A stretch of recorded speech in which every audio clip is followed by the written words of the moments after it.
One moment, existence ceased abruptly. Everything disintegrated. Structures turned to powder. Individuals started dying one after the other. A plague engulfed the planet. Initially, disbelief overtook all. The financial markets collapsed. Worldwide fear ignited rapidly. Reports circulated everywhere. This was humanity's demise. Conflicts ignited.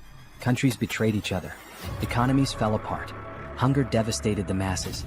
In the midst of deprivation, turmoil escalated. Even a single packet of ramen cost millions of won. Crowds flooded the avenues. They begged. They rioted. It was an apocalypse of incomprehensible proportions. Yet humanity wasn't responsible. Abruptly, mythical beasts invaded Earth. And that marked the end of humanity. Like a fable, as soon as these beasts emerged, people began acquiring extraordinary talents. They transformed into superhumans. Digital alerts started materializing, providing resources to confront these entities. At first glance, it mirrored a recognizable scenario. But here was the deviation. Despite newfound skills, the creatures were pure nightmare fuel. The so-labeled superhuman abilities were nearly ineffectual. The beasts annihilated humans as if they were insignificant. In under 72 hours, the planet was nearly eradicated. 3 days after the beginning of the apocalypse, the scene shifts to the introduction of a building amidst destruction, surrounded by rubble but intact. The building stands out, a solitary structure amid the wasteland, bearing witness to the chaos that has unfolded. Inside this building there is a man, the protagonist, who is eating some snacks. He reflects while eating that the world has not completely ended, and that is the reason he is still living normally. The taste of the snacks is a small comfort, a semblance of the mundane in a world turned upside down. However, he also reflects that, despite being alive, he is alone in his apartment, without the company of any other survivor, locked in an environment of 100 square meters. The silence of the apartment is deafening, reminding him constantly of his isolation. His mother, father, grandfather, and grandmother are all outside, somewhere in the vast expanse of the destroyed world. He also thinks about the high cost of acquiring the building he is in, stating that it cost 200 million wons, arising from the bank account, and another family belongings totaling 200 million wons.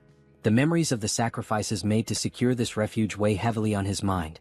The reason he is in this apartment now and alone is explained as being the need for someone to live in the apartment for 2 years to benefit from the purchase taxes. This seemingly trivial bureaucratic requirement now feels like a cruel twist of fate. This is the reason he is living there and ended up being suddenly locked inside due to the apocalypse. While lamenting, he also realizes, to his greater sadness, that his internet connection is very weak. The weak connection is a frustrating barrier, cutting him off from what little interaction he could have had with the outside world. He takes a deep breath, trying to relax, but a strange noise catches his attention. The sudden sound is jarring, pulling him out of his thoughts and back into the harsh reality of his situation. When he looks, he sees a creature flying towards the building and making noises. The sight of the creature fills him with a mix of fear and curiosity. Then, as soon as it gets close to his apartment, the creature violently crashes into the window with enough force to knock down the protagonist even without hitting him. The impact shakes the building and he feels the vibrations through the floor.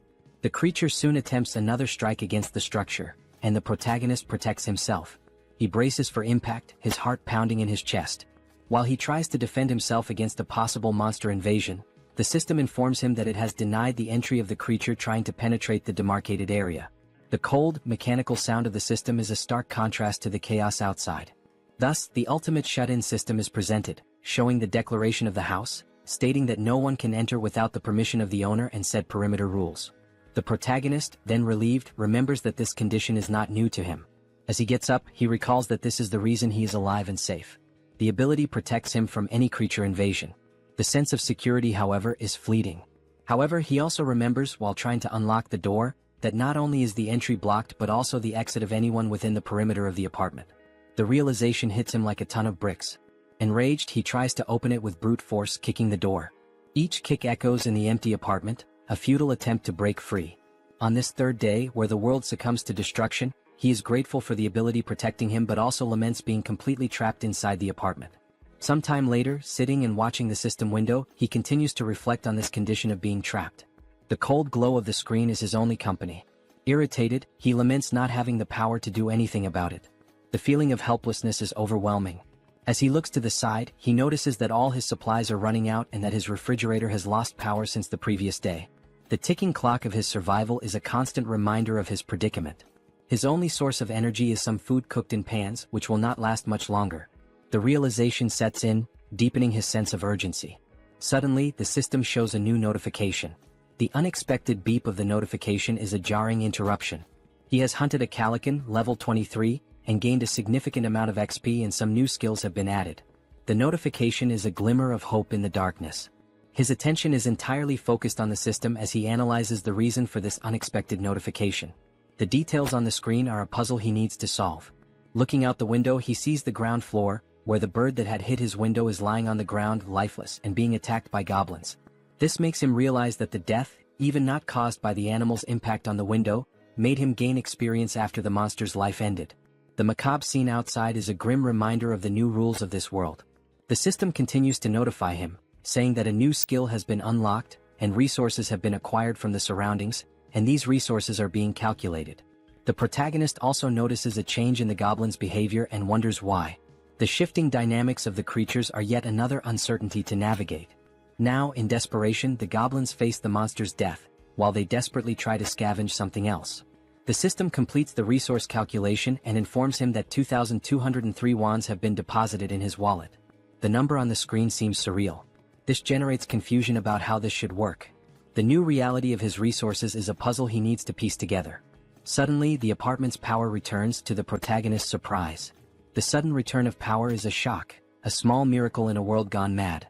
Everything was now working normally, and the house declaration evolved to level 3. The sense of normalcy, however fleeting, is a balm to his frayed nerves. With the XP gain, the dignity preservation ability was also unlocked, and this is the reason why all the basic resources of the house have been restored.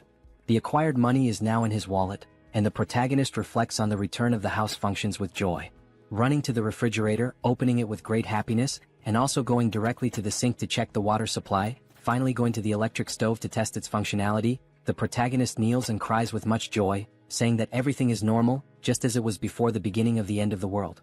The sense of relief washes over him, a precious moment of victory in the midst of chaos. However, when he picks up his cell phone and tests his internet connection, he notices that the phone is not working. The broken connection is a bitter reminder of his isolation. In frustration, analyzing the place, he notices a flash drive lying on the floor. The small object is a spark of curiosity in his otherwise dreary existence. Quickly, he goes to the computer and analyzes its content. There were photos of his mother holding him as a baby, taking him to school, and also photos of the united family. The images are a bittersweet trip down memory lane. In parks, at birthdays, making him reflective and planting in his head the idea of having to bring his family back no matter the cost. The determination hardens in his heart. Determined, he gets up and goes to the window when he is surprised by another notification. The persistent system, always ready with another twist in his journey. The system informs him that he now has a warehouse, where he can buy items listed at original prices. Intrigued by this new development, he decides to investigate further. Going to check what this store is about, he sees the acquired values being made available and concludes that the confined wallet is directly linked to the values available for use in this store. This realization brings a glimmer of hope. Perhaps this store could offer a way out, or at least provide better tools for survival. Thinking about some change in his condition, he goes to the window and laments that he is still confined within the apartment. The view outside, a constant reminder of his isolation, deepens his frustration. Nothing has changed regarding the permission to leave the perimeter, even though his skills and levels have increased. The invisible barrier remains as imposing as ever, a prison wall he cannot breach. However, one thing is certain, increasing levels can unlock skills that may help him get out of this condition. This thought fuels his determination. For that, he needs to hunt monsters. But then the question arises, how will he hunt these monsters? The memory of his past struggles makes him doubt. It will be very difficult for something like before to happen again, where simply a monster hitting the window, falling, and dying would allow him to gain experience and the rewards related to the monster's death. Looking once more at the bottom of the building through the window, he notices that there is a possibility of annihilating some goblins. This discovery ignites a spark of hope. The young man then takes a bottle to test if it will pass through the barrier that prevents him from leaving the apartment. With a mix of anticipation and anxiety, he prepares to throw. As he throws it, he realizes that he succeeded in launching the bottle. The barrier does not impede objects. Thus, he concludes that anything he throws will be useful for his hunt. In this case, he picks up a dumbbell and will try to use it as a weapon. Its weight and solidity give him confidence. Looking through the window searching for potential targets, he notices a bunch of goblins still collecting parts of the previously slain monster. Seeing that some are leaving with parts of the monster, he shouts for them not to go away. His voice is urgent, a command born of desperation. Seeing the urgency, he then throws the first dumbbell through the window. Throwing it and hoping it hits a monster, he watches as the dumbbell falls and accurately hits one of the goblins, killing it.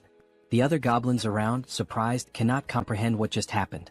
The goblins' perception of one of their companions being killed causes the young man to feel frightened, fearing possible retaliation. His heart races, the adrenaline pumping. Realizing that only one dumbbell remains, he reflects on other possible artifacts that can be used in his hunt. He needs to be creative. Artifacts that are strong enough to perform a kill when thrown, even considering throwing the TV or computer. His mind races with possibilities.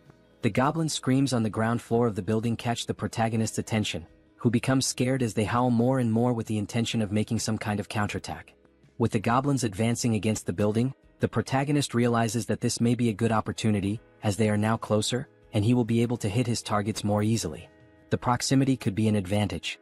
To solve the shortage of throwable artifacts, he goes back to the store and activates the function to list items, picking up his last dumbbell and registering it in the store to test the functionality. While scanning the dumbbell, he receives a notification of the artifact's characteristics and also the price registered in the store for the item acquisition. Surprised, he compares the listed price with the price he paid to buy this item online previously, concluding that the price of the items he registers will indeed be the same as normal stores from the period before the end of the world. This realization reassures him. With the item ready and scanned, the system suggests buying the item he just registered. Confirming the purchase, the dumbbell is projected and materialized in front of the young man. He now shouts with joy, considering that everything worked as expected. His plan is coming together. Now the second part, testing the purchased items by throwing them through the window to hit more targets. In the first throw, there is already success as the dumbbell hits a goblin. The thrill of the successful hit fills him with confidence. The system confirms the hit by showing the EXP obtained and the ones from the goblin's death. Meanwhile, the group of goblins watch the lifeless body.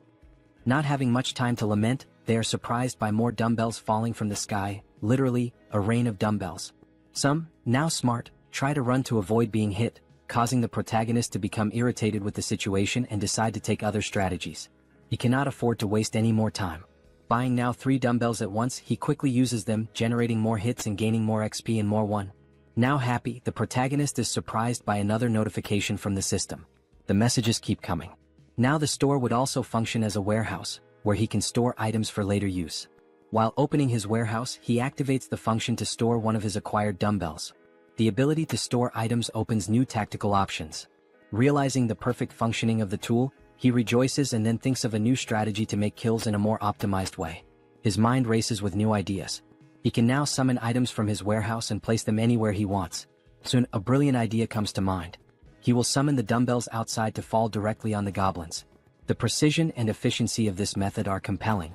Opening the warehouse with a large quantity of dumbbells, he watches as all the dumbbells fall towards the goblins, performing an absurd sequence of hits and a flood of system messages with all the kills and ones acquired. The system notifications are a testament to his success. Shortly after finishing his hunt, the protagonist had already acquired and allocated various items in his warehouse. Several of them are food and drinks so that he can stay healthy for as long as needed. Ensuring his survival is paramount. Additionally, he managed to acquire more one by selling the items he used to hit the goblins. The influx of resources is a welcome relief. Suddenly, he realizes that there was a reduction of 1 unit of one. Thus, he begins to reflect on the preservation of dignity ability, questioning if it is responsible for the reduction of someone. He then starts to scan his apartment, meticulously observing the electricity, gas, and water expenses. He realizes, with a growing sense of frustration, that the only active thing at the moment is his refrigerator. The thought nags at him, why just the refrigerator? Could it be this is what's consuming the precious resources he so desperately needs? In frustration, he recalls his hunt against the goblins, a memory that brings a fresh wave of irritation. He reflects on how later several goblins fled, abandoning their former home, and since then he had managed to hit only 2. His efforts had yielded such meager results, leaving him to wonder if all this exertion was worth it. His mind races as he then wonders if there are other creatures he can hunt out there. Remembering the previous flying monster, a formidable foe that had tested his mettle, he recalls that no similar creature appeared near the apartment since then.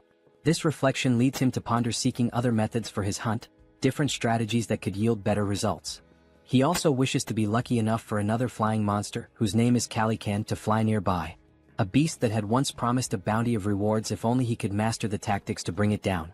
Then, almost like a miracle, he notices a Calican flying around the area.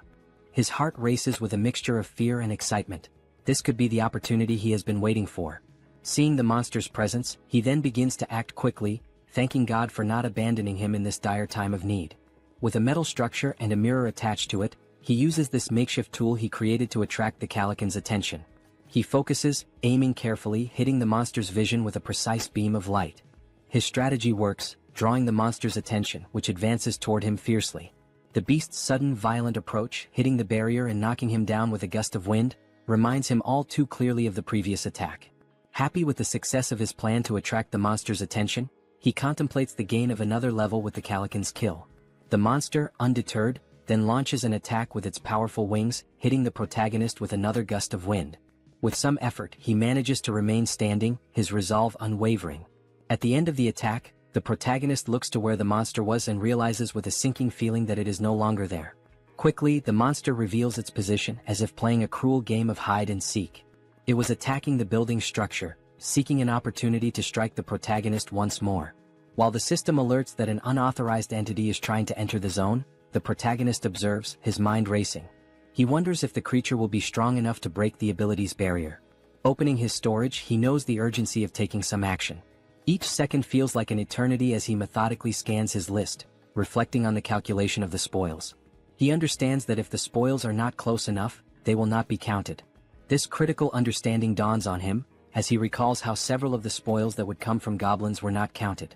The surviving goblins had removed the bodies of the slain ones to an area beyond where the system could make an accurate count. Leaving the young man extremely frustrated with the thought that this cannot happen again, he makes a determined decision. Reflecting on the possibility of killing the monster with just one strike, he scrutinizes his list of available items in storage.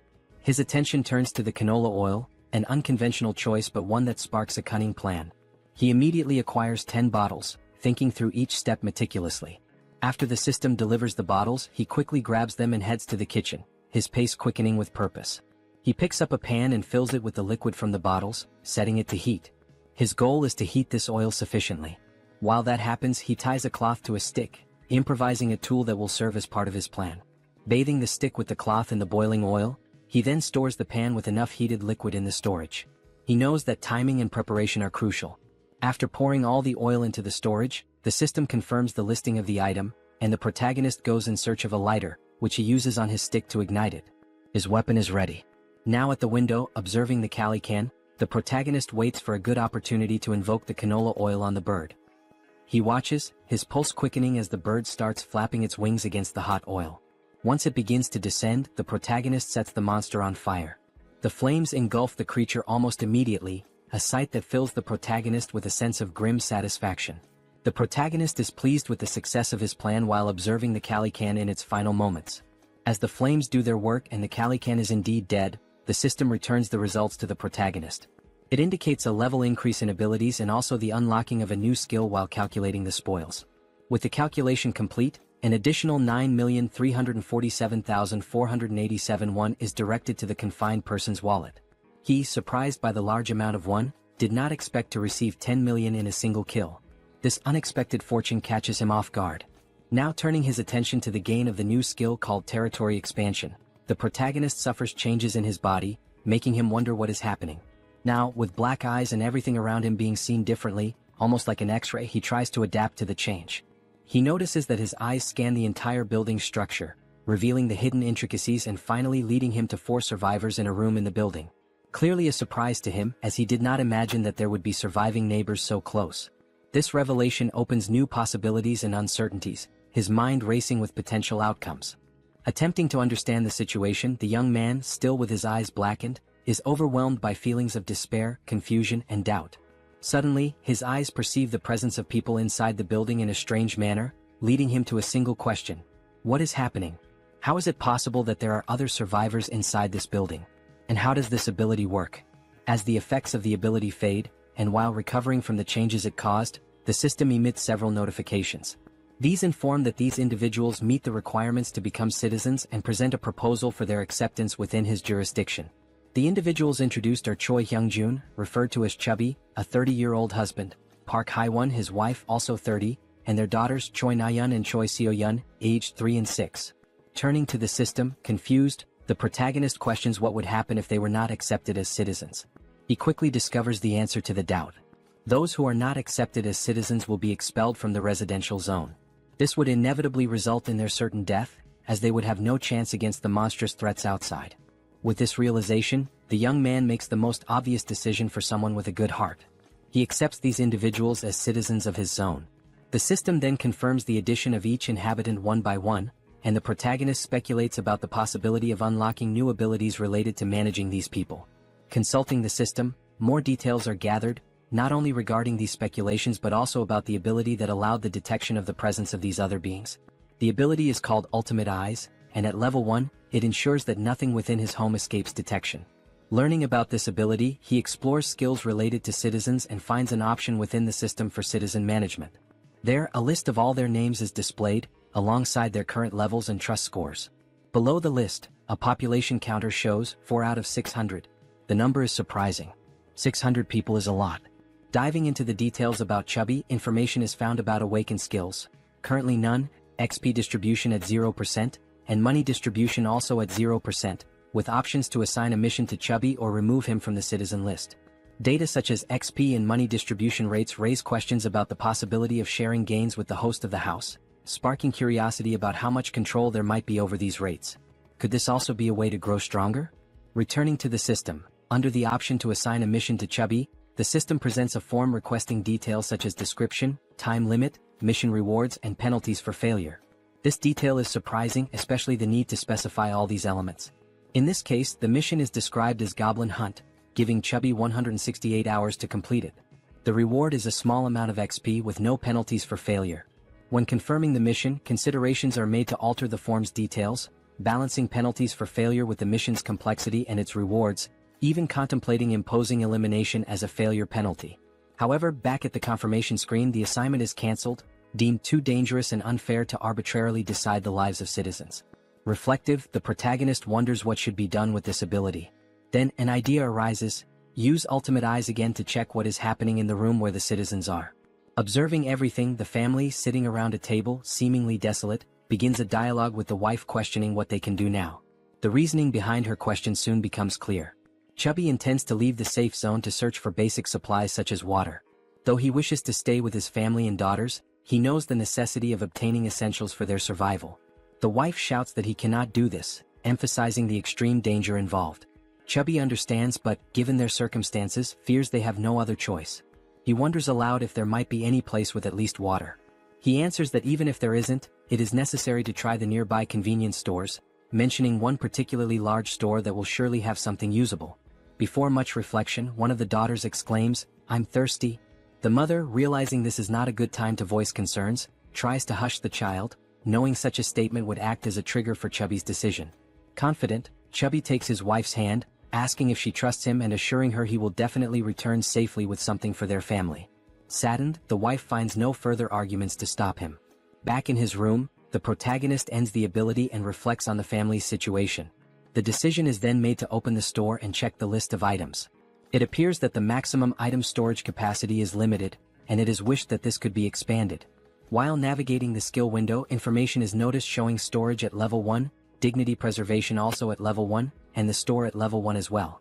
Observing the levels of each item, there is a sense of relief. If there are levels, there must be a way to increase them and, consequently, enhance the capacities of these abilities. With points available for immediate upgrades, the store's level is raised to 2, increasing its capacity by 20 items. Additionally, the system applies a 10% discount to the total price of all used items.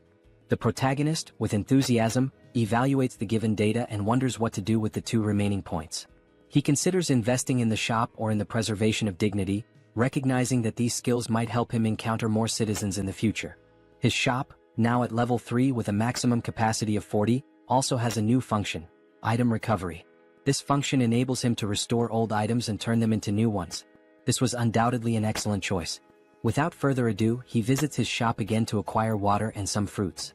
With the remaining points, he decides to allocate them to other skills, particularly the preservation of dignity. Still at level 1, the choice to upgrade is based on the ability to request various things in return if he provides energy and water. With the preservation of dignity skill at level 2, he can now register vassals, leaving the protagonist puzzled about what vassals might be. The scene shifts to the living room where the family is gathered, and Chubby is seen preparing for his journey.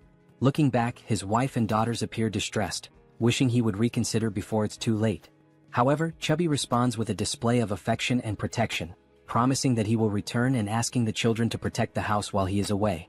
The children ask if he really plans to go, and he responds as if it's a simple task, saying he is merely going to fetch some food and water. He also requests that they obey their mother in the meantime. The eldest daughter, however, knows it won't be that simple. She cries and screams about the monsters outside. Her memories take over, revealing details of day one of the apocalypse. The children had been playing in a sandbox in a park when monstrous creatures suddenly appeared, catching their attention. Terrified, the children stood up and started running in panic.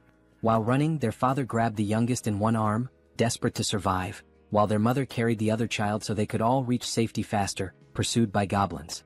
Now determined, the father swallowed his apprehensions, resolute in his decision.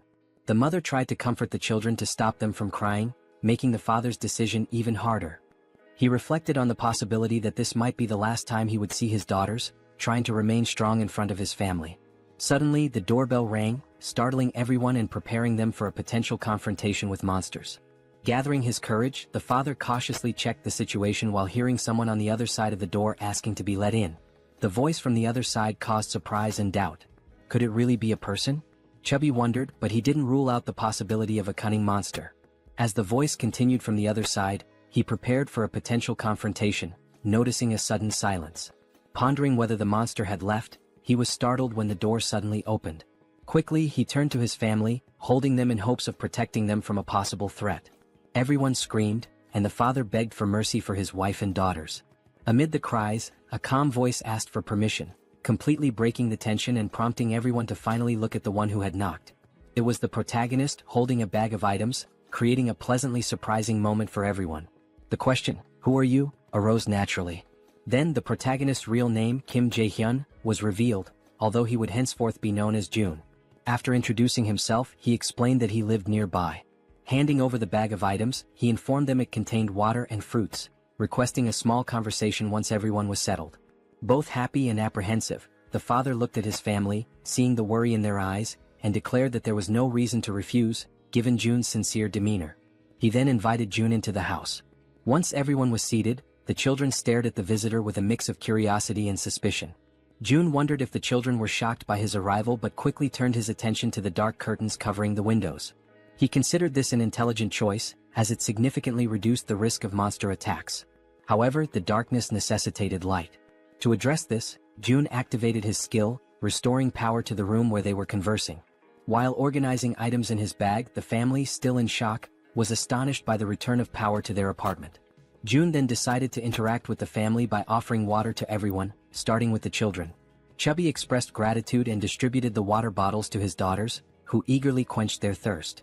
Shaun, the youngest, drank her bottle so quickly that she choked, briefly worrying her mother. June observed and promptly offered the little one a tangerine, which she accepted with slight hesitation. The mother stepped in, requesting that Shaun hand over the tangerine so she could peel it. Taking a piece of the fruit, the mother returned it to her daughter, who quickly devoured it, expressing immense joy as she savored it. The mother asked if it was good, and Shaun enthusiastically confirmed. The elder sister then asked the mother for a piece as well, which she also enjoyed, showing similar delight. For June, the system notified him that the citizens' trust levels had increased. It reported that Shaun's trust score had reached 50 points and her loyalty level had exceeded 30 points, meeting the requirements for her to become a vassal. Now at level 2, Shaun, with 57 trust points, no skills and no XP or money allocated, had new options available for missions to be assigned by June. He then reflects that this little girl has met the requirements. However, she is still too young to receive missions. Another thought that crosses June's mind is that the number of registrable vassals is highly limited compared to the number of citizens. Therefore, he needs to be very cautious in selecting vassals to avoid filling these slots carelessly. Looking at Chubby, whose trust level is at 31, June realizes that this score must be raised further. While contemplating, he is interrupted by Chubby, who asks if there is a way to repay June for his actions toward the family. June invites Chubby to talk in the hallway. Surprised, Chubby agrees and both move outside the room. Once outside, June asks Chubby if he received the invitation to become a citizen. Chubby checks his notification window and confirms that the entire family received this notification about 30 minutes ago. June then inquires if anything strange or unusual occurred during that time. Chubby confirms, explaining that they were immobilized for a short period. June understands the situation and assures Chubby that soon his life will return to normal. Shocked by this statement, Chubby questions whether such a thing is possible. June confidently replies that it is entirely possible, thanks to his ability. Chubby processes this information and then remarks that he knows such actions would never come without a cost. He asks what he should do. June explains the possibility that while on the mission given to him, Chubby might lose his life, and he asks if Chubby is truly willing to proceed with what is being asked. After a brief moment of reflection, Chubby firmly confirms his readiness to do whatever is necessary, stating that he had already been considering stepping out of his comfort zone to seek food and water before June's arrival. Chubby declares that he was already prepared to risk his life. Suddenly, June interrupts to ask about the golf club Chubby is carrying, curious about its cost. Confused, Chubby replies that the club cost around 400,000 to 500,000 won. Reflecting on this price, June considers it expensive and realizes the importance of saving money for future acquisitions. Chubby, still puzzled, questions the abrupt inquiry. June dismisses it as unimportant and shifts the conversation, asking if Chubby remembers the day the monsters first appeared. Chubby recalls the weekend when the monsters emerged, chasing them, and recounts the horror of that moment. June reflects that those who stayed inside their homes might have survived the attack. Considering that goblins are not very strong and their conditions are unfavorable compared to those of an adult man, June notes their primary advantage lies in their strategy of always attacking in groups. However, humans also have the strategic capacity to form armies, and an army is precisely what June intends to build from this point forward. Starting with Chubby, who will be the first member and will join June in finding other survivors. Sometime later, back in his apartment, June analyzes the system, which notifies him that his trust level with Chubby has risen further. Checking his list of citizens, the system displays Chubby's trust level at 40 points. Reflecting on having an entire family as citizens, June considers the possibility of his own family being added to this list as he continues to develop the system. Suddenly, a goblin screech catches June's attention. He gets up and goes to the window to investigate the commotion. Looking down, he is surprised to see other people fighting against a large number of goblins. Contemplating how he could assist and how challenging it would be, June formulates a plan while observing the goblins' assault on the group of humans. One individual, armed with a baseball, prepares a powerful throw at one of the attacking goblins. The ball strikes the goblin's face, knocking it out instantly. The attack's force sends the goblin flying, its skull bursting into a fountain of kaiju-like blood. The sheer power of the blow leaves June, watching from above, utterly astonished. Meanwhile, another member of the human group, a young woman, fires 2 arrows simultaneously from her bow, each striking the chest of a different goblin. Beside her, another man wields a baseball bat, targeting the goblin standing between the two struck by the young woman. The man leaps and smashes the goblin, reducing its body to a green pulp. The remaining goblins, fearing for their safety, decide to flee, realizing the group's overwhelming strength. The archer, still on alert after the battle, notices something strange moving and quickly aims her bow at the object. She soon realizes it is a food package, causing her confusion. June, shouting from the building's top floor, finally catches her attention. She looks up, noticing the man frantically gesturing and yelling to attract the group's notice. Suddenly, someone knocks on June's door. Looking through the peephole, he sees that it is Chubby carrying a box. June invites Chubby to enter the apartment with the box. Following June's instructions, Chubby approaches the entrance but discovers that the system's barrier prevents him from entering. The system makes it clear that Chubby is not qualified and therefore cannot access the apartment. Chubby questioned what it meant to be not qualified. June wondered if the system would prevent anyone from entering his apartment at that moment. He also speculated whether registering Chubby as a vassal might resolve the issue.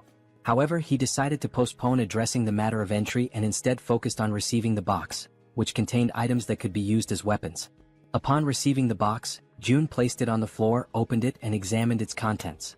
Inside there was a toolbox and several knives.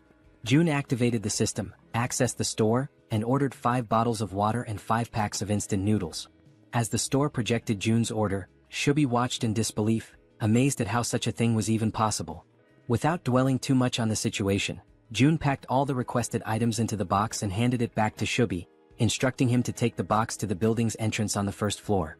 Chubby accepted the box but questioned whether this task might be too dangerous. June replied that, based on his brief observations, the goblin's behavior became more active during daylight hours. He also thought to himself that the people fighting downstairs could be vital additions to his group of citizens. The food box would serve as the primary tool for earning their trust and loyalty.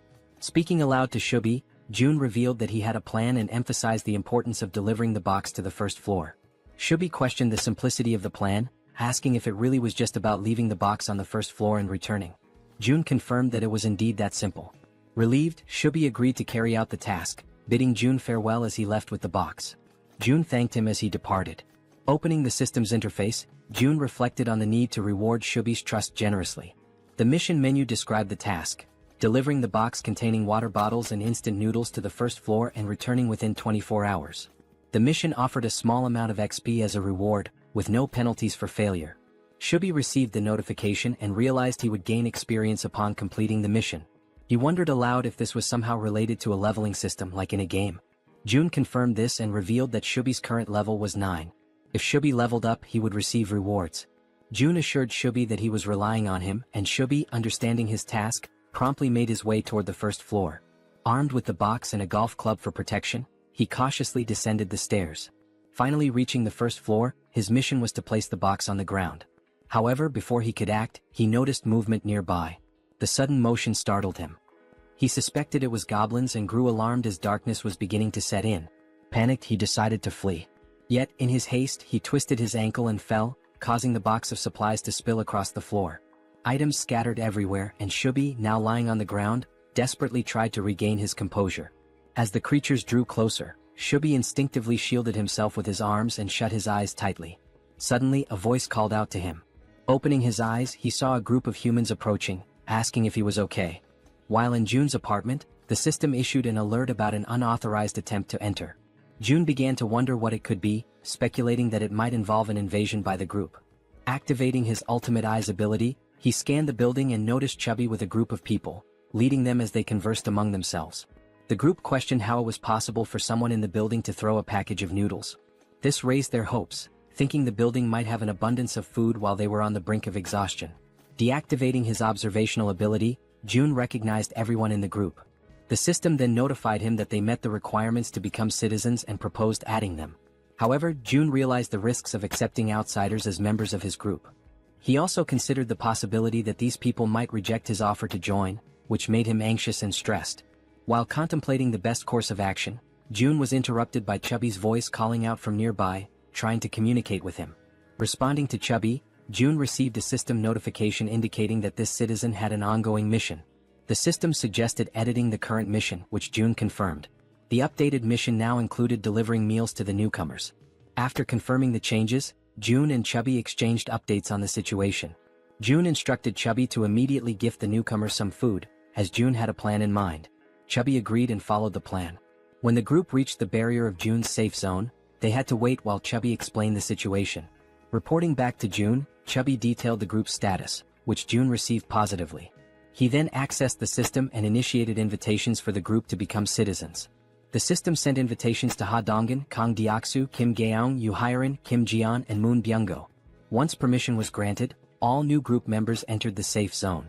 The system announced that the citizen count had increased to 10, granting a 10% bonus to XP and monetary rewards. June felt a surge of gratitude toward the newcomers, knowing their presence would be crucial for future monster hunts. The system updated the trust scores and levels for the new members.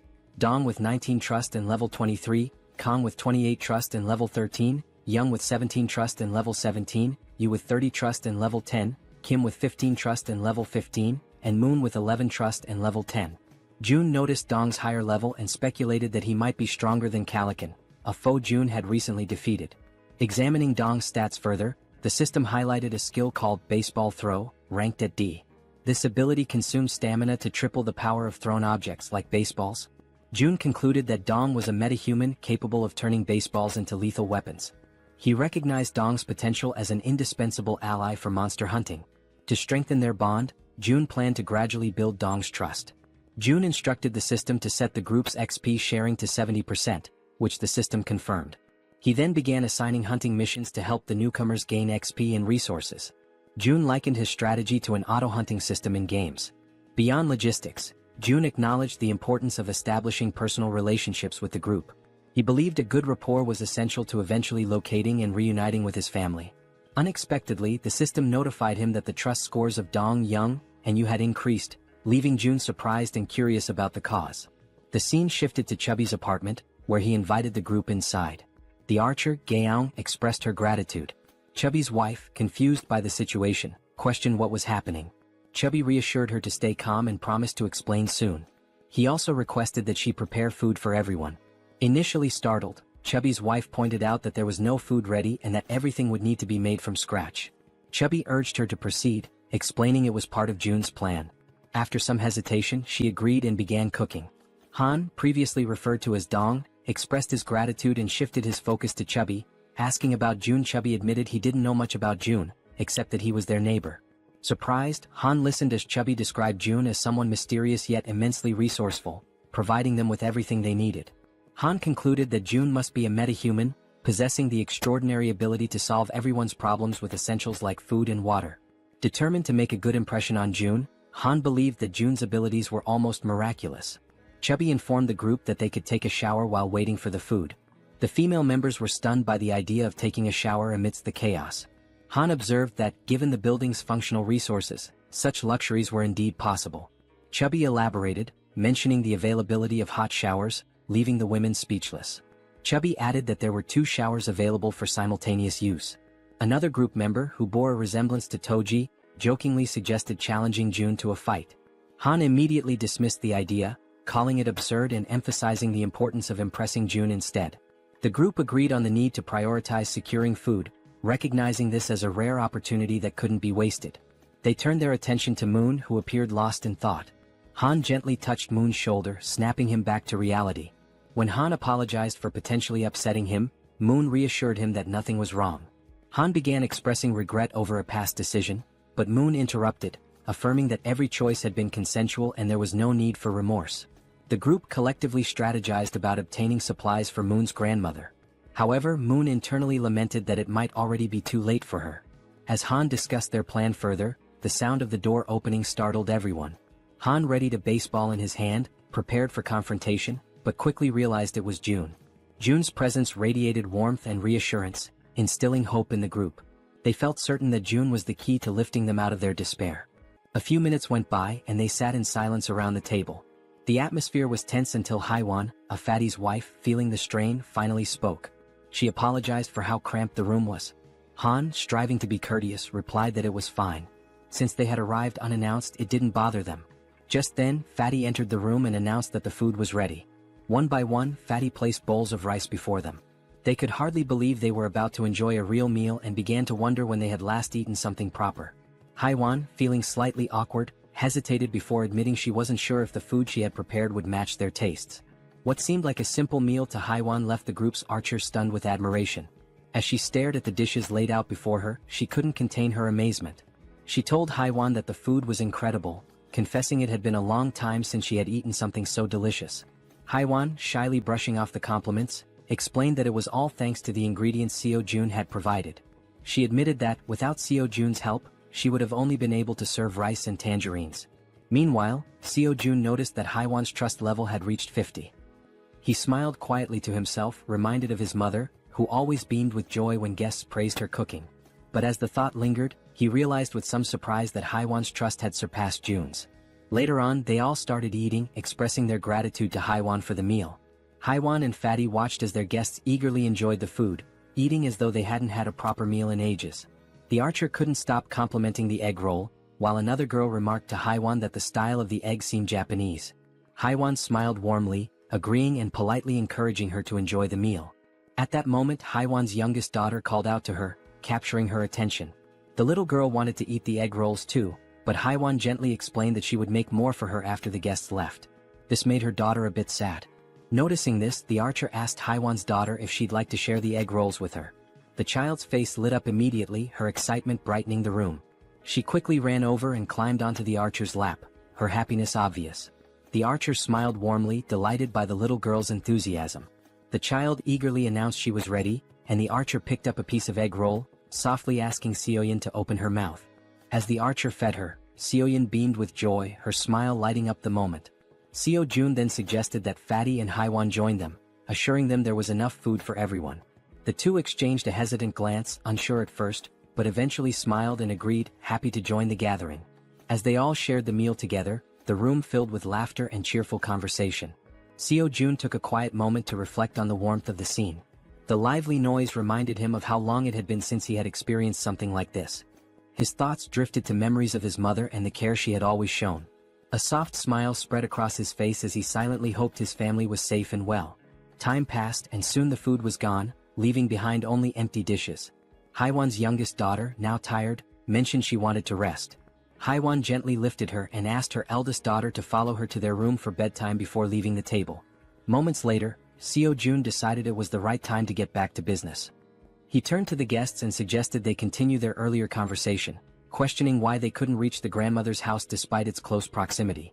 Han, his expression serious, explained that it was due to the goblins. Seo-jun raised an eyebrow, doubting whether it was truly goblins, recalling his own struggles when he had first encountered them. Han nodded, affirming it was true. He elaborated that the goblins had discovered an underground parking lot and had turned it into their base, hiding there. Seo-jun's curiosity deepened, and he asked if they had any idea how many goblins were down there. Han, with a somber look, answered that there were several thousand goblins in the underground area. Seo-jun paused, thinking carefully. He realized that his abilities only worked effectively from ground level to level 30, meaning they wouldn't be as useful in the underground parking lot beneath the building. Suddenly, it all made sense to him. This was how the goblins had infiltrated the area. Han continued, explaining that the underground parking lot was connected directly to the entrance of the apartment building they needed to reach. The goblins had turned it into their stronghold and rarely ventured outside. Seo-jun, remembering the nearby side roads, asked Han about them, recalling there were alternative paths they could have taken. Han nodded, admitting that their initial plan was to use the side roads to escape, but they had encountered something far worse than the goblins.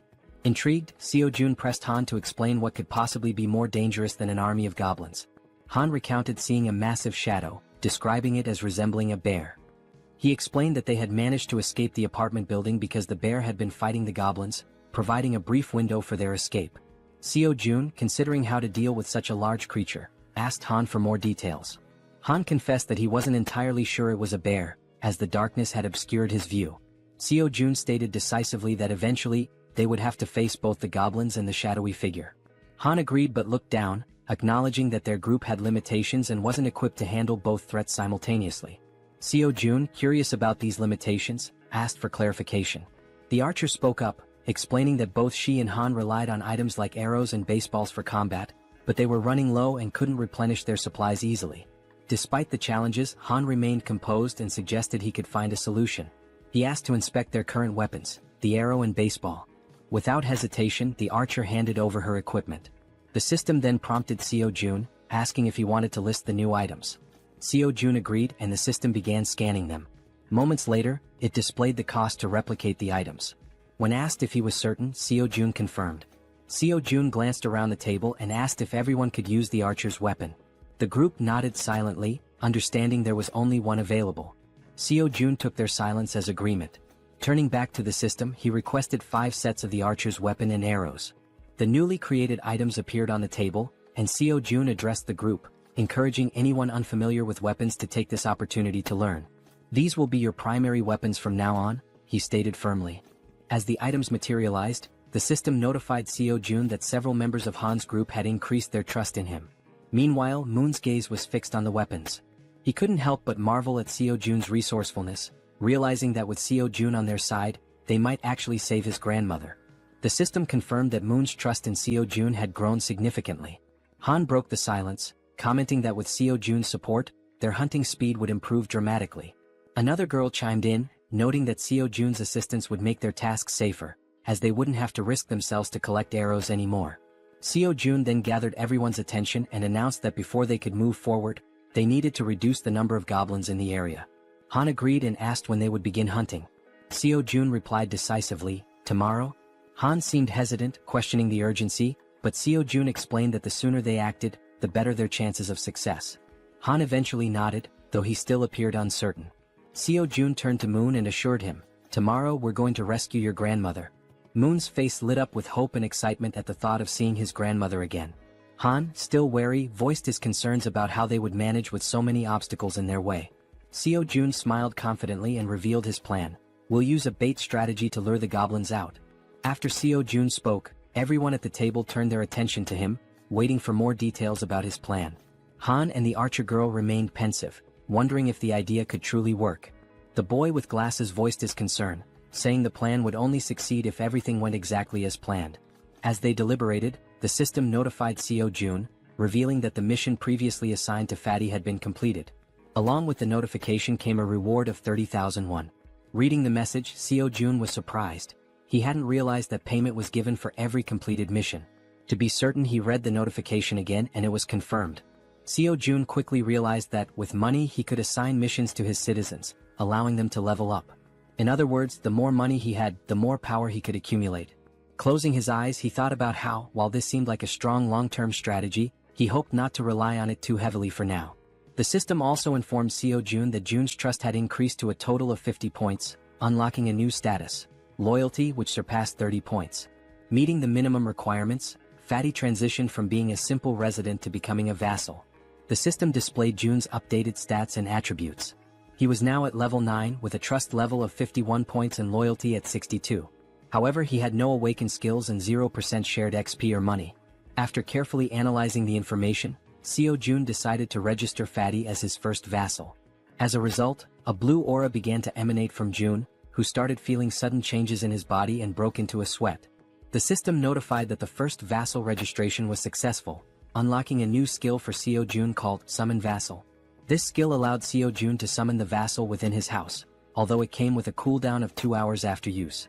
The system updated Jun's stats again, revealing that he had reached level 20 and gained the title of First Servant. Additionally, he awakened his first skill, Gorilla Strength, a Tier C passive ability that granted him superhuman strength.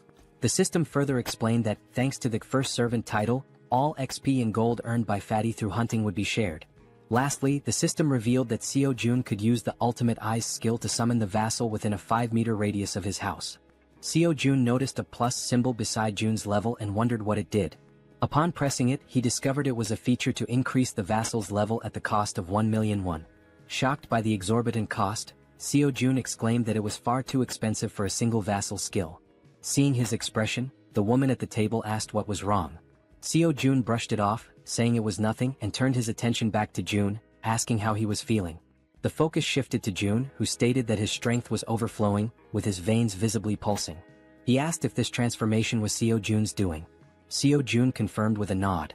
Jun, looking at his hands, remarked that it felt as though his body had become 10 years younger.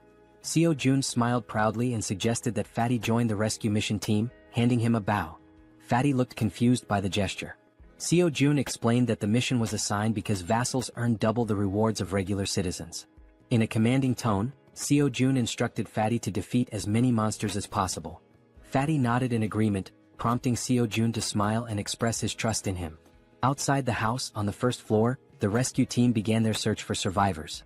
The boy holding a baseball bat questioned whether it was necessary to search the first floor, but Han reminded him that it was Jaehyeon's order. The rescue team embarked on their first mission, to locate all survivors in the building and lead them to the 30th floor. The crucial part of the mission was to draw out a large number of goblins for elimination while rescuing as many survivors as possible. The boy with the baseball bat acknowledged the plan, and the group pressed forward. Han, shouting to keep the team alert, emphasized that goblins could appear at any moment or from any direction. As they continued their search, they had yet to encounter any survivors or goblins. While guiding the team, Han noticed something unusual. Some members of the group couldn't believe their eyes. Several lifeless bodies were sprawled across the floor, victims of the goblins. The sight filled the team with sorrow and rage, intensifying their hatred for the goblins. But they couldn't afford to stop. Determined, they pushed on to the second floor. On the second floor, the situation was catastrophic. Lifeless bodies lay scattered across the ground, leaving the team horrified as they continued to the third floor. Upon reaching the third floor, everything appeared to be calm. The team leader knocked on the doors, calling out to see if anyone was inside. The rest of the team followed suit, hoping to find survivors. After several unsuccessful attempts, the team lowered their heads, burdened by a sense of sadness. However, the boy with the baseball bat refused to give up, encouraging the team to press on to the next floor. On the fourth floor, they resumed knocking on doors, announcing themselves as the rescue team. Suddenly, a door creaked open, revealing a man with a tired expression. He asked if they were truly part of the rescue team, mentioning that he was extremely thirsty and begging for water. Han quickly pulled out a bottle and handed it to him. The man, still skeptical, asked again if they were really from the rescue team. Han reassured him, confirming their purpose and explaining that, as a resident of the building, he was helping to lead all survivors to a safe location. The man seemed surprised to hear this. He closed the door momentarily but reopened it shortly after, revealing two others inside the apartment. Introducing himself as Hong Young-soo, he stated that he would rely on the team. Han introduced himself as well, expressing his hope for good cooperation between them. Han then introduced the girls on the team and instructed them to escort Hong Young-soo and his group to the 30th floor before returning to continue the mission. Hong Young-soo hesitated, questioning the safety of the 30th floor and expressing his reluctance to leave. His son, however, admitted he had been hoping for a rescue and suggested there might even be a helicopter waiting for them. The girl clarified there wasn't a helicopter but assured them there was hot food and the chance to take a bath. Hearing this, Hong Jung-soo's daughter became excited, marveling at the idea of taking a bath even in the midst of the apocalypse. The girl chuckled and confirmed it would be a warm bath. The daughter eagerly turned to her father, urging him to stop hesitating and go with them. Reluctantly, the man gave in to his children's wishes. Shortly afterward, the system notified Jaehyeon that the total number of citizens had increased to 40. Along with this, their XP in gold had increased to 90%. Sometime later, it is shown that the mission was a success, and they managed to rescue several people. The elderly and children were taken to Fatty's house, where everyone seemed happy. The younger members stayed in the hallways. Han confidently confirmed that there were now a total of 40 people, with no one missing from the search. Jaehyeon thanked everyone for their excellent work. Jaehyeon then activated his skill, Absolute Eye, causing his eyes to turn black as he carefully observed every movement his citizens were making. He saw them carrying chairs, working with cables on the stairs, hauling ropes, and even climbing the stairs with a very heavy object. After ending the skill, his eyes returned to normal, and smiling, he told Han it was time to begin phase 2 of the goblin hunting operation. Now in the hallway, Han, alongside the other members, called for focus and explained the plan and how it would work. Everyone listened patiently as Han detailed how they would lure out all the goblins hiding in the basement. Initially, they would start on the first underground floor, B1. The group would divide into two teams with the goal of attracting and clearing out the goblins on B1. Afterward, they would proceed to B2 to eliminate all the goblins there as well. A boy with glasses raised his hand and voiced a question. He asked what they would do if more goblins appeared than anticipated. He also mentioned that if the goblins counterattacked, the bodies on the floor might obstruct their escape. The archer and Han, confident, assured him they could handle all the goblins on their own since they now had plenty of arrows, unlike before. The boy with glasses nodded in agreement and said he trusted them. Suddenly they heard a strange noise. Turning toward the source of the sound, they noticed a small group of 3 goblins ready to attack. Without giving the goblins a chance to make the first move, the archer drew her bow and with 2 quick shots hit the heads of 2 goblins, leaving only one alive. Without hesitation, the man with the bat charged forward and, with a single blow, smashed the remaining goblin's head. The 3 goblins now lay lifeless on the ground. The boy with glasses questioned the man with the bat, asking why he was using the bat when he had previously said he would need a bow to defeat goblins.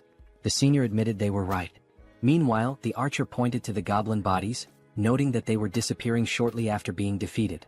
The newcomer wondered if this phenomenon was also a skill of Jaehyeon. Han declared the mission on that floor complete and announced they would now proceed to B1.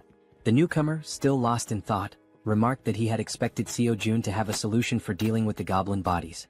The system then alerted the group that the citizens' trust was increasing. The scene shifted to Jaehyeon, sitting calmly and opening a bottle while a series of system windows appeared in front of him. He found the moment quite enjoyable. He remarked that it wasn't intentional but reassured himself that he was still keeping an eye on everyone. The system sent another notification showing that Moon's trust had reached 50, unlocking loyalty. The loyalty stat had surpassed 30, meeting the conditions for registration.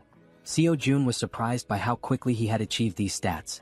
However, he noted that the faster this happened, the better it would be in the long run. Sitting on the floor and staring thoughtfully at the system window, Jaehyeon reviewed Moon's stats, 55 in trust and an impressive 88 in loyalty, along with other attributes. Jaehyeon was surprised by the 88 loyalty but remained calm, considering it a positive outcome. With an ironic smile, he pressed a button on the system window, declaring that the time for retention registration was complete. Back in the basement on B1, the entire group was fighting fiercely against the goblins. Suddenly, the newcomer began to emit a blue light, similar to what Fatty had done before. Holding his bow, Moon, the newcomer, was stunned as lightning surrounded him. The other group members were equally shocked, questioning what was happening. Even the goblins were confused, unable to see due to the intense glow radiating from Moon. After revealing his red eyes in the darkness, it was also shown that the goblins couldn't withstand the brightness emitted by the newcomer, leaving them momentarily blinded. Han shouted that he didn't know what was happening, but it was an opportunity they couldn't afford to miss. Part of the group quickly ran to create distance. while others stayed behind to eliminate the goblins using their bows from a long distance. Both archers had deadly accuracy, aiming only for the goblins' heads. The archer, visibly furious, performed a swift maneuver that took down several more goblins. Seeing what had just unfolded before them, the goblins became enraged and charged forward to attack. Despite the number of goblins they had already killed, their numbers only seemed to increase. While running, the group realized the sheer aggressiveness of their opponents and remarked how they hadn't expected them to be so relentless. The archer shouted, ordering everyone to retreat to the emergency stairwell, while the man with the baseball bat speculated that all the goblins from the B2 floor had likely converged on their current location. Reaching the emergency stairs, the group ascended frantically without daring to look back. To slow the goblins' advance, Han held the door shut. One of the goblins managed to wedge its hand through the gap and sarcastically asked if Han was holding the door by himself. Hearing this, the boy with glasses and the man with the bat joined Han to push the door shut. The goblins, however, were slowly forcing the door open. While the group struggled, they admitted it was getting increasingly difficult to hold it shut due to the overwhelming number of goblins. Suddenly, a voice from behind reassured them of help. It was Fatty, using the gorilla strength ability Jaehyeon had granted him earlier. As he channeled the ability, Fatty single-handedly held the door and managed to block the goblins' advance. Han asked if he would be okay and Fatty urged them to hurry up the stairs. Despite his superhuman strength, Fatty was sweating and straining to hold the door with all his might. He focused and declared that it was his duty, one he had to fulfill. Finally, Han called out to him, letting him know everyone was safe and telling him to come up the stairs as well. Without hesitation, Fatty turned his back to the door and began running up the stairs. However, midway up, he tripped on a step and fell to the ground, just as the goblins were about to catch up to him. Lying on the ground and almost within the goblins' reach, Fatty shouted at his friends to leave him behind and continue the evacuation.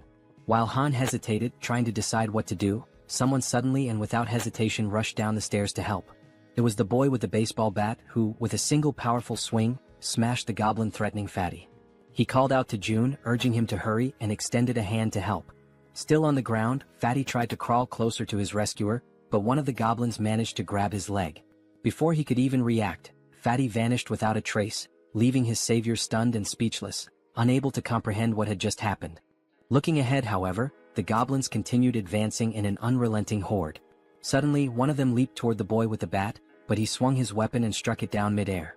Meanwhile, the other group members provided support with their bows, urging Deok-soo, the boy with the bat, to move faster. Running in desperation as the goblins closed in, Han and the archer shouted frantically, pleading with him to hurry. Clutching his bat and without looking back, Deok-soo pushed forward, racing up the stairs. Meanwhile, outside, under a full moon, the scene unfolds. A monstrous bear-like creature with glowing red eyes effortlessly devours a goblin, whose agonized screams pierce the night. With every passing second, the creature exudes a sinister aura, finishing its gruesome meal of the small goblin. Its sharp fangs and blazing eyes make it clear that its hunger is far from sated. It growls, declaring it wants more. From behind the beast, eerie screams echo, a sound that should not exist in the stillness of the night. Turning around, the creature notices the noise is coming from a massive building behind it. Coincidentally, the top floor of the building is still illuminated. The creature's bloodlust intensifies as it snarls, proclaiming that it will devour everyone in that building. In a sudden twist, Fatty is seen falling from a swirling purple portal. Don't worry, our Fatty didn't die. Instead, he was teleported to safety using Jaehyeon's ability. Jaehyeon, who had been observing from afar, pulled Fatty out of danger just in time. Fatty lands on the ground in a clumsy hero's pose, feeling relief despite his confusion about what just happened. Jaehyeon, standing nearby, remarks, "That was close." Fatty rubs his eyes to make sure he's not imagining things and sees Jaehyeon offering his hand to help him up. Jaehyeon explains that, just in case, he kept an eye on the situation using his absolute eye ability. He's glad to see that the vassal summoning ability worked perfectly. As Fatty tries to stand, he notices a sharp pain in his leg. It's then that he realizes the goblin had managed to cut him when it grabbed hold of him earlier. He hadn't even noticed how fast it happened, given the brief struggle. Jaehyeon immediately asks if Fatty is okay, but Fatty brushes off his concern, insisting that the wound will heal faster than he thinks. Jaehyeon, however, notices a shortage of medical supplies in his inventory and mentions that he should register some medicine to the system as well. He asks Fatty not to overexert himself and to wait for a moment. Though confused, Fatty agrees. Inside, Jaehyeon searches for medical supplies and finds a first aid kit. Looking at it, he recalls how essential medicine is in situations like this. The sight brings back memories of his childhood with his mother, leaving him momentarily deep in thought. Opening the kit, he discovers it contains far more than he expected. Sitting on the floor, he examines the items and mutters that his inventory has only 40 slots left, but there's still so much to register. After a brief moment, he has an idea. He decides to register the entire kit instead of the individual medicines.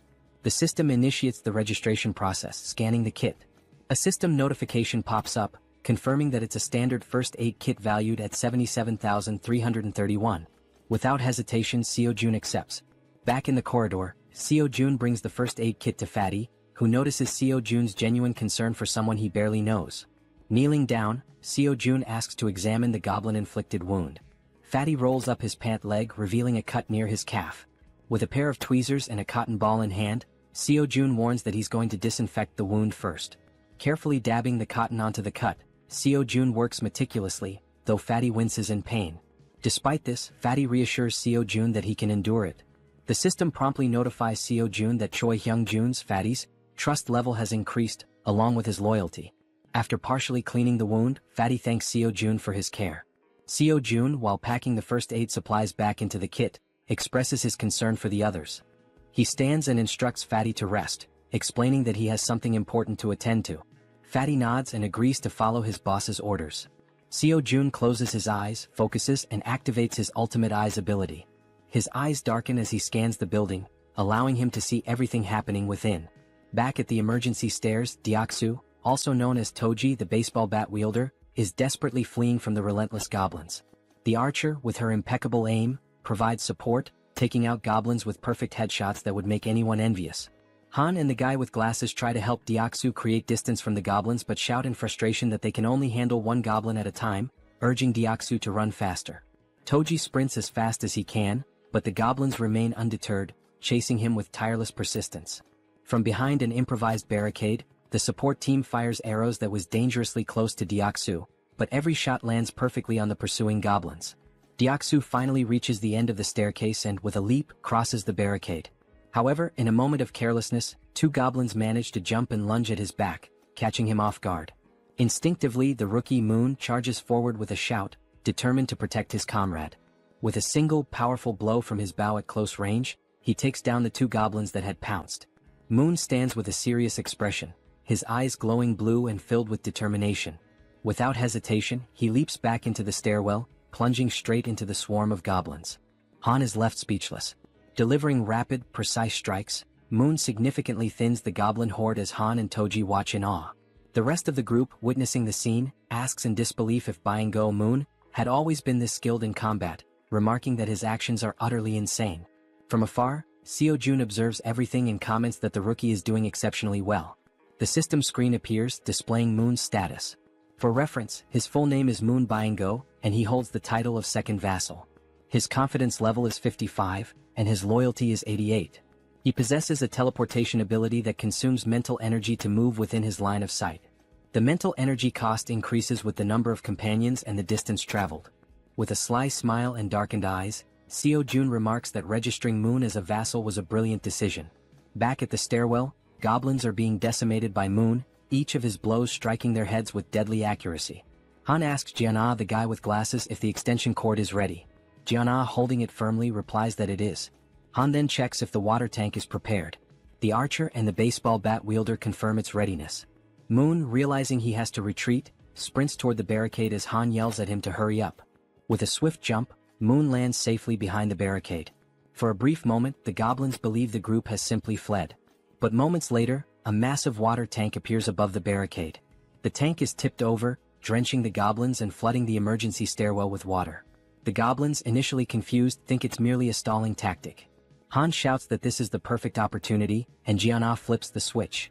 An electrical surge travels down the now-soaked stairwell through the wires they had previously laid, electrocuting all the goblins that had been pursuing them.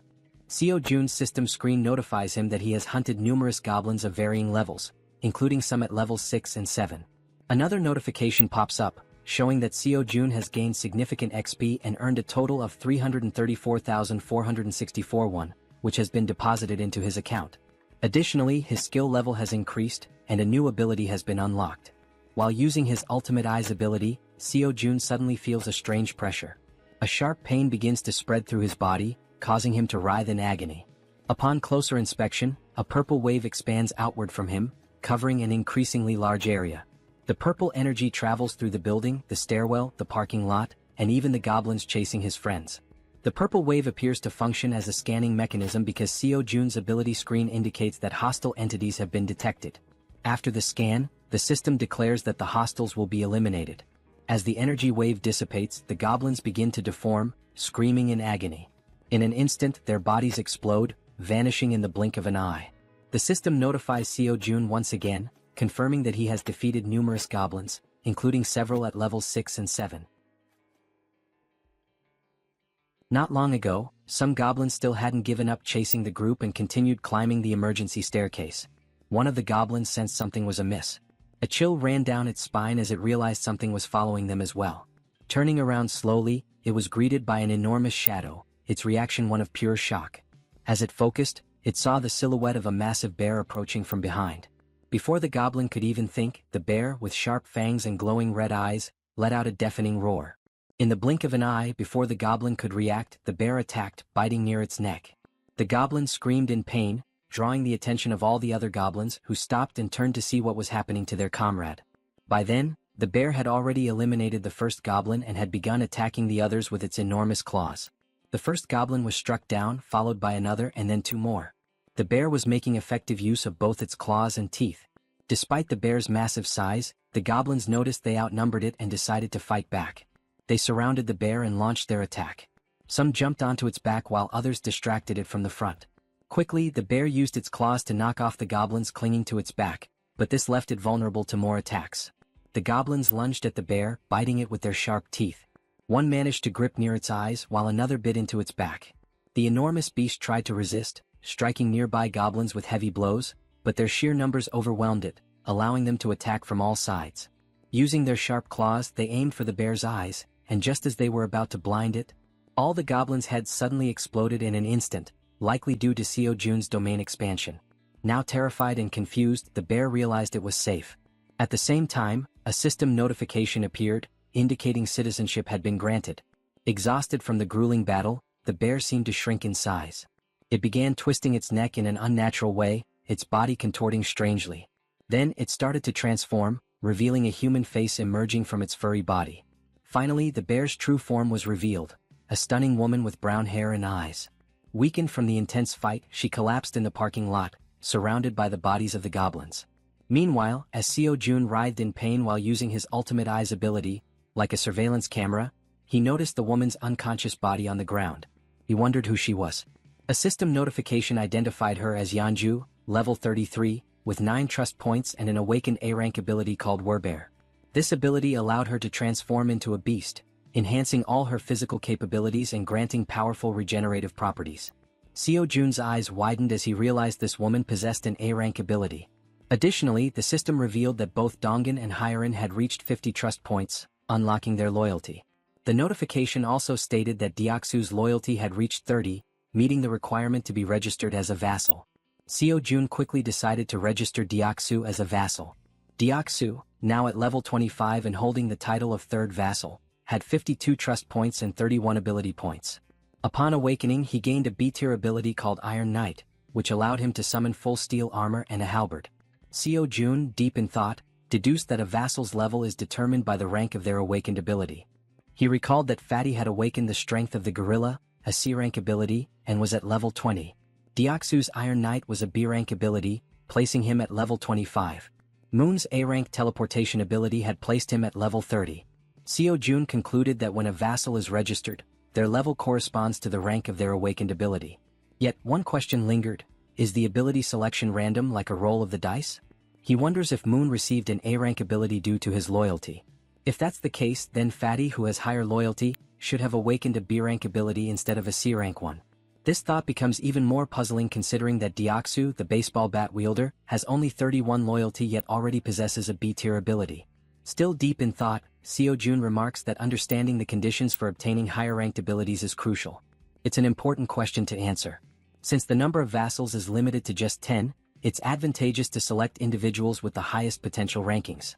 He then reflects on whether there are any differences in accepting someone who has already awakened as a vassal. The system displays that an awakened individual can move freely through staircases, hallways, and elevators. Seo-jun decides to take action and walks toward the elevator. As he approaches, he activates his ultimate eyes, his gaze darkening. Meanwhile, the woman remains unconscious on the parking lot floor, near the goblin's lifeless bodies.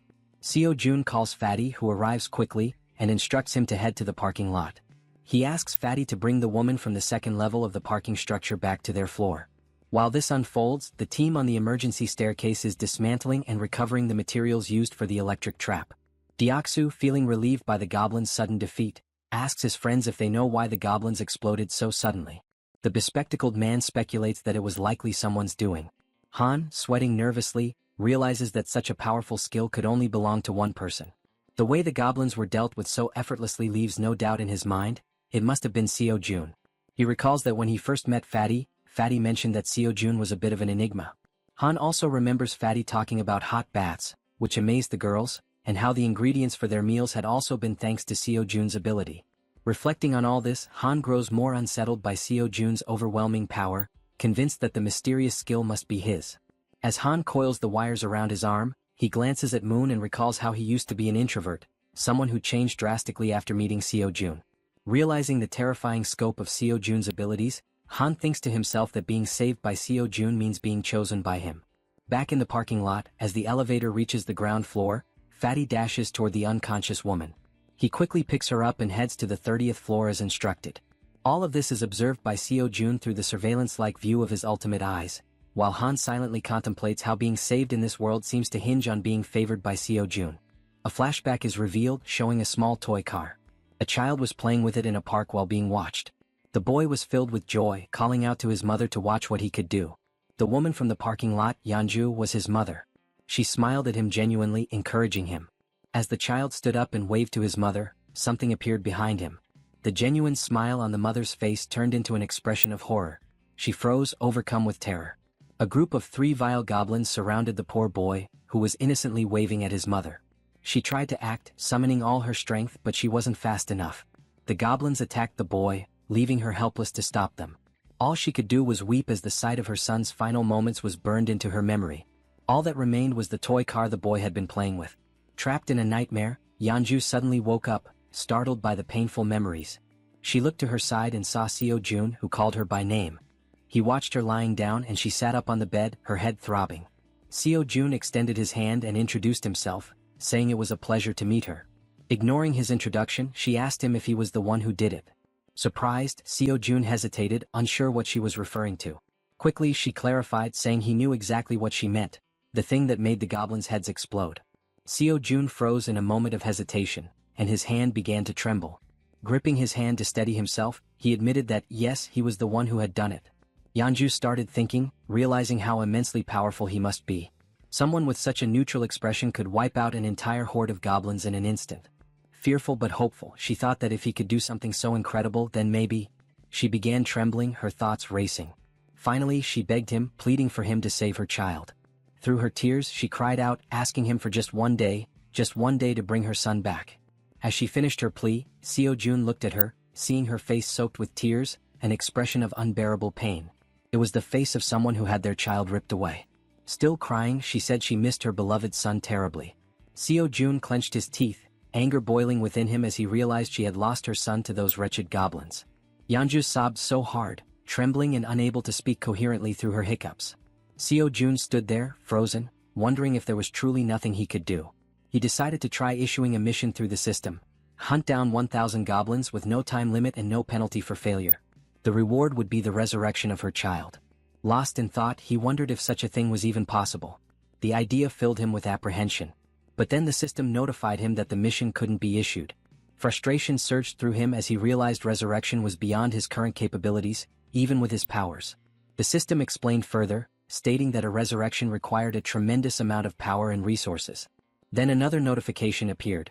There weren't enough funds to cover the resurrection mission's reward. It suggested trying again after increasing his funds. Seo-jun was stunned, his jaw dropping in disbelief as he read the message. Resurrecting someone might actually be possible if he had enough money.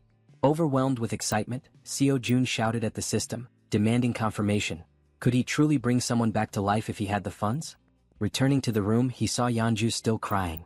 He realized he had no idea how much it might cost to resurrect someone, nor could he even begin to guess. But knowing the possibility existed, he decided to act. He called out to Yeonju, who quickly looked up, wiping her tear-filled eyes. With a serious expression, Seo-jun told her that he thought he might be able to help her. He explained that there might be a way to bring her son back. Upon hearing this, Yeonju feels a sense of relief. Though not a certainty, the idea that there might still be hope offers her comfort.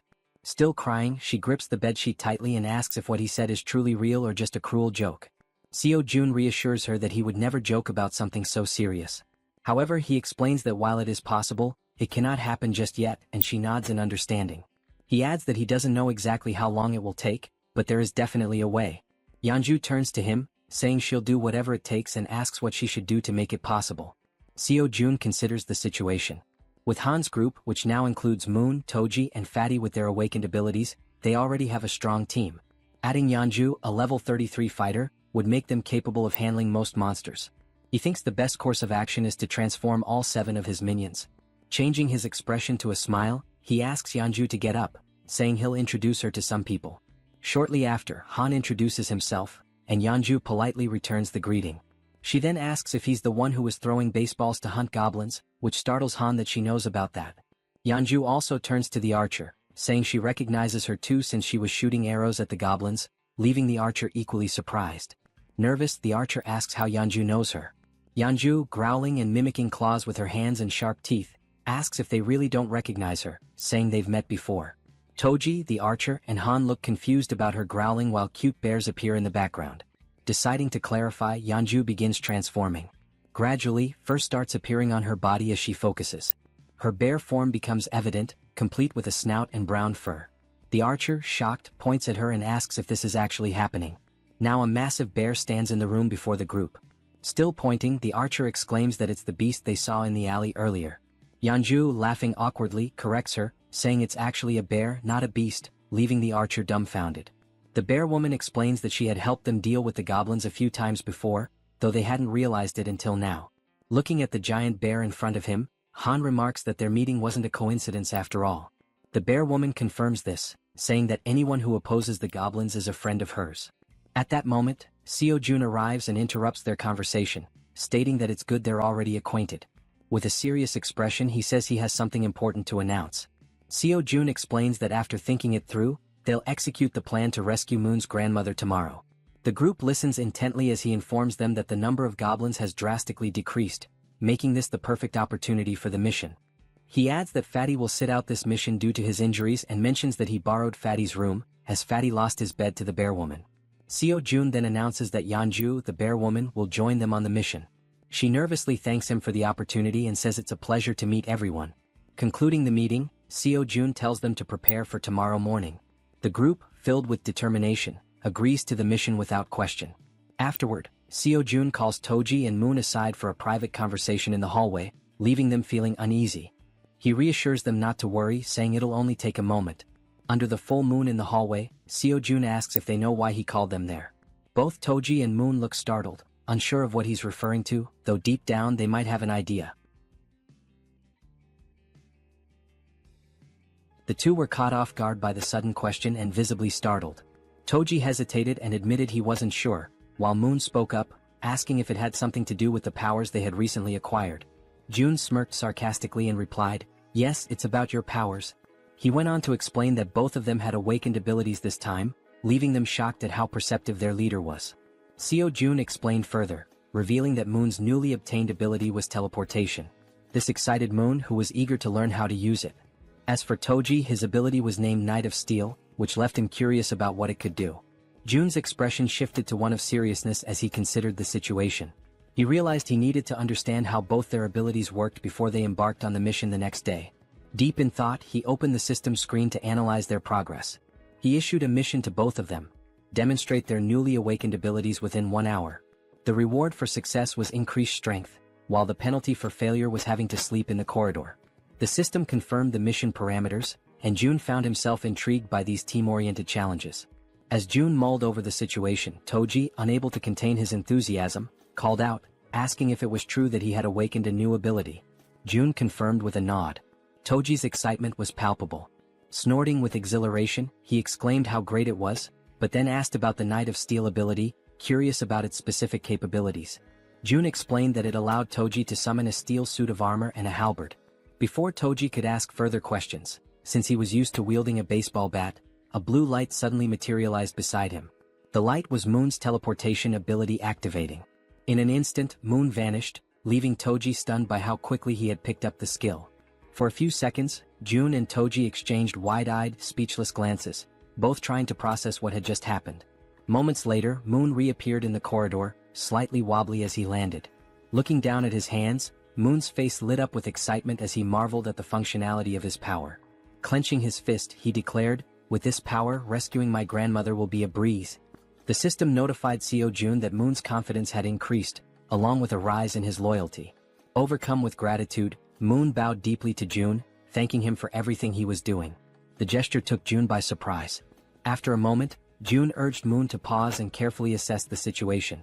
"Even though you've managed to use your powers," Jun explained, "going to your grandmother's house right now is impossible." Moon, puzzled, asked why that was the case. Jun patiently elaborated that there was no guarantee he could fully control his ability, even though it had worked once. "It's possible you just got lucky," Jun said, causing Moon to lower his head in disappointment at the realization that rescuing his grandmother would have to wait. Jun reassured him, saying, "For now, we'll figure out the maximum range of your teleportation and determine if there's any penalty for using it multiple times." Moon nodded silently in agreement. As the conversation continued, they noticed something unusual happening down the corridor. Turning to investigate, they saw a knight clad in gleaming steel armor wielding an enormous halberd. Toji's eyes widened in amazement as he realized the sheer magnitude of his power. Ecstatic, he couldn't help but comment on how well the ability suited him. The system then notified Jun that Toji's confidence and loyalty had also increased. While Toji celebrated, swinging the halberd to test its weight, Jun called Moon over. Pointing toward a nearby building, Jun asked if Moon could test his teleportation by attempting to reach it. Moon studied the building carefully, gauging the distance and calculating the effort it would take to make such a leap on only his second try. Finally, he turned to his leader and said, "I'm not sure I can make it, but I'll try." The system presented a new mission: teleport to the rooftop of Building 113 within 3 minutes. The reward was an improvement to Moon's teleportation ability, while the penalty for failure was having to sleep outside.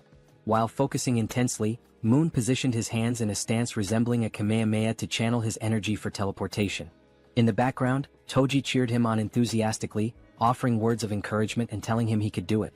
After aligning his thoughts and gathering his energy, Moon opened his eyes. In that instant he vanished once again, enveloped by a burst of blue light. The force of his ability was so intense that Toji instinctively shielded himself from the shockwave.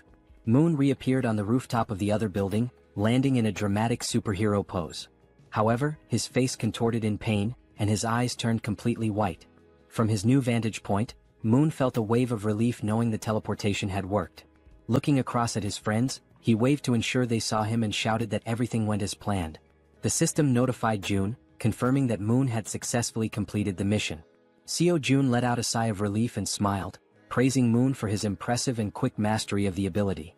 Moon, still waving happily, basked in the moment. But suddenly, without warning, Moon's strength gave out. His eyes rolled back and he collapsed unconscious on the rooftop, leaving him vulnerable. Both Jun and Toji froze in shock, their previous excitement quickly replaced by concern. Everything had been going so well, until it hadn't. Acting swiftly, Jun used his ability to summon a servant, bringing Moon's unconscious body back to their corridor. Moments later, they laid Moon down in one of the beds to let him recover. "Is he going to be okay?" Toji asked anxiously. Jun, studying the system's readout, reassured him, "Yes, he's just unconscious. The teleportation ability took a lot out of him." He explained that with enough rest, Moon would be fine. The system confirmed that Moon was healthy and in a deep sleep. Jun added, "This probably happened because he's not used to using the ability yet." Relieved, Toji sighed and said he was glad to hear it. Jun then shifted the focus. "Now it's your turn," he said, surprising Toji with the sudden declaration. "Wait, my turn?" Toji asked, caught off guard. The system displayed Toji's mission: perform 100 push-ups and 100 squats while wearing the steel armor. The time limit was 10 minutes and the reward was increased strength. The penalty for failure? Sleeping outside. Without hesitation, Toji began the exercises, starting with the push-ups. Clad in his heavy steel armor, every movement required an incredible amount of effort. Sweat poured down his face and dripped onto the floor as he pushed himself to the limit. Determined, he moved on to the squats, completing the second half of the mission with gritted teeth and unwavering resolve. When he finished, Toji stood tall, exhausted but triumphant, shouting, "Mission accomplished. I did it." The system confirmed his success, notifying Jun that Kang Deoksu, Toji, had completed the mission. Breathing heavily, Toji leaned against the wall to catch his breath while Jun observed him, impressed. With a body like his, so athletic and resilient, it's no wonder he has such endurance, Jun thought to himself. Suddenly, the system displayed a new message, something Jun had never seen before. "What's this?" Jun muttered, his eyes narrowing at the unexpected notification. As he studied the screen, Toji asked, "Is that really all for the mission?" Jun nodded, smiling warmly. "Yes, great job. You can go rest now." The system finished calculating and displayed a notification. Toji's strength had slightly increased. Turning to Jun, Toji expressed his gratitude. "Thanks for taking the time to help us. I really appreciate it." Jun, surprised by the sudden notification and watching Toji feel the changes in his body, noticed a new sense of energy radiating from him. Looking at his own hands, Toji clenched them into fists, feeling the power coursing through his veins. "This reward changes everything," he said with a confident smile. The next day, somewhere in a dark alley in Busan, Han screamed in desperation, urging everyone to run. The group scattered, fleeing for their lives as a ferocious horde of goblins pursued them. Toji, however, stopped running and turned around, his fury evident. Assessing the situation, he decided to act. The goblins, focused on their chase, were suddenly blinded by a brilliant light shining in front of them. As they adjusted their vision, they saw a towering figure clad in a steel suit of armor wielding a massive halberd. Without hesitation, Toji charged forward and struck the nearest goblin, impaling it with his halberd in one swift, powerful motion. Then Toji unleashed a flurry of diagonal strikes in rapid succession, cutting down goblins one after another. But the goblins, fueled by rage, refused to give up and surged forward with a determined attack. Expecting a direct assault, Toji braced himself, but the goblins cunningly outmaneuvered him, slipping past to target the more vulnerable backline. In an instant, arrows struck the goblins' heads in swift succession, ending their rampage permanently. Toji turned to see what had happened and spotted Moon wielding a bow and arrow. "Don't worry," Moon called out confidently. "I'll handle any goblins that get past you. Focus on the ones ahead." Gripping his halberd tightly, Toji turned back to the remaining goblins. A smirk spread across his face as he responded, "Got it?" Seeing Toji's renewed focus, the goblins froze, hesitating in their attack. One by one they began to retreat, turning back to where they came from. Frustrated, Toji yelled at them to come back and face him. As the goblins retreated, terror gripped them when a massive shadow appeared before them. It was the bear girl, her glowing red eyes piercing through the chaos. This was her dramatic first appearance, emerging from an ambush prepared for the retreating goblins. The goblins had no choice but to surrender to their fate, collapsing in despair and lamenting their past misdeeds. The group showed no mercy. Moon's arrows flew with precision, Toji's halberd struck powerfully, and the bear girl slashed through the goblins with her razor-sharp claws. Together they defeated the goblins one by one. Seizing the opportunity, Han shouted to Moon, "Now's your chance. Go." Moon, understanding the urgency, broke into a sprint toward his grandmother's house. "Thank you, Han," he called back as he ran, grateful for the opening created by his comrades. Meanwhile, the system notified Seo Jun that the citizen Moon had completed his mission. A pop-up appeared, stating that it was now evaluating the missions Moon had completed. Back in the comfort of his room, Seo Jun sat with his ultimate eyes ability activated, observing the system screen while slurping on cup noodles. The system pinged again, declaring the evaluation complete and awarding him 132,966 won, which was deposited into his Shutin's wallet. Jun paused mid-bite, stunned by the reward. This time it was actual money. Returning to his meal, Jun reflected on the situation. When Toji completed his mission, the reward had been strength, suggesting that additional rewards were now randomized. It makes sense, Jun thought. The missions are getting harder, so the rewards should scale with the difficulty. The system chimed again, confirming that Moon had completed all the missions available to him for the day. It also announced it would begin evaluating the rewards for Moon's completed tasks. The assessment concluded instantly. Still savoring his noodles, Jun grinned and said, "All right, let's see what the reward is." The system congratulated him for hitting the jackpot. For those unfamiliar, it clarified that a jackpot is the maximum prize accumulated in games of chance like slot machines or lotteries. Reading this, Seo Jun froze, momentarily stunned. Paralyzed with anticipation, he stared at the screen, waiting to see what incredible reward the jackpot would bring. Still staring at the system notification, Jun remained frozen in shock, His cup noodles stuck in his throat as he tried to process what the jackpot could possibly be. Then the system displayed the reward, a skill point granted as part of the jackpot. Upon reading this, Seo Jun's lips curled into a satisfied smile. This was perfect. He could choose exactly where to use the point. Back on the streets, Moon sprinted toward his grandmother's house at such an incredible speed that a faint blue aura trailed behind him. As he drew closer, exhaustion crept in, sweat dripping down his forehead. His mind raced with anxious thoughts. What if something had happened to her? Upon arrival, the house came into view, a small, simple home, completely unprotected against monster attacks. There were no barriers, no fortifications, just an ordinary house standing vulnerably amidst the chaos. Moon didn't hesitate. He rushed to the door and pushed it open, but a deep fear clawed at his chest. Frantically, he dashed through the house, checking every room as he called out, "Grandma, where are you?" Then he reached the bedroom. His eyes widened in shock. There she was, lying on a futon mattress, peacefully asleep, far calmer than Moon had ever imagined she would be. Cautiously, he approached, gently placing a hand on her shoulder.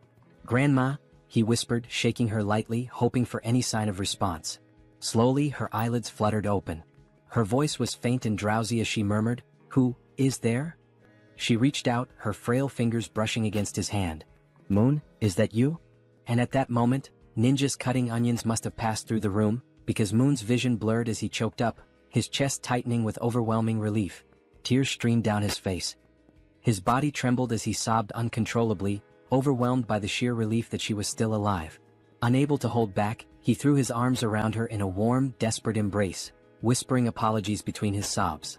"I'm sorry, Grandma. I'm so sorry it took me so long to come back for you." Despite his tears, the old woman smiled kindly and patted his back. "You're such a brave and kind boy, Moon. I knew you would come for me." At that exact moment, a system notification appeared in front of Seo Jun. Moon's loyalty had reached 100. Moon was now officially registered as a vassal. The number of available vassal slots had increased. Jun squinted at the system window in confusion. What's this?"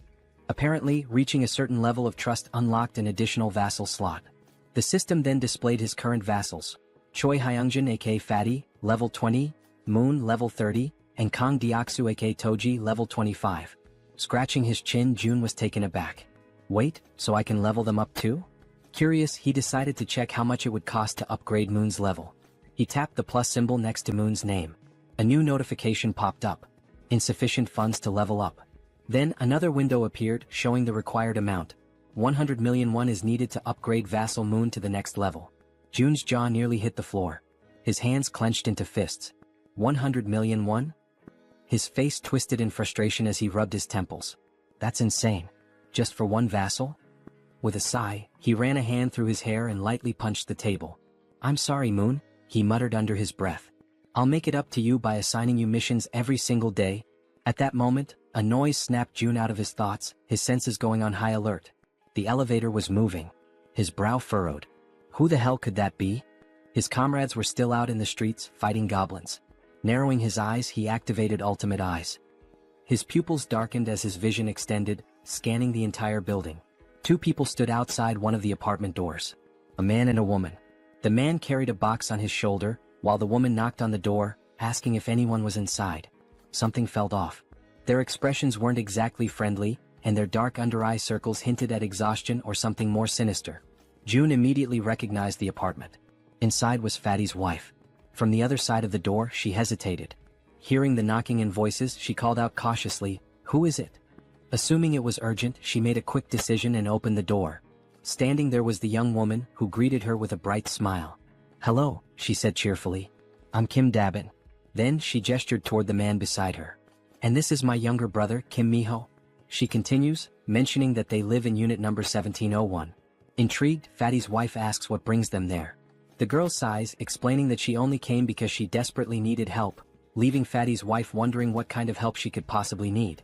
Then, with a sudden burst of desperation, the girl blurts out, practically shouting, "Would it be possible for you to let me take a shower?" Fatty's wife is completely caught off guard. Her jaw drops. Of all the things she had expected to hear, this was the absolute last.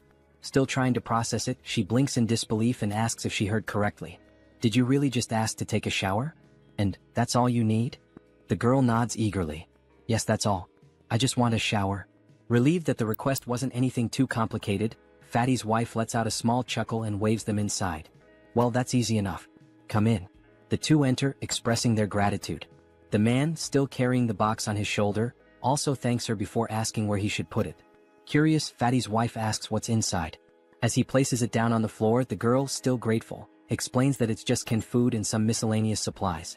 The man opens the box, revealing various types of canned goods, exactly as she had said. Seeing this, Fatty's wife smiles and thanks them, mentioning that they really didn't have to go through all that trouble. The girl waves it off. It's nothing really. If you think about it, I just walked into a stranger's house and made a pretty weird request. Just as she finishes speaking, something catches her attention from the corner of her eye. She turns her head slightly, her gaze landing on the collection of bows lined up against the wall, alongside Toji's baseball bat. Curious, she can't help but ask, do these bows and that bat belong to the owner of this apartment? Fatty's wife wasn't expecting that question. Still, after a brief pause, she shakes her head. No, actually, these don't belong to the apartment's owner. The real owners live in another unit, but it's kind of a complicated situation to explain in just a few words. The girl nods in understanding. I see. Watching everything unfold, Seo Jun deactivates his ability and thinks to himself that so far they don't seem like bad people. He then shifts his gaze toward the window and murmurs to himself, I'll go check it out later. After a brief moment of thought, he adds, I also need to talk to them. I want to ask if they'd be willing to help rescue other survivors from the nearby apartments. Before he can dwell on it further, a sudden system notification pops up. Jun blinks in surprise as the message appears before him. You have successfully hunted a red tiger. A second notification follows immediately after. You have gained a large amount of XP. Then another. 39,783,201 has been deposited into the Ultimate Shutin's wallet. And finally, one last message. Your skill level has increased and you have acquired a new ability. Jun stares at the notifications, his eyes widening in shock.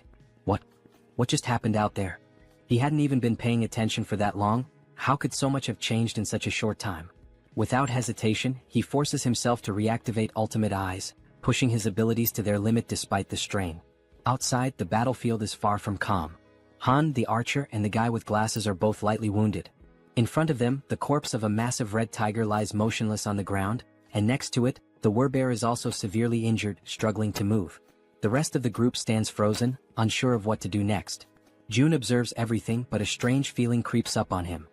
His stomach twists, and his chest tightens as a wave of unease washes over him. What the hell just happened? Suddenly, a sharp pain shoots through his body. His muscles spasm, cold sweat dripping down his face as an overwhelming pressure grips his chest. He groans in agony, barely able to keep himself upright. Then, the system sends another notification. You have discovered individuals who are eligible to receive citizenship. Through the pain, Jun barely manages to process the message. There are still people who aren't citizens yet? His breathing is ragged, but he forces himself to speak. System, grant them citizenship. A new notification appears instantly. A list of names flashes across the screen. Citizenship has been granted. And then, another alert. You have officially reached 50 citizens. An additional message follows. The amount of XP and money that citizens can earn has increased by 100%. But the surprises don't stop there. A final notification appears on the screen, revealing something unexpected. As the number of citizens has reached a specific threshold, all citizens have unlocked a new ability, Power of Trust. Jun stares at the words, mind racing. Power of Trust. What does that even mean? Despite his lingering confusion, his thoughts drift back to the battlefield. He clenches his jaw. Did anyone get seriously hurt? Back on the streets, we see Moon, slightly injured and gasping for breath, making a tremendous effort as he carries his grandmother on his back. Everyone else is also wounded, running desperately while providing cover for Toji, who is carrying the injured werbear woman.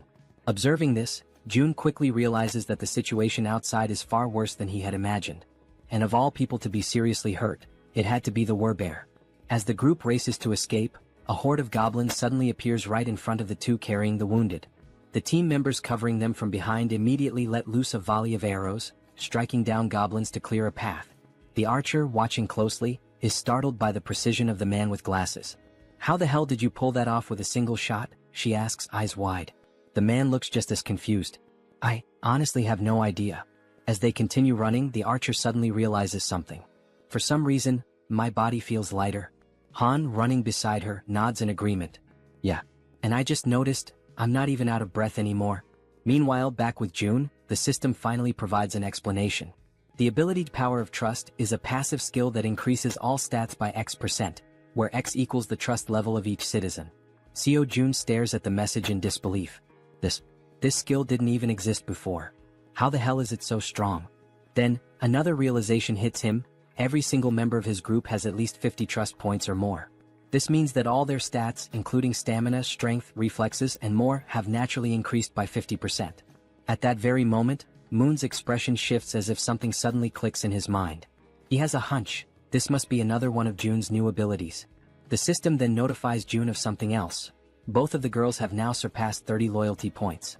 As a result, they are now eligible to be registered as vassals. Without hesitation, Kim immediately commands the system to register both of them. The moment it happens, the two women suddenly stop in their tracks, their bodies tingling as an overwhelming power surges through them. The system follows up with an update. Kim Gaeong, now at level 20, has acquired the piercing ability. Yu Hyerin, now at level 25, has awakened the skill Poisonous Mist. Now, brimming with their newfound power, the two turn back, ready to face the goblins chasing them. The archer steadies herself, drawing her bow. She fires an arrow straight at the goblins. Normally, her shots always land as headshots, every single time. But this time, something is different. The arrow doesn't just pierce through one goblin, it ricochets off and strikes several others, piercing through them effortlessly. Confused, the archer furrows her brows. What the hell? What just happened? The system promptly provides an answer. The ability Piercing is a tier C skill that uses mental strength to fire a penetrating arrow. Jun, standing with his arms crossed, watches as the information unfolds before him. Now that he knows what the ability is, he immediately issues a command to the system: create a mission. A new quest pops up. The archer must use Piercing to hunt 10 goblins within a 10-minute time limit. Reward: increased piercing proficiency. Penalty for failure: fatigue. As he processes this, Jun shifts his attention to the other ability. Unlike piercing, this one seems far trickier. Poisonous Mist is a deadly attack, and while it's classified as a B-rank skill, using it incorrectly could endanger the entire team. Jun exhales sharply, deciding to deal with it later. I'll figure it out when the time comes. Just then, the system sends another notification. The archer has successfully completed the mission. 10 goblins eliminated. A new message follows. The maximum number of missions available for today has been reached. Evaluating. Jun sighs, unimpressed. The rewards weren't that great this time. But now that the battle outside has settled, he decides it's time to check on the citizens living on the lower floors. Activating Ultimate Eyes, he scans the corridors. His gaze locks onto the silhouette of a man walking calmly through the halls, his hands tucked into his pockets. Jun watches as the man heads toward the bathroom, likely to collect water. Smart. Jun notes that this man has good survival instincts. He's gathering water before supplies run low. Shifting his focus elsewhere, Jun spots another pair, a man and a woman sitting together, preparing to eat. He observes them for a moment, realizing something important. They're already capable of gathering food and water on their own. Then, in another part of the building, something unexpected catches his eye. A woman. She's lying motionless on the floor inside a room. Without a second thought, Jun bolts toward her. The system immediately provides an update. Kim De-jung. Trust level, 18. Ability, Healing, awakened. Jun's heart pounds in his chest. Healing? His eyes dart between the system message and the unconscious woman on the floor. He reads the ability description. She can heal wounds. A surge of urgency floods through him. She's the first healer they've found, and they desperately need her. Without hesitation, Jun sprints forward. He has to help her, no matter what. After sprinting through the hallways, Jun finally arrives in front of the door to the room where the woman had collapsed. His breathing is still heavy from the run, but he quickly composes himself and reaches for the doorknob. Slowly, he tries to turn it, hoping to gain access without any trouble. However, to his surprise, the door is locked from the inside. A deep frown settles on his face as he realizes there is no way for him to open it from the outside. The sudden obstacle causes his shoulders to slump slightly, and he takes a step back, frustration creeping into his thoughts. But just as he starts to contemplate another course of action, something unexpected happens. His eyes widen momentarily as a new notification from the system appears before him. By sheer coincidence, or perhaps fate itself, he has just acquired a new skill. The system promptly displays its details. The ability is called Invisible Hand, and it is currently at level 1. According to the description, it allows him to summon and control an invisible hand at will. Reading the notification, a surge of newfound determination fills his chest. His grip tightens into fists as he mentally acknowledges the absurd but undeniable reality of his newfound power. Silently, he expresses his gratitude for this sudden stroke of fortune. Closing his eyes for a brief moment, Jun focuses his thoughts entirely on the locked door before him. He visualizes himself breaking the lock, willing it to yield under his command. When he finally opens his eyes, he is met with an unexpected yet welcome sight.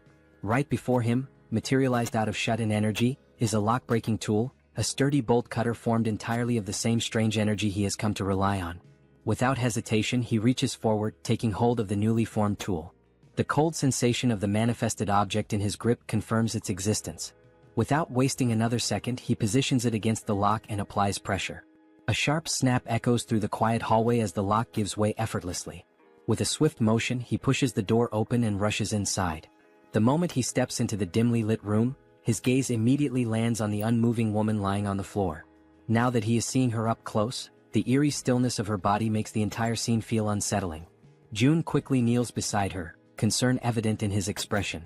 Reaching out, he gently nudges her shoulder, his voice calm yet firm as he speaks. He asks if she can hear him, if she is all right, urging her to wake up. There is no response. A deep sense of unease washes over him.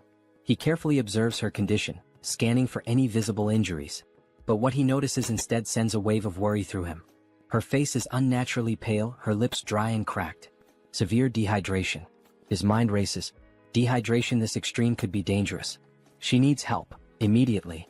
He quickly shifts his attention to the surroundings, searching for anything that might assist in stabilizing her condition. His eyes dart around the room, taking in every detail. Then, something catches his attention, something that makes him pause, confusion flickering across his face. There is water in the room. Yet, despite the presence of water, she is still in this critical state. It makes no sense. The contradiction unsettles him, sending a cold shiver down his spine. Glancing back at the woman, he forces himself to push aside the troubling thoughts. Now is not the time to question the situation. The priority right now is saving her. A sudden idea forms in his mind. Without hesitation, he opens the system interface. There is a chance this might work. Jun quickly assigns her a mission, a simple yet crucial task. The mission objective: breathe. The reward: immediate recovery from dehydration. The system processes the command, deducting 10,000 won as the cost for activating the mission. Almost instantly, a soft blue aura begins to envelop the woman's body. Jun watches intently, his pulse quickening as the energy works through her. Then faint sounds escape her lips, a weak, breathy noise, but a clear sign that she is beginning to stir. Relief floods through him. It worked. Slowly, her eyelids flutter open, her gaze hazy and unfocused. A blurred silhouette of a figure stands before her, a voice reaching her ears, asking if she is awake. Her mind struggles to process the situation. Her voice, weak but laced with confusion, manages to form a question. Who is he? And why is he in her room? Jun straightens slightly, meeting her dazed gaze. He introduces himself, explaining that he lives in a unit just above hers in the building. She blinks, her expression still foggy with exhaustion. The information doesn't seem to register right away. Still lying on the floor, she questions him again, her voice laced with uncertainty. How did he get inside? Jun, seeing no reason to hide the truth, states it plainly. He tells her that he saw she was unwell and decided to enter, by force breaking the door open to reach her. A moment of silence lingers between them. Then her breath hitches. Her expression shifts as realization dawns. Without warning, tears begin streaming down her face. And yet, she does not say a word. She simply cries, as if the weight of everything she had been enduring had finally caught up with her. She raises her hands to her face, wiping away the tears in an attempt to hide her crying. Her shoulders tremble slightly as she struggles to compose herself. Jun, watching her closely, immediately senses that something is wrong. There is an uneasiness in the way she reacts, something beyond just exhaustion or confusion. Taking a deep breath, he calls her name, Kim Dae-jung, his voice firm yet gentle. As she slowly pushes herself up from the floor, still visibly shaken, he speaks again. He apologizes for being so abrupt, for barging into her life so suddenly, but he makes it clear that he needs her help. There is urgency in his tone, something that makes her pause despite her lingering distress. Now sitting upright, her tear-filled eyes meet his, though her expression remains guarded. Her lips, still cracked from dehydration, barely part as she listens to him speak. Jun wastes no time in explaining, one of his allies is severely injured. The words seem to take a moment to register. Dae-jung slowly turns her body toward him, staring as if trying to process what he just said. Silence stretches between them. She blinks, her mind racing, trying to make sense of his words. His ally. Someone severely injured? Why is he telling her this? She doesn't understand, she doesn't even know this man. Panic begins to rise in her chest. He wants her to save someone? Why her? Doubt and fear intertwine within her thoughts. Her hands tremble slightly as she lowers them to her lap. It seems impossible, an absurd request thrown at her out of nowhere. He's putting his faith in the wrong person. And then another realization strikes her like a bolt of lightning. How does he know she's a nurse? Her breath catches. She has never told him that. No one in this building should even know. A wave of unease washes over her, yet at the same time, something about the way he speaks, the way he asks for help, doesn't feel threatening. There is no malice in his words, no ill intent in his eyes. Still hesitant, still uncertain, she makes a decision. She has to see for herself. Slowly, she turns to face him completely. Though suspicion lingers in her gaze, she swallows down her doubts and agrees to help. Her voice, though weak, carries a firm resolve as she asks where exactly she is supposed to go. June doesn't answer right away. Instead, he opens the system interface, his fingers moving swiftly across the translucent screen in front of him. He asks her to wait just a moment. He assigns her a mission, one that instructs her to use healing magic to cure the wounded werbear. The mission comes with a 1-hour time limit, a reward labeled as improved, and to his relief, no penalties. His eyes flicker with determination as he reads the details. He must save the werbear no matter what. Turning back to Daejung, he tells her that for now she should rest. He will personally bring the injured person to her. He then instructs her to find something to help with her own dehydration. But Daejung, already overwhelmed, barely has time to process his words before something utterly impossible happens. From seemingly nowhere, oranges begin to materialize in midair. Her eyes widen in pure shock, her breath hitching as she watches several bright oranges fall from the void and land in front of her. For a long moment, she simply stares, her mouth slightly open, completely stunned. Then, snapping out of her daze, she frantically raises a shaking finger, pointing at the fruit on the floor. What is this? Her voice trembles as she demands an answer. June, realizing how bizarre this must seem to her, quickly apologizes. But Daejung isn't satisfied. Her heartbeat pounds in her ears as she watches more oranges drop into existence. Where are these coming from? How is this happening? What kind of person is this man? Before she can demand further explanations, June simply turns his back to her. A slight smirk plays on his lips as he tells her, he'll explain everything later, once things have calmed down. And with that he walks away. Leaving her still kneeling on the floor, still staring in disbelief, he exits the room with a final request. He reminds her that she is still weak, that her body needs to recover, and he asks, no, insists, that she prioritize her own rest. As soon as June is gone, Daejung lowers her gaze to the scattered oranges. Slowly she reaches out, picking one up. The texture, the weight, the coolness against her fingertips. It all feels real.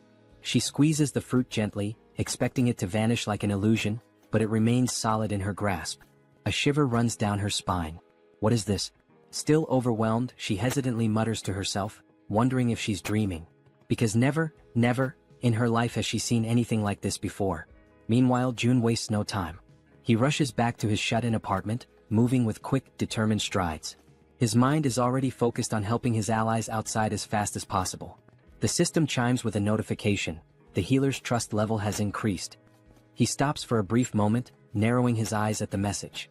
She hadn't trusted him before. That much was obvious. But now, it seems like her perception of him has changed, even if only slightly. Still, it isn't enough for him to let his guard down. Trust takes time. And honestly, he can't blame her. If someone broke into his home out of nowhere, he wouldn't trust them either. Shaking his head, he steps onto the balcony, his gaze drifting downward. His thoughts remain heavy, but as he looks out toward the streets below, something makes his entire body freeze. His blood runs cold. A massive, ferocious red tiger is charging through the streets, its powerful limbs propelling it forward with terrifying speed. And it's chasing his allies. June's breath catches as he sees his companions below, running for their lives. Desperation is evident in the way they scramble to escape, but the monstrous beast closes in on them, its deadly fangs gleaming under the dim light.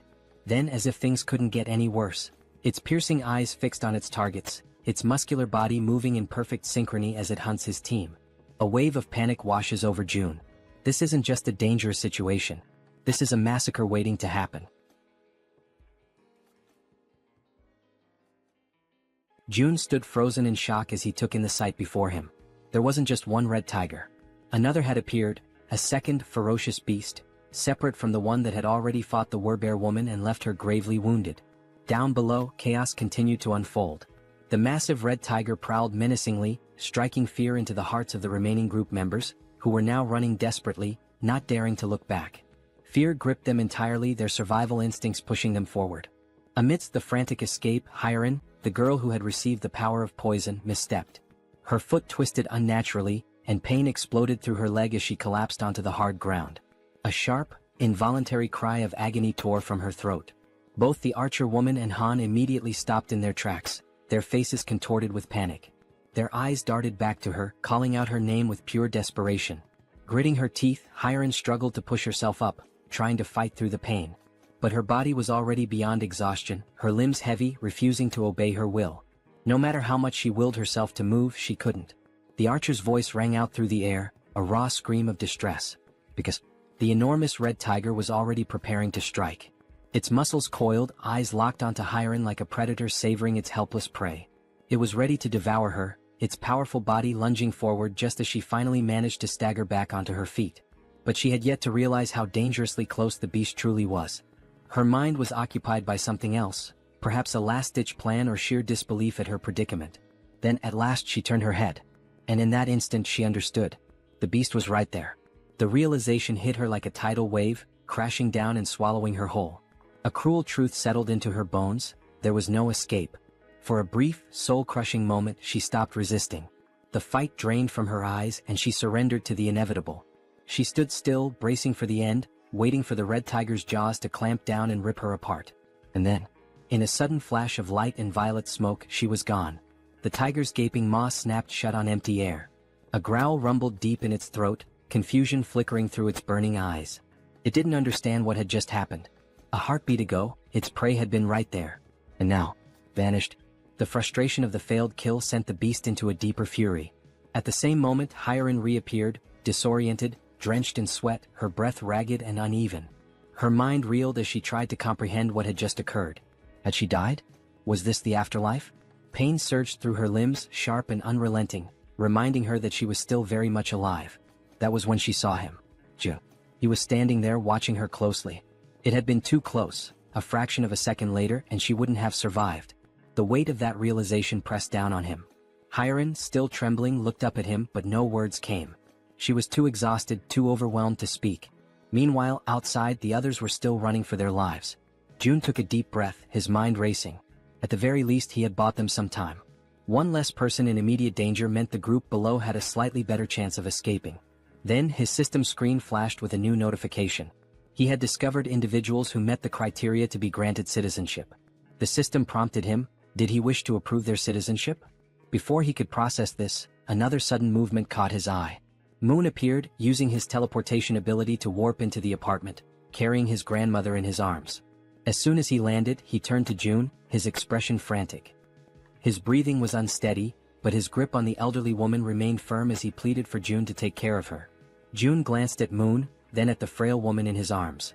The concern in Moon's eyes was unmistakable, but June's mind was already occupied with something far more urgent. Raising a hand, he told Moon to wait. There was a bigger problem right now. Moon parted his lips, ready to argue, ready to demand an explanation. But then he looked at June's face, at the seriousness in his expression, and he understood. Whatever June was dealing with, it was far worse than he had realized. Without another word, Moon nodded. He could tell that, at this moment, his grandmother was not the priority. Down below, the relentless red tiger was still in pursuit, refusing to let up. It chased the remaining group members without mercy, its predatory instincts fully awakened. June clenched his fists, forcing himself to focus. He needed to act. Activating his new ability, Invisible Hand, he made a decision. That tiger needed to die, and he had to find a way to kill it. Down in the streets, the archer, Han, and Togi, who was still carrying the injured werbear, kept running. But no matter how hard they pushed themselves, the red tiger was catching up. Han risked a glance over his shoulder, his stomach twisting with dread. If this continued, they were all going to be devoured. He had to do something. Instinct took over. Without a second thought, Han skidded to a stop, planting his foot firmly on the ground. His fingers tightened around one of his baseballs. His heart pounded in his chest as he raised his arm, channeling everything he had into one throw. A faint blue glow began to radiate around him, intensifying with each passing second. He poured everything into it. Then, he hurled the ball with all the force he could muster. It soared through the air, cutting through the night like a bullet. For a moment, hope flickered. Maybe, just maybe, it would hit. But in the blink of an eye, the tiger dodged. The ball shot past it, colliding uselessly with the ground. A low, guttural growl rumbled through the air. Then, the red tiger threw back its head and roared, a deafening sound that reverberated through the city streets, a declaration of its dominance. The archer's voice rang out in terror as she screamed for Han, begging him to run. But it was too late. The red tiger, eyes gleaming with lethal intent, lunged at him. Teeth bared, claws outstretched. Han gritted his teeth, knowing he was out of time. There was nothing he could do to stop it. But there was one thing he could still do. A single desperate choice. He turned his head and shouted for his friends to keep running. Then, without hesitation, he broke into a full sprint in the opposite direction. If he could lead the tiger away, even if it cost him his life, then at least the others might make it out alive. His chest heaved. His legs burned. Every step was fueled by sheer willpower. But deep down he knew. This could be the end for him. And still he ran. As he approached a parking lot, hoping against all odds that goblins or some other kind of monster would appear to distract the red tiger, Han continued to run with all the strength he had left. But once again the relentless beast was far too close behind him. It was undeniable now, this was truly the end for him.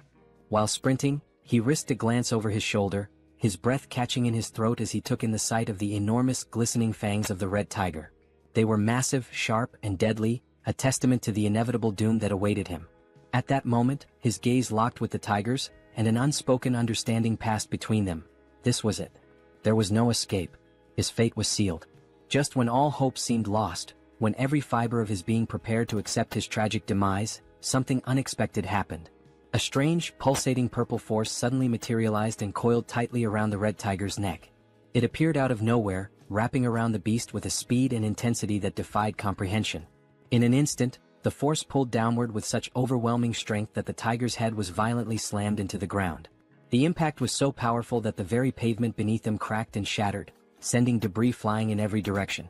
The tiger let out a guttural snarl of frustration, struggling against the mysterious force. Its powerful limbs instinctively clawed at the ground, attempting to regain stability, but the unseen energy was relentless. Slowly, its paws began to lift off the ground, its body suspended as if an invisible hand were hoisting it up. The purple force continued to constrict, tightening mercilessly around the tiger's throat, squeezing the life out of the monstrous creature. It was unmistakable. This wasn't a natural occurrence. This was someone's doing. And Han, still frozen in shock from witnessing the impossible, knew exactly whose work this was. There was no doubt in his mind, this was June's power. Moments later, the archer woman and the bespectacled man arrived at the scene, their breaths ragged from the exhausting chase. They had rushed there, fearing for Han's safety, but what they found left them momentarily speechless. Their eyes widened in disbelief as they beheld the red tiger, still writhing in agony, its body dangling helplessly as the mysterious force continued to choke the life out of it. As the archer took in the scene, a system screen suddenly appeared before her, glowing softly in the dim light. She hesitated for a brief moment before focusing her attention on the text displayed before her. Her expression shifted almost instantly. Her eyes widened in shock as she absorbed the information. Then, as though gaining a newfound sense of understanding, she took a deep breath, regaining her composure. With a newfound calmness, she turned to her companions and, without hesitation, stepped forward. High above, watching the events unfold from his vantage point, June observed everything with sharp, calculating eyes. There was no need for him to intervene any further. He had already done what was necessary. Now, as long as Jaehyeon, the archer, landed the final blow, he would receive 4 times the loot. Below, the red tiger, still trapped and gasping for air, thrashed desperately in a futile attempt to escape. But its fate was already sealed. The archer, understanding the significance of this moment, took her time, preparing what would be her most crucial shot yet. The tiger's fiery gaze turned to her, desperation evident in its glowing eyes. It was pleading for mercy, seeking even the faintest glimmer of hope for survival. But the woman standing before it held no sympathy. Her expression was one of cold resolve. Mercy was not an option, not for this wretched beast. She pulled back the string of her bow, channeling an intense blue aura into her arrow. The pressure emanating from the charged shot was immense, causing the very air around them to tremble. Then, with a swift, decisive motion, she released the arrow. A powerful gust of wind exploded outward as the arrow soared through the air, its force cutting through the night like a spear of vengeance. The instant it found its mark, a system notification flashed before June's eyes. You have successfully hunted a level 28 red tiger. You have gained a significant amount of experience points. 62,311,776 one has been deposited into your shut-in wallet. As the tiger's body collapsed lifelessly onto the ground, another notification appeared, this one highlighting the growing dynamics among the group. Team trust and loyalty levels have increased. Another notification followed shortly after. Han's loyalty level has exceeded 30. He now meets the requirements to be registered as a vassal. A satisfied smile played on Jun's lips. Everything had gone exactly as planned. He nodded to himself before selecting the prompt to accept Han's registration as his vassal. A few moments later, the scene shifted to another part of the building where someone was being healed. It was the healer, the woman who had previously collapsed in exhaustion within one of the rooms. Now fully conscious, she focused her energy, her hands glowing faintly as she tended to the wounded. The injuries of the others faded rapidly under her care, not even leaving scars behind. The first person she prioritized was the Werbear woman, whose body had suffered severe damage during the brutal encounter with the red tiger. Jun, watching from afar, reflected on the sheer luck they all had, him included, in having found a healer in a situation like this. Han approached, still catching his breath. Without wasting any time, Jun turned to him and asked what had happened below, particularly why the red tigers had suddenly appeared. Han, his voice still carrying traces of exhaustion and gratitude, explained that the location where Moon's grandmother's house had once stood was likely a territory belonging to the red tigers. They had managed to take one down, but another had soon appeared, proving that the area was far more dangerous than they had initially assumed. Hearing this, Jun processed the information carefully. It made sense. There was no reason to believe that only goblins would inhabit this region. And now that he thought about it, there hadn't been any goblins in this area. That meant the goblins had probably already invaded the buildings nearby. If that was the case, Moon's grandmother wouldn't have been safe if she had remained inside. Despite everything, the only reason she had survived was that she had unknowingly been within the red tiger's territory. Jun exhaled slowly, shaking his head. The sheer luck involved in this entire ordeal was truly something extraordinary. Just then, another system notification appeared before him. Healer's performance is being evaluated. 73,312 has been deducted for the mission. The healer let out a relieved sigh upon realizing that her task had been successfully completed. Seeing her reaction, Jun stepped forward and acknowledged her efforts, telling her that she had done a great job. However, she quickly waved off his praise and instead asked if she could finally return home. Before anyone could respond, a voice interrupted. Wait a moment. It was Fatty, who had finally reappeared after spending some time resting and recovering from the ordeal. Scratching the back of his head, he looked around awkwardly before addressing the group. I know this might not be the best time to bring this up, but are you guys seriously planning on gathering in my apartment all the time?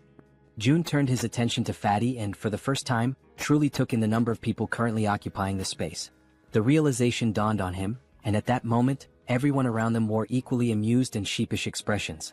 With a small chuckle, Jun reassured him. There was no need to worry, he had already made arrangements. Unit 2901 was currently unoccupied. Electricity, water, and every other necessity for daily life would be provided, and they were free to live there. Upon hearing this, the entire group erupted in joy. He also calls out to Dabin and informs her that Units 2101 and 2102 are currently unoccupied as well. Jun states that he will ensure that electricity is supplied to those units and requests that she notify the other survivors, letting them know they can use the bathrooms and showers in those apartments. Upon hearing this, Dabin and her brother exchange glances before nodding in agreement, assuring him that they will take care of it. Jun then adds that out of the two available units, Dabin and her brother are welcome to claim one for themselves. The unexpected offer leaves both of them stunned, their jaws practically dropping in disbelief. Jun, however, remains composed and instructs them to inform the other survivors that they may take the remaining unit. After settling that, Jun shifts the conversation to another matter, saying that he has a favor to ask. Dabin, still somewhat taken aback, encourages him to go ahead and say what he needs. Without hesitation, Jun states that he wants her to become the messenger between himself and the rest of the survivors. The moment those words leave his mouth, Dabin pauses, furrowing her brows in confusion. She repeats his request, asking if she heard him correctly. Did he really mean messenger? Jun, completely serious, confirms it. He then lays out the details of his plan, instructing her to inform everyone that whichever team manages to eliminate 100 goblins the fastest will be rewarded with an empty unit of their own. Furthermore, he emphasizes that in addition to securing a place to live, the winning team will also receive essential supplies, unlimited electricity, running water, gas, and food, ensuring their survival and comfort. But there's more. Jun goes on to clarify that if the team agrees to take in 10 additional survivors, those individuals will also be granted access to the same benefits. For a brief moment, the atmosphere in the room grows heavy with tension. The weight of Jun's words settles over them, and everyone seems to grasp the implications of what he is proposing. Then, as if anticipating concerns, June adds one final note. He instructs Dabin to make sure she informs them that the distribution of these benefits may take longer depending on which floor their new residence is located. As he watches their reactions, June contemplates his next move. From this point forward, he realizes every decision will be like moving pieces in a strategic game of chess. Only those who prove their worth will receive the resources they need. At that moment, a system notification appears before him. A new quest materializes, an official mission to hunt down goblins. The quest has a strict time limit of 168 hours, a modest reward of experience points, and a harsh penalty for failure, being barred from using any shared facilities. A final message flashes before his eyes. Will you grant this quest? Yes or no?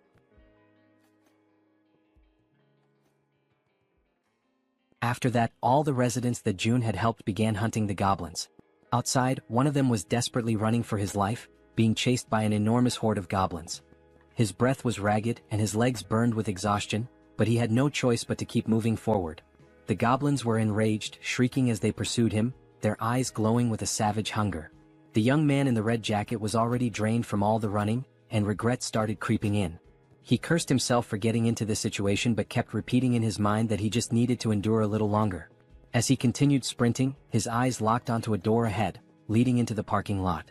His last hope of survival. Behind him, the goblins, with their sharp claws outstretched, were closing in rapidly, almost managing to grasp him. But at the last second, the young man threw himself forward, sliding across the ground as if making a desperate soccer tackle.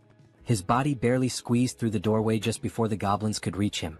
With whatever breath he had left, he screamed in desperation, urging the others to attack immediately. His voice rang with panic as he warned them that the whole thing had been a trap. 3 other members of the group, armed with spears, stepped forward, assessing the situation with calm determination. They acknowledged the red-jacketed man's efforts, commending him for doing a great job in luring in even more goblins than they had initially expected. Without wasting a second, the spear-wielding men began their assault. Their weapons thrust forward in swift, practiced movements, piercing through the goblins before they could force their way through the door. Some of the goblins, already wounded, stumbled back, while others still fought desperately, pushing forward with wild fury. One by one, the goblins were cut down, their bodies being flung backward with every powerful strike. Realizing the overwhelming disadvantage, one of the goblins, seemingly higher in rank, let out a sharp, commanding screech, a call for retreat. Upon hearing it, several goblins turned tail and began fleeing without even looking back. Noticing their retreat, the spear-wielding men shouted for everyone to attack faster before they could escape. One of the men suddenly grinned, a glint of mischief in his eyes, as if he had just come up with something interesting. He turned to the others and asked if they wanted to see something cool. His teammates, unsure of what he was planning but intrigued nonetheless, nodded in agreement. The red-haired man took a deep breath, steadying himself, his focus entirely on his target. Holding his spear tightly, he aimed at the fleeing goblins and, with a force that almost seemed superhuman, hurled it forward. The sheer speed and strength behind the throw made it seem as if he possessed some hidden power. But in reality it was pure brute strength. The spear flew past the twin brothers, slicing through the air at an incredible speed, heading straight for the escaping goblins. One of the goblins, foolishly thinking it had made it to safety, was struck squarely in the back. Its body convulsed for a brief moment before falling lifelessly to the ground. The red-haired man turned back to the twins, a triumphant grin spreading across his face as he asked if they thought that was amazing. The twins, eyes wide in awe, immediately agreed, saying it was absolutely badass. Stretching his arms as if shaking off the tension, the red-haired man then casually asked how many goblins each of them had managed to kill. The twin on the left proudly declared that he had taken down 22. The twin on the right smirked and smugly announced that he had won, having slain 23. Hearing this, the red-haired man grinned even wider and stated that they had officially completed their mission of defeating 100 goblins. After all, between just the 3 of them, they had already slain over 100.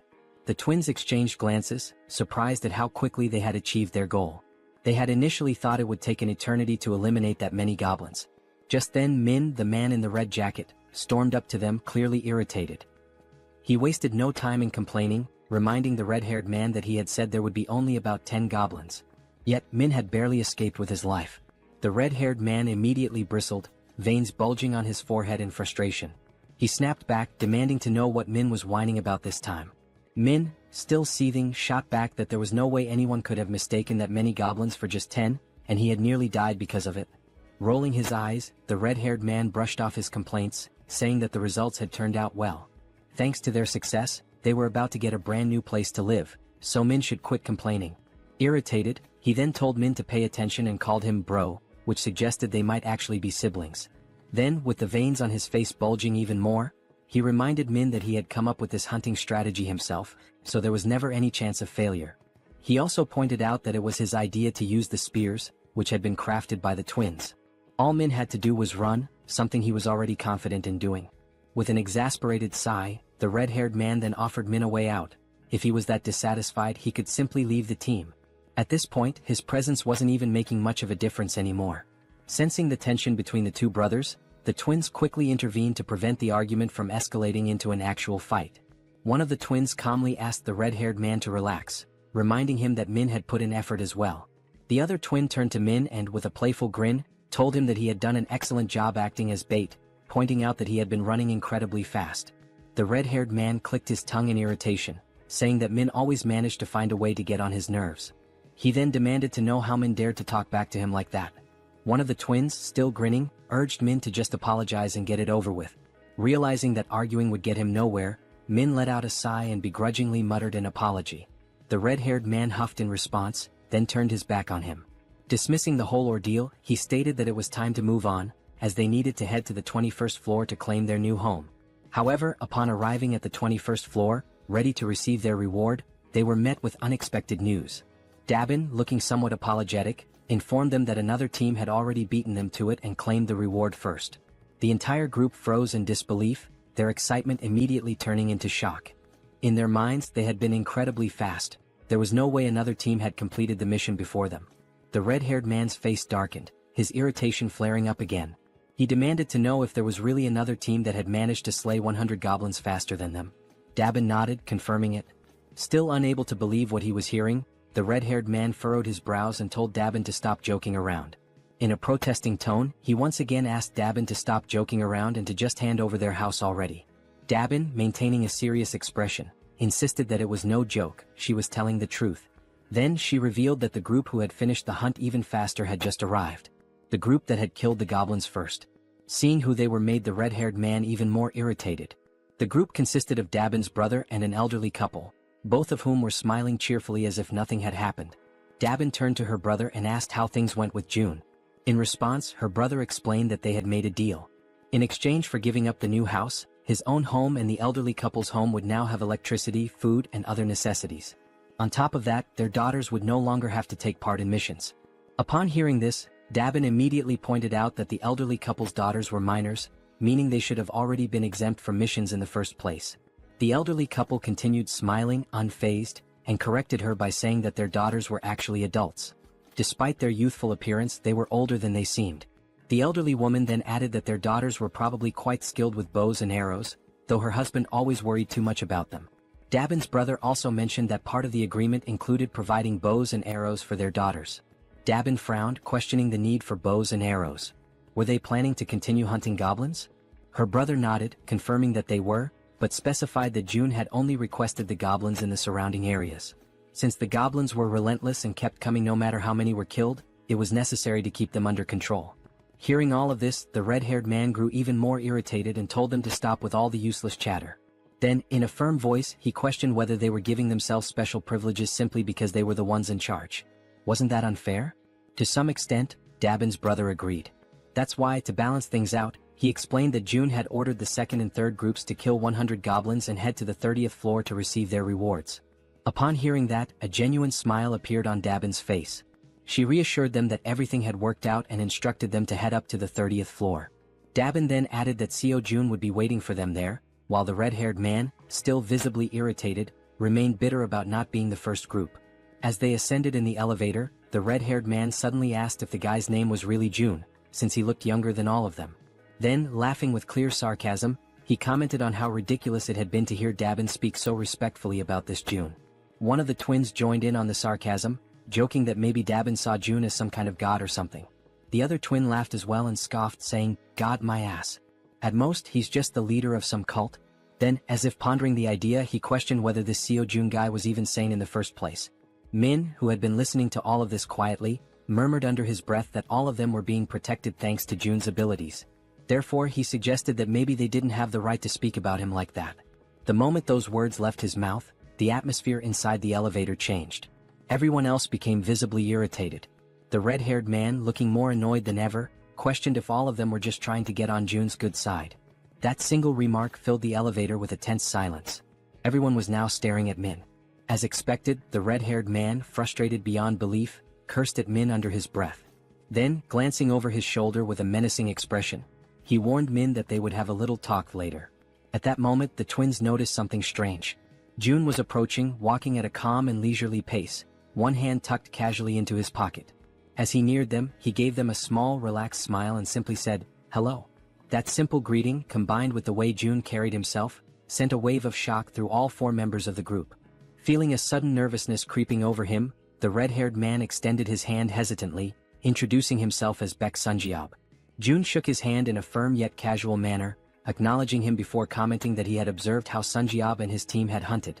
He noted that they had made excellent use of the barrier and that their strategy had been quite effective. Hearing that sent another chill down Sunjiob's spine. His voice slightly unsteady, he asked how Jun could possibly know that. Jun completely ignored the question. Instead, he simply smiled and stated that from now on, he would be providing electricity, water, and gas to units 1301 and 1502. Sunjiob, still trying to make sense of what was happening, managed to thank him but couldn't hold back another question. How was any of this possible? Once again, Sunjiob asked how Jun was doing all of this, how exactly he was making it happen. And yet, for the second time, Jun ignored him. Instead, he casually reminded them that since they had successfully hunted 100 goblins, they were now qualified for these benefits. Then, as if the entire situation wasn't unsettling enough, Jun's expression shifted into a disturbingly eerie smile. With a tone that sent chills down their spines, he added, "By the way, I'm not some cult leader." His eyes glinted with amusement as he continued, "And I certainly don't have any intention of becoming a god." The weight of those words left the entire group frozen in place, completely paralyzed with fear and unable to react. Then, with that same eerie and slightly devilish smile, Jun raised his hand near his mouth, as if about to share a secret. "There's just one more thing." His voice carried an unsettling undertone as he announced that he had a request to make of them. Sometime after that, the new group is seen running at full speed, desperately fleeing from something. When the scene shifts to a front view, the four members are revealed to be escaping, but this time, it's not from goblins, it's from massive, bloodthirsty orcs. Their feet move swiftly as they turn a corner, frantically trying to put more distance between themselves and the monsters. As they round another street, they shout desperately for someone to hurry up and throw things at the orcs. Standing in front of them is Han, holding several spears in his hands. With a subtle smirk, Han tells them they did a good job. As the orcs remain distracted by the fleeing group, Han channels his energy into one of his spears, causing a blue aura to radiate from its blade. A system notification appears, displaying Han's stats. Level 33, holding the title of the 6th Knight, with 70 points in trust and 78 in loyalty. His awakened ability is throwing. Han's throws were already powerful, but now, by consuming mental energy, he can amplify his attack power up to 5 times. As he focuses on his throw, energy visibly gathers along the blade of his spear. The system further indicates that his physical abilities increase by a percentage based on his loyalty, that the experience points and money dropped by monsters are tripled, and that knights can grow at an accelerated rate. Then, with immense force, Han hurls the spear, striking one of the leading orcs directly. Upon witnessing its companion fall, another orc becomes enraged. Gripping a massive machete, it lunges forward, ready to strike Han with a devastating blow. Despite facing such a formidable enemy, Han remains completely calm. That's because, from the back line, a well-aimed arrow infused with energy is already soaring toward the orc. The arrow pierces the orc's head, and with that, it's clear who fired the shot. The archer had been providing cover from the rear all along, and that was precisely why Han could remain so composed. As the second orc collapses, Han swiftly draws another spear and hurls it toward the third orc. The moment it lands, Han finally exhales and says that it's all over. At that moment, a notification appears for Jun, informing him that he has successfully hunted a level 19 orc and earned wands as a reward for the mission to eliminate 100 orcs. With the mission now complete, 3 people who had been hiding from the orcs in that region are rescued. Han approaches them, reassuring them that there is a safe place they can go. As they move toward the main group, the system suddenly issues an alert. Unauthorized individuals are attempting to enter. The system then prompts Seo Jun, asking if he would like to grant them citizenship. Having just deactivated his Ultimate Eyes ability, Jun notices that this time, there are 3 new individuals. When he looks at the system's interface, he realizes that by accepting them, the total number of citizens under his care has now reached 200. A new system notification appears, confirming that citizenship has been granted to the 3 newcomers, bringing the total to 200. The system further reveals that as the number of citizens reaches certain thresholds, new abilities are unlocked. This time the ability tax collection has been activated. This newly unlocked ability allows him to collect 10% of all the money his citizens possess. However, it comes with a cooldown period of 30 days. Realizing this, June understands that the tax collection ability essentially returns a portion of the citizens' money to him. As he contemplates it, he notes that these kinds of actions are not something he can freely reverse whenever he wants. Biting his finger anxiously, he acknowledges that he will have to wait for a long time before he can actually benefit from it. But time is a luxury he does not have. He is running out of time to save his parents and must send Han's team to where they are as soon as possible. Scrolling through the system, June considers redistributing only 30% of the collected funds, seeing it as an investment. Upon executing this command, the system notifies him that the ability's level has increased, reaching level 10 and granting him 3 additional skill points. At that moment, June feels a sharp tightness in his chest, accompanied by an intense pain. A deep purple domain expansion begins spreading beyond the building. Another system notification appears, displaying a congratulatory message. It states that with this expansion, an official declaration has been made across every corner of the apartment complex. Additionally, a fund of 1 billion won has been deposited into his wallet. Furthermore, the construction function has been activated. Still clutching his chest from the lingering pain, June looks at the system screen, reading the new notification. His mind immediately starts racing, questioning what exactly this construction function entails. The system then displays a list of available facilities that can be built, along with their respective costs. It also shows the value of the fund and an annual production revenue of 30 million won. The available construction options include a solar power generator, a store, and a training facility. As he reads through the details, June is visibly shocked. The annual revenue is only 30 million won, yet installing a solar generator alone costs 130 million won. That means he would need to maintain the solar power system for nearly 5 years just to break even. Following this realization, the system asks if he would like to proceed with installing the solar generator. For now, June declines, stating that his current priority lies elsewhere. The money needs to be allocated toward more immediate necessities, such as increasing the levels of his vassals. At that moment, June notices something different, something unusual. The system displays the total amount in the fund, exactly 1 billion won, the same amount he had received upon leveling up.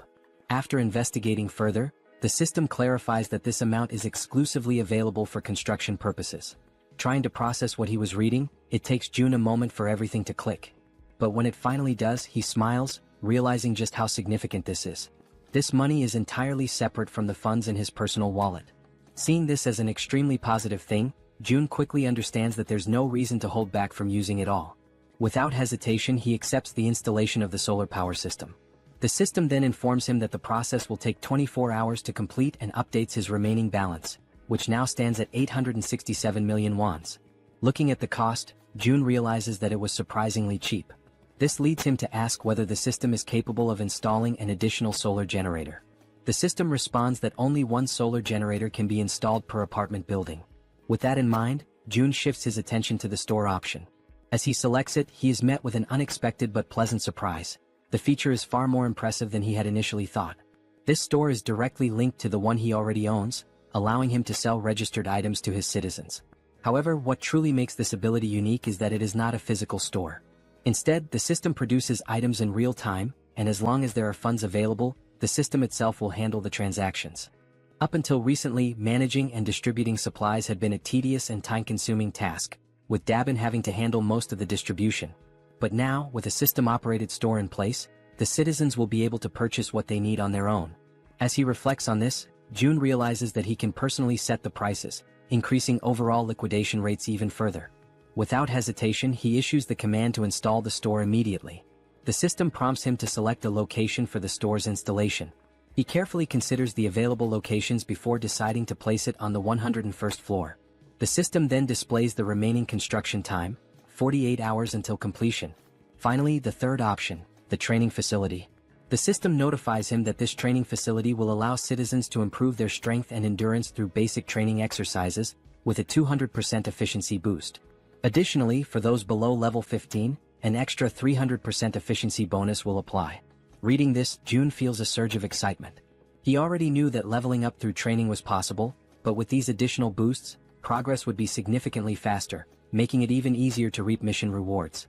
The system also prompts him to choose a location for the training facility.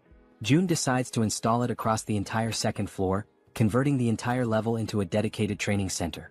The system then updates, displaying a 72-hour countdown for its completion. Lastly, there are also the 3 skill points he had acquired. However, something new has also been unlocked: the itemization feature. This allows registered products to be purchased in different sizes and quantities. Intrigued, June taps on the system interface to learn more details. Until now, package deals were available, but individual purchases had only just become possible. Looking through the list, he sees various liquid-based items and notes that while not everything is there yet, the range of available options has expanded significantly. There are now different types of food and additional product variations. Now, with a slightly mischievous smile and a new plan forming in his mind, June realizes just how useful this could be. Meanwhile, back on the battlefield, Toji is clad in his knight armor, engaged in combat against an orc wielding a large knife. The orc lands a strike, but Toji's armor absorbs the impact, leaving him completely unharmed. Spotting an opening, Toji seizes the moment and delivers a decisive blow, eliminating the orc with a single strike. After defeating his opponent, Toki sighs in relief, muttering that it was a close call and that this battle is far more exhausting than expected. From behind him, Han calls out to Toji and poses a question. What would happen if he threw the halberd he was holding? Looking down at the weapon in his grip, Toji admits that he has never actually considered that possibility before. Han then asks him to hand over the halberd for a moment, wanting to try something. As soon as Han takes hold of it, a familiar blue aura begins to radiate from his hands. Focusing intensely, he prepares himself before hurling the weapon with all his might. The halberd soars through the air at an incredible speed, vanishing into the distance with overwhelming force. Toji, wide-eyed in shock, watches in disbelief before finally speaking. He had assumed Han was joking when he mentioned throwing the halberd. Now, however, the weapon was far beyond their reach. Crossing his arms, Han simply responds that he has already thrown it. Now he suggests that Toji deactivate the weapon's summoning and call it back again. Only then does Toji finally understand what Han had been thinking when he proposed the idea. Focusing, Toji channels his energy and cancels the summoning of the halberd before reactivating it. Instantly, another halberd materializes in his hands. Toji stares at the weapon in awe, his surprise quickly turning into exhilaration. Overcome with excitement, he turns to Han, calling him a genius. Han, however, remains modest and tells him not to exaggerate. Just then, the female archer arrives, looking somewhat tense. She informs them that they need to leave as her supply of arrows is running low. However, just as she finishes speaking, something completely unexpected catches her attention. Glancing down at the ground, the archer spots something unusual. Confused, she asks what it is, because right before their eyes, a fresh quiver filled with new arrows is materializing out of nowhere. It was as if the June himself was telling them that they were meant to continue the mission. Retreat was not an option. The system displays a new ability called OmniFocus, which allows the user to activate another ability while observing an area using the Ultimate Eyes ability. After collecting the new arrows, the archer continues hunting creatures alongside the group. The system keeps notifying them of the orc kills, showing that the last one was level 19 and the amount of one deposited into the shut-in wallet. Additionally, the system indicates that some citizens have completed the mission assigned to them, resulting in more ones being spent. Furthermore, some citizens are leveling up. With his arms crossed, June looks at the system and realizes that he has always been right. It is indeed possible to increase attributes through mission rewards as well. A glimmer of hope begins to appear in his thoughts. Staring out the window, he notes that his parents' house is about 10 kilometers away, which would take approximately 3 hours on foot to reach. After considering this, he decides to take a walk around the building and heads toward the elevator. Upon stepping out, he makes his way toward the rooftop, approaching the highest point of the structure. Observing the state of the city in the aftermath of the apocalypse, he takes in the sight of the ruins, every single building reduced to rubble except for his own. The devastation is overwhelming, and he mutters that this is truly horrifying. Thoughts race through June's mind and he quickly comes to a realization. He needs to act fast as soon as possible. Opening the system window, he decides to start with Han's group. The first person the system highlights is the bespectacled man Jaehyeon.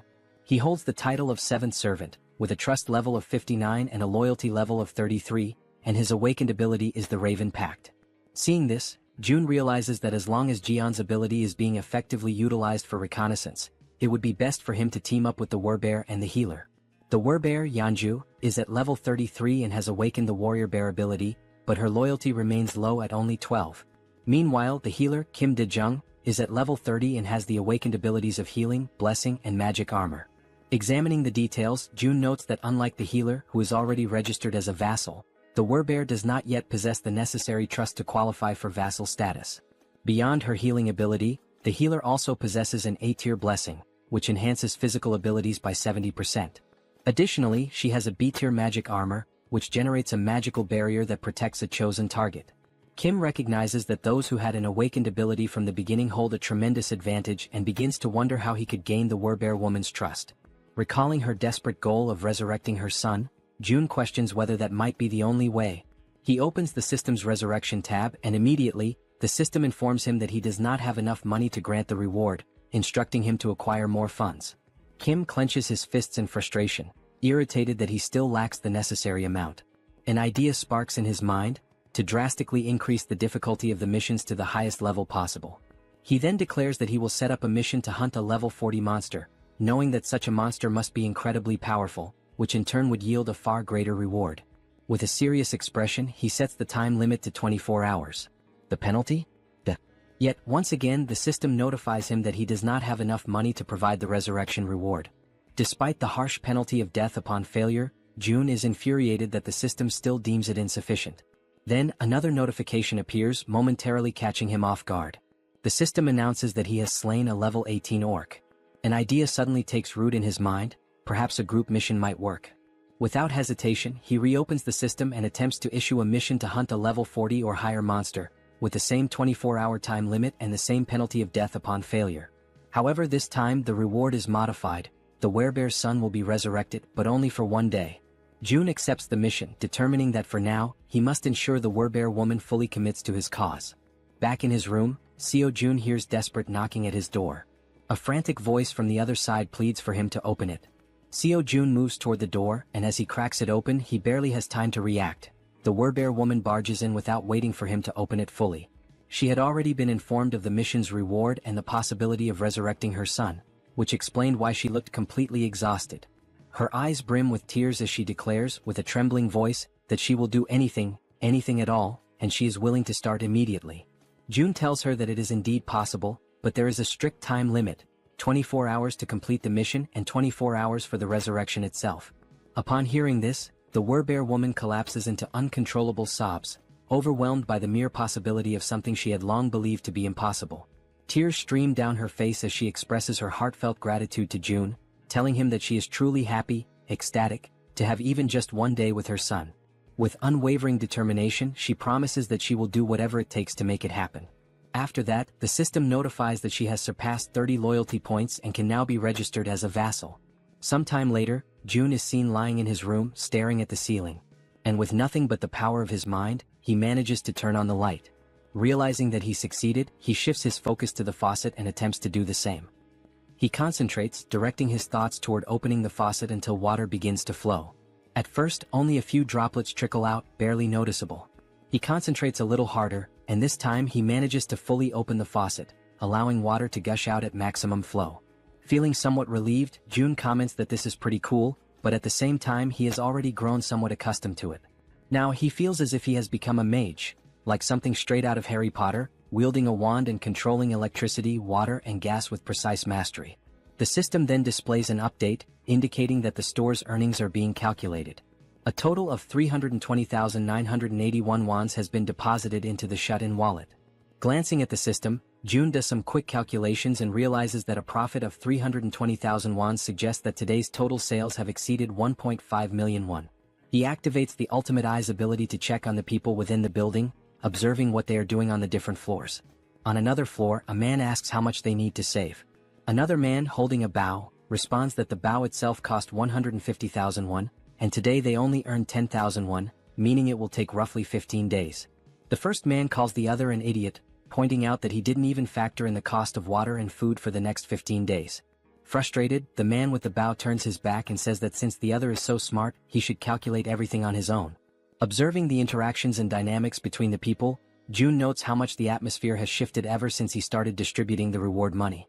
He also realizes that ever since the mysterious place known as the store appeared on the first floor of the building, the small amount of money earned from hunting goblins has begun to ignite a growing desire among the people to hunt even more. And now that there are no longer enough goblins left within the apartment complex, people are being forced to venture outside in search of prey. Looking at the system, he feels a certain satisfaction, as level-ups are progressing steadily, and the number of new citizens has grown significantly. The system shows that the current population is 789, with XP and money bonuses now at 100%. Fixated on the system screen, Seo-jun realizes that things are about to expand exponentially from this point forward. Then once again another notification appears. Another level 18 orc has been slain. Sometime later, down below, the Werbear woman, with her immense superhuman strength, is tearing through wave after wave of goblins, crushing them without hesitation. Now she is emitting a golden aura, striking fear into the goblins before they even have a chance to fight back. Without wasting a single second, her thoughts consumed by the possibility of seeing her son again, she charges forward, completely obliterating the remaining goblins. Once no more goblins are left standing, she begins to revert to her human form. The exhaustion catches up with her, and she breathes heavily, struggling to steady herself. From a distance, the healer calls out to her, asking if she is okay and whether she is injured anywhere. The Werbear reassures her that she is fine, stating that even if she were hurt, it wouldn't be enough to stop her. The healer, concerned, urges her not to push herself too hard, mentioning that she is eliminating all the monsters before anyone else even has a chance to fight them. The Werbear apologizes, insisting that she isn't trying to steal anyone's kills. The archer, curious, asks why she is apologizing in the first place, pointing out that by taking down the monsters so quickly, she is making things much easier for everyone. Hearing this, the Werbear feels a sense of relief. Her companions are not upset with her after all. Watching from afar using the ultimate eyes, June acknowledges that forming this team was indeed a good decision.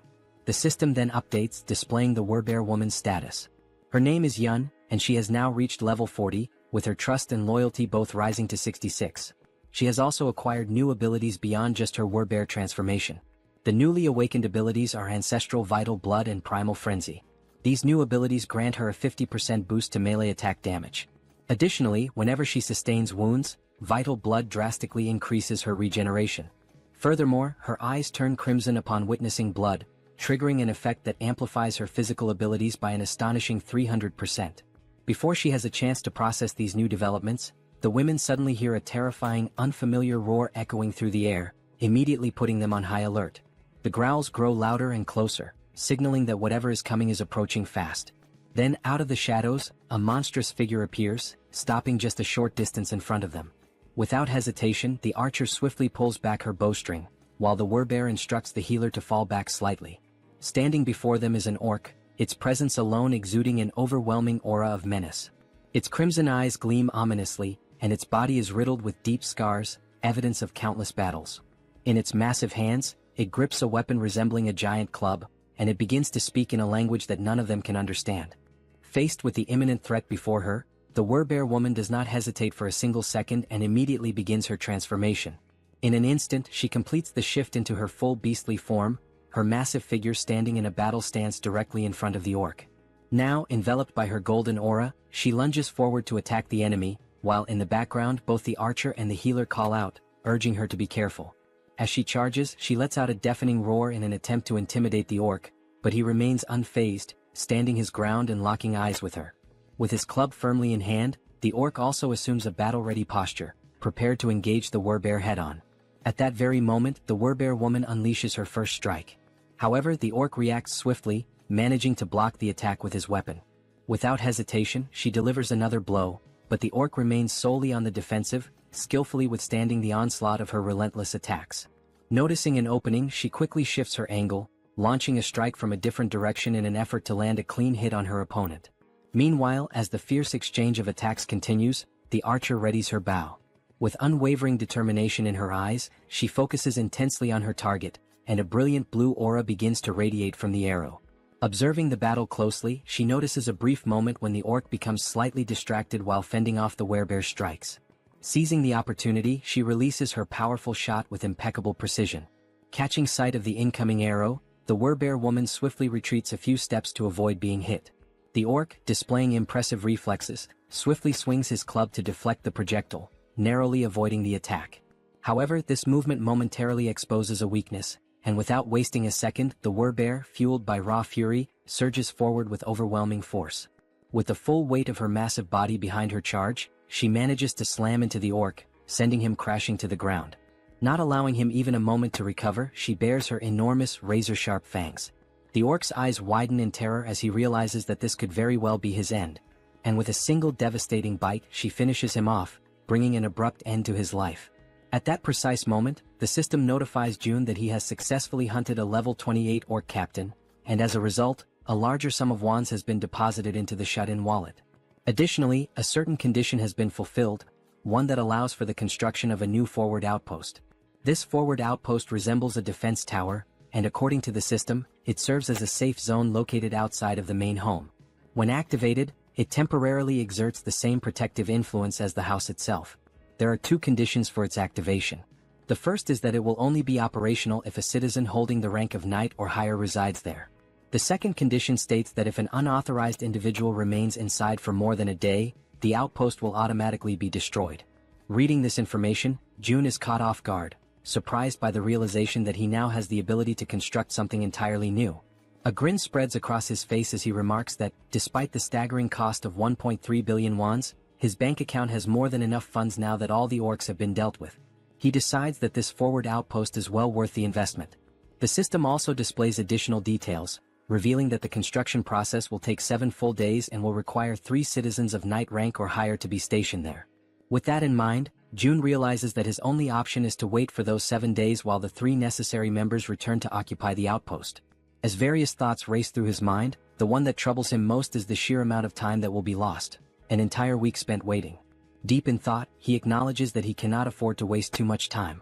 Furthermore, most of the monsters near the outpost site have already been eliminated thanks to the efforts of his citizens. Understanding this, Seo Jun decisively presses the button on the system to initiate the construction of the outpost. Even though it will take 7 days, he realizes that it is not a bad option at all. If he can build this within the main house's territory, it will at least provide him with some peace of mind. As these thoughts occupy his mind, he finds himself recalling memories from his childhood, moments of pure happiness spent with his family. And now, by strengthening his domain, he believes he will be able to protect his family more effectively. Staring out the window at the ruined city beyond, he feels a deep sense of unease, knowing that bringing his grandparents here will not be an easy task. Closing his eyes, he silently wishes for his family's safety. When he opens them again, his resolve strengthens. Since things have reached this point, he decides that tomorrow he will send Han's group to begin the rescue mission. The following day arrives and once again they find themselves back at the train station. A bespectacled man watches the events unfolding before him in absolute disbelief. At the front lines, the Werbear woman is tearing through enemies, completely unstoppable, while he observes in utter shock from the sidelines. Witnessing her eliminate the monsters one by one, he struggles to comprehend how a single person could possibly be capable of taking down an orc with nothing but her bare hands. With every orc she slaughters, the realization dawns on him: she is no ordinary human. She is a Werbear. Even though he is still overwhelmed by everything happening before his eyes, he acknowledges that it all makes sense. After all, she was already incredibly powerful even before receiving June's blessing. As she continues her relentless rampage, crushing orcs with ease, one thought refuses to leave the bespectacled man's mind. How the hell did June manage to win her over? After all, not too long ago this Werbear woman was utterly obsessed with hunting goblins. The bespectacled man then considers the possibility that she may have acquired new abilities, despite already being incredibly strong. At that moment, the system displays a notification indicating that there is a mission with a strict time limit of 1 hour. They must complete the mission and return home within this time frame, though there is no penalty in case of failure. Back at the station, the bespectacled man takes position at the front to scout the area, carefully scanning his surroundings. Not far from him, he spots the rest of the group who had accompanied him on this mission. Han calls out to him, suggesting that it would be best to head back home. The bespectacled man turns around, briefly considering the suggestion, and ultimately nods in agreement. As he waits, his raven, an extension of his newly acquired ability, returns from its reconnaissance flight. The bird lands gracefully on his arm, having completed its task, and the bespectacled man gazes at it with pride. Gently stroking the raven's sleek feathers, he decides to name it Black and expresses his gratitude for its good work. Han steps closer, placing a firm hand on his shoulder before asking if he can now take the lead in patrolling ahead, given his new ability. The bespectacled man turns to Black, instructing it to be cautious before sending it forward on a new scouting mission. The raven, its dark eyes filled with an eerie intelligence, silently observes its surroundings before taking flight once more. With a powerful beat of its wings, Black soars high above the station, climbing as high as possible among the towering buildings to gain a broad vantage point of the area. It moves in calculated circles, carefully surveying the entire perimeter. Thanks to the bespectacled man's new ability, he is able to access everything the Raven sees as if their visions are linked, distance proving to be no obstacle to their connection.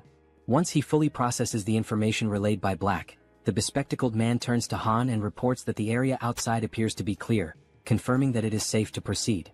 Han acknowledges the report with a nod and promptly signals the rest of the group. Upon receiving the order, everyone quickly moves into formation, positioning the strongest members at the outer edges while the healer remains securely in the center.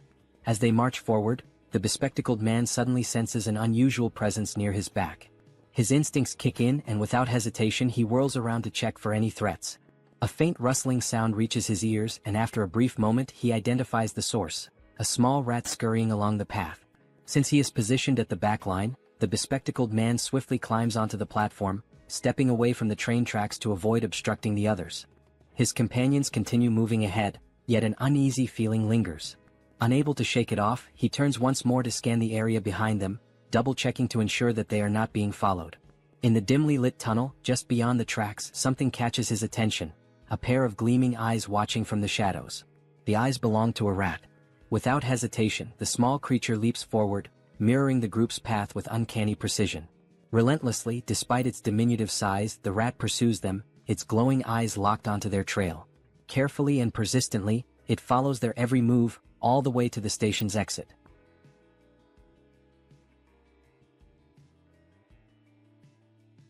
A short while later, back at the apartment, Seo-jun expresses his desire for everyone to help him. Lowering his head slightly, he humbly asks for a favor and begins to explain the situation regarding his family. The other members of the group exchange glances, silently processing his words without uttering a single response. Jun continues, acknowledging that the chances of his family being alive are slim, given the current state of the world. Han then asks if his relatives are also within the apartment complex, to which Jun replies that it is difficult to say for certain. At that moment, Moon steps forward and without hesitation, exclaims that they will help rescue Jun's family. The sudden outburst catches everyone's attention, and all eyes turn to Moon as he fervently insists that they should be allowed to assist with this. Han, with a faint but genuine smile, nods in agreement, stating that all of them have only managed to survive up until now thanks to Jun's efforts. Turning to face Jun directly, Han firmly declares that they will help, but only if Jun provides clear instructions on what needs to be done. Hearing this, Jun lets out a small, relieved smile and expresses his heartfelt gratitude for their willingness to assist him. With everyone watching attentively, he explains that now that they have successfully eliminated all the orcs occupying the station, their next move should be to follow the subway tracks leading to the next station. He then elaborates further, saying that this station is the closest one to his home. However, they can exit through exit number 2, and once outside he will provide them with more specific instructions. Jun reassures them that he is not asking them to go there immediately in one direct mission, as that would be too selfish on his part. Instead, he clarifies that their current objective is simply to secure the station first. Once again, he bows his head slightly in gratitude, asking everyone to rest well for today, as the operation will commence the following day. At that moment, the Werbear woman respectfully asks for permission to speak.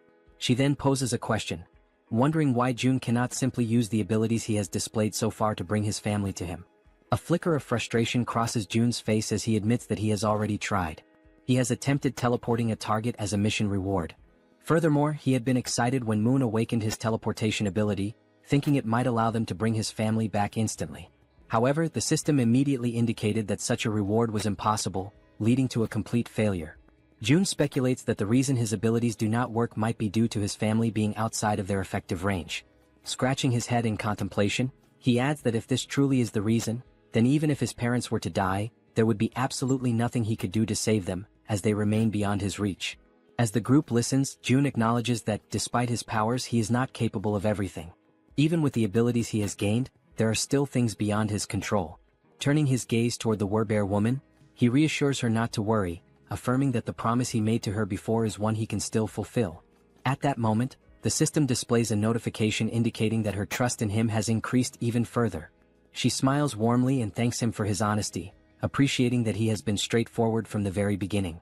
Jun in turn thanks the entire group for their honesty as well, and once more urges them to rest for the day. One by one, they begin dispersing to prepare for the much-needed rest ahead. As Han steps away, he pauses briefly, turning back to remind Jun that he should get some rest as well. At that precise moment, something catches Jun's attention, making him instinctively glance to the side. The system suddenly notifies him that someone is attempting to enter, and that this individual meets the necessary requirements, prompting the system to ask whether he wishes to grant them citizenship.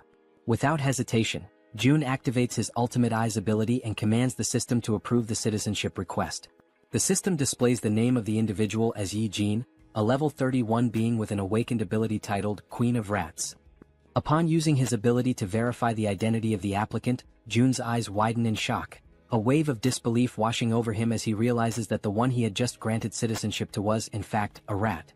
1 hour earlier, while they were still inside the subway station, the rat had been observing the group closely, curiously wondering who these people were.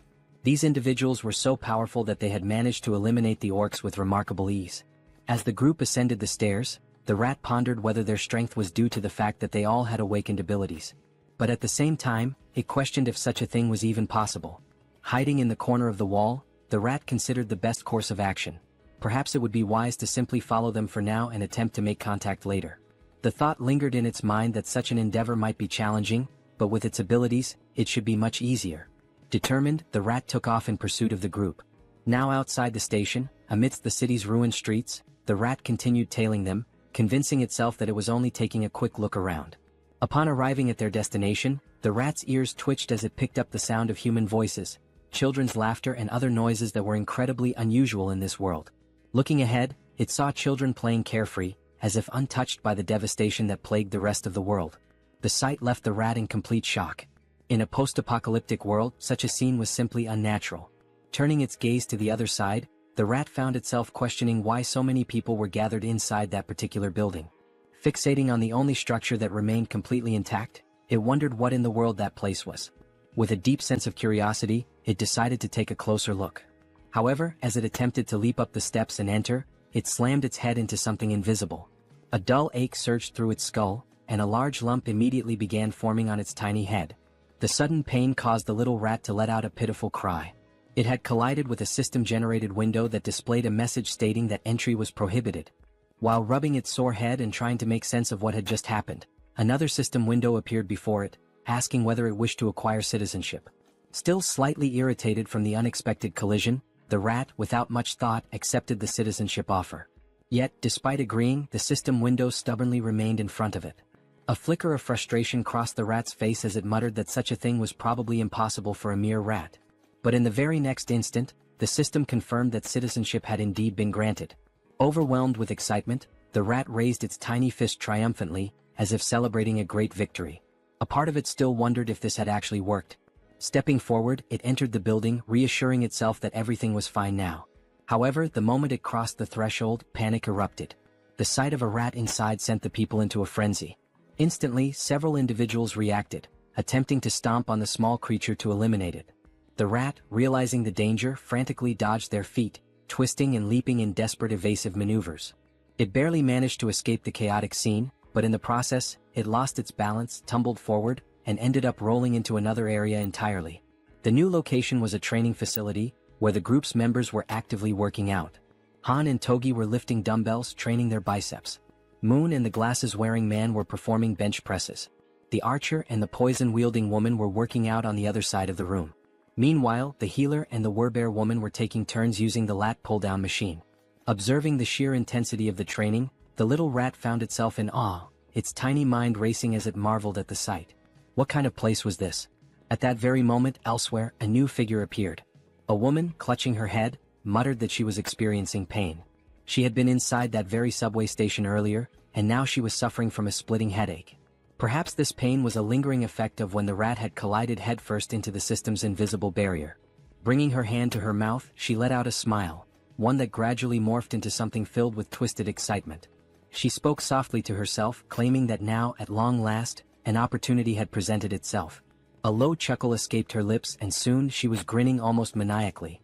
She had finally found a way to survive. However, she quickly realized that the real challenge was how to actually reach that place. For now, she only needed to make her way to the station where the group had been. As she gnawed at her nails, she considered the possibilities. Perhaps the only viable method would be to traverse the subway tracks. But there was a major obstacle in the way, the monster that currently occupied the station, blocking the path forward. And yet, instead of despairing, she clenched her fists with determination. That was precisely why she still had a chance. There was nowhere in this world that she could not reach. At her command, a swarm of rats began to emerge, flooding the entire area. At that moment, a system notification appeared, indicating that he had hunted a trained level 2 rat and had gained a small amount of XP. The woman's ability was called Queen of Rats, a skill that compelled any rat she encountered to swear loyalty to her, allowing her to share their senses. Observing the notification, June, deep in thought, quickly realized that this woman was controlling the rat's spirit. Without hesitation, he activated his ability, Ultimate Eyes. Someone with an awakened Tirei ability had arrived on their own, so no matter the circumstances, he had to accept them. He carefully examined each room, searching for any sign of her, but there was nothing to be found. Turning his gaze outside, he scanned the surroundings, yet there was no trace of her there either. June then considered summoning her through a mission, as she had already been accepted as a citizen. The mission he devised was simple: visit the apartment within a 48-hour time limit, with a reward of cola and a choco bar. However, just before confirming the mission, June paused, realizing he was forgetting something. A memory resurfaced, the conversation he had with the Werbear woman, where she had asked if he simply couldn't bring someone there using his abilities. June had tried multiple times before and had never succeeded. But perhaps that was because those people had been outside his sphere of influence at the time. Now, however, things were different. Everyone who had obtained citizenship was undoubtedly under his influence. No matter how far away they were, the system still registered the bodies of the monsters they hunted, calculating them accordingly. This proved June's theory. With this realization, he ordered the system to modify the mission. The new objective remained the same: visit the apartment. However, the time limit was now only 10 seconds, and the penalty for failure was immediate summoning to the location. After confirming the changes, June felt a hint of surprise that the system had allowed it to proceed without imposing any restrictions or additional penalties.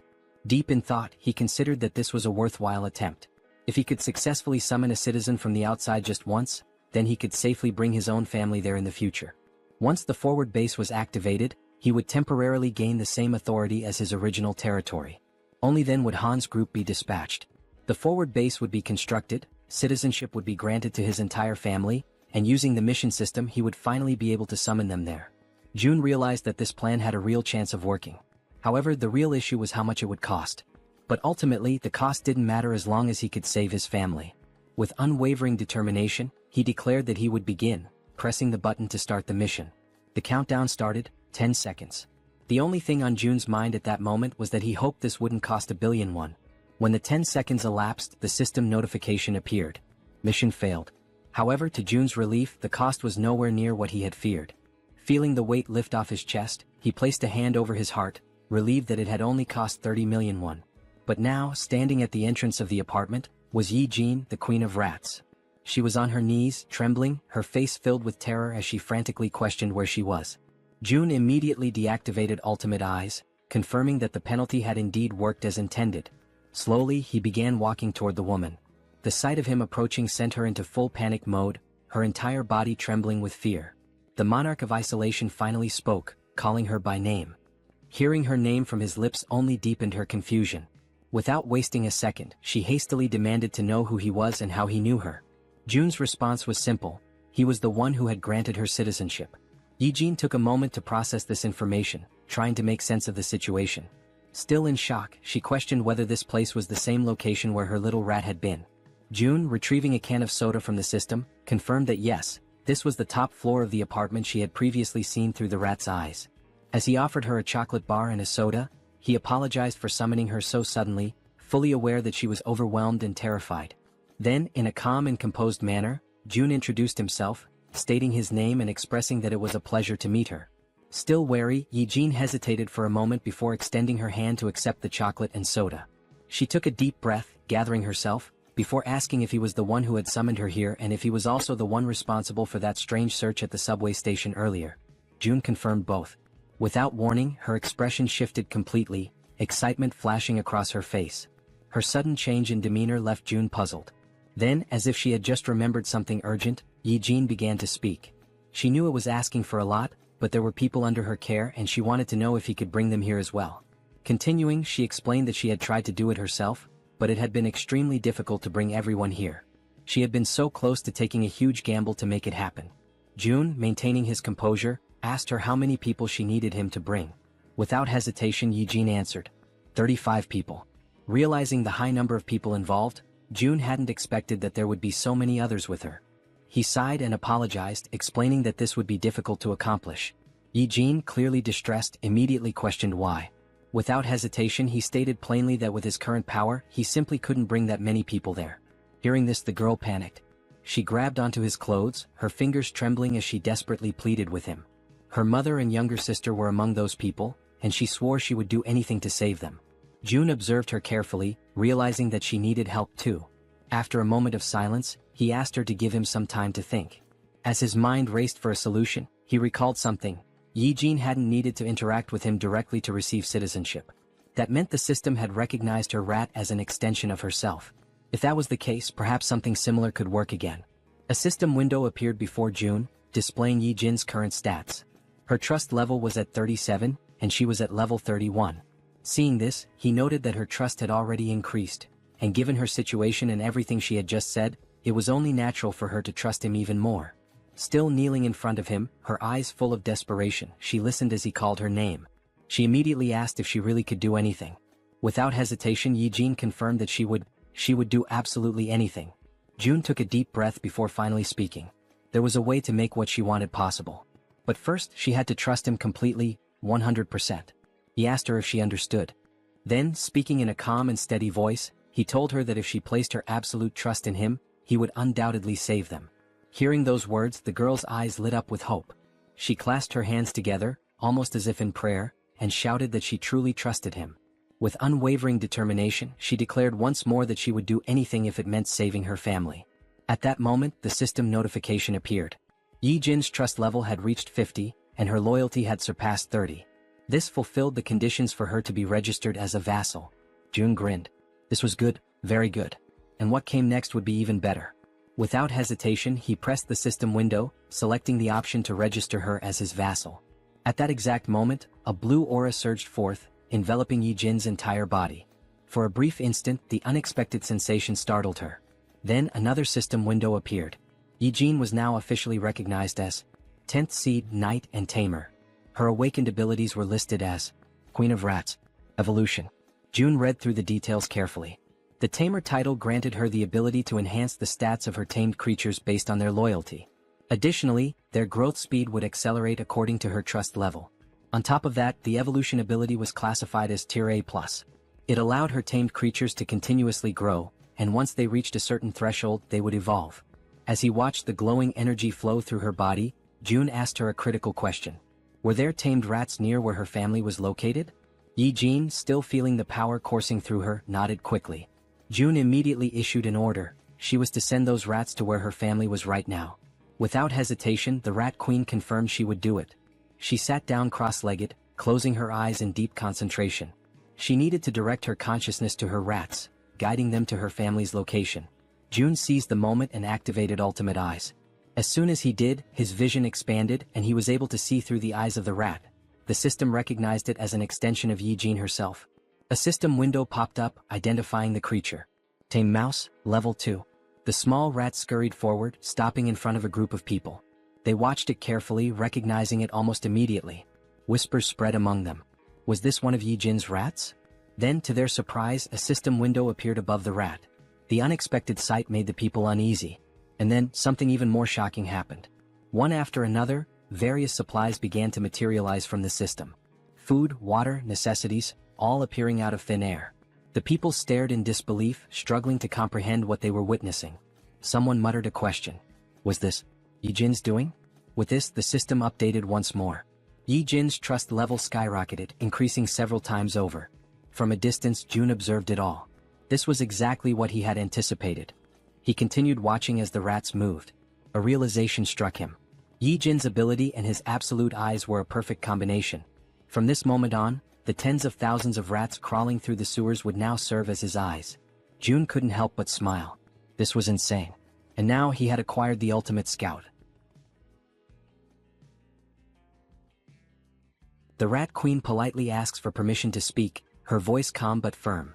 She then inquires if the place June wants to know about is the one located near the beach.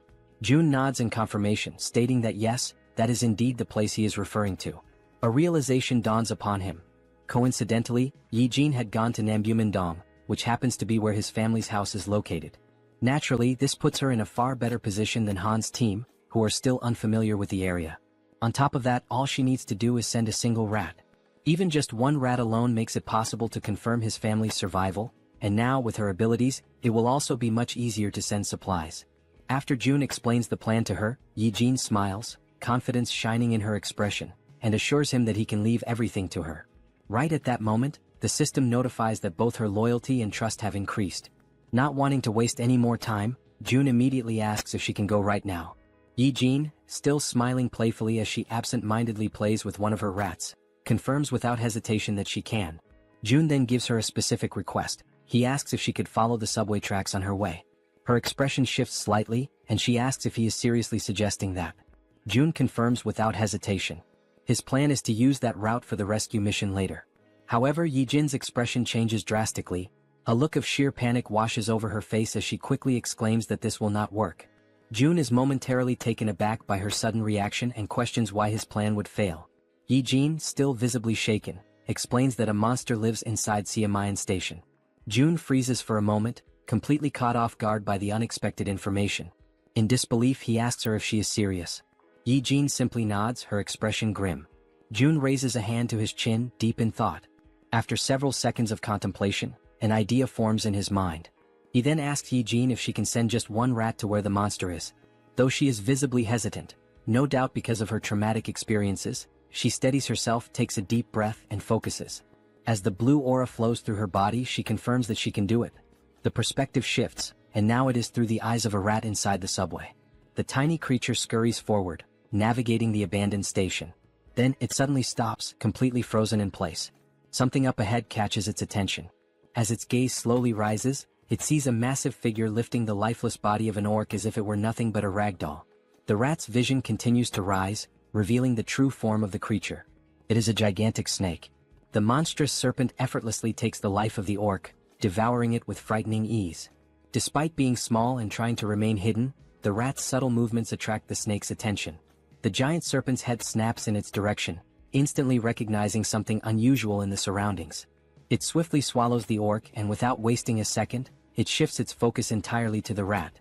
Realizing it has been discovered, the rat trembles in fear, its tiny body shaking as it scurries behind a pillar, desperately trying to stay out of sight. For a brief moment, it feels safe, believing it has managed to hide successfully. But its relief is short-lived. The gigantic snake moves with terrifying speed, heading directly toward the spot where the rat is hiding. The serpent's enormous mouth opens, revealing its razor-sharp fangs, poised and ready to end the tiny creature's life. As the attack closes in, the rat is paralyzed with fear, a cold chill running through its entire body. At the very last second, it manages to leap away, barely escaping the deadly strike. Now, its only chance of survival is to run as far and as fast as possible. However, the snake does not relent. It hunts mercilessly, pursuing the rat with unstoppable determination. For a brief moment, the gigantic serpent appears to hesitate, and the rat uses that single opportunity to flee for its life. Back in the apartment, June watches in complete silence, his ultimate eyes ability fully activated. After seeing just how massive and powerful the snake is, June wonders what level the monster could be. He has a strong suspicion that it is at least above level 40. Yi-jin, her voice trembling slightly, asks June if he saw that thing. Then, without waiting for a response, she states firmly that this is exactly why they cannot use Jaehyeon Station. She then offers an alternative plan. They should skip that station entirely and move on to the next one instead. Yi-jin adds that she has seen the strength of June's companions firsthand. She is confident that getting to the next station won't be a problem for them. June ponders for a moment and then realizes that Yi-jin is absolutely right.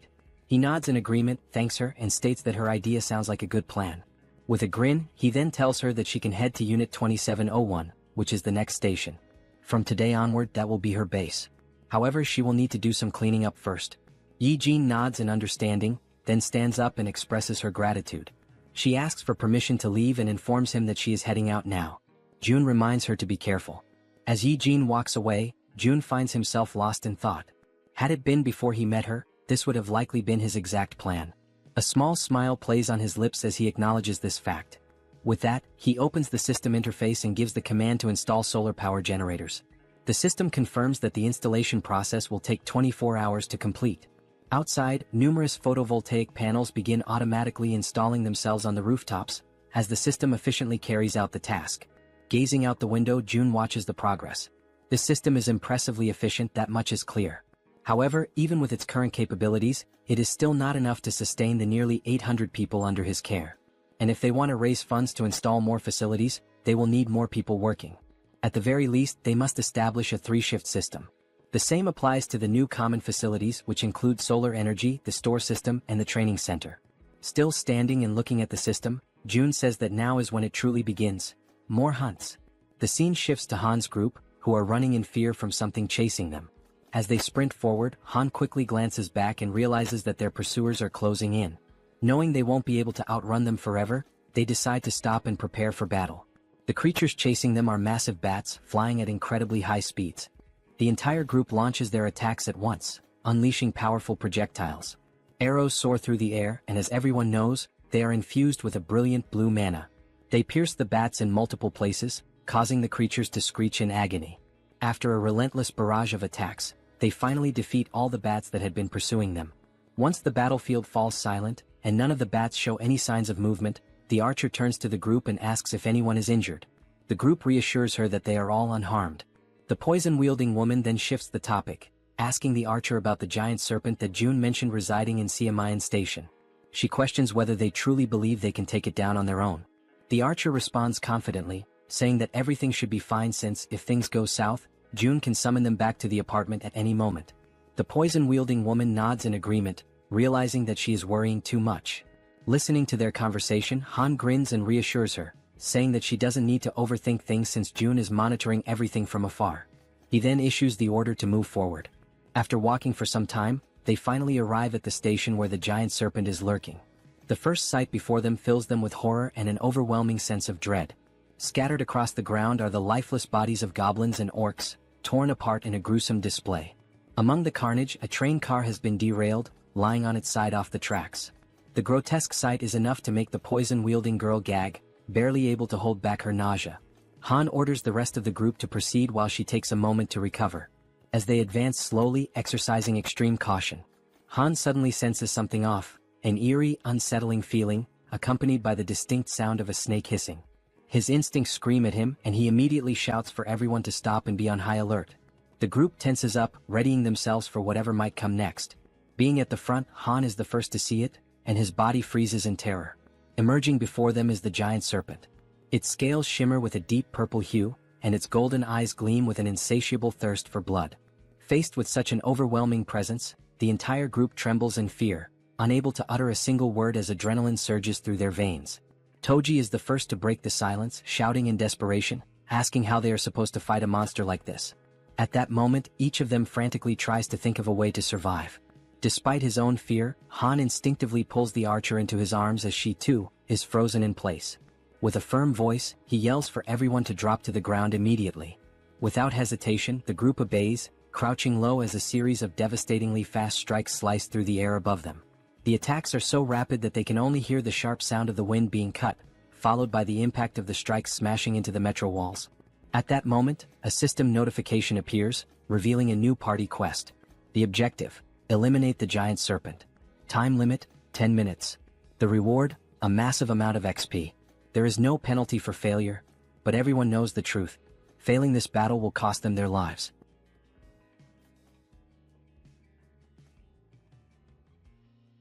After the possible attack, while still shielding the archer with his body, Han realizes, deep down and with absolute certainty, that this might truly be the end for them. As the others begin to recover from the shock, confusion sets in, and they start questioning what exactly just happened. They wonder if that impact could have been an earthquake and whether it really came from the serpent itself. At that precise moment, a system notification appears before Han's eyes, causing them to widen in shock and disbelief. A party quest has been granted. The objective is to finish off the giant serpent. Staring at the notification, Han questions aloud why the system used the term "finish off the snake," rather than simply instructing them to fight or defeat it. But when he turns his attention back to the creature, he notices something has changed. Observing from a distance, with the archer still kneeling by his side, Han wonders aloud what in the world is happening and why the serpent is behaving so strangely. The serpent's scales are soaked in blood, and parts of its flesh seem to be melting, as if it is dissolving from the inside. Han glances over at the werbear woman, and they exchange a meaningful nod, silently agreeing to take initiative. Frowning, Han admits he has no idea what's going on. As equipment materializes across his back, he draws a spear and, summoning all his strength, hurls it with great force. The spear strikes the serpent squarely in the center of its massive head, already weakened and writhing, and the beast lets out a final echoing cry of pain. At this point, it is revealed to us that giant serpents have a habit of consuming their prey while it is still alive. And this detail is far from insignificant. A living creature swallowed whole poses a real and serious threat if it manages to act or strike in the final moment. This is precisely why the giant serpent uses venom to completely subdue its prey or strangles it until it suffocates before swallowing.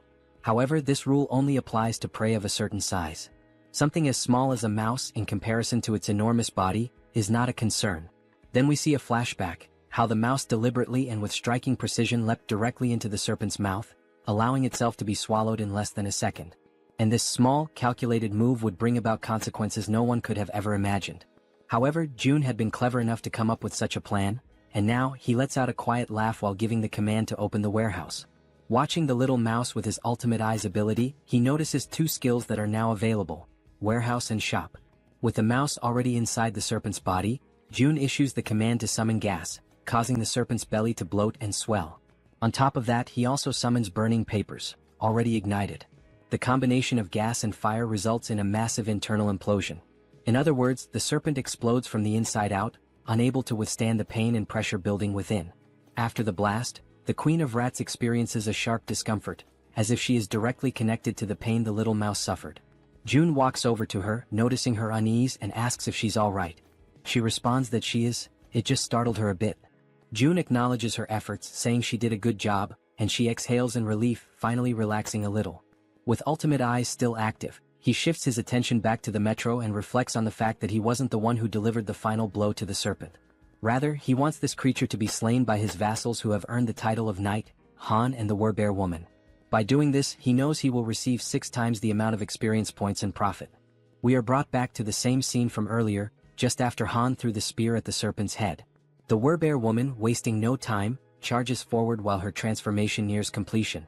With her powerful claws, she delivers a series of fierce slashes against the serpent, who still struggles to fight back despite its injuries.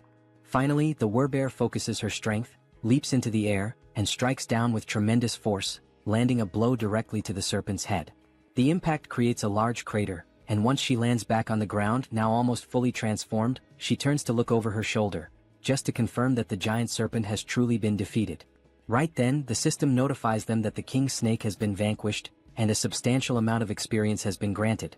Additionally, since it was a level 40 monster, a large quantity of one has also been deposited into the Shutin's wallet. Now that Han and the Werbear woman have defeated the boss of Siamayan Station, it becomes possible to construct an outpost at that very location. System messages continue to flood in, showing that multiple skills have leveled up. Among them, a domestic domain declaration has reached level 15, granting Jun 3 additional skill points. As always, after each evolution, Jun experiences that familiar sharp pain, a tightness in his chest that signals the price of his advancement. Outside, his domain continues to grow, stretching farther and farther without pause. The system then alerts that a being has been discovered that meets the citizenship requirements, asking whether Jun would like to grant it.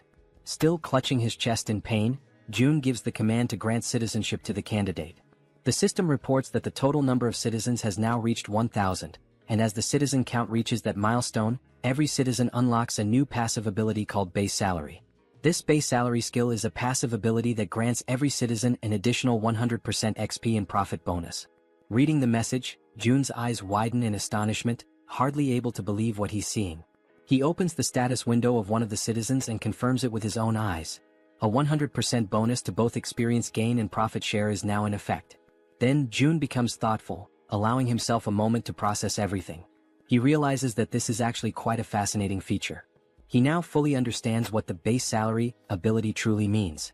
Even if he sets their profit participation at 0%, the citizens still receive the additional 100% bonus in both experience and profits. But before he can dwell on that thought any further, his concentration is broken. The Queen of Rats calls out to him, gently pulling him out of his reflections. He turns around and asks what she needs. She apologizes for asking this at such a moment but proceeds to make a request. She wants to know if it would be possible for him to bring her group to that place as well. Jun takes a moment to consider her words, going quiet for a few seconds as he thinks. Then a soft smile forms on his face and he answers that of course he will make that happen. The Queen of Rats lights up with excitement the moment she hears his response. She lifts her hands near her mouth in a gesture of pure emotion, nearly blushing, while her eyes shine with a joy she cannot hide. June then asks her whether she is able to control another rat again at this point. Now full of energy and determination, she confidently answers that yes, she can absolutely do it without any problems. June says that he will inform the group to follow the rat while she guides them from here. Back at the metro station, the giant serpent's lifeless body still lies across the ground, unmoving. From within that very scene, a tiny mouse emerges, now acting as the guide for the group, leading them toward their new destination. The mouse scurries ahead, while the rest of the group follows closely, walking past the corpse of the giant snake and making sure not to stray too far behind their small guide. Han is once again left in shock by the sight unfolding before him. The werbear woman urges him to compose himself and asks whether it was his group that defeated all of the orcs lying lifeless across the floor. He immediately denies it and turns the question back to her. But she also says that she didn't do it either. When she arrived, the orcs were already in that state.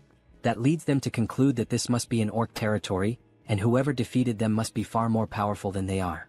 As they keep walking, all the group can see are orc corpses and splashes of blood staining the ground, while they continue following the mouse that is showing them the way. Han points out that now that the giant serpent has been dealt with, the major threat is gone. However, he warns that they must not lower their guard just yet. The archer agrees with his assessment, noting that there could still be hidden groups of monsters lurking in the shadows nearby. At that moment, the little mouse turns back to the group, squeaks, and gestures with its tiny paws as if to say, "Come on, hurry up." Seeing this action, Toji comments that this mouse is actually pretty clever, and Moon asks whether the mouse is part of June's skill set. The group presses on, continuing forward while June watches from a distance. Observing everything from afar, he judges that for now there don't appear to be any major threats in the vicinity. He shifts his gaze slightly toward a system notification, which informs him that he currently has 3 available skill points. Looking at the system message with a bit of anticipation, June begins to wonder where he should invest those points. He reasons that since his territory has recently expanded, the highest priority should be the Ultimate Eyes skill, especially because it synergizes with the Queen of Rats' abilities. So he gives the command to upgrade Ultimate Eyes. Once again, as always, he feels the painful consequences of evolving his skill. But this time, unlike the usual sharp sensation in his chest, he experiences something far worse, an unbearable and splitting headache. And unlike the previous version of this skill, the new level now allows him to see the level of monsters displayed above their heads. In addition to level, he can now see other data as well, such as height, behavior, intelligence, and even specific attributes or traits that make each monster stand out. Realizing how much easier this will make things moving forward, he affirms to himself that he definitely needed this ability. Because first, he needs to identify monsters of the correct level in order to assign suitable quests to people. This way he can reduce the cost of resurrection. Already aware of how useful this tool will be, he decides to use his remaining points. The next skill he chooses is dignity maintenance because now that he is meeting and managing more people, trust and loyalty are becoming increasingly important. He gives the command to level up that skill as well. However, just at that moment, right in the middle of his planning, something interrupts Seo Jun, throwing him completely off balance and into a state of panic. A deafening sound crashes through the area, abruptly ending his moment of reflection. That's when he realizes that the noises he just heard were similar to gunshots, sharp, loud, and unmistakably threatening. Since June had his Ultimate Eye skill activated at that moment, he was able to quickly realize that the gunshots had not originated from the apartment complex, but rather from the metro station. He immediately redirects his gaze back toward the metro and sees several goblins wielding revolvers in their hands. The goblins wear malicious, twisted smiles, clearly aware of the immense power they now hold with such weapons. Watching the scene unfold before him, the only question running through June's mind is why on earth goblins have firearms, and more importantly, how they managed to get their hands on them. Because it wasn't just one goblin with a gun. There were several of them, causing chaos and panic as they wildly fired their revolvers, spreading terror through the metro. Han and his group had already faced countless formidable enemies in the past, but never had they encountered a threat that escalated in danger so quickly and so unexpectedly. The suddenness of it put the entire group on high alert. Realizing the goblins were opening fire, Han immediately shouts out, commanding the group to run for cover and hide behind whatever protection they can find. The gunfire continued echoing throughout the metro station as the entire group managed to temporarily hide. From their cover, Han and the archer peek out cautiously, watching the scene unfold. Clearly frightened, the archer asks how the hell those damned goblins got their hands on firearms. Han responds grimly, saying the only thing he knows for certain is that it's not possible to fight them head-on under these conditions. But then Han allows a small smile to appear on his face, because he suddenly remembers, Moon is on their team. Without hesitation, Moon uses his teleportation ability, aiming to catch the goblins completely off guard and not give them a single second to react. His expression is fierce, filled with anger, and his eyes radiate pure determination. Without the slightest bit of remorse, he pierces the back of one of the armed goblins with his spear, driving it through the creature and silencing it with one final scream. That agonized cry is enough to alert the rest of the goblins, who immediately turn their attention to Moon, now fully aware that he's standing in the middle of them. But Moon is far from weak, certainly not as weak as the goblins had imagined. Using his close-range combat skills, he manages to decapitate every single goblin that tries to strike him, cutting them down one by one in rapid succession. Watching this from a distance, the goblins still wielding revolvers quickly realize that this is their best chance to shoot the boy before he closes in. But just as they prepare to pull the trigger, arrows suddenly strike their hands, forcing them to drop their guns in pain. The shots had come from the archer, who had been carefully observing the fight and saw the perfect opportunity to act. And she wasn't the only one. Toji, dressed in his heavy knight's armor, and the Werbear woman also launched themselves into the fray, charging forward to eliminate the remaining goblins. Both of them begin to attack fiercely, not giving the goblins a single moment to breathe or retaliate. From a distance, the man with glasses and the poison-wielding woman watch everything unfold in disbelief, clearly impressed by the strength and coordination of their companions. Toji and the Werbear continue pushing forward, relentlessly attacking the goblins, while in the background the archer and Moon provide cover from a distance to ensure their success. After the battle, Jun shifts his attention back to the revolver and ammunition, inspecting them carefully with the help of his Ultimate Eyes ability. He then gives the system the command to register both items. The system promptly displays a confirmation that the revolver and its specific ammunition have now been successfully registered. Realizing what he just did, Jun stands silent for a moment, stunned by the fact that he has now added a firearm to the system's inventory. He quickly recognizes that he cannot display this item in the store for the general public to purchase. On the other hand, offering firearms in the shop would come with clear advantages. People would instantly become more active in hunting monsters, and even ordinary individuals below level 10 might start regularly hunting orcs. That means the citizens would bring in significantly more XP and profits overall. However, Jun is also aware of one major problem. He cannot trust all the citizens yet. At this point, he's still welcoming people indiscriminately. In other words, there's no real standard, no vetting process. He's been accepting everyone and providing them with supplies without screening them first, operating under the belief that he can control everyone, no matter what might happen. Of course, the rapid growth of the citizen population has brought many benefits. But everyone knows that things change drastically when firearms are involved. There's no guarantee that someone among this growing crowd won't turn out to be a serious problem. Beyond the obvious issue of supply shortages in the midst of an apocalypse, there are also the feelings of envy, resentment, and jealousy that could easily escalate into something dangerous once firearms are introduced into the equation. Regardless of motive, accidents happen, and in the worst-case scenario, someone could die. That's when Jun concludes that firearms will indeed be incredibly helpful, but they must only be handed out to verified individuals. As he opens the system menu once again, he notes that, on top of verification, firearms will also be made available only to those with high loyalty levels. With that decision made, Jun already knows who the first person will be to receive one. Back at the metro station, the group now stands among the lifeless bodies of goblins scattered across the ground. Suddenly and without warning, a gun begins to materialize, forming in midair before dropping right in front of Moon, startling him with how sudden and unexpected it was. Cautiously, he begins to approach the weapon, taking slow and deliberate steps as he draws nearer. Then, with a faint smile appearing on his face and his finger already resting gently on the trigger, Moon picks up the gun, clearly aware of who had orchestrated this. Without needing to see him, he offers a silent thank you to Jun, already knowing it was his doing. After that, the group resumes their journey through the metro tunnels, continuing to follow the little mouse that was guiding them toward the Rat Queen's group. After walking for a while through the underground passageways, they finally arrive at a place that seemed to be the destination the mouse had in mind. They hesitate briefly upon arrival, as the location is closed off by a heavy door that clearly separates and isolates the inside from any outside threats or creatures.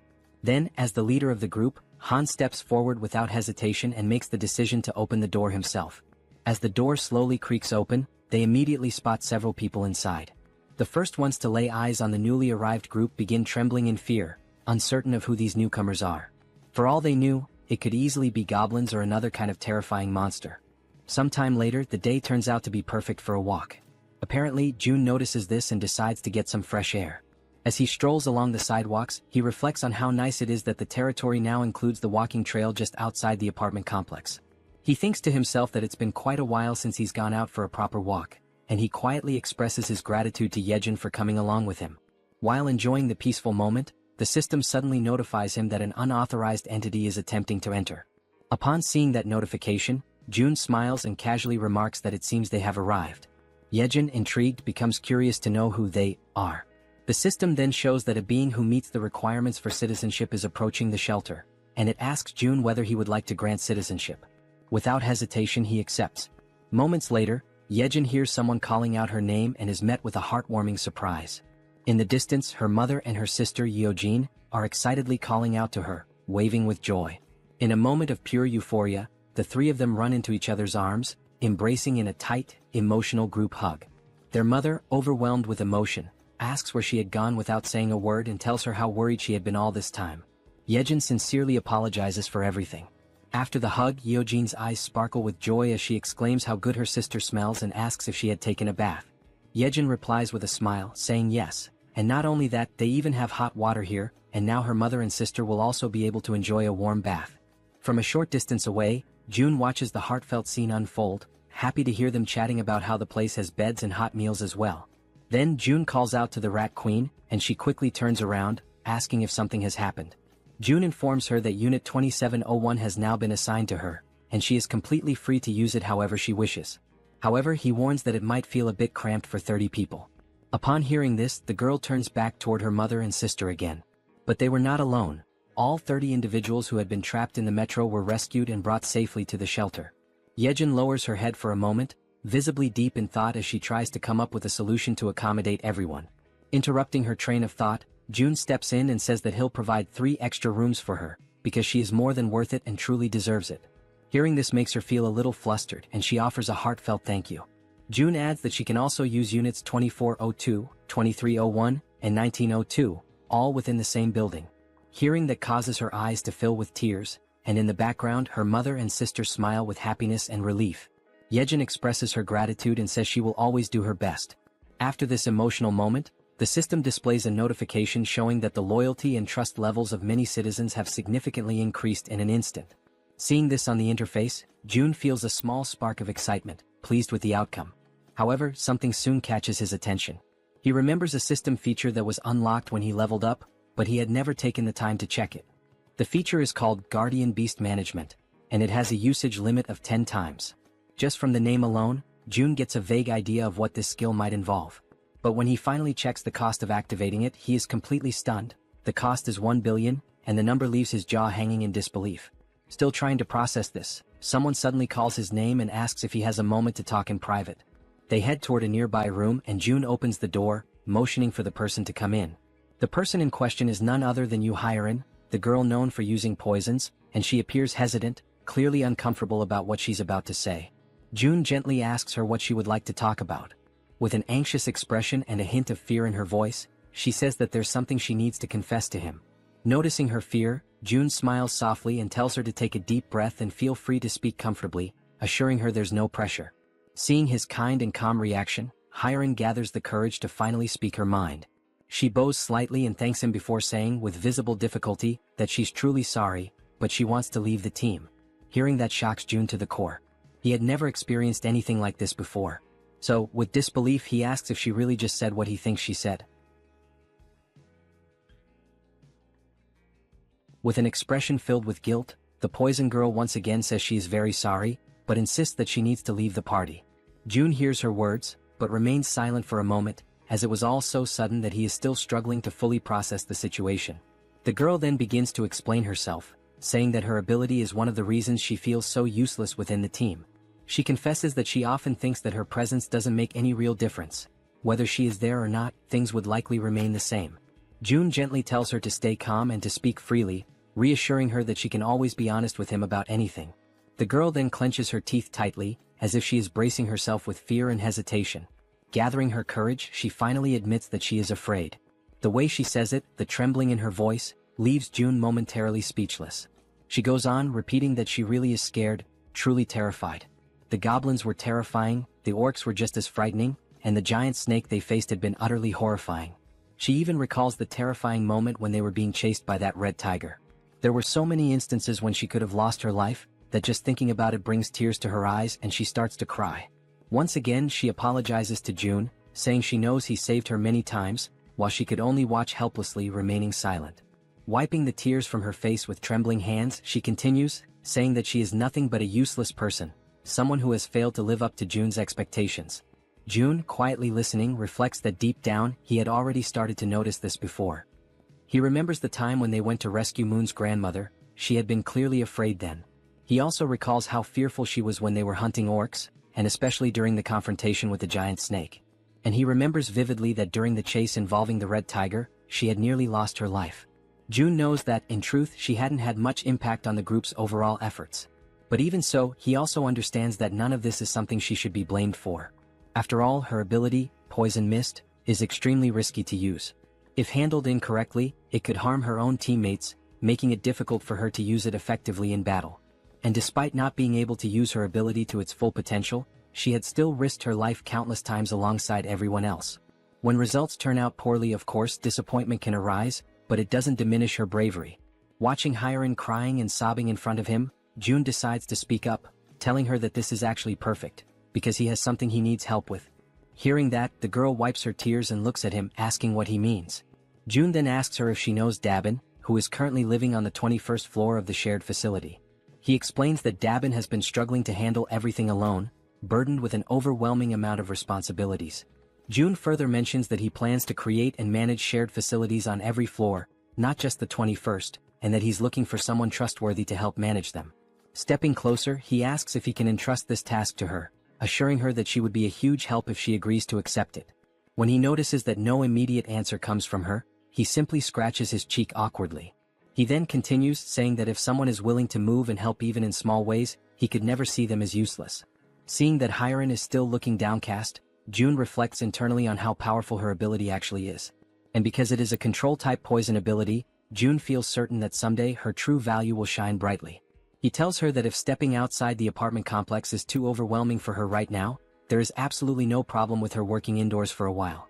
And when the day comes when her power is truly needed again. June leans forward slightly and tells her that when that moment arrives, he will absolutely count on her.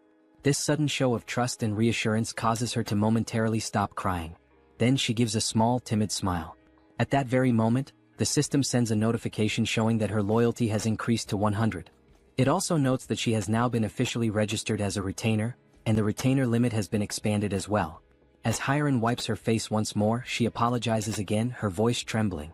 But now, she gives a genuine smile, saying that she showed him a weak side of herself, but promises that she will do her best to help from now on. Hearing this lifts June's spirits as well, as he realizes that she has been working hard all this time and that he can continue to count on her. Sometime later, still inside the room, June's attention is again drawn back to a lingering system notification. The option to summon a guardian beast, at the exorbitant cost of 1 billion won. Looking at this possible new ability, June thinks that maybe, just maybe, it's worth giving it a shot, no matter how ridiculously expensive it seems. So, throwing caution to the wind, he presses the confirmation button and requests the system to summon the guardian beast. The system promptly notifies him that 1 billion won has been deducted. Then at that very moment, a brilliant light bursts forth, startling June. The light emerges directly from the ground, which makes the whole situation feel even stranger and leaves him frozen in place. It quickly becomes clear that this light is coming from a magical circle, glowing with a powerful yellow hue. The magic was so intense that it forced June to close his eyes for a moment, just to avoid being blinded. And then, from the center of the magical circle, something unexpected appears. A large egg, leaving June wondering in amazement. What kind of guardian beast could possibly hatch from that?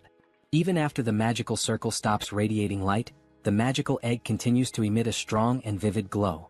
Unlike the usual situation where a magic egg would take an eternity to hatch, this time the egg immediately begins to crack open. All the while, it continues to shine so brightly that June has to shield his eyes with his hand to protect his vision. Very quickly, the egg finishes breaking apart, and what emerges from within leaves June absolutely stunned. The creature that appears is covered in black feathers, with large, expressive eyes, a sharp beak and sleek plumage. It is clearly a bird. A small black bird with strikingly large eyes and a stylish crest on top of its head has just emerged from that magical circle. Without hesitation, June activates his Ultimate Eye's ability to inspect the status and details of his new guardian beast. The system immediately displays information. The creature's name is Samjoko and it is a level 1 crow. The system further explains that this crow is a divine beast with 3 legs, born with the power of the sun itself. It also states that Samjoko is currently just a hatchling, a baby who still needs protection, and that for it to grow properly, it must be bathed in high-quality sunlight regularly. June waves cheerfully at his new pet and, smiling warmly, says a genuine, heartfelt, "Hello." The little creature's large, shiny eyes begin to sparkle with excitement, and it starts making small chirping sounds as if trying to communicate back with June. June then places his hand thoughtfully under his chin, pondering for a moment how he should name his new companion. Looking at the adorable black-feathered creature in front of him, June comments that it is truly a jet black crow, and then suggests that perhaps its name could be Cammy.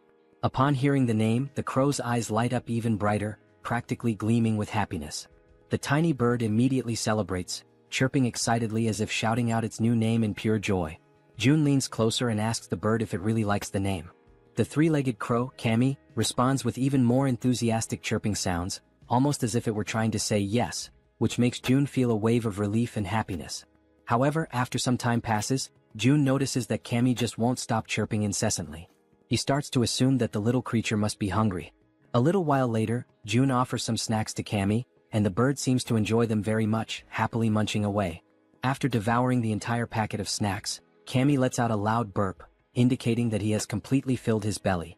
And just like that, after the meal, as everyone knows well, drowsiness quickly overcomes the little mascot. Watching the scene, June realizes how easily Cammy can fall asleep after eating, and he muses to himself that someday this tiny being will surely grow into a true guardian beast. Crouching down beside him, June says aloud that he wishes he could also fall asleep as easily as Cammy does after eating. Just then, something suddenly appears in front of June, a system notification. It shows that Cammy's level has increased, and that the efficiency of the solar generator has also increased by 100%. Another screen pops up explaining that the solar generator is a facility that produces electricity using solar energy, generating between 80,000 to 100,000 won per day, and that any excess energy is credited back to the shut-in wallet. Reading this, June has a sudden spark of inspiration, and if things go the way he thinks. He recalls that the 10 new buildings he recently acquired still do not have any solar generators installed. He had already used most of the financing for other projects, and at the time he thought it would be a waste to invest 130 million won for just a 30 million won annual return.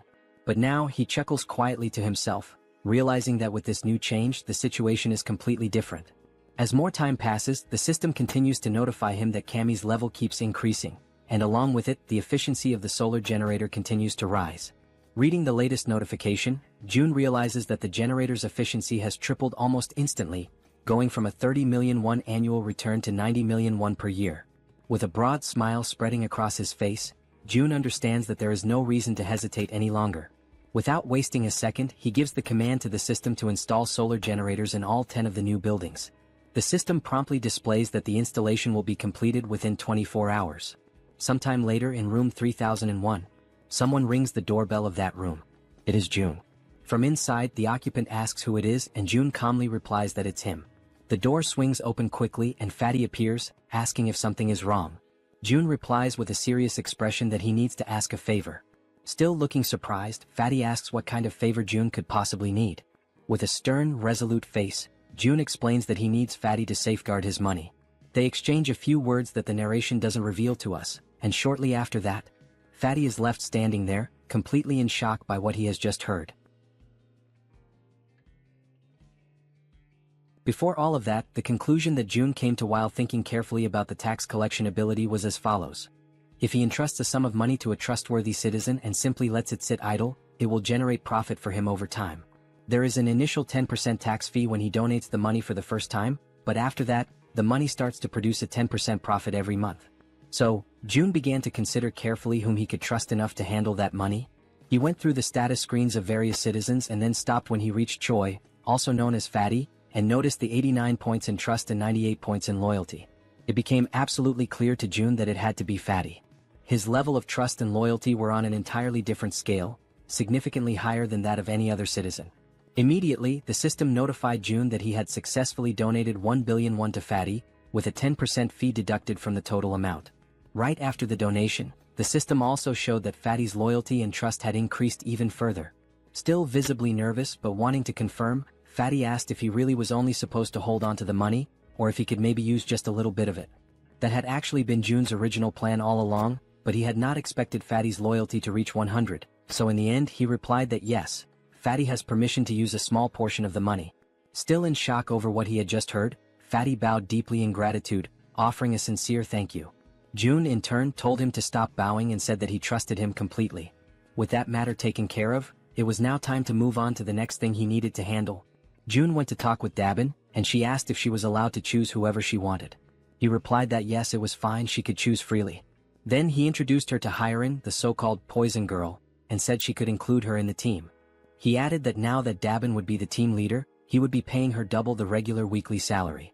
At that moment, Dabin's loyalty increased a bit more. Excited by the sudden raise, Dabin pulled Hyerin close to her and gratefully said she would do her best. Overflowing with energy, she then dashed off with the poison girl, calling out to her and saying they were about to go on their first delivery. Hyerin, trying to keep up, asked Dabin to slow down a little. Watching the whole scene unfold, Jun felt glad, knowing that the two of them would likely get along very well. And then he realized it was time for a difficult conversation. Over at apartment 2109, Jun arrived and told everyone that he knew they had all worked hard today, and he asked how they were feeling. Everyone came out to greet Jun, and Han spoke up to say that they were all doing completely fine, then asked what had brought Jun to visit them. Jun explained that, thanks to the monster at Jaehyeon Station, the surrounding area was now considered a monster-free zone, especially the subway tracks. Everyone listened as Jun said that from Jaehyeon to the next station, there were almost no monsters, and that this was their opportunity, before another monster appears and claims the area. He told them they would have to act first. There was one thing Jun realized, especially after witnessing Hyerin begging with tears in her eyes. Looking at these people now, he saw that they were risking their lives to fulfill the tasks he gave them. And thanks to Jaehyeon, the queen of rats, they had been able to identify the giant snake at the station ahead of time. If they hadn't, the situation would have been unimaginably dangerous. In a world where death at any moment is a constant possibility, Jun understood that wanting to keep his family safe, wanting to protect them, could be seen as selfish. But even so, he gave the order. Han's group would go to Jaehyeon Station tomorrow, because he could not give up. The next morning, Cammy was stretching after waking up, and Jun was having his breakfast. The system displayed that the efficiency of the solar generator had increased, and that Cammy's level had also gone up. As he ate, Jun felt excited to see that Cammy had already reached level 5. The system then displayed that Cammy was now releasing part of the sun's power, inheriting a portion of the divine beast's abilities, and that Jun had awakened basic elemental fire magic. The idea of having magical powers caught Jun a bit off guard, leaving him slightly surprised. Raising one of his fingers, he quietly wondered to himself how he was supposed to use this fire magic. Then, a small flame suddenly appears at the tip of his finger, and he immediately realizes that it actually works. While the flame continues flowing gently from his fingertip, he notices that the sensation feels oddly familiar, and it doesn't take long for him to remember. It is quite similar to the feeling he experiences when he uses the dignity maintenance ability. And if that's really the case, Jun decides to go for a walk outside to test things more freely. As he walks around, he notices that there's no one nearby, and the area is completely quiet. He closes his eyes slowly and begins to use his imagination.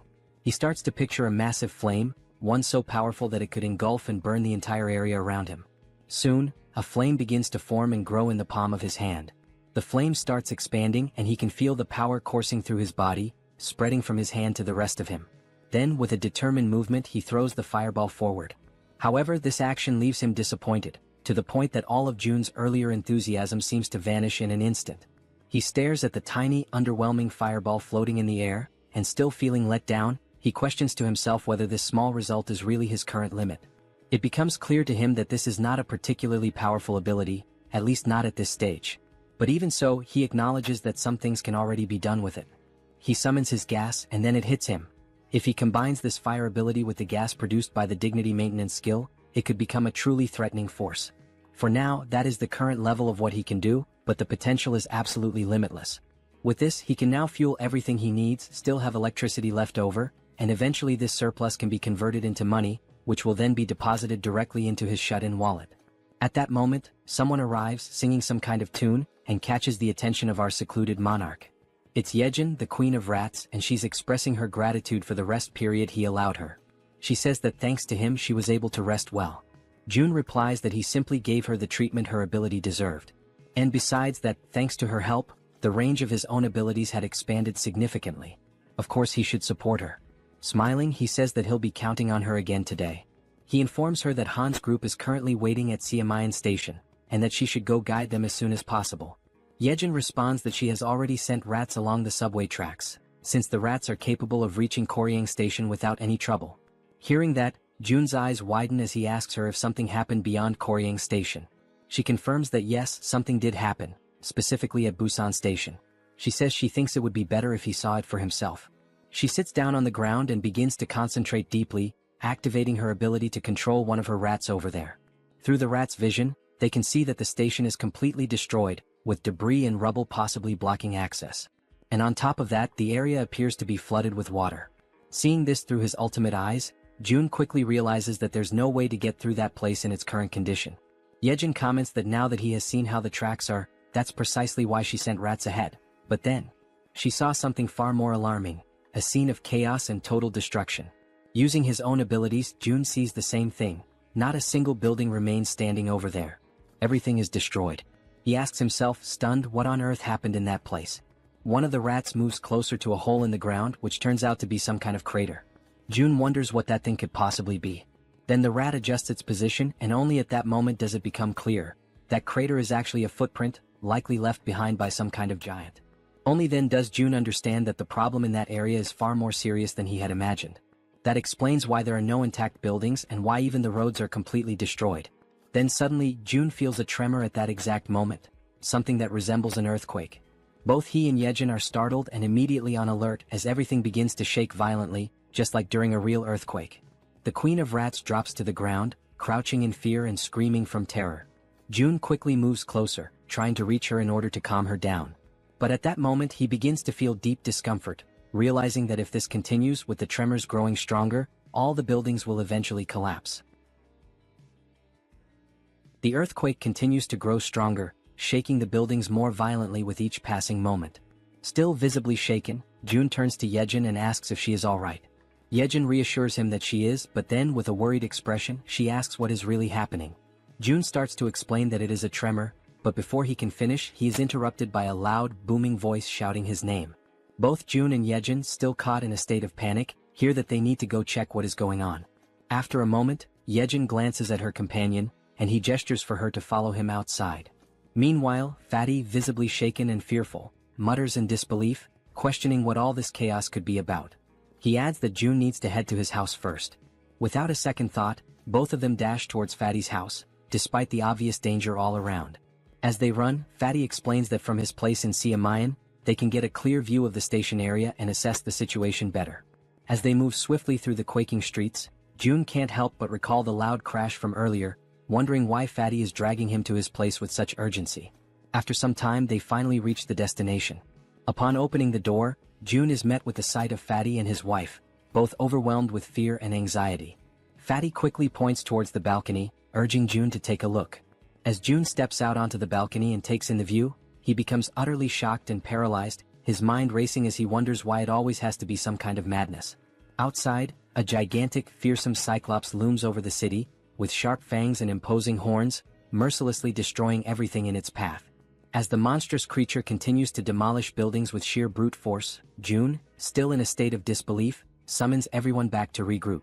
The group, now gathered, looks at one another in confusion, uncertain about the reason behind Jun's sudden call.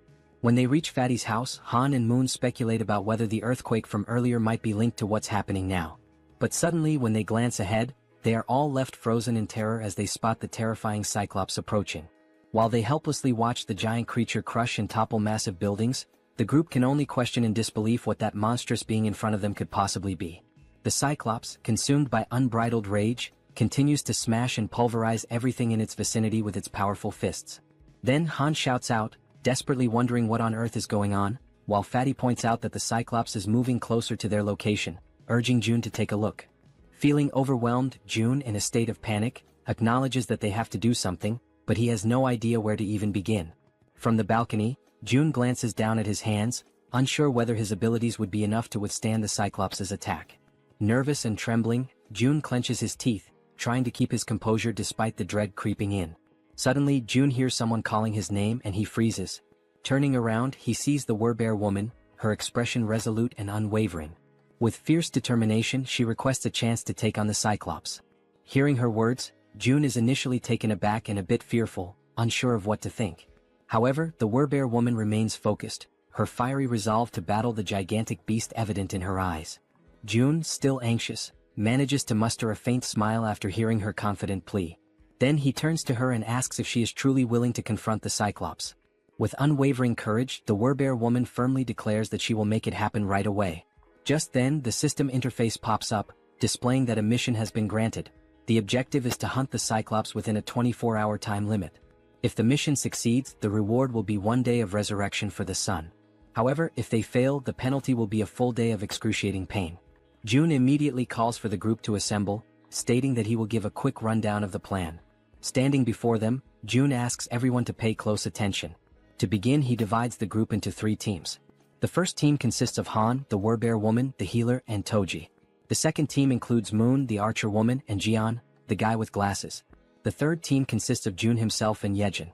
June states that he will take charge of their current area, while the others must quickly move to their designated positions, emphasizing that he is counting on their effort and bravery. Following this, the group members race through the streets, each heading to their respective locations with a determined focus. Somewhere else, June hears his name being called again. When he turns around, he sees Jaehyeon, who, after surveying the area, confirms that June was right.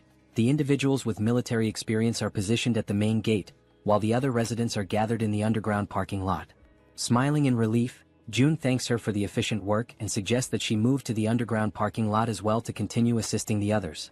However, Jaehyeon, with her gaze fixed firmly on June, states that she wants to contribute more, despite her body, especially her trembling hands, clearly revealing her fear and nervousness. Hearing this unexpected declaration, June is momentarily taken aback and, with a hint of concern, asks her if she is really sure that she will be okay. Jaehyeon, lowering her head while tears well up in her eyes, admits that she is indeed scared. Yet, almost immediately, she lifts her head with newfound resolve and declares with a spirited voice that she will strive to be brave.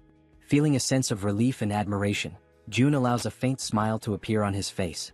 He then turns around and calls for Jaehyeon and Jaehyeon to accompany him to the main gate. Upon arriving at the designated location, June promptly begins a quick survey to assess how many residents have previously completed military service. After gathering the necessary information, he discovers that out of more than 1,200 residents, only 101 people have that experience, which he concludes is ridiculously low given the circumstances. Suddenly, one of the residents, a man wearing a red jacket, raises his hand and hesitantly asks what they are supposed to do. Before addressing the question, June inquires about the twins and the red-haired man, wanting to know their whereabouts. As soon as he hears this question, the man in the red jacket scratches his head nervously, his entire demeanor shifting as unease visibly takes over his body. In that instant, June, with a sharp intuition, realizes something that catches him completely off guard. They ran away.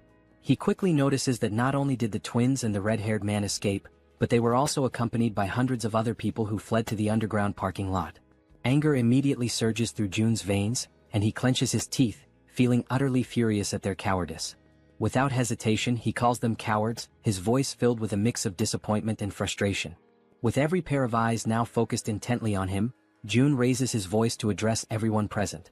He declares that those who have chosen to stay behind and fight did not risk their lives out of foolishness. They made this choice because they know that if they do not stand their ground and fight, everyone will die. He emphasizes that each one of them is not only protecting themselves but, more importantly, defending their precious families. June continues, recalling something he once heard: courage is not the absence of fear, but the decision to act despite it. It is a choice, a conscious decision to face danger despite being afraid. He then concludes by stating that in a world overtaken by fear, survival depends on the brave. And these people standing here today are precisely those brave individuals. Finally, he thanks everyone for their presence and willingness to stand their ground. After finishing his speech, June opens the system window and proceeds to purchase 101 weapons and ammunition. As soon as the transaction is completed, the weapons and ammo begin to materialize right in front of everyone, leaving the crowd stunned and wide-eyed with disbelief. At that moment, the system promptly notifies that XP and participation in the liquefaction process have increased by 100%, indicating that their efforts and willingness to fight have been recognized. June instructs the residents to pick up the weapons and ammunition that have appeared before them. One by one, they cautiously reach out and take the weapons, their expressions reflecting a mix of shock and awe as they hold the newly acquired firearms in their hands. Then, with a firm and resolute tone, June assures them that those who have chosen to face their fears will be duly rewarded. Turning around sharply, he activates his absolute eyes ability, his gaze now burning with unwavering determination. In a calm yet commanding voice, he declares that the chaos is only just beginning. Meanwhile, the Cyclops, with his fangs bared and overflowing with uncontainable fury, charged forward into the attack without a moment's hesitation, driven entirely by instinct and rage. At the same time, Han, positioned carefully outside the Cyclops' field of vision, was holding a solid iron bar, waiting silently and patiently for the perfect moment to strike. With a fierce and determined expression etched across his face, Han gripped the iron bar tightly and raised it with both hands, initiating his carefully calculated attack. In one swift and precise motion, he hurled the iron bar directly toward the Cyclops with all the strength he could muster. The projectile hit its mark, violently piercing through the creature's leg and immediately causing blood to gush out in a gruesome display.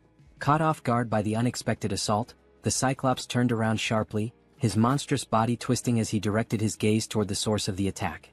His fiery red eyes locked onto Han, the one who had dared to wound him, and for a moment, time seemed to stand still as Han remained frozen, paralyzed with fear in the face of the towering monster. Han clenched his teeth and furrowed his brow, panic flooding his senses as he struggled to process the overwhelming danger standing directly before him. Despite the deep wound in his leg and the blood dripping down, the Cyclops began marching forward with a steady and terrifying resolve, determined to make Han suffer the most excruciating pain of all, death. But at that very instant, unexpectedly, the Werbear woman came rushing in, already fully transformed into her fierce beast form. She was driven by her mission, resolute in her goal to stop the Cyclops at any cost and earn the reward that awaited her. With her razor-sharp claws extended, she lunged at the Cyclops and slashed through his thick flesh, unleashing a brutal impact that sent her hurtling backward, crashing to the ground with crushing force. However, the attack wasn't nearly enough to bring the Cyclops down. He remained upright, completely consumed by rage, his fury only intensifying with every passing second. With a cruel and merciless grin spreading across his monstrous face, the Cyclops lifted the same leg Han had wounded. Summoning all his wrath, he delivered a savage and hate-filled kick straight at the Werbear woman. She was sent flying through the air with terrifying force, soaring from an unimaginable height, the wind violently whipping around her as she fell. Her cries of resistance sliced through the air until, finally, her body crashed with tremendous violence against the ground, as though the very heavens themselves had rejected her. The Cyclops' brutal attack left the Werbear woman lying motionless on the floor, her body shattered and completely drained of strength, now utterly defenseless. Even from a distance, the Cyclops kept his piercing eyes fixed on her broken figure. Determined to annihilate everything and everyone that dared to stand in his way, he began preparing for the final blow. He swiftly raised his arm, ready to strike and end her once and for all, but then a loud shout echoed through the air, grabbing his attention and halting his motion. The shout, amplified by a white megaphone, rang out clearly, calling him an idiot and stopping him mid-attack. It was Toji who held the megaphone, and he continued to shout, insulting the Cyclops by calling him a lard-faced monster, pushing the creature's rage to new heights. In response, the Cyclops turned his massive head. His burning eyes widened, filled with both confusion and fury, as he tried to comprehend what was going on around him. But suddenly his attention was drawn downward, to his own leg. The cold metal of the iron bar was still embedded deep in his flesh, and his blood continued to pour from the wound, soaking the ground around him. At the same time, Toji, overwhelmed by terror, lowered the megaphone and ceased his insults, fear gripping him tightly as he whispered to himself, trying to understand what kind of monster he was truly looking at. The Cyclops narrowed his dark eyes and locked them onto Toji. His gaze moved slowly, methodically, studying every inch of the weapons Toji carried, carefully evaluating their offensive capabilities.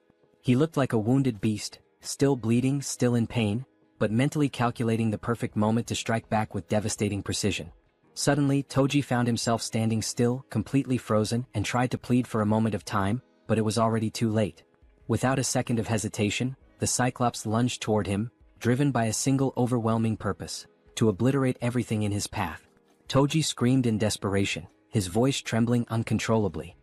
His eyes, wide with fear, gleamed with pure terror, and his entire body shuddered under the crushing pressure of the moment. Without thinking twice, he turned and sprinted with all the speed and desperation his legs could muster, running as though his life depended on it, because it did. Elsewhere, June was watching the entire scene unfold using his ultimate eyes ability. Observing Toji's desperate situation, he stated that Toji was approaching, and that the Cyclops was coming with him. Immediately, he turned to the group around him and instructed them to prepare without delay.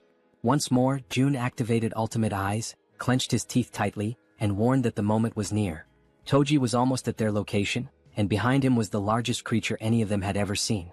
Toji was completely frantic, running out of control and screaming at the top of his lungs that he was arriving.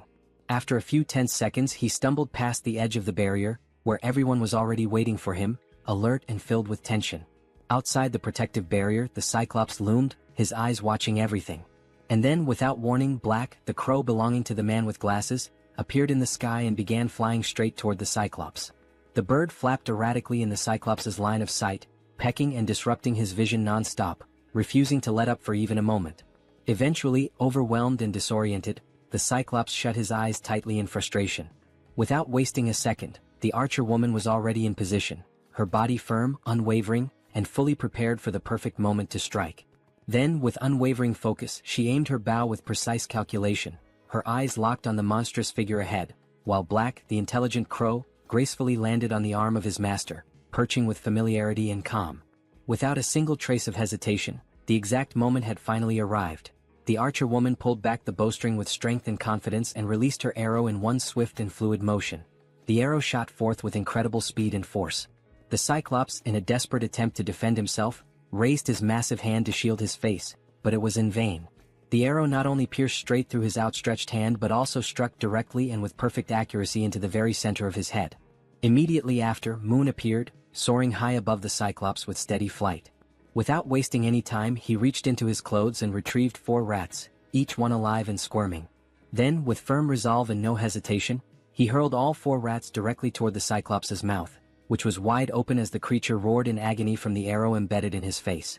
With all the power in his lungs, Moon screamed out June's name, his voice ringing through the battlefield, demanding immediate action. Up until that moment, everything had been unfolding exactly as planned. Now, with his ability already activated, June initiated the release of the gas that had been hidden inside the Cyclops' body. At that exact instant, the creature's eyes flew open, and despite the intense pain radiating from the arrow lodged within them, he seemed to forcefully ignore it.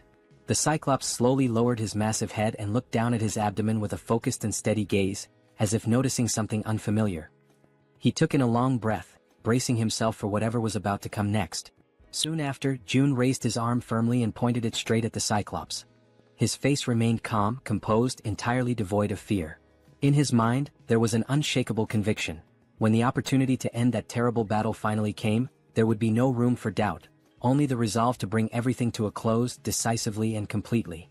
He activated a magical attribute, conjuring flames that danced around his hand and crackled with energy. After a tense heartbeat of silence, a massive explosion erupted from within the Cyclops' body, sending thick, dark smoke billowing into the sky and spreading outward like a storm cloud. Within the suffocating haze, the Cyclops appeared to be unconscious, his body stunned and overwhelmed by the force of the explosion. His gigantic form remained completely still, unmoving, while the entire atmosphere became heavy with tension and anticipation. The townspeople stood frozen, stunned, their mouths hanging open in disbelief, until one among them noticed that the towering giant was beginning to lean more and more over the barrier. Meanwhile, June stood his ground and insisted, with a strong and commanding voice, that everyone remain in position. He encouraged them to hold on to hope, even as the danger loomed right before them. Quickly analyzing the situation, he realized that almost everything was proceeding according to the plan. The next phase, however, would depend entirely on the citizens. They would need to concentrate all their strength and aim their firearms with absolute precision at the Cyclops' head, which was now visibly drooping and hanging heavy over the barrier. With one hand thoughtfully resting on his chin, June continued reviewing the details of his strategy in his mind. Deep down, he wished that, if possible, the final blow could be delivered by one of his loyal subordinates.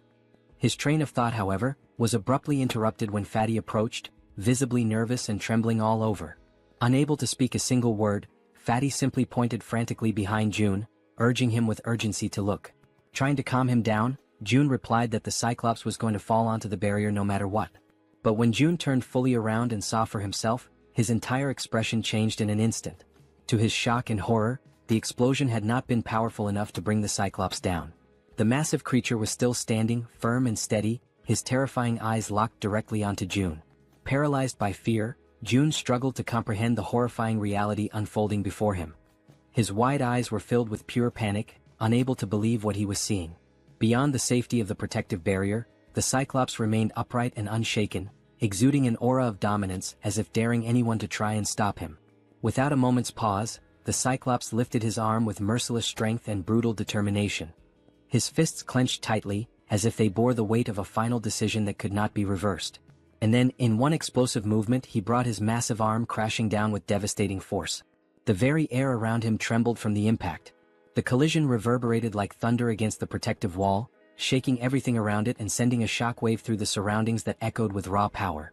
After the violent impact against the shield, the system immediately issued an alert, indicating that an unauthorized entity was attempting to enter the protected zone. For a brief and tense moment, June and all the people around him were overwhelmed with fear and uncertainty. However, as the seconds passed and they realized they were still alive, June understood that he had, in fact, managed to block the devastating attack from the towering Cyclops. At that very moment, Fatty cried out, urging everyone to begin opening fire. Though still visibly shaken, the group quickly prepared themselves, raising their weapons and firing at the colossal enemy looming before them. Most of the gunfire struck the Cyclops directly in the eye, causing him to howl in unbearable pain. Meanwhile, June began to sense that although he had successfully blocked this latest attack, they would not be able to withstand repeated blows of the same magnitude. He knew all too well that even a single unblocked strike could prove to be fatal. Realizing this, he also decided it was time to act. He activated his invisible hand ability, combining it with gigantification attributes, understanding that he, too, had to intervene using one of the powerful skills he had unlocked by spending ability points. In an attempt to counterattack, the Cyclops raised one of his enormous fists once again, clearly preparing to deliver another crushing blow. The citizens, noticing the movement and realizing that yet another attack was coming, were filled with fear once more. The monstrous creature gathered all his brute strength and threw another punch. But once again the devastating strike was stopped by the protective barrier. Only this time the blow came with even more force, and it wasn't just a single hit. The system responded promptly, issuing another notification that an unauthorized entity was attempting to breach the barrier. Upon seeing that the Cyclops had failed yet again, the people cheered and felt a surge of relief. They had successfully resisted once more and now decided to continue opening fire on the giant creature. June observed the situation carefully and realized that, although they had not yet brought the Cyclops down, they were inflicting damage. The rats with bombs and the citizens' repeated attacks were slowly but steadily accumulating injuries on the monster's body. He concluded that if they continued this strategy they could eventually take the Cyclops down, but they still needed something capable of delivering a critical strike. Then a spear was launched with that very intention. It pierced the Cyclops' massive body, driving deep into his flesh, causing him to let out a furious and agonizing roar of pain. It had been Han who hurled the spear, and June felt a wave of excitement and hope. He had been expecting this moment. Alongside Han stood the Werbear woman and the healer, though she already appeared to be exhausted and worn from exertion. Enraged and roaring with fury, the Cyclops turned his full attention to Han's group. June, trusting in Han's abilities, declared to himself that he was now counting on him. Without wasting time, he opened the system interface and gave the command for it to summon multiple spears. The weapons materialized instantly beside Han, whose eyes now reflected a deep and unshakable conviction. Without hesitation, he began launching the spears toward the giant enemy. The spears flew through the air, striking the Cyclops from various angles. The giant did what he could to defend himself, raising his arms and trying to block the incoming projectiles. But the assault didn't stop. More and more attacks rained down upon him. In addition to the spears coming from the front, others began descending from above, and he was unable to defend from all sides at once. These overhead strikes came from the archer woman, who had resumed her attacks, assisting Han by shooting from a higher vantage point. The assault continued in coordination, Han attacking from the front and the archer woman supporting from above. At that exact moment, the system sent a notification to June stating that Cammy's level had increased. For a brief second, June thought this might not be the best time for the system to be bringing up status updates. Yet the system continued, revealing that Cammy had partially unlocked the power of the sun, inheriting a portion of the guardian beast's strength. Furthermore, Cammy's basic fire magic had evolved into intermediate-level fire magic. The system also reported that Cammy had detected an intruder trying to enter the territory and was requesting energy release. Reading this, June paused, reflecting deeply on the energy release request. He was almost certain that the intruder being referenced was the Cyclops. Now he wondered what Cammy would be able to do with the energy. Despite his uncertainty, June gave the command to authorize the energy release, and just like that, 300 million won were consumed. Cammy then began drawing in power from the solar generators. All June could think about at that moment was how extremely expensive that decision had just been. The energy kept flowing steadily from the generators, and June noticed that it was being funneled toward his room. where Cammy had been stationed. After a moment, the transfer of energy finally stopped. And when June turned to look behind him, he saw something he hadn't expected. It was Cammy, his three-legged crow. But the creature no longer looked the same. This time, Cammy appeared transformed with a sharper beak, larger wings, and a presence that radiated power and majesty. He was no longer the small, cute bird he used to be. Now he was larger, had 3 glowing eyes, and emitted an aura of a true guardian. Then Cammy began to concentrate a powerful fire attack in his beak. The Cyclops, focused entirely on his current opponents, had not yet noticed the bird's presence, until he finally sensed something emitting light directly behind his back. With no further delay, Cammy unleashed his fiery attack, and the sheer power of it left all the citizens, including June, completely stunned and amazed by the incredible magnitude and strength of the blast. The powerful blast unleashed by Cammy strikes the Cyclops directly in the back, and with immense force, it pierces through the creature's thick body. Immediately after the impact, the enormous Cyclops begins to collapse, crashing heavily onto the ground. He lets out a guttural scream of agony as blood starts pouring from his mouth, a sign of just how fatal the attack had been. While Han stands still, watching everything unfold without any visible reaction, someone else takes the initiative and moves forward without hesitation. The Werbear woman leaps toward the fallen Cyclops, aiming to deliver the final blow and end the creature once and for all. From the Cyclops' limited point of view, all he can see is an enormous, furious bear charging at him with full speed and fury. In just a matter of seconds, the Werbear woman successfully finishes the Cyclops, ensuring that the threat is completely eliminated. The system then sends out a notification. A level 51 Cyclops has been hunted down. As a result, a massive amount of experience points and a large sum of 1 have been awarded. Additionally, the system displays that several skill levels have also increased as a consequence of the battle. Seeing this, June is immediately reminded of what always happens to him whenever his skill levels increase like this. As expected, he begins to feel the familiar and agonizing pain that always accompanies the evolution of his abilities. The effective range of his skills expands even further, now reaching much farther than it did before, giving him more influence and control. The system then flashes another message on the screen, congratulating June for successfully declaring the entire apartment complex as a unified refuge, and confirming that a large deposit of 1 has been transferred to his account. Unable to bear the overwhelming pain, June falls to his knees on the ground, clutching his body as the surge of new power courses through him. At that moment, Cammy lands right beside him, having returned to his normal, small form. The three-legged crow begins to emit a series of proud, chirping sounds, clearly boasting about his role in defeating such a ferocious enemy.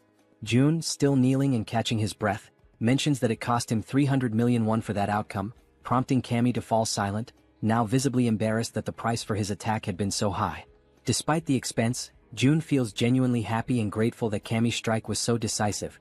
It had been a critical and essential blow in taking the enemy down. With a soft smile, June gently strokes the top of Cammy's head and acknowledges that he did a great job. Although the summoning of the guardian beast seems to be unavailable within the refuge, June reflects on the outcome. He had spent 300 million won, but in return he profited 30 billion. This makes him start to wonder if it might be time to consider summoning all 10 guardian beasts, because if their performance is anything like Cammy's, there's really no reason to hold back. Then the system displays a new update. The current cost to summon a guardian beast has increased to 10 billion won. Seeing that, June immediately questions why the cost had skyrocketed so dramatically. But before he has time to fully process the situation, he hears the sound of someone's voice. It sounds faint and emotional, like someone crying. What he sees next brings back a delicate and emotionally complex memory for him. Both he and Cammy turn to look toward the source of the sound. It's Yeonju, the Werbear woman. And at that very moment, June realizes something unexpected. Just for a brief instant, the faint alert sound from the system window transforms into something else entirely, the very sound that Yeonju had long been wishing to hear. A little while before all of that unfolded, inside a certain abandoned building, someone was quietly using his special ability to fill a small bottle with water. The people around him were deeply grateful, genuinely thankful, to finally have clean water to drink. The man with the ability stood there, silently thinking to himself, troubled by the fact that they were now completely out of food. He had carefully formed a line, allowing the people to come forward and receive the precious water he was able to generate, but there was no denying it. Their food supply was nearly gone. And that, he understood clearly, was the absolute limit of what they could achieve with just these few resources they had managed to gather. The man felt a deep, growing sense of unease because at the end of the day, it seemed they would have no choice but to leave that place, a place that had seemed, until now, relatively safe. Then, at that very exact moment, he and everyone else inside the building felt the entire structure tremble. Like anyone would in that situation, he immediately asked those around him whether that had been an earthquake. Right then, another man came rushing in, shouting frantically and begging everyone to come see something that was happening up above. When the man mentioned the word monster, the one with the water ability was stunned, completely frozen for a second. Without wasting any more time, he began running, dashing up the staircase to reach the top floor and see what was going on with his own eyes. Once he arrived at the rooftop, what he saw left him breathless. The enormous Cyclops was still standing tall, radiating overwhelming fury and power. While the white-haired man trembled beside him, anxiously asking what they were supposed to do now, the one with purple hair, Jaehyeon, was already thinking ahead, telling the other to go and hide everyone else in the basement to keep them safe. Jaehyeon, overwhelmed and desperate, ran his hands through his hair in frustration, desperately trying to think of a plan. But the truth was undeniable: facing off against the Cyclops was utterly impossible. He tried to offer a bit of comfort to the other man, explaining that there was nothing they could do against something like that. In the background, without them realizing, the powerful light of Kami's upcoming attack had begun to form. The men could only speak in hushed, fearful tones, saying that all they could do now was pray that the monster wouldn't find its way to them. And in the background once again, the Cyclops was being obliterated. That moment caught them completely off guard. They had no idea what had just happened, what kind of power had been unleashed. But when Hyuk saw it, when his eyes truly grasped the scene in front of him, he knew right then and there that this power, it too came from an awakened but someone on a level far beyond his own. Hyuk then called out to the silver-haired man, addressing him as Hyun, and told him to gather the people. Hyun, utterly shocked, asked him if he had lost his mind. Was he really suggesting they go toward that? But Hyuk was certain. Even though he didn't know who the awakened one was, he had no doubt about what needed to be done.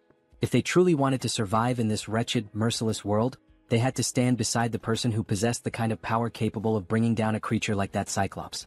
As they began walking toward June's location, the people silently hoped, prayed, that whoever they were going to meet would be someone good-hearted, because they had no other options left. Their fate was entirely in the hands of chance now. They eventually arrived at the apartment complex and immediately suspected that this must be the place. After all, the buildings were still intact, completely untouched in a world otherwise devastated. Hyun, walking ahead of the group, remarked with disbelief, wondering how such buildings could remain standing in a world that had fallen apart. But then he suddenly smacked right into some kind of invisible barrier. Right after that, a message appeared in front of them from the system, declaring that entry was prohibited. Another message followed immediately, asking them whether they would like to obtain citizenship. They confirmed the prompt, and the system quickly responded, showing that they had been successfully granted citizenship. However, along with their new status came an initial quest. They were instructed to proceed to June's apartment on the 30th floor. Once they arrived there, June was already waiting to receive them. Strangely, he was already calling them by their names, despite the fact that they had never met before. June introduced himself as well, calmly stating his own name. At that moment, Hyuk felt something deep within, an instinctual certainty that this man standing before them was the one responsible for forcing the towering Cyclops to its knees. And now that he was face to face with him, his instincts were screaming louder than ever. Without hesitation, Hyuk reached out, took June's hand in his own, and introduced himself, earnestly asking June to take care of them. Because in his heart, he knew this was a moment he must never let slip away. Elsewhere, in a quiet and peaceful place, Yeonju, the werbear, was gently serving a warm meal. This time, a bright and genuine happiness could be seen in her eyes as she cheerfully called out the name of Siwoo.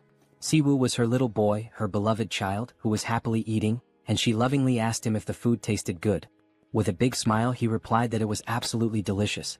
The small boy then turned to his mother with innocent curiosity and asked whose birthday it was, because they were having seaweed soup, a dish traditionally served on birthdays.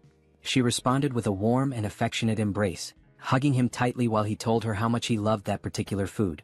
At that very moment, someone opened the door. It was June. Upon seeing him, the little boy excitedly called him Wizard Uncle.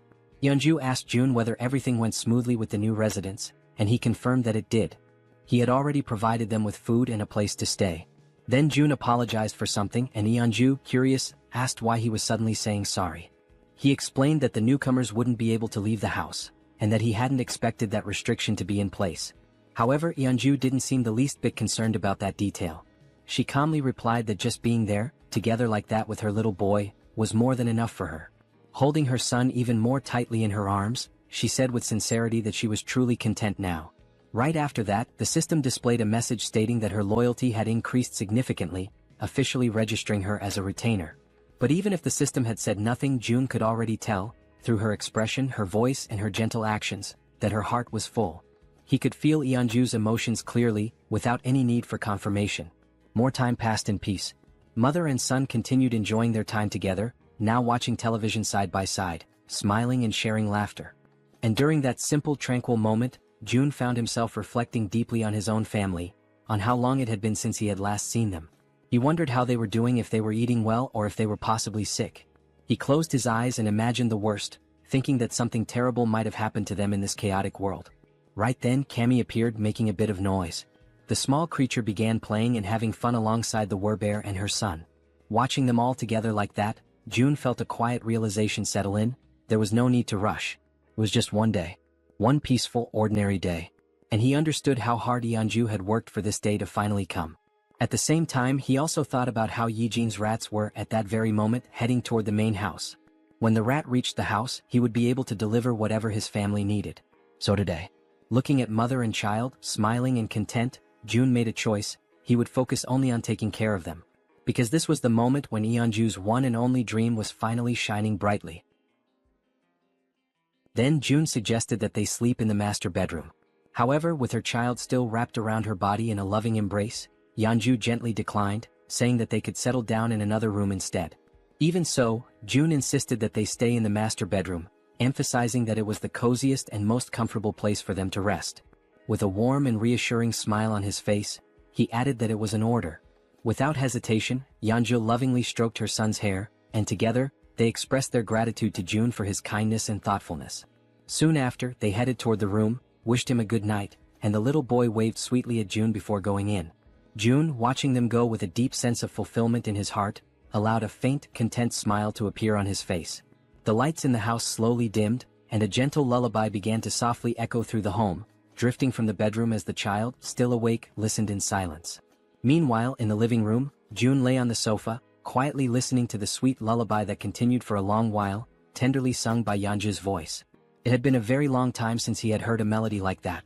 Yet somehow, just by hearing it, his body began to relax and his eyes gently closed, just like a child falling asleep in their mother's lap. A new day dawned quietly and peacefully. June began the morning enjoying a breakfast lovingly prepared by Yeonju and her little boy. Afterward, they all settled comfortably in the living room to watch the boy's favorite cartoons. The child could barely contain his excitement, laughing at every scene as if he were seeing it all for the very first time. Soon, Saiwa began chasing after Cammy, who had been peacefully basking in the sunlight, until being abruptly interrupted, which clearly did not please the creature. Later, after exploring every new toy they had, Yeonju, her son, and June laid down on the floor together for a brief nap. Between colorful scribbles and laughter, they drew pictures, and every second of the day was filled with joy and cherished with genuine happiness. But time waits for no one.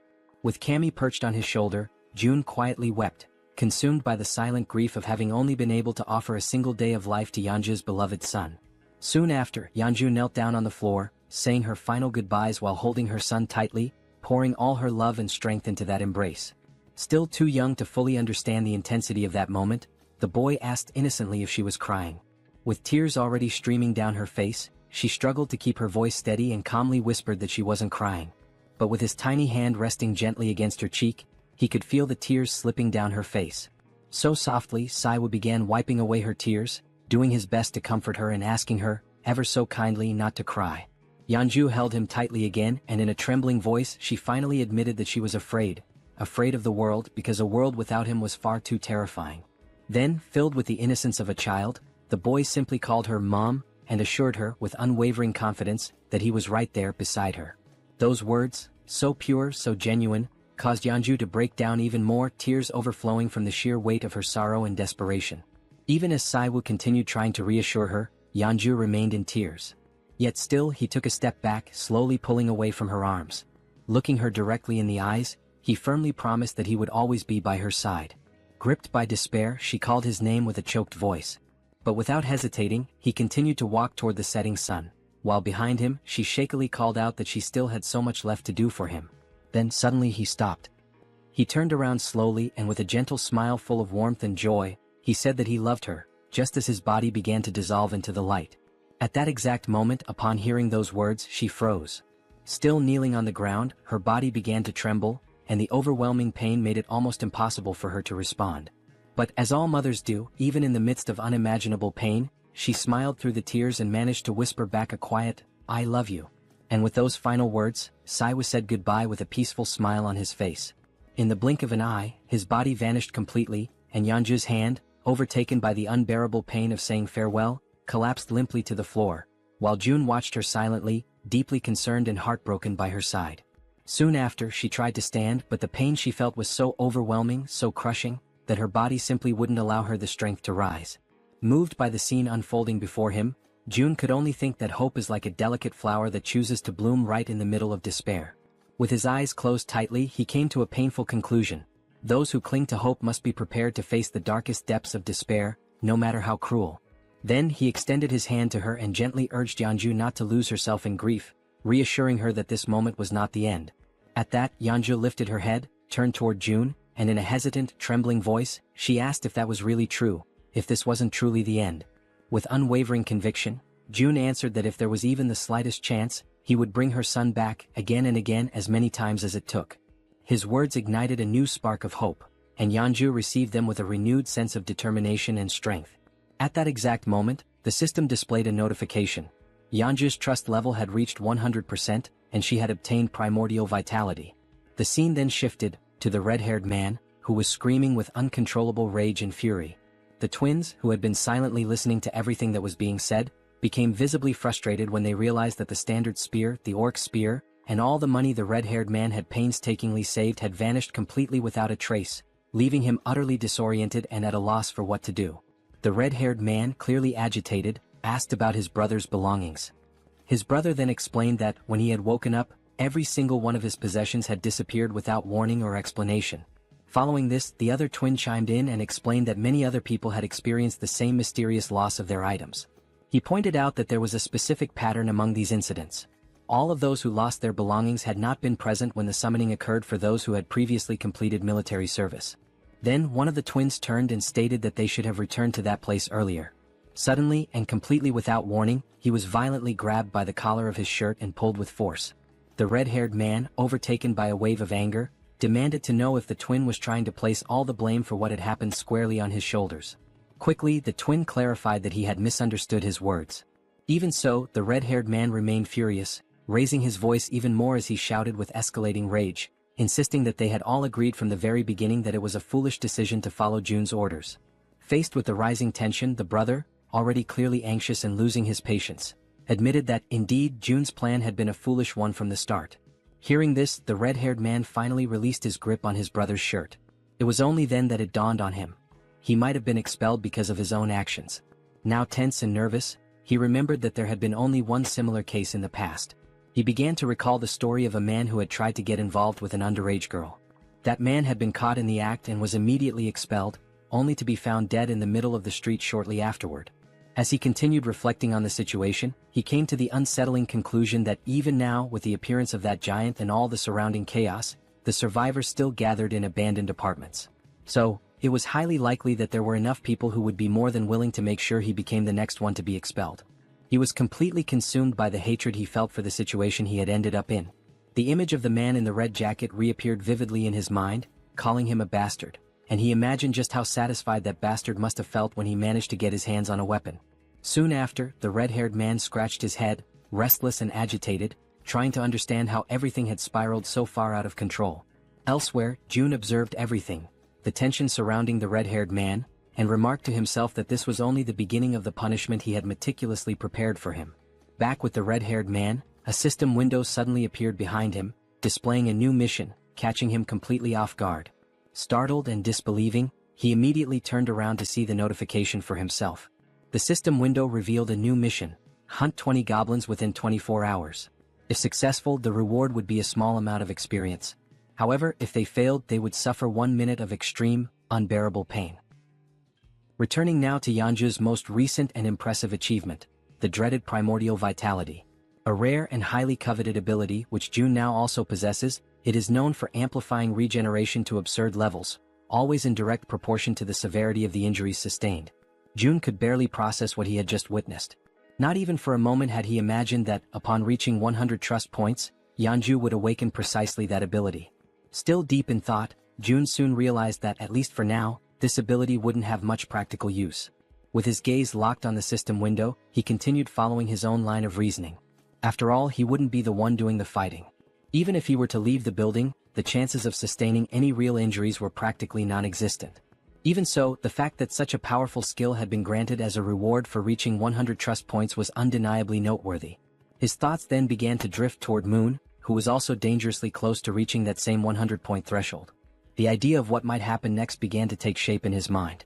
If Moon were to awaken an ability upon hitting 100 trust points, and if, as a result, June were also to acquire that same skill, one that would allow him to instantly teleport to any location he could see, then the possibilities would expand dramatically. Taking his speculations even further, June began to envision a future where this teleportation ability could be combined with the absolute one's eye, along with the support of an activated advanced base. Right at that moment, the system displayed a notification about the advanced base, a safe zone that could be deployed outside of Haven. When activated, it temporarily replicated the authority and protection of the city, so long as it included a citizen of knight rank or higher. However, if enemies occupied it for more than a day, the base would be automatically destroyed. Returning to his thoughts, June concluded that as long as he had enough mental strength to support it, he would indeed be able to travel to the advanced base. With that clarity, June made a firm decision. From that moment onward, his main priority would be to strengthen his mental fortitude. For that reason, all his upcoming missions would be focused on boosting this specific attribute. At that very instant, someone called his name and explained that they needed his permission to leave now, as they were feeling more stable. It was Yeonju, who stated that she would personally handle the return of June's family. Upon hearing this, June realized that the mission should have started the previous day, but he acknowledged that the delay had been entirely his fault. Yeonju expressed her gratitude for his valuable time and his understanding. She then assured him that she would find a way to repay the kindness he had shown her. Without displaying any particular expression, June couldn't help but think that she had read his thoughts precisely. He made a light-hearted comment, asking if he really seemed like the impatient type, and confessed that although he was thankful, he also felt slightly embarrassed by her words. Yeonju responded gently, saying that he definitely didn't seem like someone who lacked patience, and admitted that, had she been in his place, she probably would have acted the same way. With a soft smile, she confessed that, in the end, everyone values their own family the most, and that she fully understood how precious that single day was that June had offered her and her son. Once again, she thanked him sincerely for what he had done. June smiled modestly and expressed his own appreciation for her understanding. He then asked her to head to Unit 2901, where a group of people was already waiting for her, assuring her that he would join them there shortly. Yeonju gave a respectful bow and, with a quiet yes, walked toward the designated location. Sometime later, it was explained why June had not sent the group directly to Siamayan Station. Due to the Cyclops attack, a large portion of the tracks near the station had collapsed. Not only the tracks, but the station itself had suffered massive damage and had been rendered almost entirely unusable. Faced with this situation, June declared that new routes would need to be opened.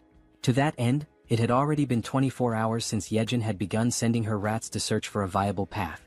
Apparently, it seemed she had finally managed to find a new route of access. June activated his absolute one's eye skill, seeking full control and awareness of the situation. At that very moment, something unexpected caught his attention. The system displayed a notification about a level 7 tamed giant rat. Immediately, a wave of nervousness surged through June's body as he grasped what this meant. Jaehyeon had evolved. Still stunned, June wondered if this was the result of the new ability Jaehyeon had unlocked after being officially registered as his retainer.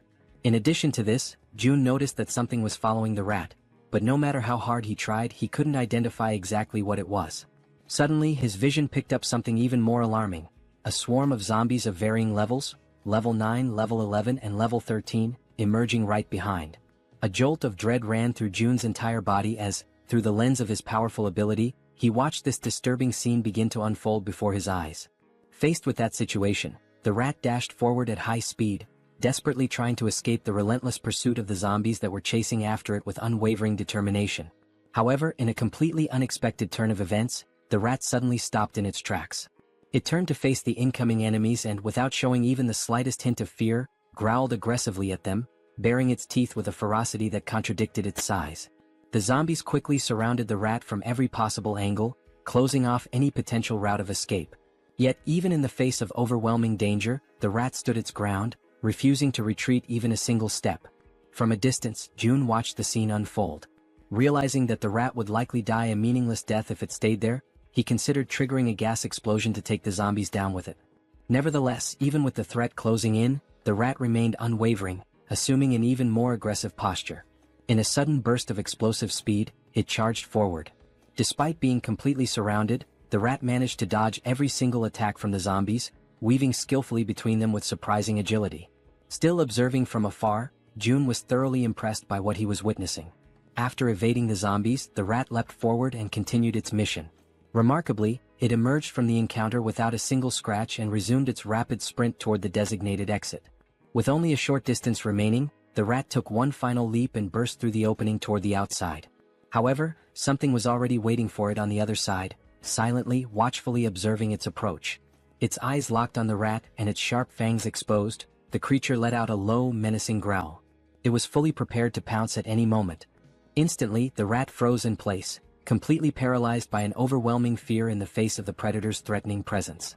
From afar, June was caught completely off guard, unable to hide the shock from his face as he witnessed the unexpected confrontation unfold before his eyes. In an instant, the level 23 land shark lunged forward with terrifying force. With its enormous mouth wide open, it bit down in a single, clean motion, swallowing the rat whole. The scene shifted to June, who stood in silent despair, deeply disturbed by what had just happened. He questioned what kind of creature that was, but more than anything his eyes widened as he recognized the location. Nampo Station, only a few kilometers away from his own home. This realization struck him hard, making it clear that creatures as deadly as that one were likely roaming near the very place where his loved ones lived, only deepening the anxiety clawing at his chest. Struggling to keep his composure, he quickly acknowledged that he had to hurry.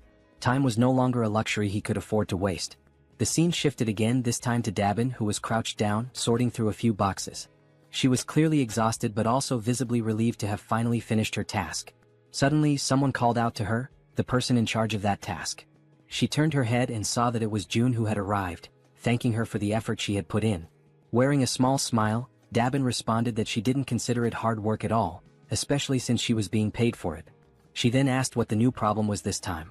June, slightly uncomfortable, averted his eyes as he tried to collect his thoughts and figure out how best to explain the new situation to her. Immediately picking up on his hesitation, Dabin grew visibly concerned. Now sounding tense and increasingly anxious, she urged him to speak up and just say what was going on already. With a measured and careful tone, June explained that he wanted to request the assistance of Jaehyeon for a specific task over the next couple of days and that he hoped Dabin could manage things in the meantime. Caught off guard by the sudden and unexpected request, Dabin forced a smile in an attempt to mask her nervousness. With her voice slightly unsteady, she asked if he expected her to take full responsibility for everything on her own.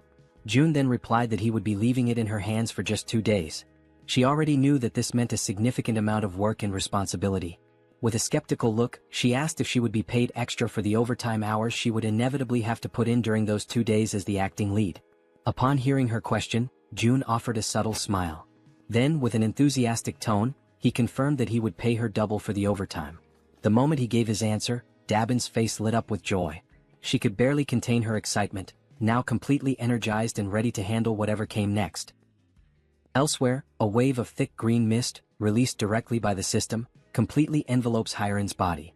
The scene swiftly transitions to another location, where everyone in the group is now seated around a table, all eyes fixed on June as he prepares to begin the mission briefing. June begins by explaining that, due to the appearance of the massive Cyclops, navigating through Jaehyeon Station had become significantly more difficult. He expresses regret, saying it would be a shame to abandon the use of the subway line altogether. Soon after, Jaehyeon steps in to clarify that the section between Jaehyeon Station and Byumnaegal, all the way through to Koryang Station, is still fully intact. According to her, there are no monsters positioned along that part of the route, so the group can cross it without much concern. She then places a sheet of paper on the table, which outlines the first main objective of the mission, to secure the route to Byumnaegal Station. The man with glasses, visibly uneasy, starts thinking that the best way to get through the current route would be by flying over it. Suddenly and somewhat unexpectedly, Toji interrupts the discussion, not to contribute anything urgent, but merely to compliment Jaehyeon on her impressive talent for drawing maps. June quickly cuts through the mood and brings the conversation back to focus. He recaps Jaehyeon's explanation and then points to a specific area on the map, noting that they must proceed with extreme caution before reaching their final destination. He then informs the group that approximately 500 orcs are currently active in the vicinity of a large supermarket complex. Upon hearing this, Han immediately asks whether they'll have to engage in direct combat with the orcs. Jaehyeon responds clearly, stating that fighting the orcs is not part of the plan. They only need to reach Byumnagal station and use the underground subway line.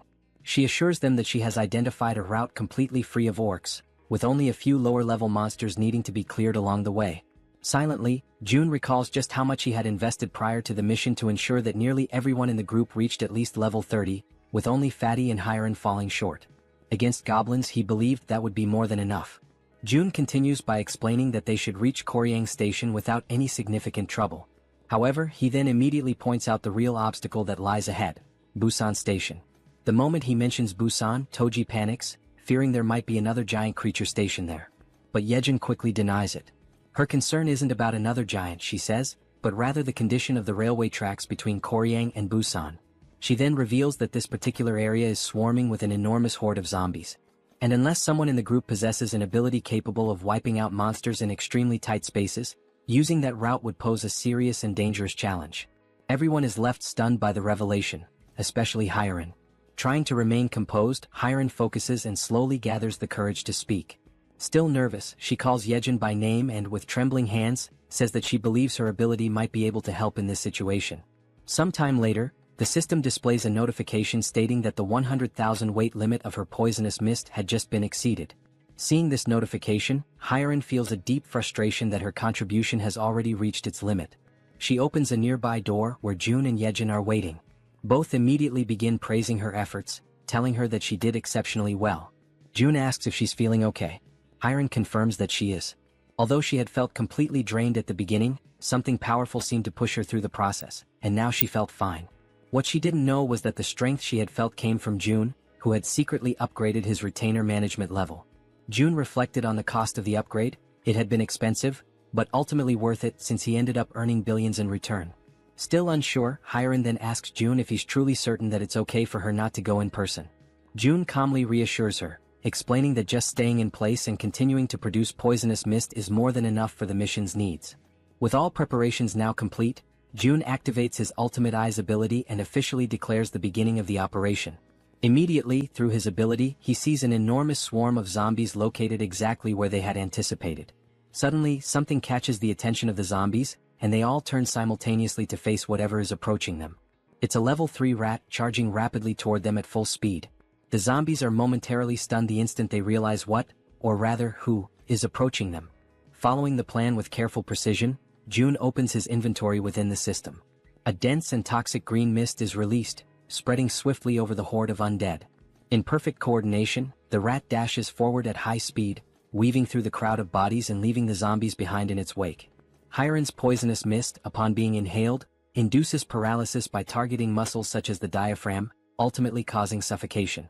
However, the targets this time are zombies, creatures that are already dead and no longer require breathing to function. That is why June had already anticipated this limitation and had prepared a contingency, Plan B. He had instructed Jaehyeon in advance to take over the operation when necessary. Soon, amid the group of undead, several rats waited patiently, alert for Jaehyeon's command. As soon as the order was given, one of the rats lunged toward a fallen zombie. Through the reflection in the zombie's still open eye, the system captured the exact moment the rat bared its fangs and sank them mercilessly into the creature. At that precise instant, a system notification appeared. A level 11 zombie had been successfully hunted. Along with the experience gained, a deposit of 120,085 won was transferred directly to the digital wallet. But the momentum is quickly interrupted when Jaehyeon suddenly calls out to June in distress. With urgency in her voice, she informs him that something seems to be wrong with the rats. In that exact moment, the system displays a troubling notification. A rat has reached level 9. This revelation sets June instantly on edge. He quickly realizes the potential danger. If that rat were to come into contact with zombie blood, it might become infected and transform into one of them. Even more alarming is a far more terrifying thought. Jaehyeon herself may have been exposed to contamination through bites or claw wounds during the battle. In response, June immediately asks whether the rats are still obeying her commands.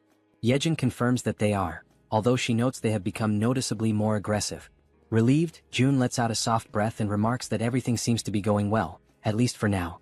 Internally, he begins to reflect on what's ahead. If they can make it safely to Jaehyeon station, then maybe, just maybe, he'll finally have the chance to reunite with his family. But just as this thought forms in his mind, it is abruptly interrupted by a system notification. An unauthorized individual is attempting to access the shelter through the main entrance. Baffled and alarmed, June stares at the message, struggling to grasp what is happening. Before he has time to act, a second notification appears. The system states that a group of 157 individuals meets the requirements for citizenship and asks if he wishes to grant it. Relying on his instincts, June gives his confirmation. Immediately, another system message is displayed. The total population has now reached 3,000 residents. As a result, a new ability has been unlocked, Economic Activity Subsidy. Reading this new development, June feels a brief moment of apprehension, uncertain of what the implications might be. But then gradually, a small smile forms on his lips. After all, this might actually turn out to be a good thing. The system continues to display new information, this time announcing that salaries will now be paid to citizens, with the amount determined by the titles or positions they hold. The wages will be dispersed separately from the chief's wallet, depending solely on the person's assigned role within the community. Reading this update carefully, June realizes that this would be the perfect opportunity to assign official titles to Dabin and the entire team responsible for managing public facilities. After all, a weekly salary of 700,000 won neatly aligns with a daily wage of 100,000 won, making the accounting straightforward. Tapping the system's interface, he remarks that there is no longer any need to pay people manually, especially when doing so previously meant sacrificing reduced taxation benefits. At the pace things are advancing, it becomes clear to him that they need to expand the department responsible for public facilities management. After all, the funds distributed to citizens through the Economic Activity Support Fund are essentially free resources provided by the system. It's not a small sum either. Even the 100,000 won paid to each employee is considerable.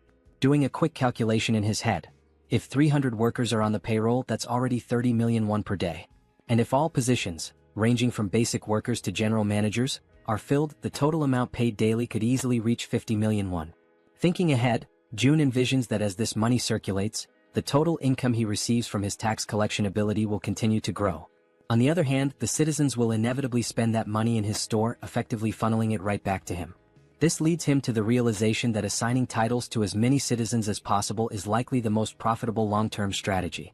Yet, he still isn't entirely sure which titles would be most appropriate beyond facility management. Soon, another idea sparks in his mind. Positions related to maintenance, cleaning, and security would be practical starting points to invest in. So, before doing anything else, he goes ahead and appoints Dabin as the general manager. He recalls that she had already accepted Fatty and Hyran as members of the team, although he can't quite remember who the remaining members were. Just then, something catches June's attention. It's the system again, this time displaying a notification that Dabin has reached 100 loyalty points, officially registering her as a retainer. At that moment, June realizes something significant. Once a citizen reaches 100 loyalty, they automatically become a retainer. And now he begins to wonder, do all retainers awaken a new skill at that exact point? Driven by curiosity, June prepares to check and see what new skill Dabin may have acquired. But just as he's about to click on the system, he's interrupted by an unexpected sight. Hyran, completely relaxed, sound asleep on the sofa to the point of drooling. Watching the scene, Jaehyeon appears slightly uncertain and asks if they should wake her up. June replies that they should let her rest. She's completed her duty and she must be completely worn out.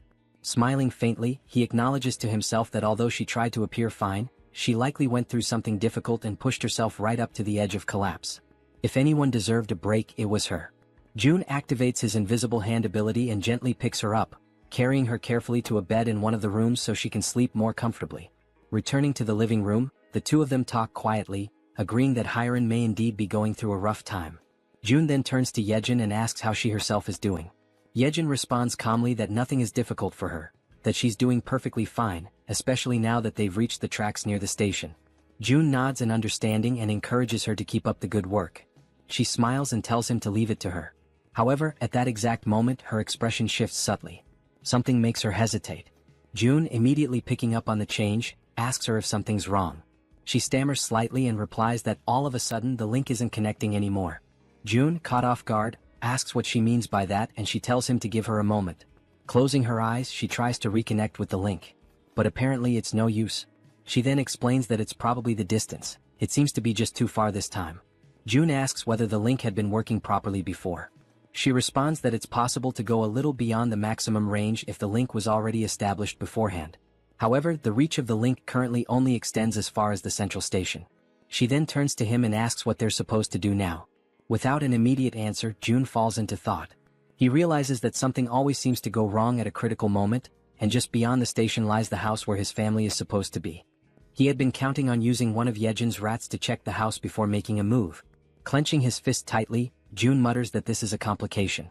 Still, he asks Yejeon to try re-establishing the link from the central station in any way she can. She agrees, saying she'll give it her best shot. Closing her eyes once again, she begins to focus her powers in an effort to restore the connection. With the vision of zombie rats moving through the station still lingering in his ultimate eyes, June reminds himself that they have to explore every possible option available to them, and until then, all Kim can do is hope, with all his heart, that his family is still safe.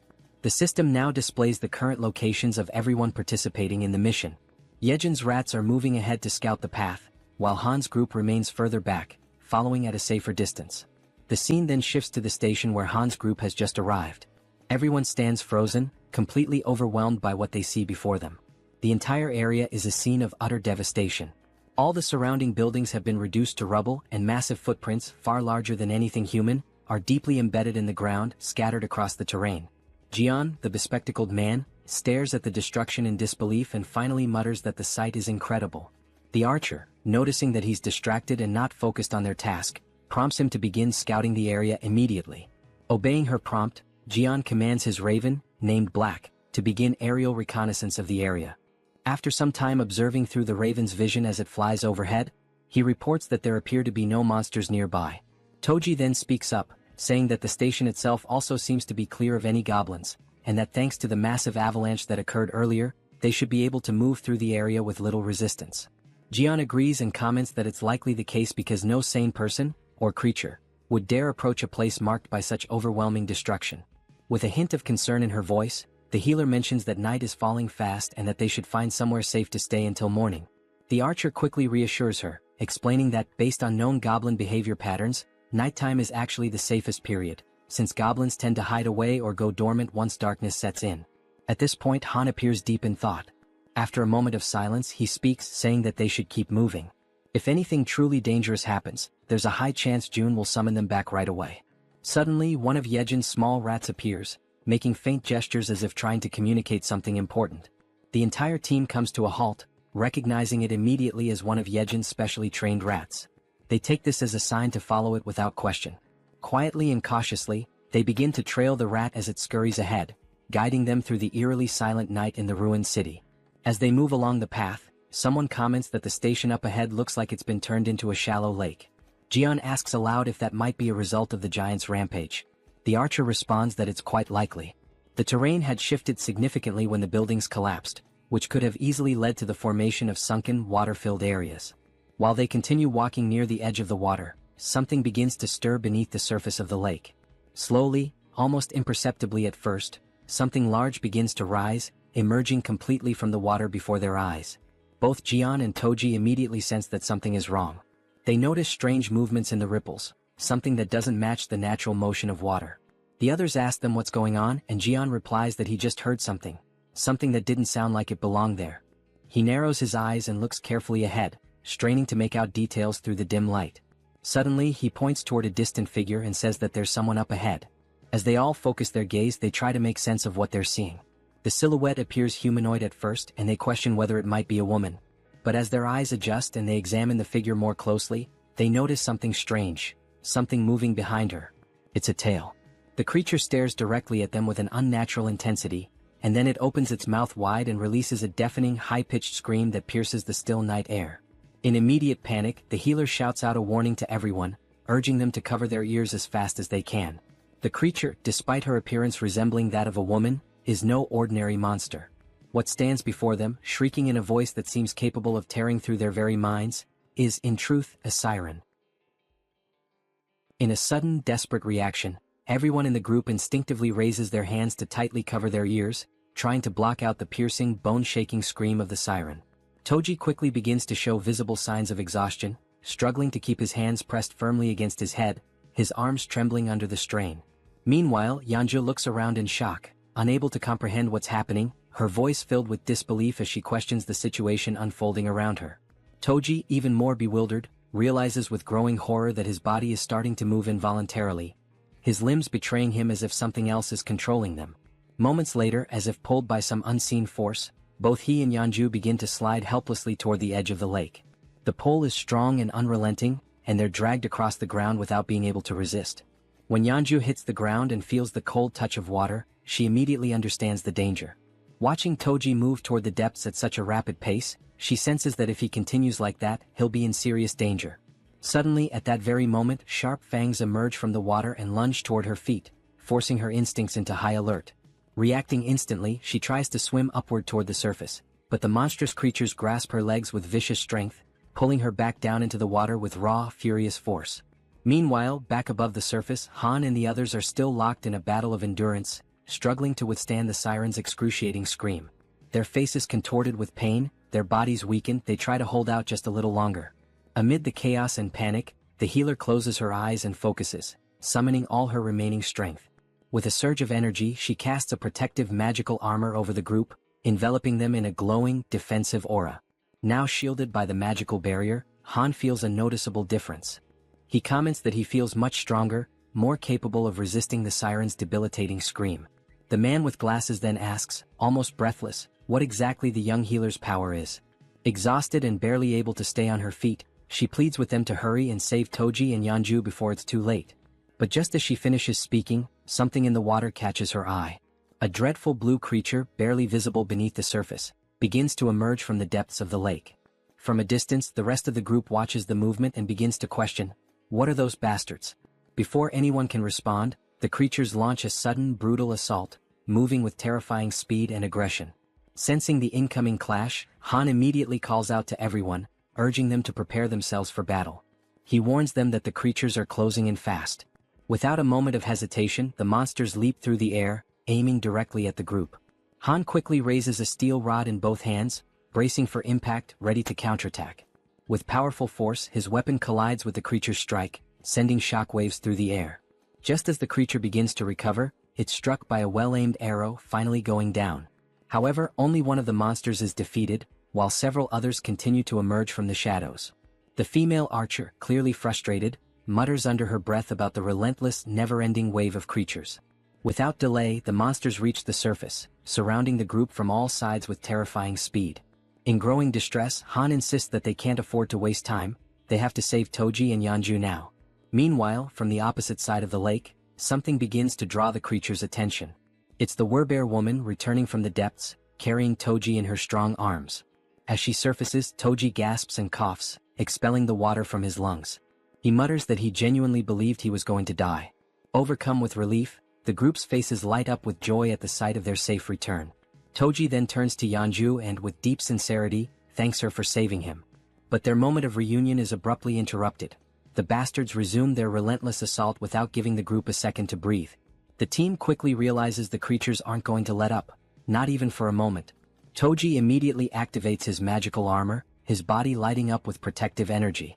As the monsters continue charging forward, he yells to the group that they'll hold the line and fight until the very end. In that moment, the werbear woman plants her feet firmly and prepares to strike.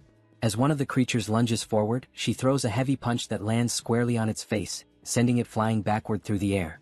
The creature crashes violently into a thick wooden pillar, splintering it with the force of impact. Atop that very pillar, a goblin's body had been suspended, tied in place. At that instant, both Han and Toji glance upward and shout for everyone to move away quickly. Without hesitation, the group leaps back just in time as the place they had been standing is struck. Moon immediately turns and asks Han if he's okay. Han replies that he's fine and asks what just happened. As he sees the wreckage more clearly, Toji freezes in place, unable to speak. It was the body of the goblin, still tied to the broken pillar, that had fallen from above. As the group stares at the unsettling sight, the man with glasses urges everyone to look up. When they do, they are horrified by what they see: numerous goblins, their bodies bound and suspended high above, arranged in the shape of a massive cross. Han comments that the group had been so focused on the danger below that they hadn't even noticed what was above them. And in that moment, he comes to a terrifying realization. These bastards don't care whether their victims are monsters or humans. Just then, the female archer's bow slips from her hand and falls to the ground. Her body begins to tremble uncontrollably, and she becomes completely speechless. She simply can't believe what's in front of her eyes. In complete silence, she wonders to herself, could that man really be her father? Suddenly, one of the creatures charges forward at full speed. Han watches in horror as the beast sprints directly toward the defenseless archer, who remains frozen, completely unaware of the incoming attack. Without hesitation, he desperately screams her name. At that very moment, a loud gunshot echoes through the air. The bullet hits the creature midair, striking it down and sending it crashing to the ground. Holding the weapon was Moon, who immediately turns to ask the archer woman if she's alright. Han commends him for his quick reflexes in such a dire situation, but soon notices something is terribly wrong. The archer is now kneeling on the ground, visibly shaken, her expression distant and broken. Suddenly, the man with glasses appears, urgently calling out to Han. He says he may have found a way to deal with the situation they're trapped in. He explains that, through black, he has been able to observe the surroundings from above, and that's how he discovered something crucial. The agonizing sound that's been tormenting them is also what's commanding the creatures. Han is taken aback by the revelation. The man in glasses adds that he still can't fully understand what the siren is saying, but he noticed that every time she opens her mouth, the fish-faced creatures react and begin to move. He then states that if they can find a way to cut off the sound, it's highly likely that the creatures will lose their coordination and retreat due to the lack of command. In the midst of this tense and increasingly hopeless situation, Han agrees that the idea is worth trying. However, he expresses concern that the creatures won't give them the opportunity to make it happen. Wanting to clarify things, Toji asks directly if the entire plan boils down to simply stopping the sound. Han confirms it with seriousness in his voice. Then, with resolve burning in his eyes, Toji declares that he'll be the one to bring down that damn thing and that he has a plan. Meanwhile, on the other side of the battlefield, the siren opens her mouth once more, releasing the dreadful sound, and like obedient soldiers, the creatures respond as if bracing themselves for another coordinated assault. Observing their behavior closely, Han notices that the creatures are changing their formation. The man with glasses assumes they must have realized the group's new objective is to shut the siren down. Han then turns to Toji and asks if he can really rely on him. Toji confidently answers yes, urging everyone to trust him, and makes it clear that all they have to do is open a path for him. He'll take care of the rest on his own. Without hesitation, Healer affirms that she will stay behind to protect the archer. And with the plan now in motion, the group charges forward with unwavering determination. Each member of the team focuses solely on creating that crucial opening for Toji, attacking the enemy forces without mercy and taking down one creature after another with relentless resolve. Han pauses for a brief moment, glances back at Toji and shouts for him to move now. This is the chance. Toji locks onto his target, plants his feet, and grips his halberd with precision and strength. Then, with all his might, he hurls the weapon through the corridor, aiming straight for the siren. The weapon cuts through the air at incredible speed, but the siren reacts swiftly, dodging with ease. The halberd misses its mark and continues its path, clattering past her. The group freezes in stunned silence, watching as the opportunity they carved with so much effort vanishes in a single instant. Yet, Toji remains completely unfazed. The siren erupts into maniacal laughter, along with her grotesque creatures, mocking his failure. But Toji simply smiles, calm and collected. With a sharp glint in his eye, he asks Han if he's already forgotten something. Confused and frustrated, Han doesn't understand what he's referring to, until, in a sudden realization, his eyes widen. With a trace of sarcasm, Toji then asks, "What's the best way to deal with a fish?" As he speaks, he lifts his hand and activates the recall command on his halberd. The weapon obeys the order, and on its way back, it slices cleanly through the siren's back, impaling her and cutting off her laughter for good. At that moment, the system notifies the group. A level 33 siren has been hunted down. Experience points have been awarded. The halberd returns to Toji's hand as everyone turns to stare at the siren's lifeless body. The fish-faced creatures become disoriented, clearly lost without their leader, and quickly retreat back into the depths of the lake. This sudden disappearance brings a wave of relief over the group, as they now have one less threat to face. Without wasting a second, Han approaches the archer woman and gently asks how she's doing. She remains trembling, unable to compose herself. Concerned, Healer turns to Han, asking what they should do now. Han considers going to find June. Then, the archer woman suddenly reveals, with a trembling voice, that one of the bodies hanging on the crosses above is her father. Han is struck speechless. He quickly turns around, unable to accept that his father-in-law could be among those mutilated victims. Overwhelmed by a deep, unbearable grief, the archer collapses into uncontrollable tears, mourning the fate of her father. Beside her, Han falls to his knees, consumed by panic and disbelief. The entire group around them feels the weight of her sorrow as if it were their own. And right there before their eyes, hanging from a cross in an appalling state, was her father's body, a heartbreaking sight that pierced the soul of every witness. At that very moment, the system displays a mission reconstruction screen, this time with the archer as the target. The reward, to bring her father back to life. However, the system clearly warns that resurrection is only possible within the boundaries of the absolute domain. Staring at the screen in a mixture of urgency and desperation, June taps rapidly on the system window, trying to complete the reconstruction process. Jaehyeon, seeing him in such a state of despair, is left absolutely stunned by his behavior. But then all of a sudden June stops. He begins to reflect more deeply on the situation and on the trust the group had placed in him. He knew that if things had escalated to a point where lives were truly in danger, he would have been summoned without delay. With that in mind, he tried to convince himself that this meant there was no real danger, no other option, no action to take. But even as he tried to settle his thoughts, a lingering doubt echoed persistently in his mind. Was it really true that there was no other choice?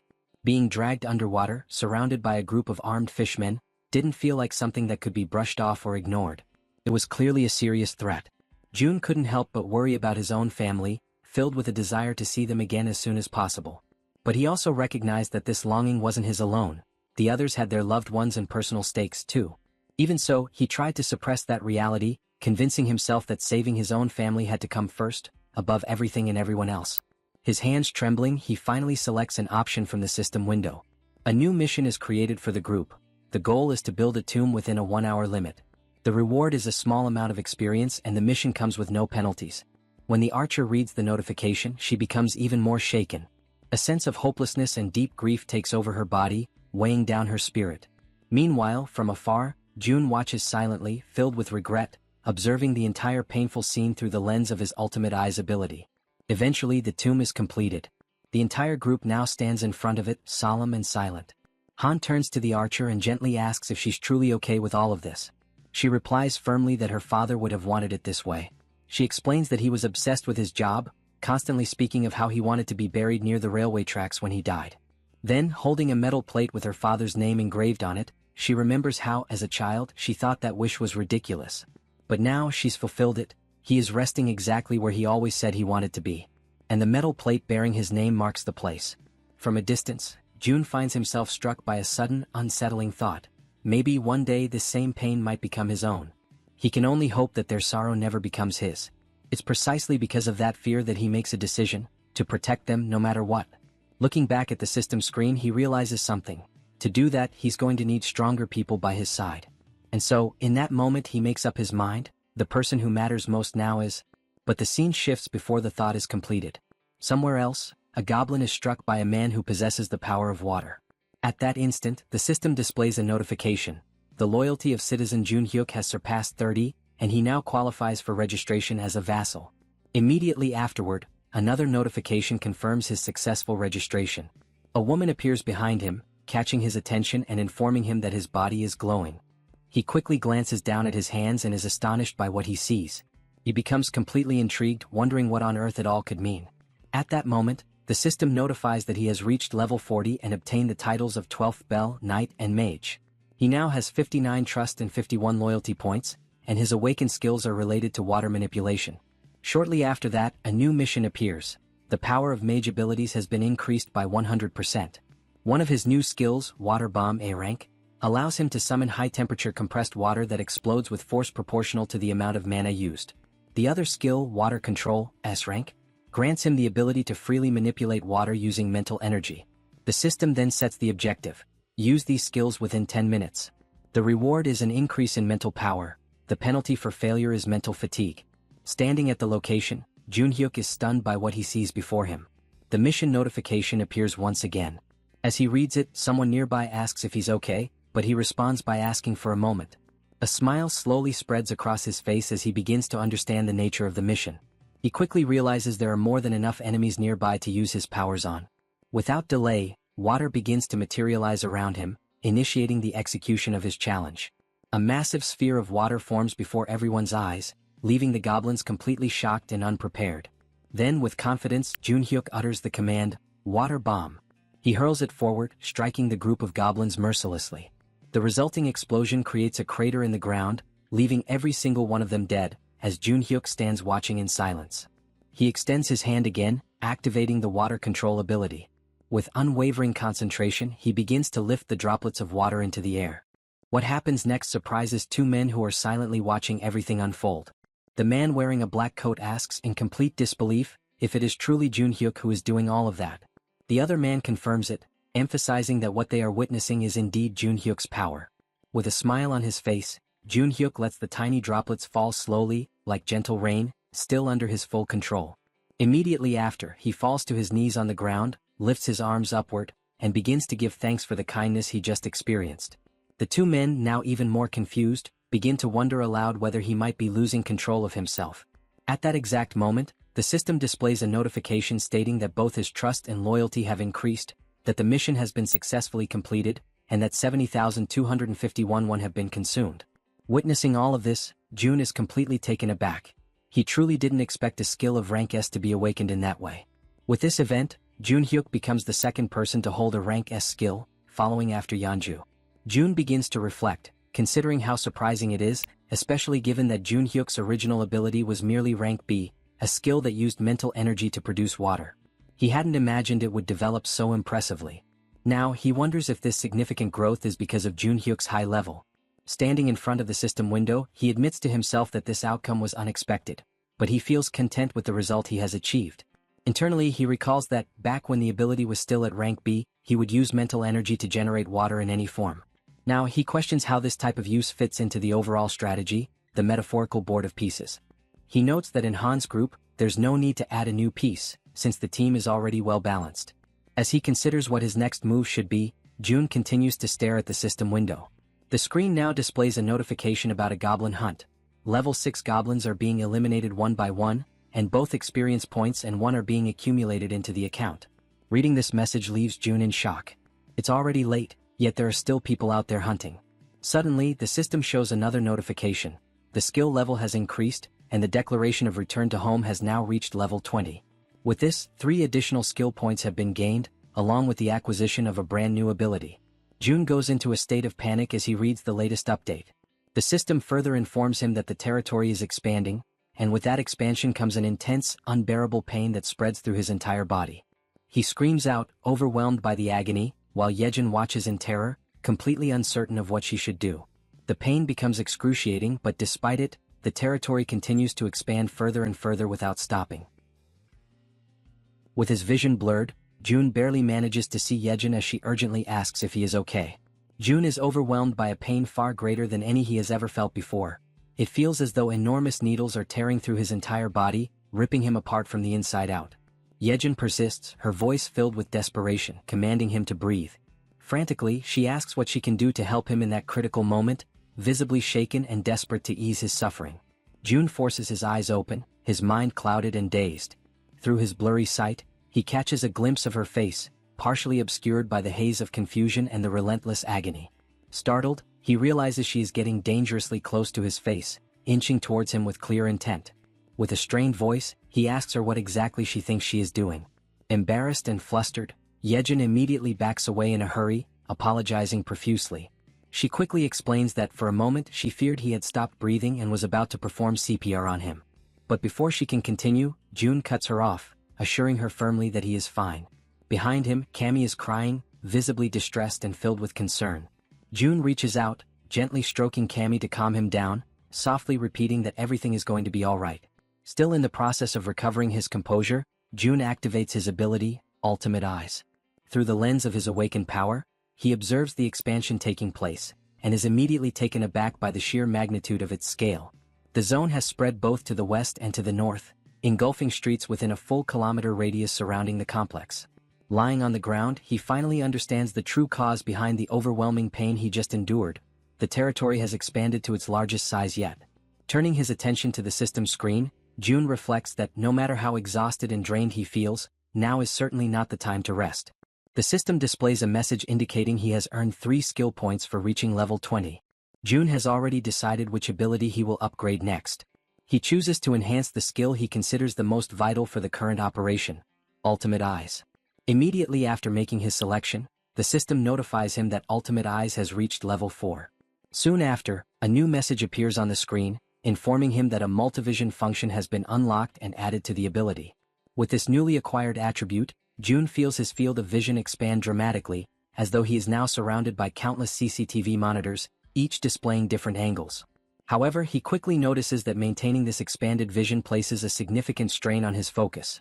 He realizes that handling 3 simultaneous views is his current limit. Once again, Jun checks the system and sees that he still has 2 remaining skill points to allocate. he decides to invest them in enhancing the skill known as preservation of dignity. Moments later, the system displays an update stating that the skill has now reached level 5 and that a new feature called Mystic Draw has been activated. In addition, he is granted a reward of 300 crystals, which catches him completely by surprise. Shortly after, the system clarifies that it was through this Mystic Draw feature that he has received those 300 crystals. Jun finds no reason to reject the unexpected gift, so he clicks on the notification to accept them. As soon as he does, a bright circle forms on the ground beneath him. The circle emits a radiant light so intense that it causes discomfort to Jaehyeon, Cammy, and even Jun himself, forcing them to shield their eyes. After a few moments, the circle of light vanishes, yet a concentrated, powerful glow remains suspended in the air. From within this brilliant light, an object begins to materialize. It is a ring. The system promptly notifies him that this is a communication ring, designed specifically to transmit Jun's voice directly to his vassals. Jun slides the ring onto his finger, still uncertain about its practical use. As he considers its function, it becomes clear to him that its ability to project his voice could be perfectly suited for Dabin. But then he remembers that Dabin has already been officially registered as one of his vassals. He accesses the vassal management interface within the system, which displays detailed information about Dabin. Level 25 holding the title of 11th servant, trust at 77, loyalty at 100, and a newly awakened skill, telepathy. Astounded by Dabin's awakened ability, Jun acknowledges to himself that telepathy is indeed the perfect skill for someone tasked with such communication-driven responsibilities. Suddenly, through the multivision function of his ability, Jun sees a disturbing scene. 50 people are crammed together, sharing a single housing unit to sleep in. Inside that crowded unit, Dabin tries to explain to the agitated group that the situation is only temporary. However, her words are met with anger and indignation, as if she were treating them like they were insignificant, like they were nothing. One man, visibly furious, raises his voice and shouts, reminding her that they've all seen countless empty houses along the way. He demands to know what she's even talking about, as though her excuses were entirely unreasonable. Clenching their fists in frustration, several others step forward, insisting that at least the children should be allowed to sleep comfortably. They demand that some of the vacant rooms be opened up so everyone can rest properly after enduring so much. Overwhelmed by the escalating situation spiraling out of control, Dabin hurriedly apologizes, struggling to maintain her composure as she explains that current policy does not permit such allocations. All the while, from a distance, Jun watches everything unfold in silence through his ultimate eyes. At that moment, the system displays a new notification. A skill named Ultimate Shut-in's Door has been activated. With this, Jun is now able to connect to and control all doors within the territory he has declared as his own domain. Back inside the unit, just as Dabin desperately tries to regain control of the situation, a door suddenly swings open on its own. Annoyed and suspicious, one of the men immediately questions the audacity of barging into someone else's home during an emergency. He reminds everyone that in times like these, people should be helping each other, not creating pointless conflicts and divisions. He demands to know why so much unnecessary resistance is being put up against such a basic request. At that precise moment, Jun steps through the open door, catching Dabin completely by surprise. He turns to the man, his expression unwavering, and declares bluntly that if the man disagrees with the house policies, then he is more than welcome to leave his house immediately.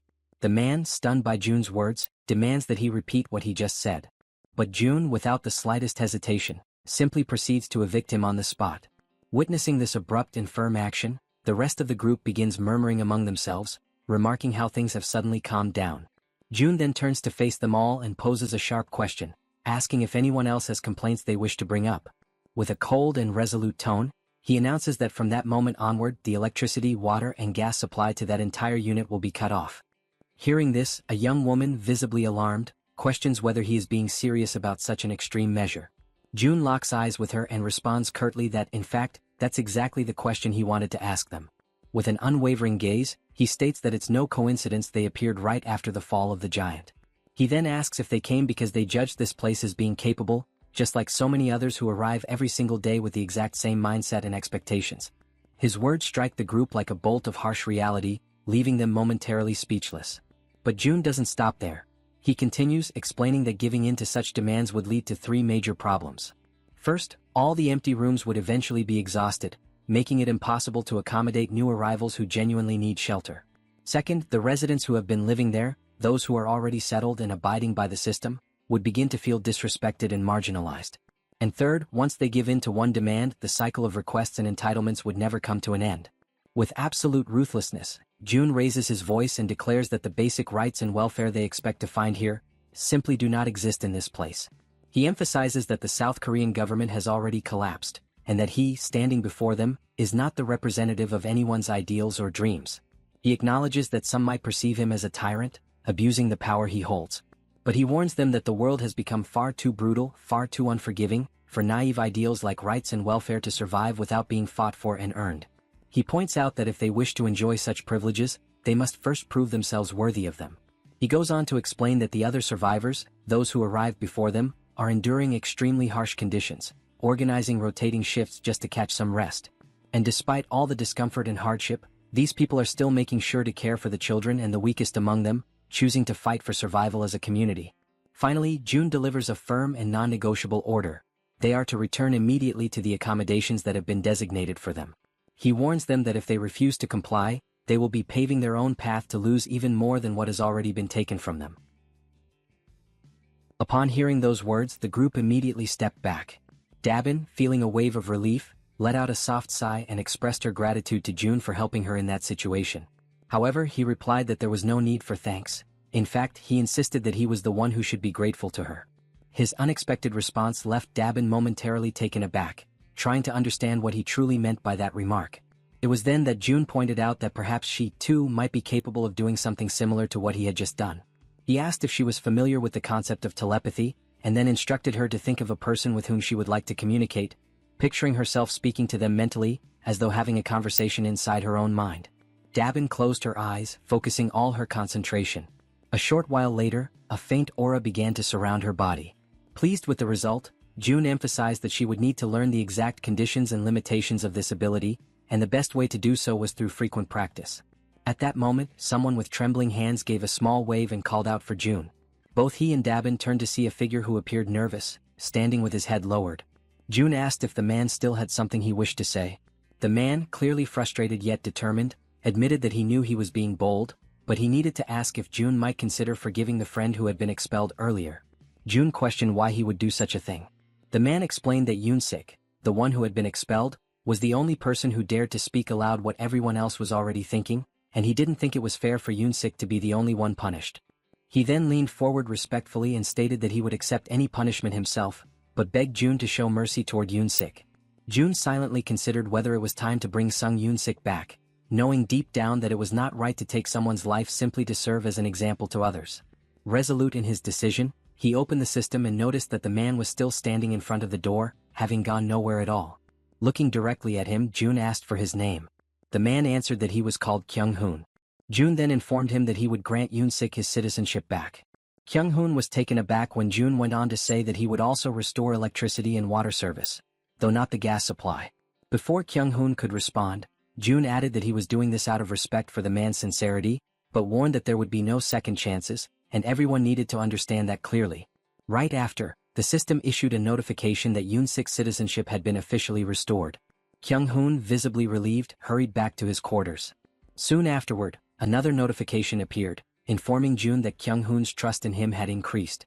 For a moment, June considered restoring the gas supply as well, but he knew that if he did, the punishment for what had happened would lose its intended effect.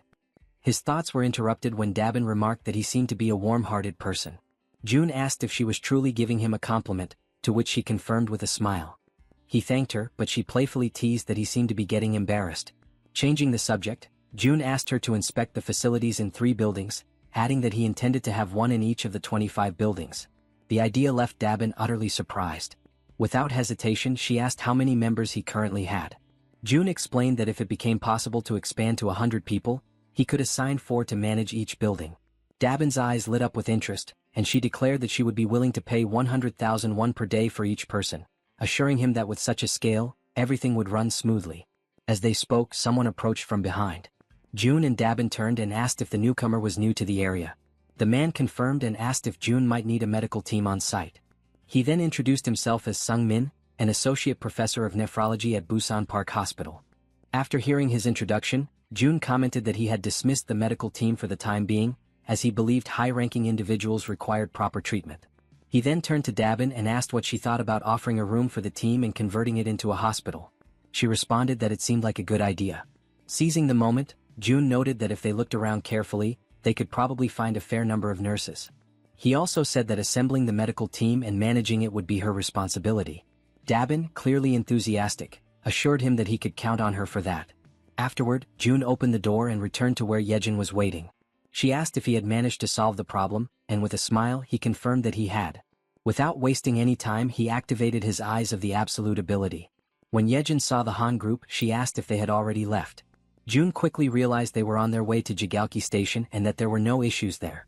He then opened the system again to finish what he had been working on. As he had expected, the final location available for investing his skill points was the Absolute Warehouse. The system issued a notification stating that the skill had reached level 2, increasing its capacity to 200 kilograms and adding a new feature called State Preservation. The description clarified that this function would maintain the exact movement and condition of an item as it was at the very moment it was stored. Upon realizing that the capacity had now doubled, June immediately understood that he could make far freer and more strategic use of the warehouse. His thoughts quickly drifted toward the true potential of this newly acquired function. It did not take long for him to realize that, if used correctly, it could become something extremely powerful. Without hesitation, he opened the store and purchased an S&W revolver along with 100 rounds of .38 caliber ammunition, which began to materialize before him. He reasoned that, if the movement of the firing mechanism were preserved, then upon summoning the warehouse, the action would resume precisely from where it had been paused. With the firearm in his hand, he extended his arm and calmly instructed Jaehyeon to cover her ears for a moment. She stared at him in alarm, her unease growing rapidly when she noticed that he was holding a gun. June reassured her that it would be over quickly, and with his finger on the trigger, he gave the command, "Store in the warehouse." Immediately afterward, he pulled the trigger. The gunshot cracked loudly through the room, reverberating with force, but almost instantly, the system confirmed that the bullet had been successfully stored. It worked exactly as he had envisioned. Flawless. Feeling a surge of excitement, June stepped out onto the balcony of the building, his mind already testing the possibilities of his prediction, while Jaehyeon remained frozen in shock at what she had just witnessed. Extending his hand, he focused intently and issued the command, "Summon." From the system's storage window, a stream of bullets began to pour out at remarkable speed. June watched, impressed, as his idea came to life exactly as planned. This, after all, was an absolutely foolproof way to provide support to Han's group, who were locked in battle at Jaehyeon Station. There, goblins were being struck one after another by the incoming bullets, collapsing to the ground in rapid succession. Those that survived the initial barrage turned and fled in terror, leaving Han's group finally unharassed. Now, with renewed conviction and confidence, Han declared that they had at last arrived at Jaehyeon Station. On the other side, June attempts to establish communication with the group, asking if they are able to hear his voice. Han is caught off guard, genuinely surprised to hear him so clearly. Observing Han's startled reaction, June quickly deduces that everyone in the group must be hearing his voice without difficulty. With that in mind, he explains that communication will continue in that manner from now on, and he instructs them all to proceed toward exit number 2. When they finally reach the indicated exit, Han casts a sharp and cautious look around, carefully observing the surroundings, which are now completely deteriorated and consumed by ruin. From a distance, June reflects silently on the fact that, from this moment forward, they are stepping into truly unknown territory, where every path could hide a threat. Meanwhile, Jaehyeon is still struggling to re-establish the lost connection with the rat stationed at the central hub, but despite her efforts, she has not managed to succeed. Without that crucial link, the group advances blindly, entirely unprepared for whatever might await them ahead. In the midst of this uncertainty, Han breaks the silence, voicing the question that weighs heavily on everyone's mind: where should they go now? June provides direction with calm determination, guiding them toward the large road that stretches to the left. He explains that if they follow it for about 1 kilometer, it should bring them closer to their intended destination. At that very moment, suddenly, something unexpected appears, drawing Han's immediate attention. Through the gleaming reflection in the eyes of the approaching creatures, it becomes clear that the group has fallen into panic. They scramble desperately, trying to put distance between themselves and the vicious fangs of the beast. Han, overwhelmed by discouragement, recalls how exhausting and perilous it had been to face the fishmen earlier, and how narrowly they had managed to escape alive. Now, standing before yet another daunting challenge, he finds himself face to face with a colossal shark. In an instant, the creature opens its massive jaws, revealing rows of razor-sharp teeth ready to tear them apart. Han reacts instinctively, seizing a heavy iron bar to shield himself from the imminent strike. The man with glasses raises his weapon and unleashes a storm of gunfire at the shark, the bullets hammering into its body, leaving the beast dazed and confused. Seizing this fleeting opportunity, Han charges forward with determination, delivering a decisive and powerful blow directly against the terrifying shark's fin. At the same time, the werbear woman hurls herself into the fray, leaping with unrestrained fury. She crashes down upon the monster's head with brutal force, inflicting a devastating wound. Almost instantly, the system issues a notification announcing that a level 24 shark has been successfully hunted. Experience points are added, and a sum of wands is automatically deposited as a reward. In the aftermath, Han signals to the man with glasses. She focuses intently, linking her consciousness to her raven, Black, and immediately gains a sweeping aerial view of the area. The man with glasses freezes, stunned by what he witnesses through the shared vision. Without hesitation, he alerts the group that the entire surrounding area seems to be overrun by fish. At that tense moment, yet another figure suddenly emerges, and the entire group finds themselves staring directly at an overwhelming presence.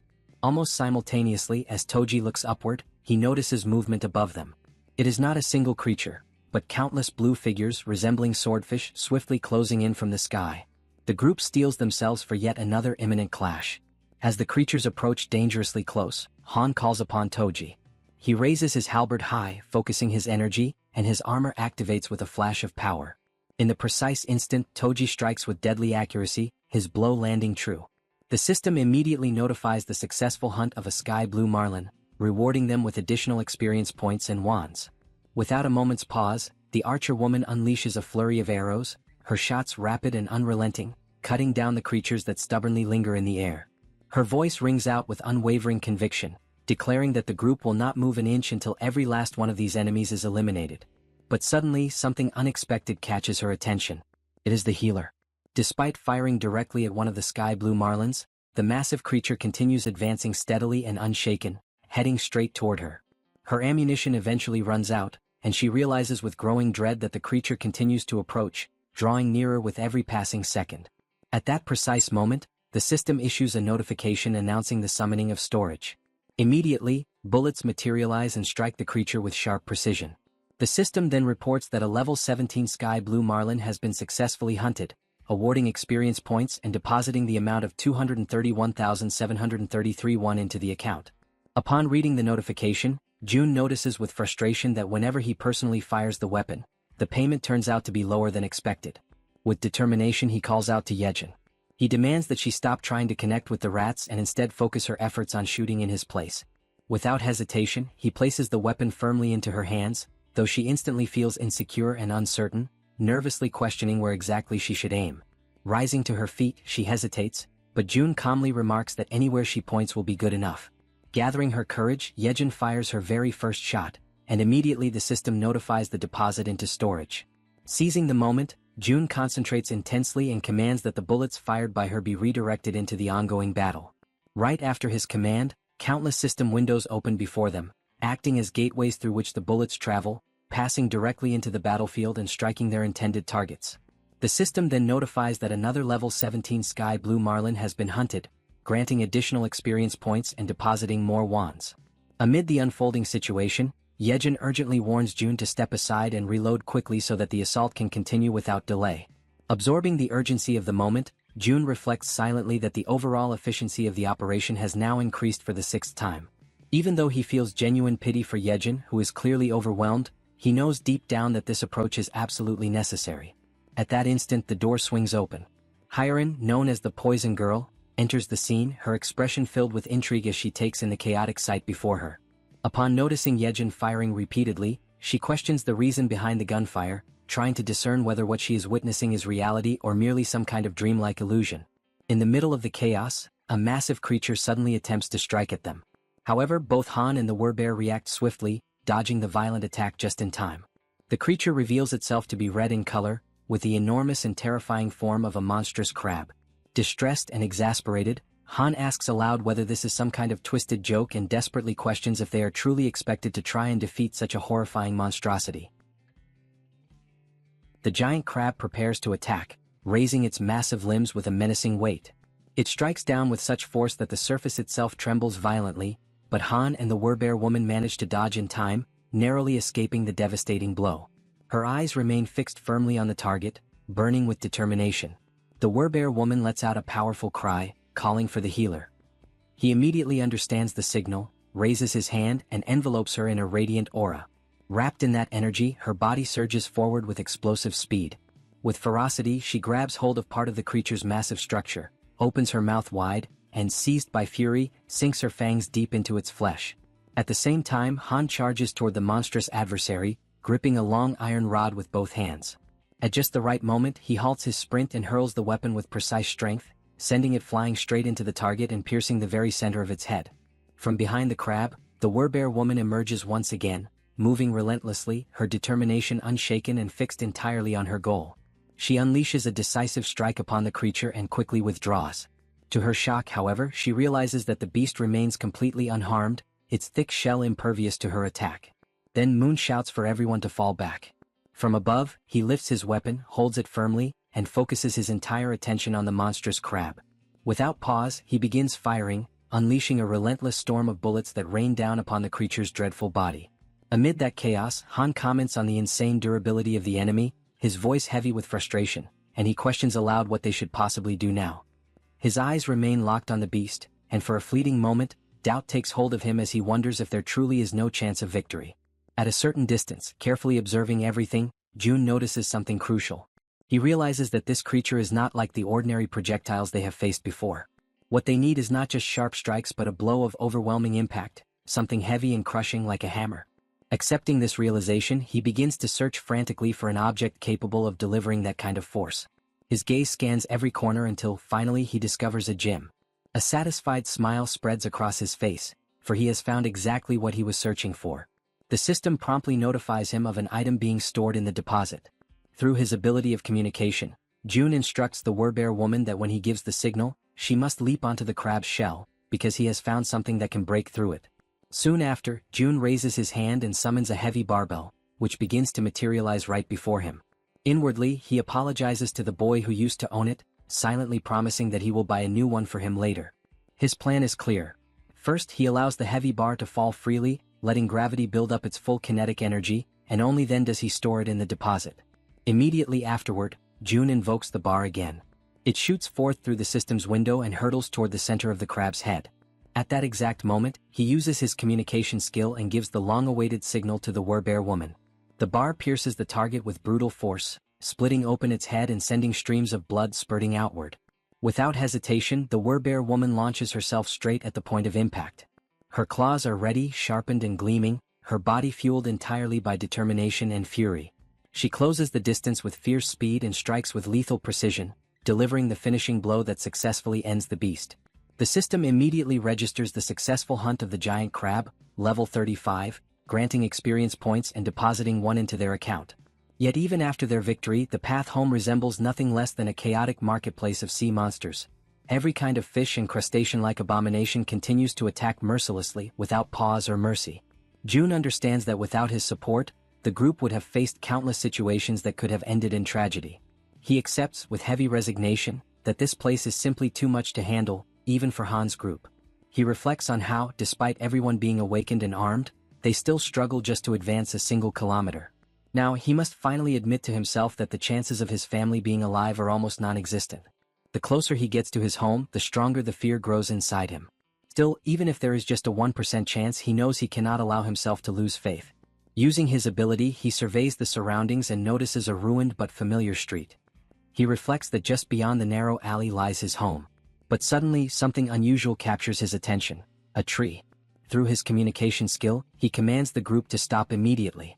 He knows this city well. It is the place where he was born and raised, and he is certain of what belongs here and what does not.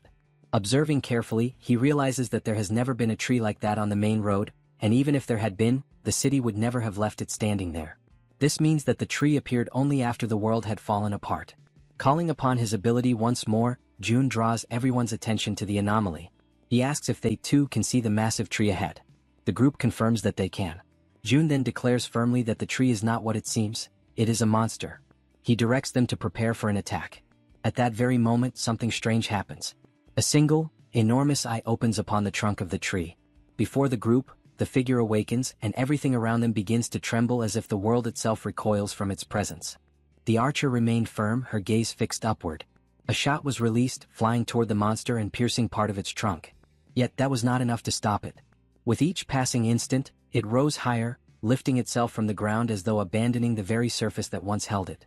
Faced with that overwhelming threat, Han, gathering all his focus, hurled an iron bar against the tree, striking the target with perfect precision.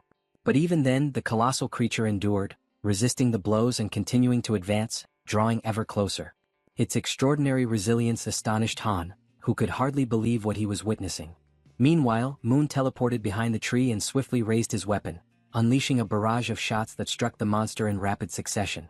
At that same moment, the Werbear woman charged forward, throwing herself into the fray against the creature in the midst of its relentless attacks. Her sharp claws tore into the wood, ripping away splinters and peeling its bark with raw violence. The tree, however, responded by summoning from its depths a living mass of trunks and roots, twisting and writhing as they surged toward the Werbear. The branches coiled around her body, lifting her into the air and immobilizing her with a crushing force.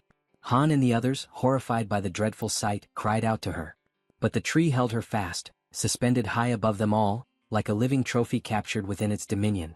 Without hesitation, it began to release branches sharpened like spears, twisting menacingly as they thrust toward the Werbear.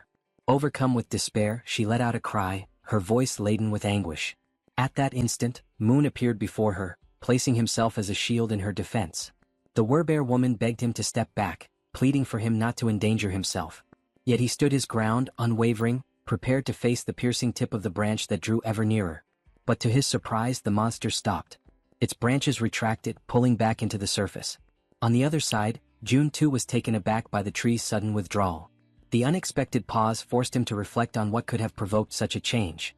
Through his ability of communication, June ordered Han to have Yeonju retreat, while the others pressed forward against the creature. Han hesitated, questioning if it truly should be only Yeonju who withdrew, but June confirmed without faltering. Thus Han relayed the command. While the companions readied themselves to resume the attack, she obeyed and stepped back as instructed. From a distance, June observed carefully, analyzing the scene and wondering if the reason behind the creature's withdrawal was indeed what he suspected. Toji, on his side, prepared himself, double-checking that everything remained under control. At that moment, the great tree began to move once more, and as everyone braced for combat, confusion spread among them as they asked themselves what was truly happening. Then, the monster slowly returned to its original place as though nothing had occurred. June, watchful, began to contemplate, could it be that the creature did not attack humans at all? He noticed that ever since Jaehyeon had taken on her Werbear form, the monster had directed its aggression solely at her. Gradually, the conclusion took shape in his mind. Perhaps it was specifically the form of the Werbear that stirred the creature's wrath. June continued to observe closely, but suddenly the massive tree rose once again. From the other side, a shark appeared, charging fiercely toward the tree with its teeth bared wide. The branches erupted once more, striking the shark deep. From this, June felt certain, the tree did not attack humans. With this realization, he commanded the group to ignore the creature and continue advancing, since it showed no hostility toward them. Han accepted the order, and the group moved on, step by step, until something halted their progress. Han immediately signaled June, who silently prayed that the exact location of the tree would not be revealed. The group stood before the gigantic tree, questioning whether they had arrived at the wrong place. With trembling hands, June confirmed there was no mistake. This was indeed the place where his father, mother, grandfather and grandmother were meant to be. Rage overtook him, and he became convinced that this monstrous tree had no right to occupy that sacred space. Resolute, he decided it had to be destroyed immediately. His plan was to surround it with gasoline and set it ablaze, certain that only by reducing it to ashes would he find satisfaction. He realized that Han's group could be summoned not only by his own hand but also through his vassals, which meant the destruction could proceed without delay. At that moment, a system notification revealed the presence of one of June's blood relatives nearby. Suddenly, a voice rang out, shouting to know who was there. A blinding light shone upon the group, forcing them to shield their eyes. An old man emerged, scrutinizing each of them carefully, accompanied by two other figures. With stern authority, he demanded to understand how they dared to intimidate his little proppy. The elders approached the tree and began to wonder what they should do about the deep holes that had been inflicted upon it. They start speaking to the tree itself, commenting that such a wound must have been terribly painful, and they even ask if the proppy, the tree, is doing well after enduring such harm. Han's group feels awkward and somewhat embarrassed when the elders remark that if the leader were to hear about this, his heart would surely break from sorrow. Then one of the elders suddenly raises his voice, demanding to know if this was their doing, and the group immediately admits that it was. The elder presses further, questioning how they could bring themselves to commit such an act against a defenseless child, leaving everyone in Han's group apologizing profusely for their mistake. At that moment, another man arrives and calls for everyone to look over there. He then explains that the prophet has done something once again, and this new revelation causes the elders' anger to slowly dissolve. The men then begin walking toward the location being pointed out. When they arrive, they see the shark that the tree had previously defeated, and several of the men are already busy cutting it apart in order to secure meat from its body.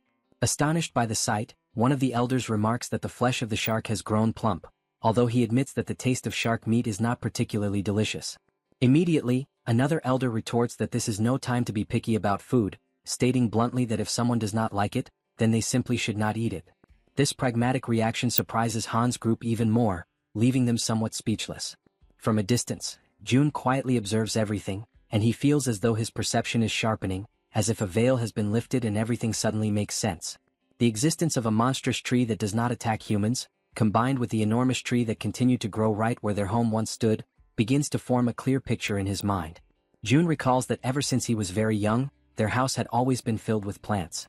In the garden, the flowers would change beautifully with the seasons, and on the rooftop, several fruit trees would bear harvests at different times of the year. All of this had started after his grandfather retired, when he built a rooftop garden, and at times those very vegetables would appear on the dinner table, much to young June's delight. Piecing together these memories with the present reality, June concludes that the tree's refusal to harm humans and the giant tree occupying the place of their former house could not be a coincidence. He becomes convinced that these phenomena are the awakened abilities of someone, very likely powers on the same level as his own. An idea strikes him with sudden clarity. His grandfather must have finally awakened.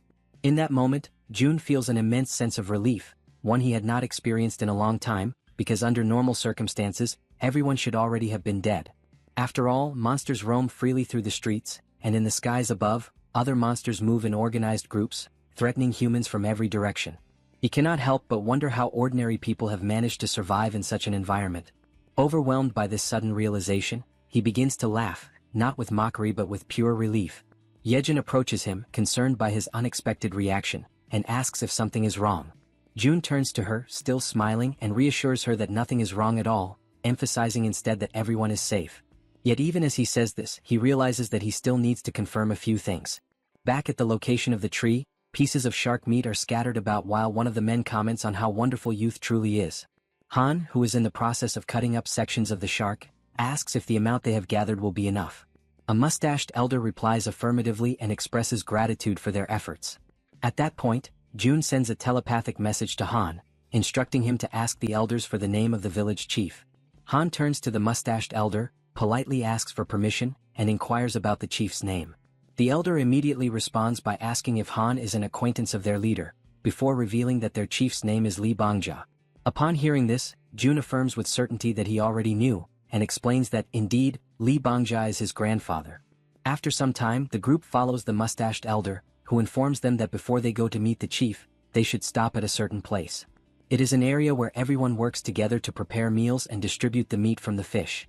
The presence of such an organized communal space leaves Han's group impressed and a little taken aback. Observing from a distance, June notices that the place is crowded, filled with a large number of people, around 100 in total.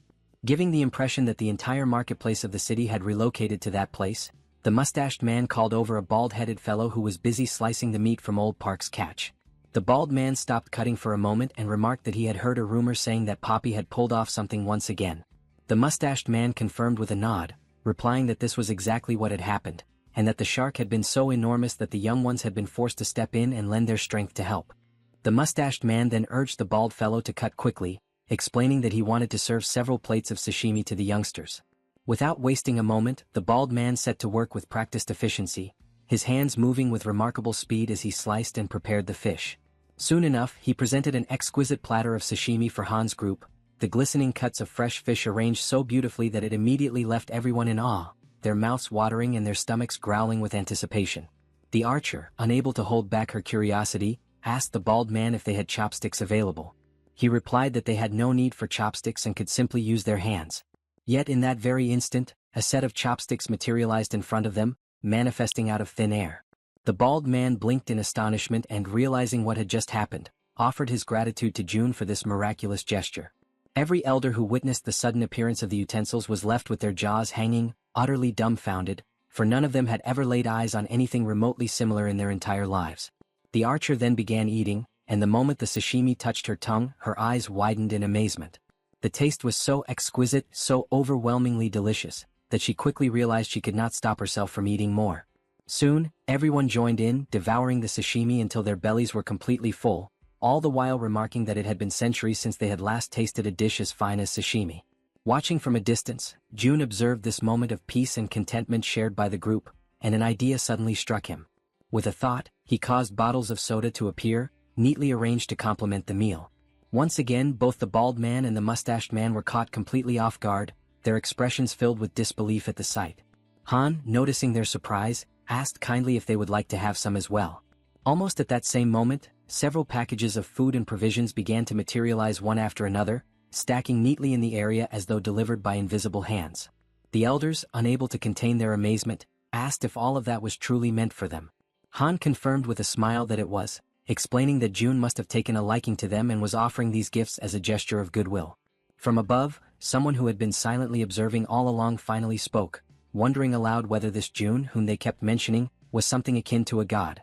The mustached man turned to his companions, uncertain, and even asked if they should bow in reverence before such a being. But before the conversation could go any further, a voice rang out, demanding to know why the place had grown so noisy. All eyes turned toward the source, and there, standing high upon the massive root of a towering tree, was their chief, who had just arrived. At that moment, Jun's heart trembled, for he immediately recognized that figure. It was his grandfather, the very man he had not laid eyes on for what felt like an eternity. Then, as though to confirm this revelation, the system displayed information about his grandfather. It revealed that he possessed a mythical passive ability known as Guardian of the World Tree. The very name alone radiated power and grandeur, leaving no doubt in Jun's mind that it was an ability of overwhelming strength, one that could easily be described as overpowered. The grandfather observed the group intently from high atop the tree. At that same moment, the system issued a notification declaring that the servants had discovered Jun's blood relative, thereby unlocking the power of his lineage. His name was revealed as Li Bang Yeol, level 55, bearing the titles of lineage, relative, druid, with a trust rating of 88, and the awakening ability known as Guardian of the Tree and of the World. From his elevated position, he continued to watch in silence until, all of a sudden, he leapt gracefully down from the branches. When his feet touched the ground, Jun immediately noticed that his grandfather appeared far healthier than before. He recalled vividly how frail and aged the old man had once been, weakened by the toll of his declining body and the struggles caused by his cerebral condition. Yet now, before his eyes, there was a renewed vigor and vitality that could only have come from the awakening of such a powerful ability. Through the skill of communication, Jun informed the group that the man standing before them was indeed his grandfather. He asked them to offer their greetings and show respect in his name. Han stepped forward without hesitation, bowing respectfully and recognizing the importance of this encounter. Standing at the grandfather's side, the mustached man began to explain, describing to him how the group possessed extraordinary abilities, even capable of bringing forth things out of nothingness. The elder was astonished by the sheer quantity of food and water gathered in one place, immediately attributing the source of all this abundance to them. Moved to the point of deep emotion, he expressed his gratitude for their presence, recalling the difficult times of the past when even water had been a constant struggle. Yet Han, maintaining honesty, clarified that these resources were not the work of their group. Startled, the chief demanded to know where all of it originated. Han then revealed that every bit of the abundance came directly from Jun himself, and that their group had come here at his request. The grandfather was shaken by the revelation, his eyes widening as he comprehended that the source of such miraculous creation was none other than his own grandson. Han further explained that his grandson now lived in the Siamayan apartments. Faced with this truth, the chief wasted no time. He summoned everyone present, calling them to follow him as he began to ascend the massive tree step by step, leading the way upward. Watching this unfold, Jun reflected that his entire family must be somewhere up above. A flood of emotions filled him at the thought that very soon he might finally be able to see them again. Yet deep within, he acknowledged that the moment for such a reunion had not yet arrived. Still, he believed firmly that once he completed the outpost, he would be able to use the gate of the Absolute Seal to return directly to his home. As these thoughts passed through his mind, he shifted his focus back to the system's window, recalling how, at the very moment he first encountered his grandfather, a new constructible item had been added. Soon after, the system confirmed this with a notification. An annex had been added to the list of available items. The description detailed that this annex functioned as a safe zone located outside the refuge, with an area that would expand alongside the territory of the refuge itself. However, it could only operate in places where one of Jun's blood relatives resided. Reading carefully, Jun reflected that the price of the annex was indeed higher than that of an ordinary outpost. Yet he quickly noted that there was no mention of the annex being susceptible to destruction. His mind returned to the 10 billion won he had received as a subsidy for the construction of the apartment complex. Even after equipping every building with solar generators, more than 7 billion still remained. The decision became obvious. He calculated that investing only 3 billion in the installation would be sufficient, and compared to the vast sum he had at his disposal, that expense no longer seemed significant. Without hesitation, he issued the command to initiate construction. Immediately, the ground beneath his feet began to shift, and a structure started to take form. Watching the process with keen eyes, Jun wondered if the system was showing him a preview of what the annex would ultimately become, for its size and shape seemed to mirror almost exactly the space where he was now standing. He concluded that the annex's expansion must directly follow the growth of the territory itself. When comparing the overall cost, he realized that the 10 billion price tag made the annex far more advantageous than a simple outpost with its limited reach. Then, another notification appeared. The annex required the presence of a blood relative for a duration of 7 full days. Jun confirmed and authorized the construction, prompting the system to update the timeline. The projected completion was set at 167 hours and 11 minutes. Quietly, Jun reflected that while the annex was being built, he should ask his grandfather not to leave the country. Yet before he could dwell on the thought for long, his focus was abruptly pulled away by another system notification. Another blood relative of Jun was revealed. The name disclosed was Kim In-sim, level 21, bearing the title of lineage with a trust rating of 99, but without any sign of an awakening ability. Inside the vast tree, an elderly woman lay upon a bed. The grandfather held her hand with firm gentleness and asked her to listen carefully to the words being spoken by the group. A faint aura spread over the connection formed by their joined hands, and he softly informed her that their grandson Jun was still alive, and that these people had been sent there directly by him. At that very moment, Jun communicated with his companions and instructed them to ask his grandfather what had happened to his grandmother. Jaehyeon faithfully conveyed the question in Jun's name. Yet the elder turned abruptly, his expression tense, and demanded to know how Jun could possibly be aware of his grandmother's condition. Soon, however, it was explained that Jun was sharing his vision through them, perceiving everything they saw with his own eyes. Reassured, the grandfather tried to soothe their worry, explaining that the woman was not gravely ill but merely in a state of shock. Still, they pressed him further, asking since when the grandmother had failed to awaken. With a heavy and sorrowful face, he recalled that it had been since the very day the monsters appeared and the world itself began to collapse into chaos. From that moment onward, she had remained in a deep, unbroken sleep. Jun, watching through their perspective, noticed the expression etched onto his grandfather's face. It struck him powerfully, for it was the first time he had ever seen his grandfather like that, so burdened, so utterly weighed down by grief. The sight pierced him with an even deeper sense of the gravity of their situation. Tears welled up in his heart as he reflected that, despite everything, he felt an immense relief knowing his grandmother still lived, even though she had been in a coma for nearly a month. Outwardly, she appeared perfectly healthy, as if peacefully asleep, and Jun concluded that this stability could only be maintained by his grandfather's awakened ability, which was undoubtedly sustaining her. Inwardly, however, he lamented that the system did not allow him to assign missions to blood relatives. If it had, perhaps he could have devised some way to improve her condition. Even if he tried to apply the power of a healer, he knew deep down that his own skill was insufficient for such a task. As his thoughts swirled in silence, he began to grow uneasy. It was strange. 7 people had entered the house and yet no one else had stepped out to investigate. The oddity gnawed at him, and so, through his group, he asked his grandfather about the fate of his parents. The old man, acknowledging that Jun was following everything closely, chose to speak as though addressing his grandson directly. He explained that, on that fateful day, Jun's mother had left for work, while his father also departed to earn money for the household. He expressed his belief that they had probably found refuge in some hidden, secure place, emphasizing firmly that Jun's father would never abandon his wife under any circumstances. Yet Jun recognized, in the undertones of his grandfather's words, that the man did not truly believe in the survival of his parents. And within himself, Jun felt the same grim certainty. Without a transcendent ability like the one his grandfather possessed, the chances that his parents had survived were almost non-existent. But still he refused to let go of hope. Through his ability, Jun issued a new order. The next target must be the Wawang Nursing Hospital, even if the chances of finding them there were small. Acknowledging the efforts of his group, he decided that they should rest for the night. He made it clear, however, that when dawn came, nothing else would matter. Tomorrow they would all go after them. At that instant, the system interrupted his stream of thoughts with yet another notification. To his shock, the message declared that a blood relative of the Absolute had been detected in the vicinity. Without hesitation, June issued a command to Jaehyeon, who quickly relayed his orders to the rats. The young woman asked what precisely she should convey, and June instructed that every single nearby survivor was to be located without delay. Then he noticed something crucial. The alert was not pointing toward Dongjeon's, but rather toward his very own location. Conviction settled deep within him. The ones approaching could only be his mother and father. The scene shifts to a street where people are hard at work, cutting apart and stripping the hides of the animals and strange creatures they have captured.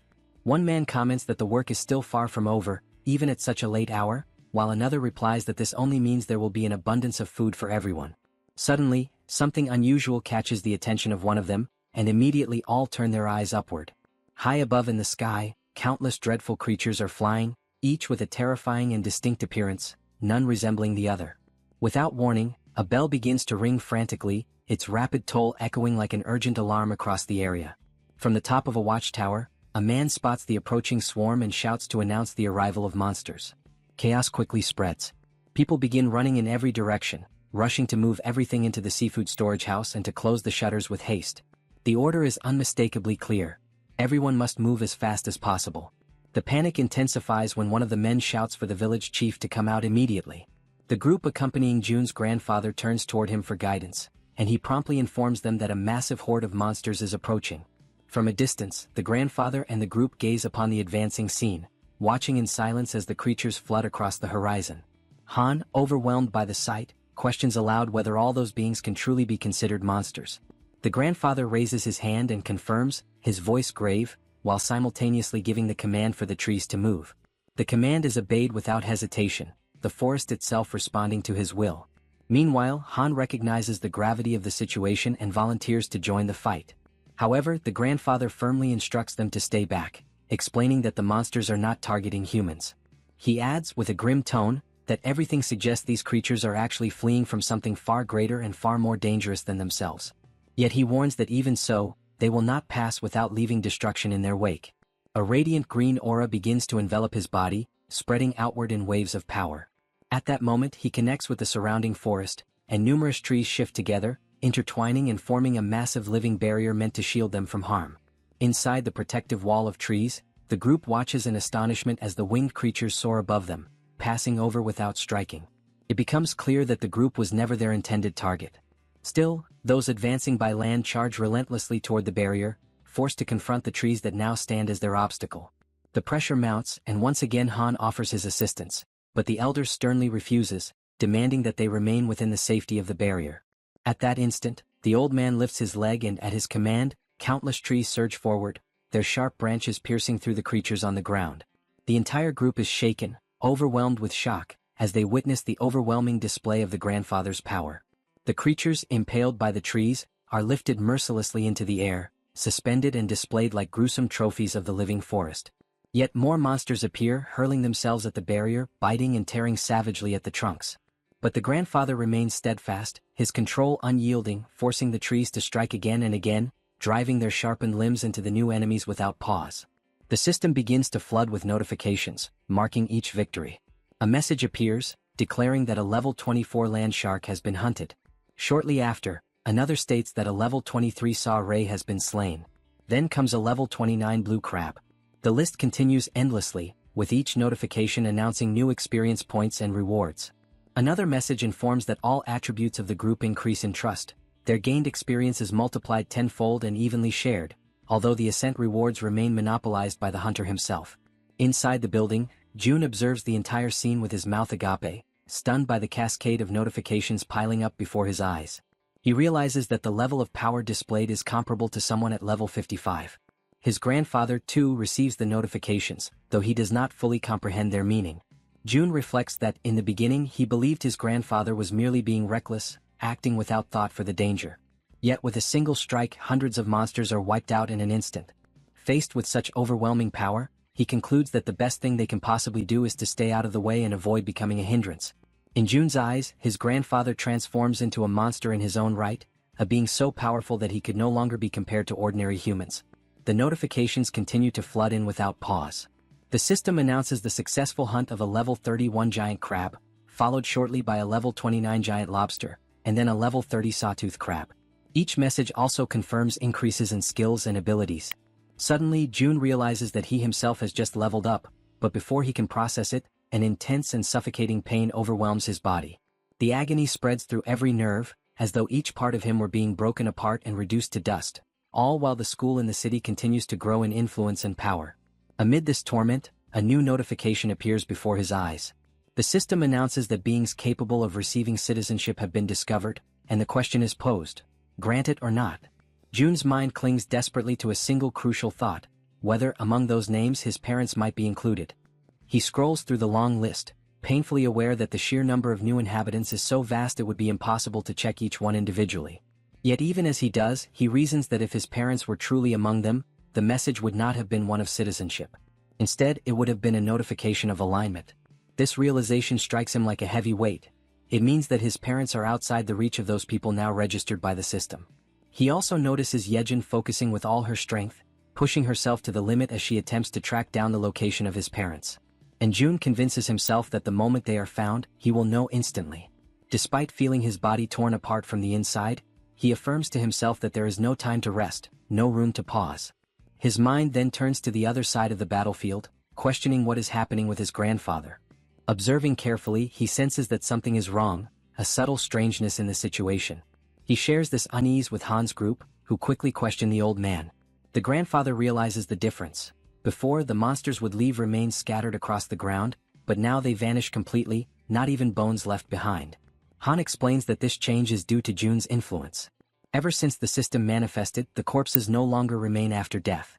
Intrigued, the grandfather acknowledges that even the mysterious glowing letters appearing in the air are also the work of his grandson. With the immediate threat apparently under control, the old man decides to go to the warehouse to bring out some of the people hiding there. He explains that if they intend to consume the flesh of the monsters, the creatures must be slaughtered in the proper way, ensuring the meat stays fresh and edible. The group agrees, but June internally is struck with surprise at this detail. Never before had he thought of monsters as a source of food, and for the first time he begins to truly consider the possibility. He extends his hand and issues the order to register the item. Before him, a creature begins to materialize, its form gradually solidifying until its outlines are clear and distinct. The system then notifies the success of the registration, categorizing the item as fish. Pleased, June realizes that his attempt has worked, and that this could indeed feed hundreds of people. Jaehyeon suddenly gasps, her eyes widening in shock as she locates someone of immense importance. Without delay, she quickly announces her discovery. June turns at once, his entire body trembling with expectation. The system confirms it. Jaehyeon has found a blood relative, and the power of blood begins to unlock. Outside, amidst the rows of buildings, someone points toward a distant structure. A man and a woman are identified. The system reveals their names. Lin Jisuk, level 50, bearing the title of relative, with trust at 97 and the awakened ability of governance. Beside her stands Kim Donghyuk, level 42, also carrying the title of relative, with trust at 93 and the awakened ability of enhanced defensive aura. June recognizes them instantly, and his vision blurs with tears. After all this time, there can be no mistake, they are his father and his mother. The system notifies that citizenship has been granted to 23 individuals connected to the blood relative Lee. The announcement causes a wave of astonishment, yet June feels a surge of joy as he realizes that his parents are now very close to the newly expanded territory. By observing their movements, he concludes that it is only a matter of time before they step fully into the protected zone. Since the power of the bloodline has already been unlocked, he firmly believes that they will not be stopped by the invisible barrier that holds others back.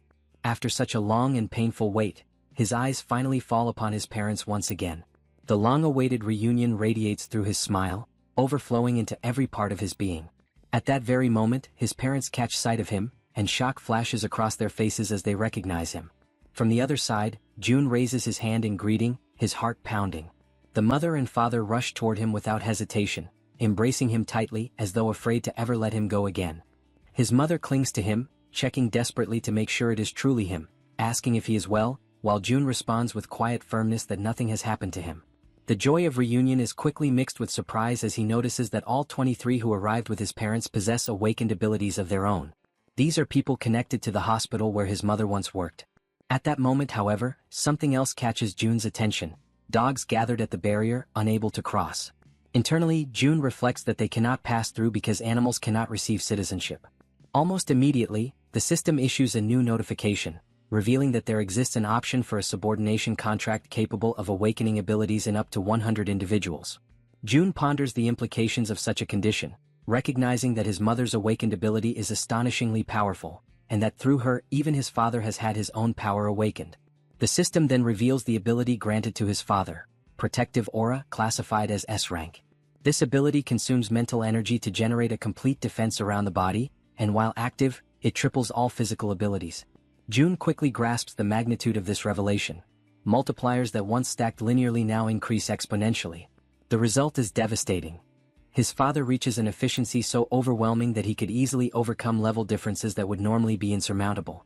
He also notices that even the 23 newly awakened, though classified only within ranks B and C, already stand far above the average of the unawakened.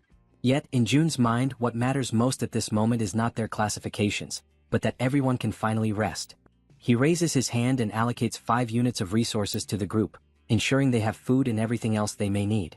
He instructs them to take warm baths and rest in heated rooms, guaranteeing them comfort after their exhausting and dangerous journey. Still, his mother remains troubled, convinced that her son may be hiding his pain or perhaps is deeply traumatized by the apocalyptic events. His father too reflects silently, wondering if the shock of survival has been too great for him to bear. Perceiving their concern, June seeks to reassure them. He reminds his mother that she herself had seen the lights burning in the apartment. Then he asks how such a thing could be possible in a world where electricity and water have long ceased to exist. To make his point undeniable, he snaps his fingers, drawing their attention. At the sound, every light in the surrounding buildings flares to life at once, piercing the darkness and leaving his parents utterly speechless, unable to believe what they are witnessing. At that same instant, a Coca-Cola materializes in his hand, cold and real. He raises the drink and, with a calm smile, asks if anyone happens to be thirsty. A young girl rushes forward almost immediately, clutching the bottle with trembling hands, asking in disbelief if it is truly real and whether she can actually drink something so rare. June then conjures a drink for each person present and invites them all to follow him, guiding them toward what will become their future homes. After some time, using the gate of the ultimate shut-in, he leads them across into the apartment complex. There, June personally escorts his mother's subordinates to the residences they are to occupy. In each home he provides rice, ramen, eggs, milk and every item they request. As they walk together down the hallways of the building, his mother cannot hold back her worry and finally asks if it is truly acceptable for them to occupy residences that once belonged to other people. With a calm smile, he explains that if any resident eventually returns, they will immediately return the property, but for now no one has come back. He gently asks his mother not to worry, and then opens the door of one of the apartments, inviting them to step inside quickly. Once inside, 2 companions of the group lower themselves respectfully, bowing and greeting with polite gestures. The father and mother, astonished, remain frozen in place at the unexpected sight. The woman, overcome with curiosity, asks whether one of them might be her son's girlfriend. He denies it at once, and one of the young women firmly declares that both of them will serve his parents with dedication and care. However, he responds with firmness, questioning why they should be the only ones responsible for looking after his parents. Acknowledging the effort they had already put forth until now, he soon allows them to rest, and the 2 quietly withdraw in silence. Left alone as a family, they gather together at the table. June then begins to ask about everything that had happened to his parents since the beginning of the chaos. He recalls how his father, who worked as a taxi driver, had gone that day, as usual, to pick up his mother after her work shift. It was at that exact moment that the monsters suddenly appeared. Side by side, they managed to protect each other and, as a result of their determination, survived. And just as June had suspected, it was his mother who awakened her abilities first. After listening attentively to their account, he shares his own journey in return, the skills he had acquired, the dangers he had faced, and the ways in which he had managed to survive up to that point. He also tells them about the condition of his grandmother and the constant care his grandfather had been devoting to her. Their stories weave together, filling the night with memories and emotions. Time flows by, midnight approaches, yet the warmth of the long-awaited family reunion transforms their home into the safe refuge they had been yearning for all along. The scene shifts to the city hall of Nagasaki, where heavy rain was falling over the waters of a river. At its edge, a man lifted his eyes toward the sky, deeply intrigued, while his companion stood beside him, equally confused by what was unfolding before their eyes. From the dark depths of the river, a colossal monster began to emerge. Both of them watched the enormous creature moving before them, unable to hide the terror that gripped them. One of the men shouted in a mixture of ecstasy and fear, repeating over and over again that the monster was passing by. The sheer size of the beast made it clear that wherever it went, only destruction and ruin would remain in its wake. The scene then shifts to the following day. June immediately shares with his grandfather the astonishing news that he had found his parents, recording a quick video to show them. On the other side, through the screen of a phone, the grandfather beamed with radiant joy at the sight of them, while showing them to the grandmother at his side. The mother, overcome with emotion, asked if she could also see a recording of her father. Han responded without hesitation, filming the video that showed him. As she watched, her eyes quickly filled with tears, and June, trying to comfort her, reassured her that very soon they would all be able to reunite. The completion of the annex, combined with the power of the Absolute Gate, would allow them to reach the main house where the grandfather resided. In the meantime, he organized Han's group so that they would continue hunting monsters until the construction was finished, using the main house as their central base. The presence of Han Yoo-jun and Kim De-jong made the progress of the construction much more efficient. Soon, a notification appeared, revealing that 3 servants bearing the title of knight had joined the construction site, which instantly increased its efficiency by 50%. However, the wave of monsters from the previous night had significantly raised their numbers in the surroundings of the main house. Hunting in that region was proving to be far more profitable, since the monsters were now everywhere.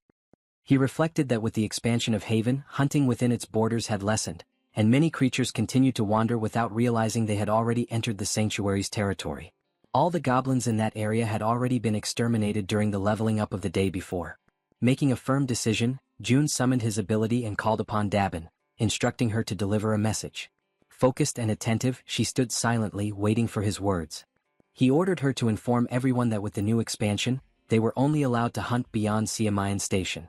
In addition, he requested the formation of a rescue team to save survivors, including those who had specifically asked for medical assistance. Dabin accepted each order with absolute seriousness, determined to carry them out flawlessly. Inwardly, June reflected on the grim reality that within the newly expanded area there were still thousands of survivors living in terrible conditions. Even within the safety of the refuge, more than 10 people were dying due to the lack of water, since leaving the area was impossible. Humanitarian aid was arriving, but it was still far from sufficient. With renewed determination, he reaffirmed to himself that he had to save as many people as possible. He emphasized inwardly that, if necessary, the Absolute Gate must be used to reach them directly, or if not, other means must be found to heal and sustain them. The mother noticed the serious expression on her son's face, and even before he could explain the reason behind it, she immediately understood the situation. She offered her help without hesitation, a gesture that left him surprised. Among the people she had brought, some possessed healing abilities, particularly effective against dehydration, fainting, and poisoning. Because of this, she believed that by establishing subordination contracts with the team, they might be able to awaken proper healing abilities. Her intuition soon proved correct. More than 80% of the new subordinates manifested healing gifts, even if only at a basic or low level. Although they lacked significant offensive power, the rescue team quickly calmed the chaos, stabilizing those in distress with remarkable efficiency. For 3 full days and 3 long nights of continuous effort, they moved tirelessly from house to house, saving countless lives in the process. Only after this relentless work was completed did he finally throw himself onto the sofa, utterly exhausted, reflecting on how each day had been so overwhelming and filled with urgent demands that there was hardly even time to breathe. But the relief was short-lived. A sudden system notification announced that a being meeting the requirements for citizenship was approaching the refuge, offering him the option of granting it. Still lying on the sofa, he accepted, recalling that ever since the last expansion of territory, new citizens had been arriving without pause, and the population had already grown close to 10,000. While lost in thought, rain began to fall outside. Drawn by its sound, he rose from the sofa, walked to the balcony and stood there watching, intrigued by the intensity with which it fell. In that very moment, Dabin contacted him through the communication ability, her voice serious. She explained that the rescue team was requesting permission to leave the territory in order to carry out an urgent mission. June considered the decision dangerously reckless. Marine monsters now surrounded the region, rendering it impassable for ordinary people. Yet the determination of the team impressed him deeply, most likely because they had once been firefighters, men and women who preserved their courage in the face of danger even after the world had changed. That thought lingered with him as he pondered. Soon, however, he gave his order. A hunting squad would be assigned to act as an escort, and the rescue team would have to wait until then before setting out. When he opened the system again, a new notification appeared, announcing the hunt of a giant level 33 crab. He noticed, almost with surprise, that he had begun to enjoy these hunts more since the sudden surge in his physical statistics. Yet the notifications did not stop there. They came one after another in rapid succession, reporting creatures slain one after another with astonishing speed. The massacre was unfolding at such a pace that June immediately realized this could not possibly be his father's doing. Alarmed, he activated the eyes of the Absolute, and the truth was revealed before him. It was his grandfather, advancing with unshaken resolve, destroying everything that stood in his way. Concerned, June sought immediate contact with Han's group, only to hear their report that a new wave of monsters had risen in the region. The news unsettled him, for the proportion of marine creatures was increasing at an alarming rate, and this time on a scale far greater than usual. On the other side, his grandfather observed the strange situation unfolding. He remarked that even now, something about it seemed unnervingly unusual.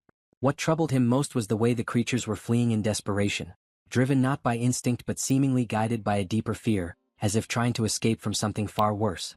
He asked himself, from what exactly could they be running? Elsewhere, June followed every detail through his ability, and the same haunting question tormented his thoughts. Fear of what, precisely? Before the answer could surface, a colossal marine monster suddenly rose before Han's group and his grandfather, leaving them paralyzed in horror. From afar, June watched the scene unfold in desperation, his heart racing with dread, as the same question echoed within him with greater force than ever before. What in the end could this terrifying thing that emerged possibly be? The creature before them was a white dragon, a colossal being of level 63. Everyone stared upward, their necks strained, their faces pale with dread, as fear and despair took hold of their hearts. The group questioned among themselves whether what they were seeing was truly a dragon, or something even more terrifying, something that defied understanding. From a distance, June observed the scene in tense silence. He knew that if he were to use the vassal summoning, he might be able to save Han's group from certain death. However, as the guardian of the world tree, he could not stray far from it. To do so would expose him, leaving both himself and the sacred tree vulnerable. Even so, he couldn't bring himself to order them to fight a white dragon. Doing so would be the same as sending them to their deaths. As doubt consumed him, the system emitted a notification. The remaining time until the completion of the annex construction was 38 hours. June reflected that, once the annex was finished, the territory would expand enough to drive away those monstrous creatures. Yet even with the increased efficiency of 50% and the accelerated progress, 1.5 times faster than before, it would still take time. They would need to endure for more than an entire day, something utterly impossible under their current circumstances. Watching the creature with narrowed eyes, he wondered if there was no other way to resolve the situation. The dragon dug its claws deep into the ground, its cold, merciless gaze falling upon Han's group and upon June's grandfather. The old man shouted that even he would struggle to face such a foe alone and ordered everyone else to fall back. But Han's group refused to retreat. United, they declared that they would stand and fight together. For an instant, June's grandfather was taken aback by their resolve. Then, with a steady breath, the old man was the first to give the order to attack. However, Han's group hesitated, paralyzed by the sheer terror of what stood before them. At that moment, June's voice rang out through the communication link. A firm, commanding tone cutting through the chaos, ordering everyone to stop immediately. The command caught everyone by surprise. None of them could understand why he would stop them from fighting. He instructed all units to hold their positions and specifically ordered Moon to restrain his grandfather. Moon obeyed instantly. The old man turned toward him, demanding an explanation, insisting that striking first was essential in any battle. Moon apologized, repeating only June's exact words. These were direct orders. Yet the grandfather persisted, clearly dissatisfied, unable to comprehend the reason behind such restraint. As the battlefield fell into a heavy stillness, June stood deep in thought. Then a system window materialized before his eyes, displaying vital information. The white dragon, level 63, had recently laid its eggs. It was weakened, and its eggs could only hatch beneath the roots of the world tree. June realized with a surge of understanding that the dragon had not come to fight. It had come seeking the world tree's protection to safeguard its offspring. In that instant, the white dragon's eyes glowed faintly, and its voice echoed directly within the guardian's mind. Startled, the grandfather sensed that this was no illusion. This was telepathic communication. The creature's voice resonated calmly within his thoughts, requesting that they make a pact. The old man hesitated, unsure of the creature's intentions, uncertain whether to trust or fear it. The dragon explained that it needed the help of the world tree to restore its strength. In return, it vowed to protect them from harm. A glowing symbol appeared upon the old man's hand, a mark that could be used to summon the dragon whenever its aid was required. Slowly, the majestic creature stepped forward, its immense presence radiating both power and serenity, extending something toward the old man. The light from its body condensed, transferring into his hands. Along with it came a solemn request, that he take care of its child. Then, spreading its great wings, the dragon lifted itself into the air and disappeared into the thick clouds above. The group stood in silence, watching the magnificent creature vanish into the heavens, the echo of its presence still lingering in the air. Toji was the first to break the silence, remarking that if they had attacked, they all would have perished without question. Moon agreed, adding that they had survived only because they had obeyed Jun's command in time. Suddenly, the system displays a flood of notifications. The loyalty of several members reaches 100, and all of them are officially registered as vassals. Jun watches the notifications closely, reflecting on what has just happened. With Kang Deoksu and Kim Gaeong both reaching the maximum level of loyalty at the same time, his total vassal capacity instantly triples. Now he commands 18 subordinates directly bound to him. He wonders whether it would be possible to register the people his mother had turned into awakened as well. However, he soon discovers it is impossible. Those who serve his mother remain strictly under her command, unable to be transferred. Still, he cannot help but wonder if there might be a way to create or awaken more natural awakened beings. At that moment, a new notification interrupts his thoughts. The system announces that the trust level of the citizen moon has reached 100%. A new message follows. New ability acquired, teleportation. Before Jun can even react, another window pops up, congratulating him for obtaining a rare item. Awakening pill, teleportation. The description explains that the item can grant the power of teleportation, the same ability possessed by Moon. Jun immediately begins to consider who should receive it, and the answer comes to him almost instantly. Through his communication ability, he calls for his father to come to him at once. As soon as Donghyuk arrives, he is met by his son, who opens his hand to reveal the small glowing pill. Donghyuk looks at it with curiosity, slightly puzzled, and asks what it is. Jun simply tells him that all he needs to do is swallow it. Without a hint of suspicion, his father accepts and takes the pill. In the next instant, he feels something stir deep inside his body. Confused, he looks at Jun and asks what is happening to him. With a faint, almost teasing smile, Jun replies in an enigmatic tone, suggesting that he imagined what it would be like if he could teleport. Donghyuk repeats the words softly under his breath, trying to process it. Then, almost by instinct, his body reacts. In a blink, he vanishes, and reappears several meters away. He stands there, completely stunned, unable to believe what just happened. Jun watches in silence, thinking that for someone like his father, a warrior who relies entirely on his physical body and raw strength, gaining the power of teleportation is like granting wings to a tiger. Amid his quiet awe, the system flashes another notification before his eyes. Trust level of Donghyuk has reached 100%. New ability acquired, enhanced protective energy. Jun reads the message in disbelief, realizing that even the abilities of close relatives can be obtained once their trust reaches full capacity. A new idea begins to take form in his mind. If he could raise his mother's trust to 100%, he might be able to gain her ability as well. He quickly checks the system data. His mother's trust level stands at 97%. A faint smile crosses his lips.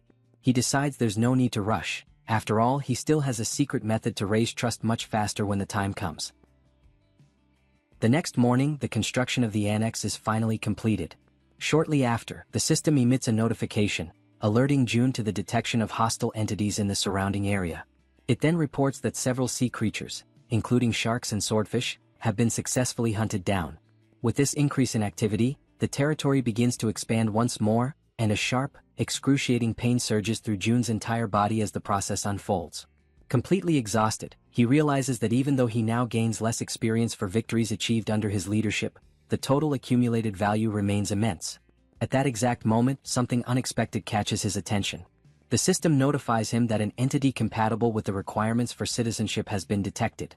Without hesitation, Jun decides to accept it. Moments later, another notification appears, announcing that the total number of citizens has officially reached 10,000. As a result, the system unlocks a new feature, the Institute of Professions, allowing the inhabitants to finally obtain jobs and specialize in their respective fields.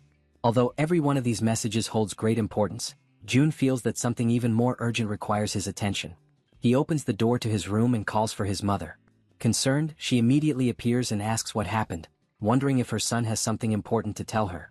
Jun thanks her for her patience and announces, with a warm and emotional tone, that they will finally be able to visit his grandfather together. The words strike deeply within her heart. Overcome with emotion, Jisuk's eyes fill with tears. She can barely believe what she has just heard. At that moment, from the trunk of the great tree, where his grandparents reside, a door begins to glow with a radiant, golden light. Jun approaches it, places his hand gently on the handle and opens it. Beyond the threshold, He sees his grandfather sitting beside his grandmother, as if they had been waiting for him all this time. The old man, startled by the sudden appearance, asks who is there. When he recognizes his grandson, his face lights up with indescribable joy. He asks, trembling, if the person standing before him is truly his June. The young man confirms it, his voice trembling with emotion. Unable to contain herself, Jae-suk runs toward Lee Bangja, her father. The elderly man, still in shock, murmurs that what he is seeing cannot possibly be real. Yet, as they embrace tightly, time itself seems to stop.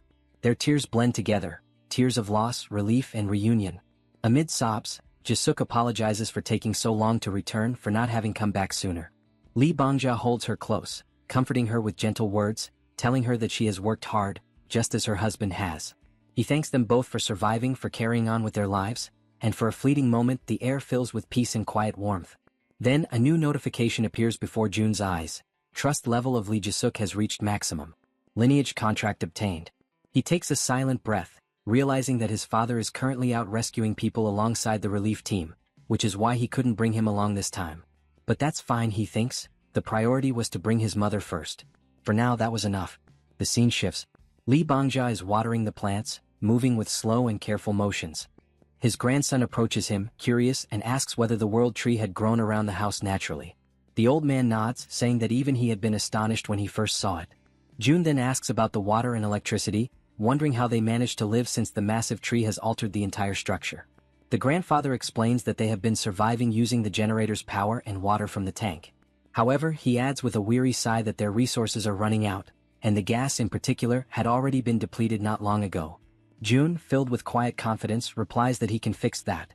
He stands up, focuses his mind, and channels his power, and right before his grandfather's eyes, the water reservoir begins to refill on its own. The sight leaves the old man completely speechless. June calmly tells him that he personally restored the water supply and also recharged both the generator and the gas system. Lee Bangja, still struggling to comprehend what he just witnessed, praises his grandson's extraordinary ability, his voice trembling with admiration. June considers explaining the complex system of skills and vassal contracts to him but realizes that it would be too overwhelming to understand all at once. He decides instead that he will teach him little by little. Then June begins to climb the stairs toward his grandfather. As he ascends, his gaze sharpens and he quietly activates one of his most powerful abilities, the absolute eye. Carefully observing the space where his mother and grandmother are, June focuses his gaze in that direction, channeling his concentration entirely toward them. Then, as he stretches out his hand, the system emits a sudden notification: teleportation. In an instant, his surroundings distort, and he materializes inside the world tree, appearing precisely at the spot where Jae-suk and his grandmother are resting. He immediately realizes that he can use teleportation while keeping his absolute eye activated, and the potential of this combination fills him with excitement and anticipation. His mother, startled by his sudden appearance, asks why he is no longer on the rooftop, and also inquires where his grandfather has gone. June calmly explains that his grandfather is still working and then asks how his grandmother is doing. Jae-suk answers that the elderly woman simply looks as if she is peacefully sleeping. Suddenly, the system projects a new message before his eyes: summon the spirit beast, cost 10 billion wons. June is completely taken aback by what he reads. His eyes widen in disbelief as he realizes that the button to summon a spirit beast worth 10 billion has been unlocked. A powerful wave of excitement and disbelief washes over him. Without hesitation, driven by pure instinct, he presses the button. The system immediately confirms his action. 10 billion wons have been spent for the summoning of the spirit beast. And at that very moment, an intense light bursts forth in front of them, illuminating the entire room with a radiant glow. June, maintaining a steady and reassuring voice, tells his mother to remain calm and not be afraid. At the center of that blinding light, a shape begins to emerge. June narrows his eyes and observes as a delicate figure slowly takes form. It is a sleeping fairy. Her body shimmers faintly, and after a few moments she gently opens her eyes, as though awakening from a deep slumber. Jae-suk, still bewildered by what she is seeing, asks what that creature is. June explains patiently that it is a spiritual being. A creature he has just summoned, one of the unique powers granted to him by the system. At that exact moment, Lee Bangja enters the room. Jae-suk turns to him in surprise and asks why he came back so soon. The old man replies that June has already resolved all the problems. Then he approaches his sleeping wife and extends his trembling hand toward her, wanting to touch her face. The fairy, noticing his movement, slips gently from June's arms and flies forward, positioning herself right in front of the old man. Concentrating deeply, she spreads her wings, and a radiant aura begins to glow around Lee Bangja's hand. The light expands, surrounding the fairy's small body, as if drawing the old man's power into her own. A new notification immediately appears before June. Fairy's level has increased. Natural regeneration rate of the territory, plus 100%. Li Bongjia, however, is overcome with anger when he realizes that the creature has absorbed part of his energy. He clenches his fists, his voice trembling with frustration. But before he can speak, something extraordinary happens. His wife begins to stir. Slowly, the grandmother opens her eyes.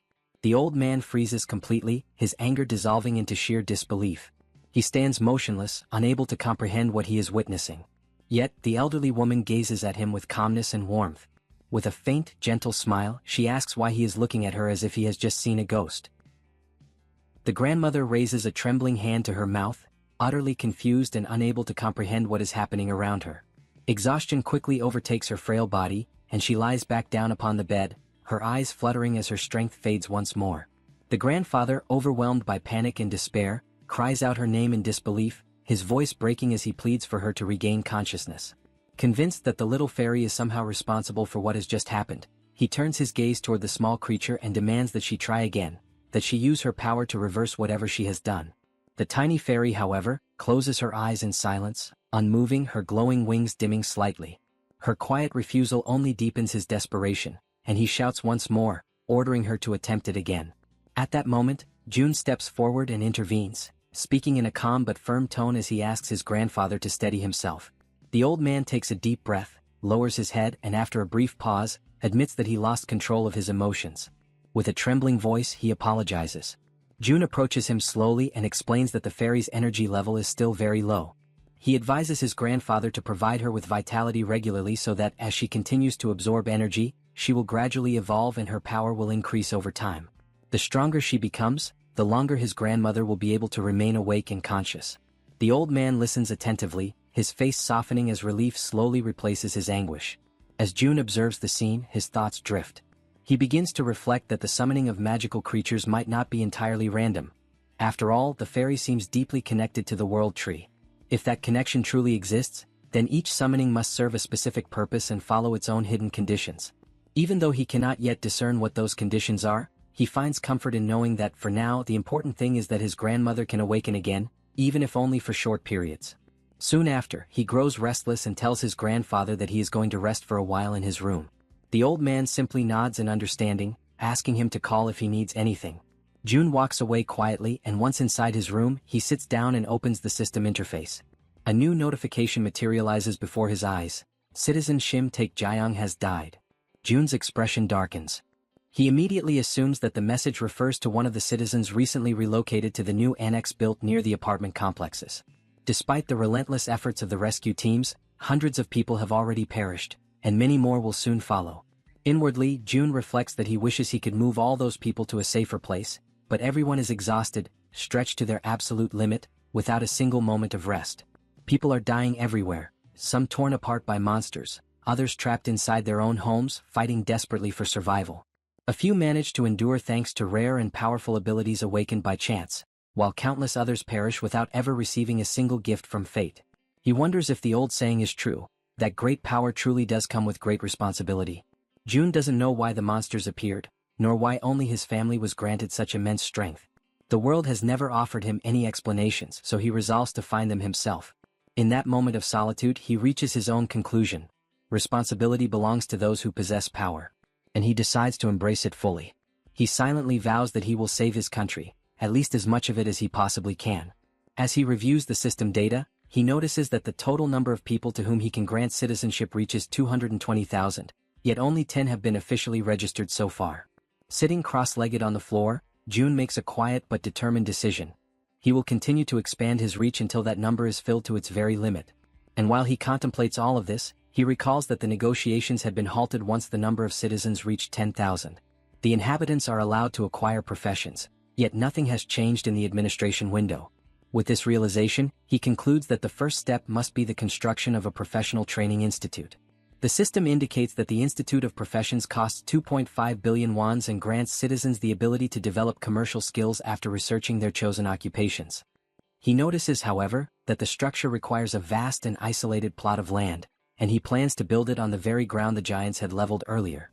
The system informs him that the institute requires 30 citizens working for 7 days, each receiving a payment of 200,000 wons, and asks if he wishes to begin the installation. He confirms without hesitation and decides to instruct Dabin to hire 30 more workers. Ancient words of wisdom resurface in his mind. Cultivate the body, put the house in order, govern the nation, and bring peace to the world. Before one can change the outside world, one must first bring harmony within one's own home. Jun understands that if he truly wishes to save his nation, he must first gather the families of his subordinates. Until now, all of them have risked their lives for him. Now it is time for him to act on their behalf. Activating the absolute eyes, he observes his companions from afar. Without hesitation, he grips a door handle and, with the ability that manipulates both doors and distances, opens a passage to another place. Jun knows that Han's group has been advancing toward the vicinity of Jaehyeon Station, searching for the mother of the archer woman. He also recalls that during the construction of the annex, they had opened routes toward Daechidong, but the new wave of monsters had made further advancement nearly impossible. Nevertheless, he soon realizes that he cannot move beyond that point. Even so, he decides to take action. He activates the communication ability and summons everyone to gather. Moments later, Moon appears running toward him, surprised to see him there. It is their first meeting after a long time.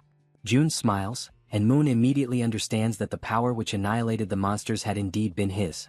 Soon after, Han approaches, surveying the surroundings carefully.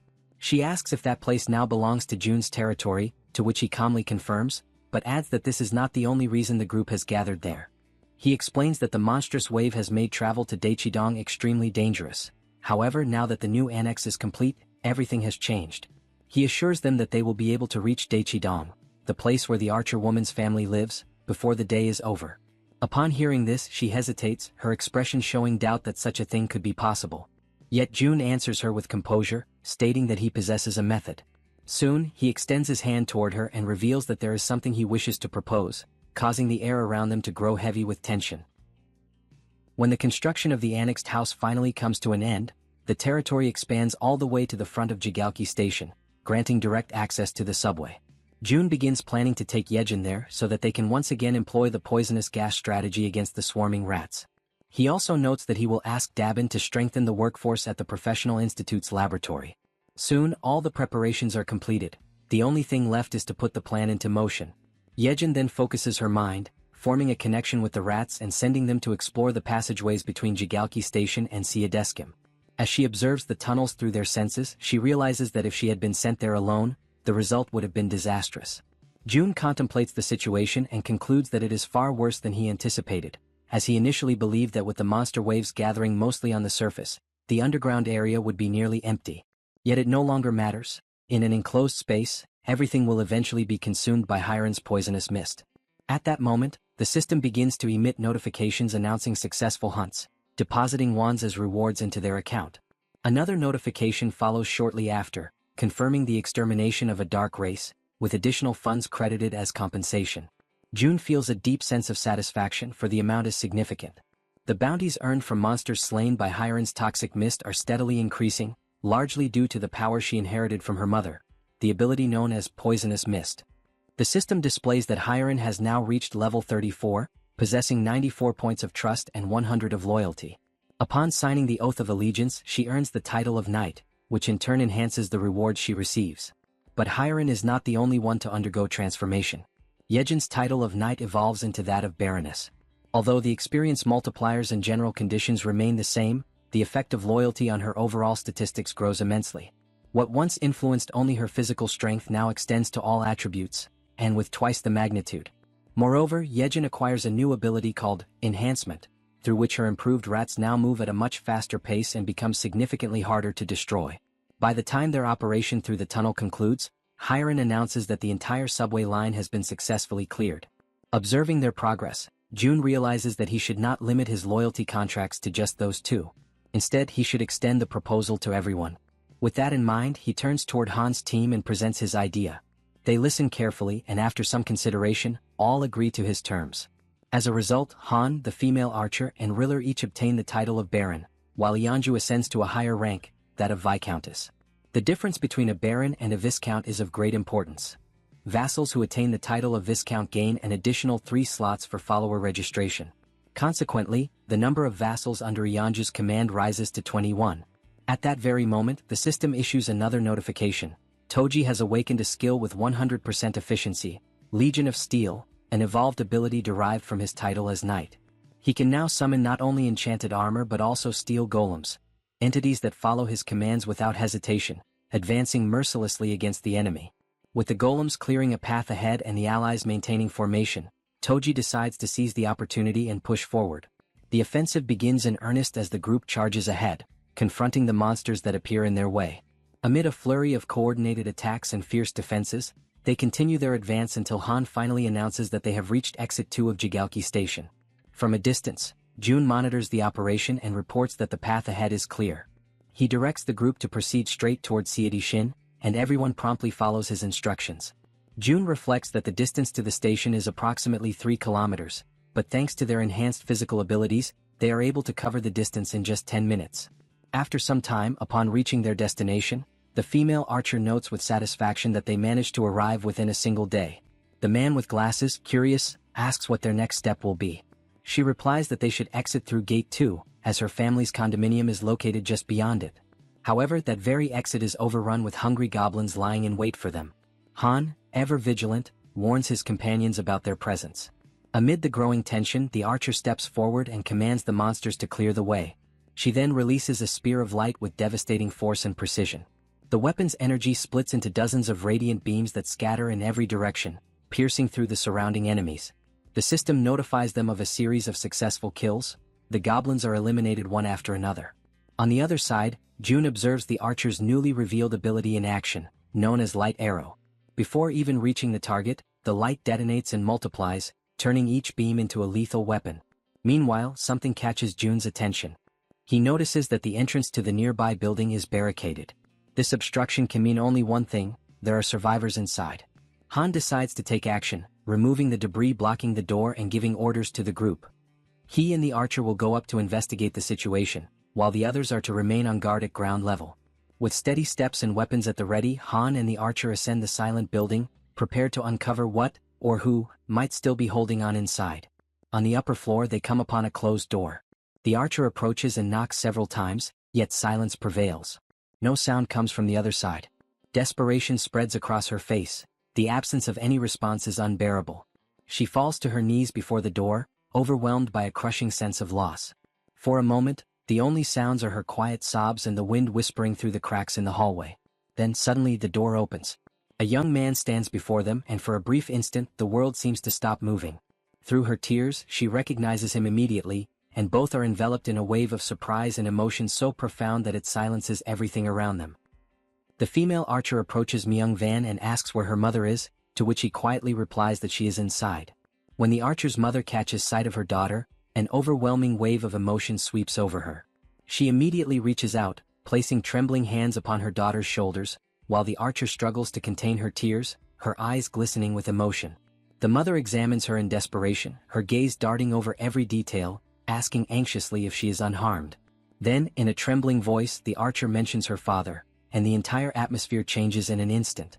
The mother freezes, visibly shaken, as if trying to push away the painful truth, but the silence that follows already says everything that words cannot. The tears intensify, spilling freely as reality sinks in. Everyone around them slowly understands what has happened. The father did not survive. The grief spreads among them like a slow, suffocating wave. The three are overtaken by sorrow, their cries rising together, echoing through the quiet halls for long, agonizing minutes. From a distance, Jun watches the scene in silence, his expression unreadable but his eyes heavy with empathy. Within himself, he reflects on what must be done next. He knows he must find the families of Han, Kang Dae-soo, and Kim Jae-won. All three are located in Jangjin-dong, and Jun understands that he must act swiftly to prevent further loss and despair. Soon after transferring the female archer's family to a secure zone, he summons his followers and dispatches them from Seomyeon toward Jangjin-dong. Not long after, a report arrives from Dabin, informing him that the public facilities have reached maximum capacity. Jun briefly considers expanding the existing infrastructure, but upon learning that many of the new arrivals own homes nearby, he decides instead to send them back to their residences. At the same time, he begins planning the construction of new spaces beyond the main complex, including community centers, offices, and shops, to provide greater comfort and autonomy for everyone. In his thoughts, he admits that he had already anticipated this kind of limitation. The expansion had inevitably brought nearby houses into reach, and several of them now stand vacant.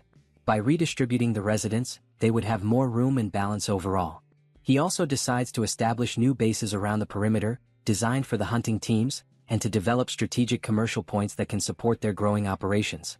Using his communication ability, he reaches out to Dabin and instructs her to coordinate the organization of these new external bases. A system notification soon appears before him, asking whether he wishes to construct new shops and activate essential services, electricity, water, and gas. June authorizes all of it without hesitation, then pauses to reflect on the progress of the other groups.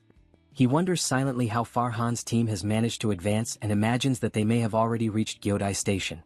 By his estimation, the path up to that point should have been relatively smooth, although he knows well that Hiren's poisonous mist tactic only works effectively up to that station. Beyond it, they will need to find their own way as the route from Jaehyeon to Dongni rises back to the surface midway through the journey. At that very moment, the man with glasses releases Black and instructs the creature to attack the goblins blocking the group's path. The female archer fires her arrows with unwavering precision, while Moon, now wielding his pistol, takes advantage of his newly acquired invisibility skill. Kim Jeons demonstrates his new power of rapid growth, his body expanding in both size and strength, towering over the battlefield as the group pushes forward. Han's group now proves to be many times more powerful than before. Under Toji's precise and tactical leadership, they move with coordinated purpose, maintaining formation as they advance. Han instructs everyone to make use of the terrain's natural cover, moving forward while minimizing unnecessary confrontations and conserving their strength for what lies ahead. After some time, the group gradually slows its pace until it comes to a complete halt. Before them stretches the site of a ruined city, a desolate landscape where collapsed structures and massive chunks of debris block what once was a road. Han kneels, examining the obstacle closely.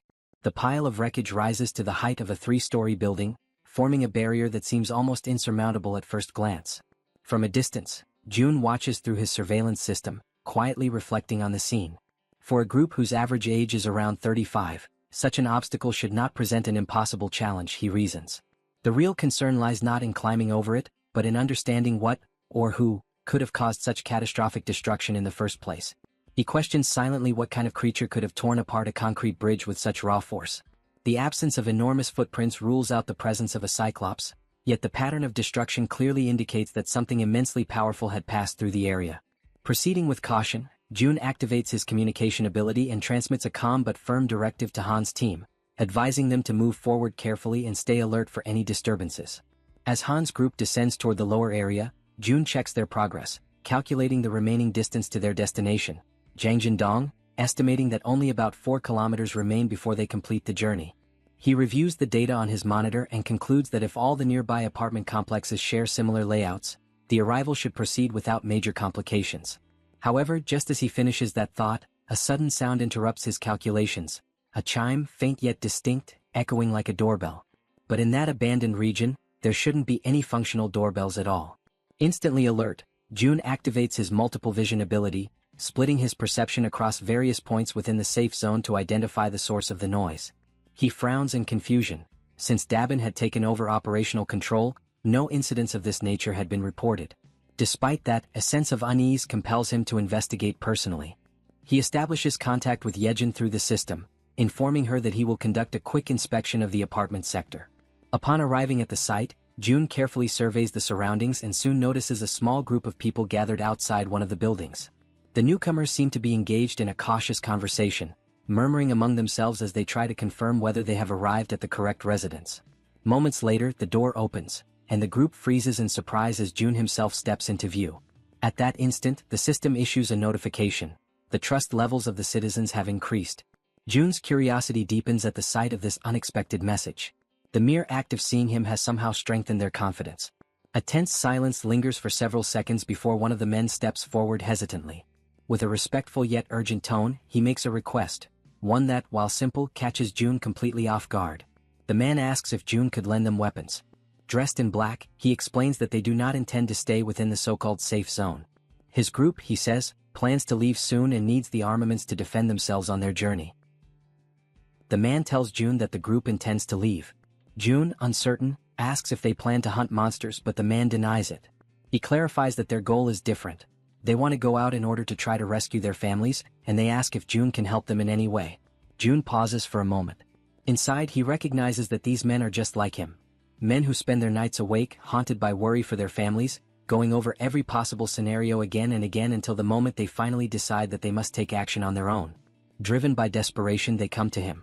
June then says that he cannot help them with everything. The man nods, resigned to that reality. However, June extends his hand and summons an item. He explains that he can at least give them weapons because if the group intends to rescue their families, they will need them. The weapons begin to materialize in front of the men, forming slowly out of thin light. The man expresses his gratitude, saying he has no idea how he could ever repay the favor. June responds that he has a proposal for the group. The man asks what it is. June reveals that he wishes to form a subordination contract, an ability that seems almost ridiculous at first glance, yet it allows him to select 100 awakened followers without requesting anything in return. However, the ability comes with a particularly troublesome requirement. The man asks what they must do. June explains that the reason his mother never filled all 100 slots, even with such a powerful ability, is simple. With a tone heavy with authority, he declares that they all must kneel. The men are startled, shocked by how authoritative June suddenly seems. Even so, they obey, lowering themselves to the ground and asking if that position is correct. June confirms that it is. He asks for a moment, places his hand over the man's head, and states that from that moment on, the man must obey him. June explains that all the man needs to do is express his intention to submit clearly. The man does so, declaring his submission. The system immediately notifies that the man, named Jang Sung-jun, possesses a trust level of 48 and awakens the ability of teleportation, a ranking-type teleportation that consumes mental strength in order to generate physical force. The man feels the energy coursing through his body and becomes unsettled by the light that begins to spread around him. June is also surprised by the phenomenon. The ability and the rank he receives are an extraordinary reward, far greater than anything June imagined could appear. The system then notifies that a tangerine has been purchased and it materializes instantly in June's hand. A mission appears, to lift the tangerine using telekinesis within 10 minutes, with a reward of increased mental power and no penalties. June shows the tangerine to the man and orders him to lift it using his ability without touching it. The man agrees, focuses deeply, and a thin aura begins to form around the fruit. Moments later, the tangerine rises from June's palm, floating steadily in the air. The man is astonished to see the object levitating and silently celebrates his own success. Suddenly, the tangerine bursts open and explodes into juice, sending pulp splattering over everyone including June. Embarrassed, the man apologizes, saying he lost control, but June tells him that everything is fine. He explains that this is the nature of the power granted by the contract and calls the next person forward to continue the process. The system displays a new notification. The citizen's trust rises to 50, and his loyalty surpasses 30, unlocking the attribute. He now fulfills the requirements for vassal registration. June asks the others if those accompanying Jang Sung-jun also wish to establish the same type of contract. After Sung-jun is officially registered as a vassal, his assistants complete their own contracts as well. The remaining 5 awaken medium-level abilities, rank between D and C, and stumble over their answers while responding to the questionnaires, but June does not consider that important. For him, obtaining Sung-jun alone is already more than enough. Now that the man is properly registered as a vassal, June can at last provide basic support. June then asks the man where his family is located. He confirms, it is the apartment complex in Yeongdong. June wishes the group good luck and watches as the men head off on their own path. Immediately afterward, he feels it is time to return as well, and he teleports back to the inside of the enormous tree, where the rat girl waits for him. He enters with a smile and announces that he has returned, but quickly notices the tense expression on her face. The girl tells him that the situation has turned bad.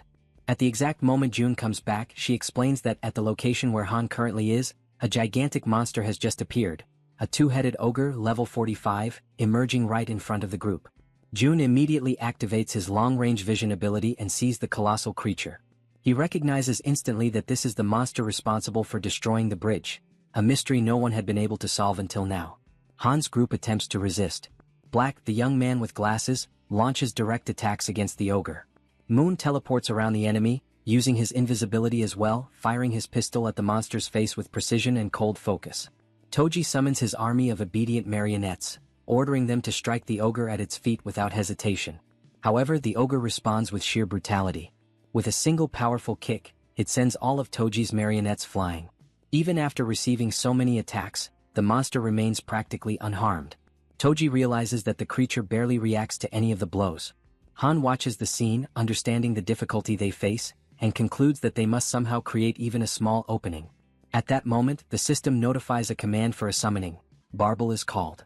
The summoned creature crashes into the ogre with overwhelming force, knocking it down and pinning it to the ground. The strike comes directly from Jun's intervention. Using his communication ability, Jun sends a message to the group, apologizing for taking so long to act. The group, relieved and encouraged as they see the ogre finally brought down, reacts with renewed hope. Jun then declares, through the same ability, that from this moment on he will provide full support to all of them.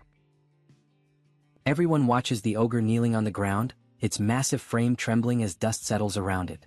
Togi remains frozen in disbelief, repeating inwardly the same question over and over, whether they truly managed to bring the creature down. Although their attack struck the monster directly and with overwhelming force, the system still has not displayed any notification confirming its defeat. That single missing message makes everything clear. The battle is far from finished. From a distance, Jun warns the entire group, urging everyone to remain fully alert, because the ogre is still alive and continues resisting with terrifying endurance. Jun then turns toward the werbear woman, asking if she has the ability to slow the creature's movements even for a moment. She hesitates, uncertain whether she can manage such a feat in her current state, but ultimately she decides to try. With determination, she rushes toward the ogre and activates the healer. A warm, golden aura immediately envelopes her entire body, reinforcing her strength and vitality. Jun observes every detail with sharp focus and summons another item. A barrage of bullets materializes and begins striking the ogre repeatedly. The continuous impacts batter the creature's senses, leaving it disoriented. Seizing that crucial opening, the werbear woman pushes forward with all her strength and manages to unbalance the monster, forcing it down to its knees once again. Recognizing the perfect opportunity, Jun signals to the archer. The archer raises his bow, aiming carefully, and channels all of his focus into a single attempt, concentrating intensely to achieve maximum accuracy. Sensing danger, the ogre reacts violently. It grabs a car with only one hand and lifts it as if it weighed nothing. In a sudden burst of motion, the monster hurls the vehicle toward the group with tremendous force. The abrupt attack catches the archer off guard for an instant, but his arrow is already in flight. Both the car and the projectile race forward, one propelled by brute strength, the other by precision. The arrow collides with the incoming vehicle, triggering a massive explosion that sends other nearby cars flying through the air in all directions. In that chaotic moment, Jun gives the command for the werbear to attack. She quickly positions herself behind the ogre, but the monster turns with startling speed, dodging the archer's second arrow. The sudden shift alters the arrow's path, sending it off course, straight toward the werbear woman. The archer watches in shock as the projectile strikes her directly, despair overwhelming him. From afar, Jun witnesses everything with horror, feeling the same cold dread he felt the last time he nearly lost someone important to him. He forces his mind to search frantically for any solution. He begs the system inwardly, pleading for any method, any possibility, to save the injured woman.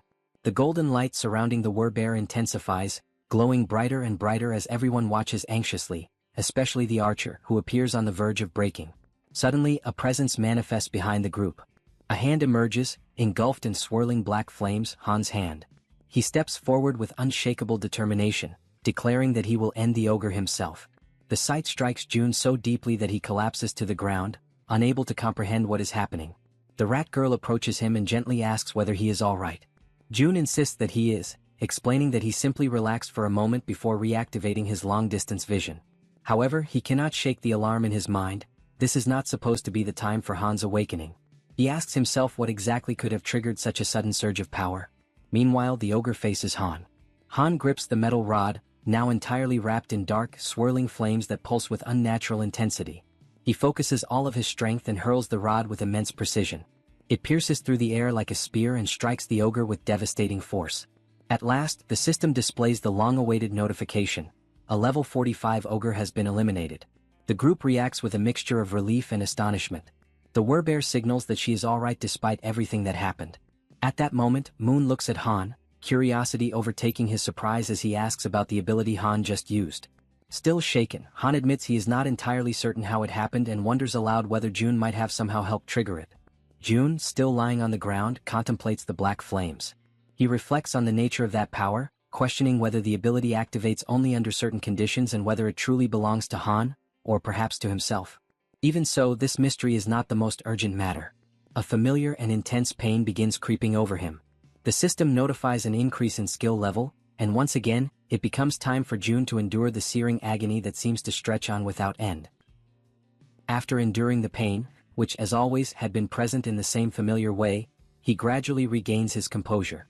His companion shows clear concern, asking whether he is all right, and he assures her that he is.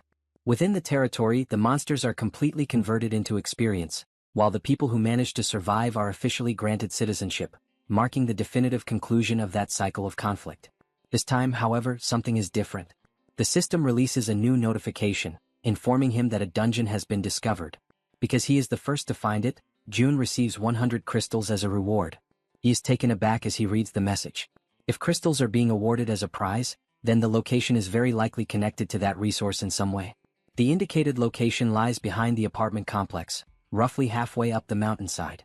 June considers sending Lee Junhyuk's group, including himself and everyone currently under his leadership. He reasons that, by forming subordination contracts with them, the group will become strong enough to face whatever lies ahead. He wonders where Lee Junhyuk is at that moment and activates his ability, Ultimate Eyes. Through it, he sees that they are surrounded by dead orcs, and that Lee Junhyuk himself is staring at the scene in confusion, clearly questioning how the orcs died so suddenly. June reflects that the territory has expanded and that the monsters that had been targeted for hunting were swept away by the reach of his influence. Soon after, he contacts the group through his communication ability, calling them back. They are confused, unable to fully grasp what is happening. Even so, June asks them to bring their guests and return to his home, explaining that there is something important he needs to request. After issuing the call, Jaehyeon and June also return to the apartment using the absolute gate. Since Han's group is close to reaching its destination, Jaehyeon's role finally comes to an end. June acknowledges how hard she has worked and tells her that she can finally rest, as everything within her reach has already been accomplished. He assures her that if anything happens he will inform her immediately, but for now she should return home and rest with her family. Jaehyeon thanks him and leaves happily, feeling truly appreciated. June reminds her once more to return safely. Watching her depart, he feels satisfied and begins to reflect on whether Han's mission is also nearing its conclusion. The last time he checked, there was little left to be done, and he reasons that his overall abilities have already been enhanced to the point where most obstacles can be overcome, especially now that the territory's chief threat, its greatest problem, has already been eliminated. Meanwhile, on the other side, Han's group stands before the apartment complex where the families of Han, Toji, and Kim Jaehyeon live. Joy spreads through the group as they realize that they have finally reached their destination. Han shows unwavering determination, thinking about rushing forward to rescue everyone and bring them out safely, while the man with glasses reinforces that he will do everything within his power to ensure that no one gets hurt. With that resolve, Toji encourages the group, and they begin running toward their objective. In their thoughts, the same words repeat over and over. Just a little more, only a little more, and they will finally be reunited with the people they are trying so desperately to protect. Toji imagines that after this, they will all head to the safe zone and be able to live in peace at last. However, suddenly the run comes to a halt. The group stops abruptly. Han senses that something is wrong and looks toward Toji, who freezes completely, his body stiffening in shock. Moments later, everyone begins to see the same thing he does. Toji starts to tremble, overtaken by raw nervousness. Filled with terror, he comes to the conclusion that perhaps they arrived too late. Inside the complex, several armed figures occupy the area. There are black orcs of level 3, and another of level 35, along with many others. All of them are large, powerful, and imposing. The group remains motionless, staring at that devastating scene unfolding before their eyes. At the same time, on the other side, June understands what this means. High-level monsters in the range of the 30s have appeared in the underground parking area, and the chance that anyone in that apartment complex has survived is practically non-existent. The exception only confirms a horrifying truth. The families of Han, Toji, and Kim Jaehyeon are the direct targets of this invasion. Overcome by rage and anguish, June reacts without hesitation. He issues a clear command for all enemies ahead to be eliminated. Toji responds immediately, sending his warriors clad in armor straight toward the orcs. As the battle begins, the woman observes the scene from a distance and notices Han once again surrounded by an intense aura. His new ability, now further refined and strengthened, manifests with its full force. While Toji's warriors engage the orcs in direct combat, Han's energy begins to take shape, drawing the enemy's attention. That energy spreads violently, striking the orcs without the slightest mercy. Han becomes completely engulfed by that overwhelming power. For him, that moment clearly marks the true beginning of the battle. Everyone prepares to attack. Han is the most visibly tense.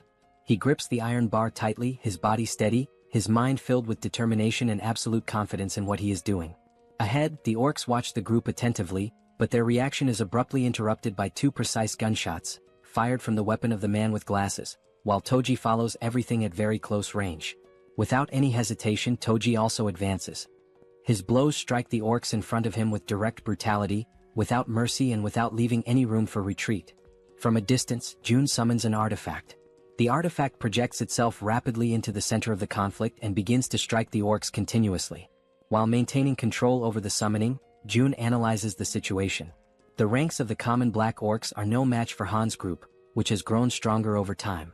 The real danger lies with the black orcs of the warrior class.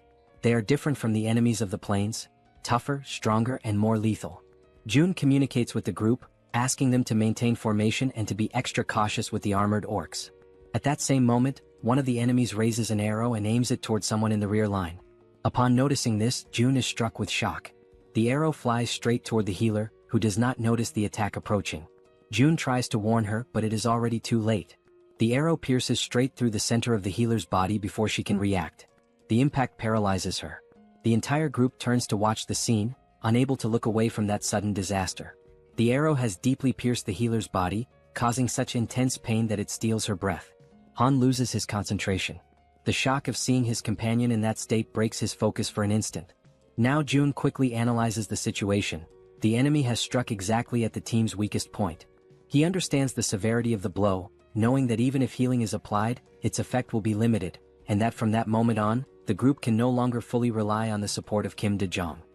He reflects that the Werbear woman possesses high regeneration and can endure for a while, but if the fight drags on, the battle will soon turn against the group. The battle has already begun, and its outcome is starting to take shape. Escape is still a possibility, perhaps the last chance. However, Jun's thoughts are interrupted when he realizes that Han is completely unfocused and an orc is preparing to attack him. Jun tries to warn him, but at that exact moment, another arrow cuts through the air. What happens next surprises him. The healer reacts, stating that she is still fine, and the arrow is removed from her body. Witnessing that scene, Han's determination solidifies. He understands that they will only discover the ending if they continue fighting. Driven by this feeling, he advances once more. He grips the iron bar with all his strength and attacks without mercy. From a distance, Jun reflects that the correct procedure would be to order the group's immediate retreat. However, he decides to let himself be carried away by the moment.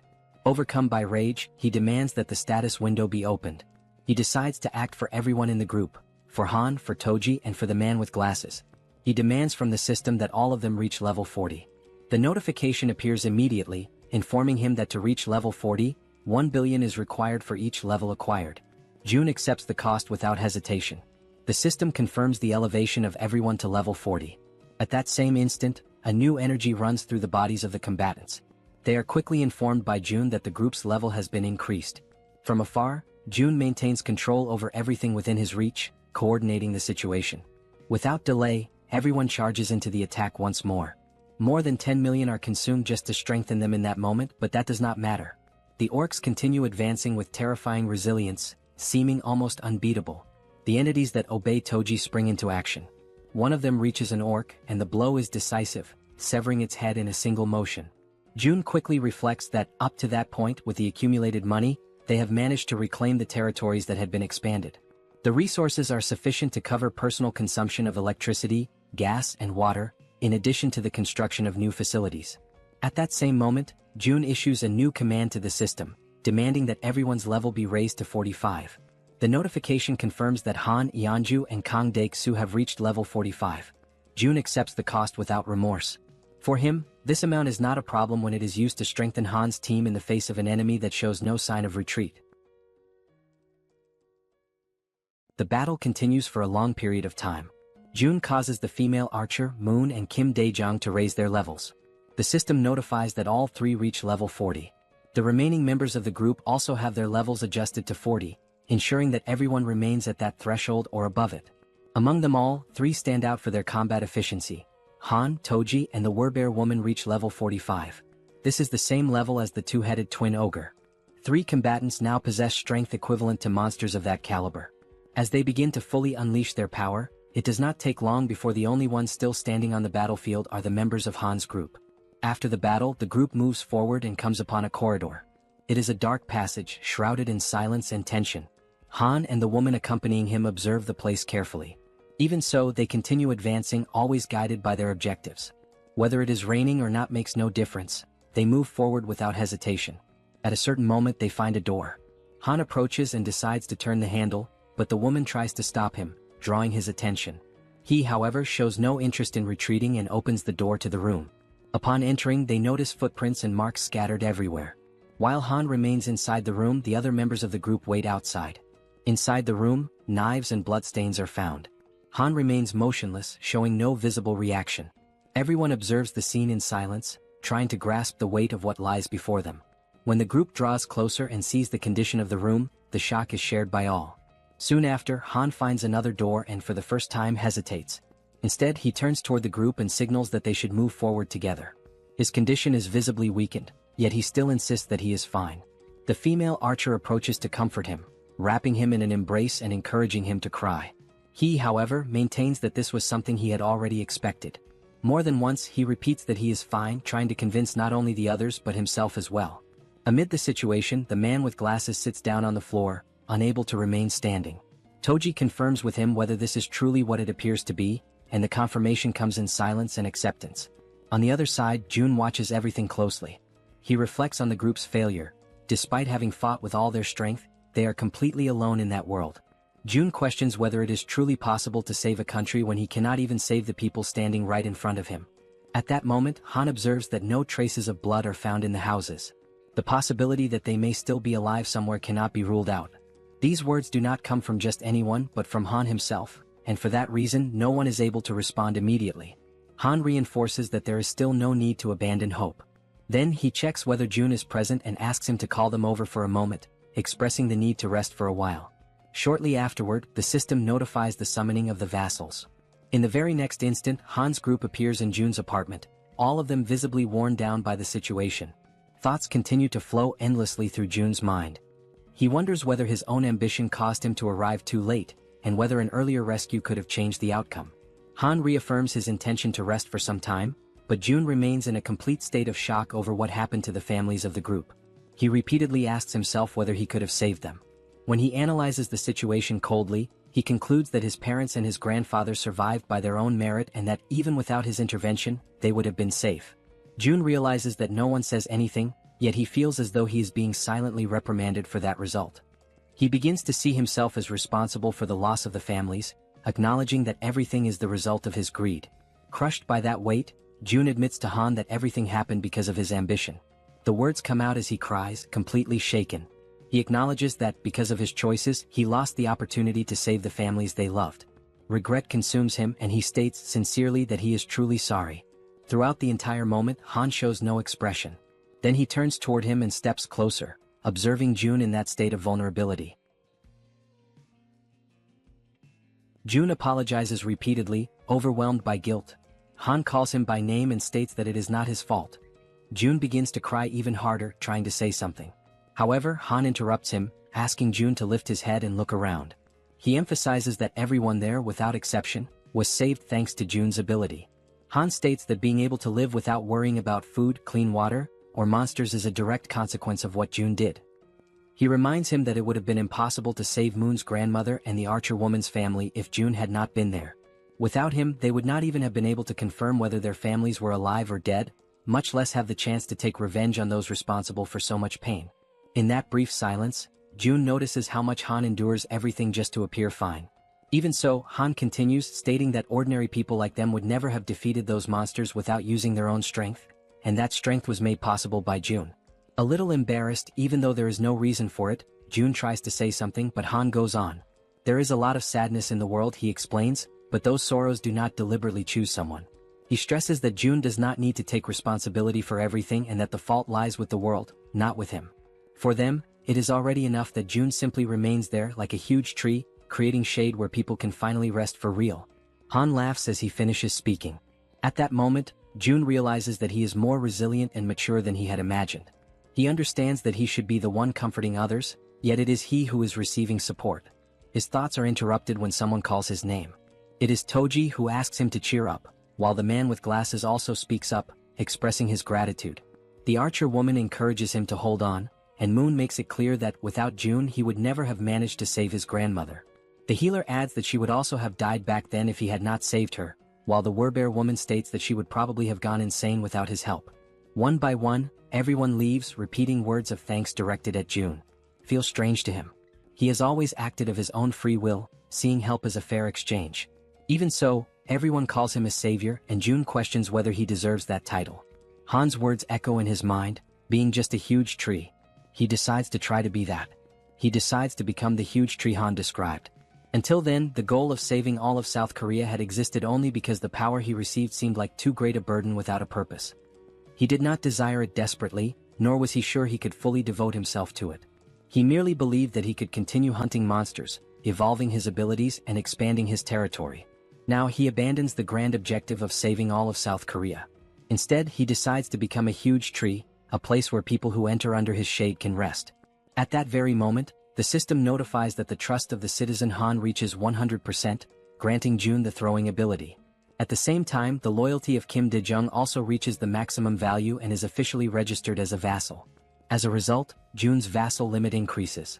Shortly after Han's group leaves, Lee returns to the house accompanied by several people. He explains that June had asked him to bring everyone, which is why they came together. The door opens, revealing June, who thanks everyone for coming. Lee reacts immediately, stating that there is no need for thanks and asking what request June wanted to make. June asks that everyone head to another place first. He makes it clear that only vassals may enter his house, while the others must remain near the door. As soon as they cross the entrance, surprise spreads through the group. Lee states that this place is their home. The red-haired girl shows disbelief at what she sees. The system notifies that Lee's trust increases, along with her loyalty. The same happens with Shin, whose trust and loyalty also rise. June confirms to himself that, as expected, the most direct way to increase trust is to clearly demonstrate his ability. Next, he announces that, from that moment on, he will present his proposal. Lee shows readiness to listen. June begins by saying that he wants everyone there to sign a contract with him. The group reacts with a certain amount of suspicion toward the idea of a contract, but even so, acceptance happens immediately. They kneel while June raises his hand over them. The girls ask whether, since they are the last ones, that means everything is finished. June confirms it and praises the work that was done. He reflects that negotiating with many people at the same time is exhausting, but acknowledges that, with this, the preparations are finally complete. Lee then asks him to get straight to the main point.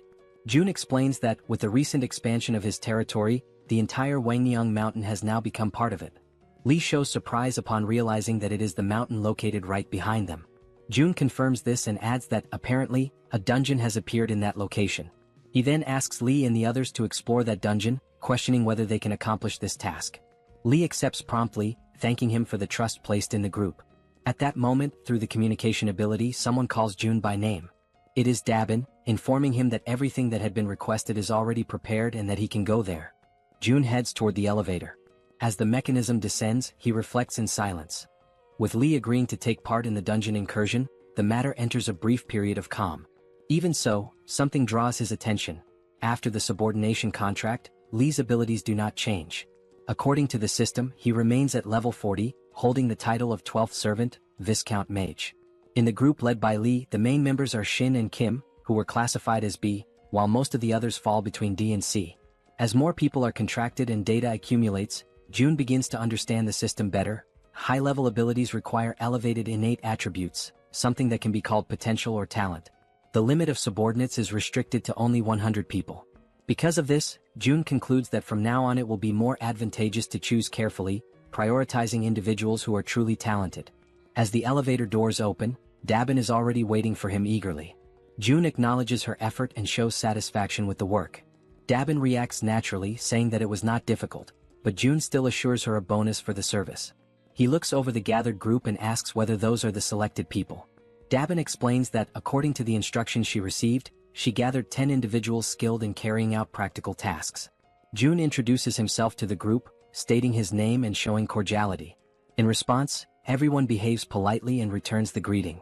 Among the people gathered by Dabin, one of them asks what kind of work June is planning for them. June replies that he intends to explain everything and reveals that he is considering granting everyone the same position held by Dabin, a managerial role. The reaction is immediate. The group shows enthusiasm and apprehension at the same time, questioning whether that is truly serious. June reflects that even with the significant growth of the population, there are only a few people in managerial positions. Among them are Lee Sungmin, leader of the medical team, and Baek Sungmin, responsible for the replacement team. One of the young men states that, if given that responsibility, he will work diligently. June reflects again.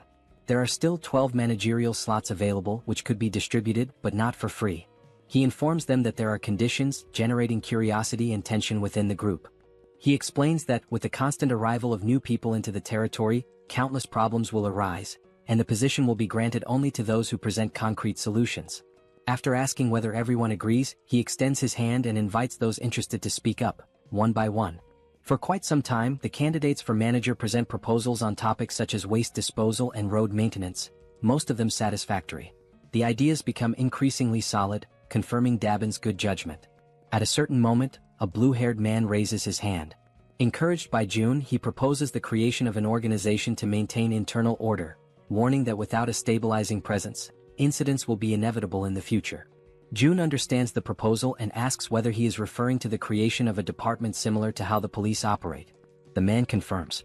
Another member of the group interrupts the conversation, adding that when he thinks of the police, something comes to mind.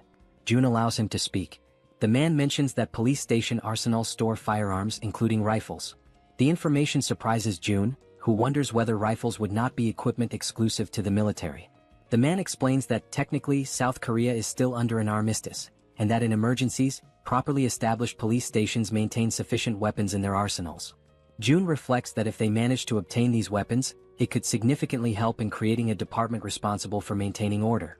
He considers that the nearest police station is Busanjan Police Station, located in Siamayan. He then asks the name of the man who brought the information, who introduces himself as Nam Jinho. June asks Nam Jinho to form a team and go on this mission. Surprised, he asks whether he should go personally. June confirms, saying that there is no reason for great concern. Due to the expansion of the territory, the police station is probably within its boundaries, and if it is not, there is no need to insist. Nam Jinho accepts the task and states that he will try. June instructs Nam Jinho to depart as soon as he is prepared and tells the others to continue suggesting solutions. The following day, after the successful completion of the mission, Nam Jinho returns. He had gone in search of firearms and, indeed, manages to bring them back. June confirms everything using the Supreme Eyes and registers the items in the system shop without difficulty. The result does not meet expectations. They recover only 2 rifles, 3 bullets and empty cartridges. The quantity is not the problem, since June can acquire more ammunition later. The real issue arises next. Most of the weapons from the arsenal had already been taken. Judging by the size of the storage, June estimates the existence of a heavily armed group of survivors somewhere. This realization immediately turns into a headache. Even so, June reasons that such a large and well-armed group would hardly go unnoticed. If they were nearby, news would certainly have already reached the territory. This leads him to conclude that, at least for now, that group is not in the vicinity. June decides to leave this problem for later and activates ultimate ears, expanding his perception. In another distant part of the territory, orcs advance amid destruction. They spread out in all directions, pressing a cornered group, the one led by Jang. A man asks what they should do, pointing out that the monsters seem to be emerging from all directions at the same time. Jang surveys the battlefield with difficulty and wonders how those creatures managed to advance so far. One of the group members draws attention to an even more urgent problem. Their ammunition is almost completely depleted. Jang feels the weight of reality settle in, everyone is exhausted and their weapons are beginning to fail. He realizes that his abilities are not enough to withstand the enemy's constant pressure. At that exact moment, the communication skill is activated. June makes direct contact, drawing Jang's attention. Shortly after, a system window opens before them, and weapons begin to materialize in the space around them. June, even from a distance, acts at the perfect moment. The tension turns into relief as new equipment appears, raising the group's morale. Jang is the most emotional of all, certain that the intervention saved the battle and their lives. Jang immediately grabs a pistol and prepares to fire. He checks whether everyone is ready. The group responds affirmatively, showing complete readiness for the attack. Without hesitation, he gives the signal to advance. The group rushes toward the goblins, who are startled when they realize the group's unexpected presence. Showing no mercy, the group unleashes a barrage of gunfire.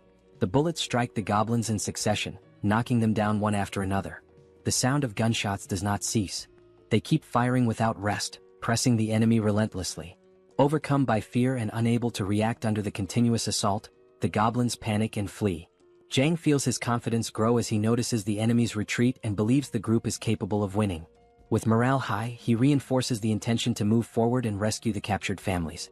June observes the entire scene from a distance, using his ability. The system notifies him of the hunt of yet another orc and the addition of wands to his wallet. As he watches the massacre, June reflects on the true power of a rifle. Even without the use of special abilities, relying solely on firearms, the horde of common monsters is completely crushed. He concludes that by mastering even the basics of firearm production, it is possible to generate enough destructive power to deal with enemies of this level. Because of that, he understands that Jang's group will not face major difficulties for quite some time and decides to entrust them with the remainder of the mission. His thoughts then turn to the other group. Lee's group finally reaches its destination. The system announces the discovery of a dungeon called Lizardman Swamp. Lee positions himself at the entrance, while everyone notices that the interior is completely flooded. Heinkan shows concern, judging that advancing in that state seems impossible. Lee, however, remains calm.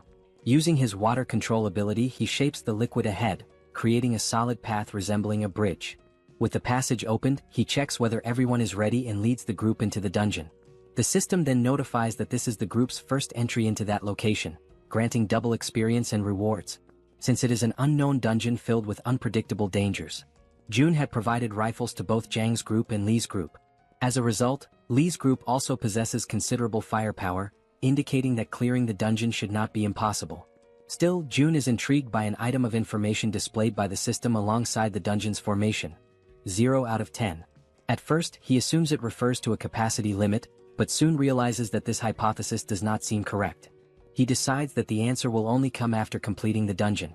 Inside, Heinken observes that the water stretches all the way down, giving the sensation of being inside a massive aquarium. The red-haired girl agrees with the impression, comparing the place to underwater tunnels. At that moment, something draws Heinken's attention. He notices movement ahead and identifies enemies approaching. Based on their position, he calculates the exact direction and alerts the group. 3 enemies emerge, advancing straight toward them. Everyone prepares, alert to the imminent danger, while doubt arises about how those creatures are able to move underwater. Soon, the enemies reveal themselves as high-level lizardmen with long, sharp fangs. Lee reacts immediately, positioning himself to defend the group while attacking at the same time. In a swift motion, he eliminates one of the enemies. The group is informed that only 2 remain and begins an intense offensive, firing their rifles even underwater. The projectiles cut through the liquid and strike the creatures, but the difficulty is evident. The lizardmen move with extreme ease in that environment, making the shots less accurate. One of the members comments that if they could force them out of the water, the situation would become far more favorable. As the confrontation continues, Lee takes full control of the situation. He declares that water is his domain and orders concentrated fire. Next, he manipulates the surrounding flow, opening a large empty space in the middle of the water. Through that opening, the gunfire becomes precise and lethal, striking the enemies directly. The system then notifies the elimination of additional lizardmen, with levels ranging between 20 and 22. June observes everything from a distance and reflects on the situation. They were lucky. Normally, in an environment like that, the lizardmen would hold the absolute advantage. Inside a completely flooded dungeon, even moving would be extremely difficult. Creatures capable of moving freely through dark, low-visibility waters would become true reapers. However, Heinken's presence completely changes this scenario, as he awakens the Minimara ability, capable of identifying terrain within a 100-meter radius and distinguishing allies from enemies. Added to this, Lee Junhyuk shows a remarkable ability to handle adverse situations, completely reversing the group's disadvantage. Because of that, June concludes that there is nothing more he needs to support at that moment. With Lee and Heinkan, and only a few allies providing covering fire, that is more than enough to conquer the dungeon. The group continues advancing and approaches the area where the inscriptions left by the defeated lizardmen are located. Shortly afterward, Lee identifies the critical point and realizes they have reached the dungeon boss room. The door before them opens and Lee's entire group enters cautiously. As they cross the boundary of the room, something immediately draws attention. The environment is completely dry. There is no water at all. The absence of that element feels strange, especially considering the entire path taken so far. The suspicion arises that reaching that location may be a prerequisite for clearing the dungeon, while Heinken reflects that whenever something seems too simple, a sudden change usually follows. Soon after, an unsettling sensation spreads. He senses that something is wrong and quickly identifies the approach of an enormous volume of water. In a matter of moments, water bursts violently into the room. The group is startled but remains alert, ready to react. Lee focuses and uses his abilities to observe what emerges from that sudden torrent. When he finally sees it clearly, he is taken by surprise. Before them appears a creature never seen before. Its overwhelming presence leaves no doubt. The dungeon's boss monster has finally revealed itself.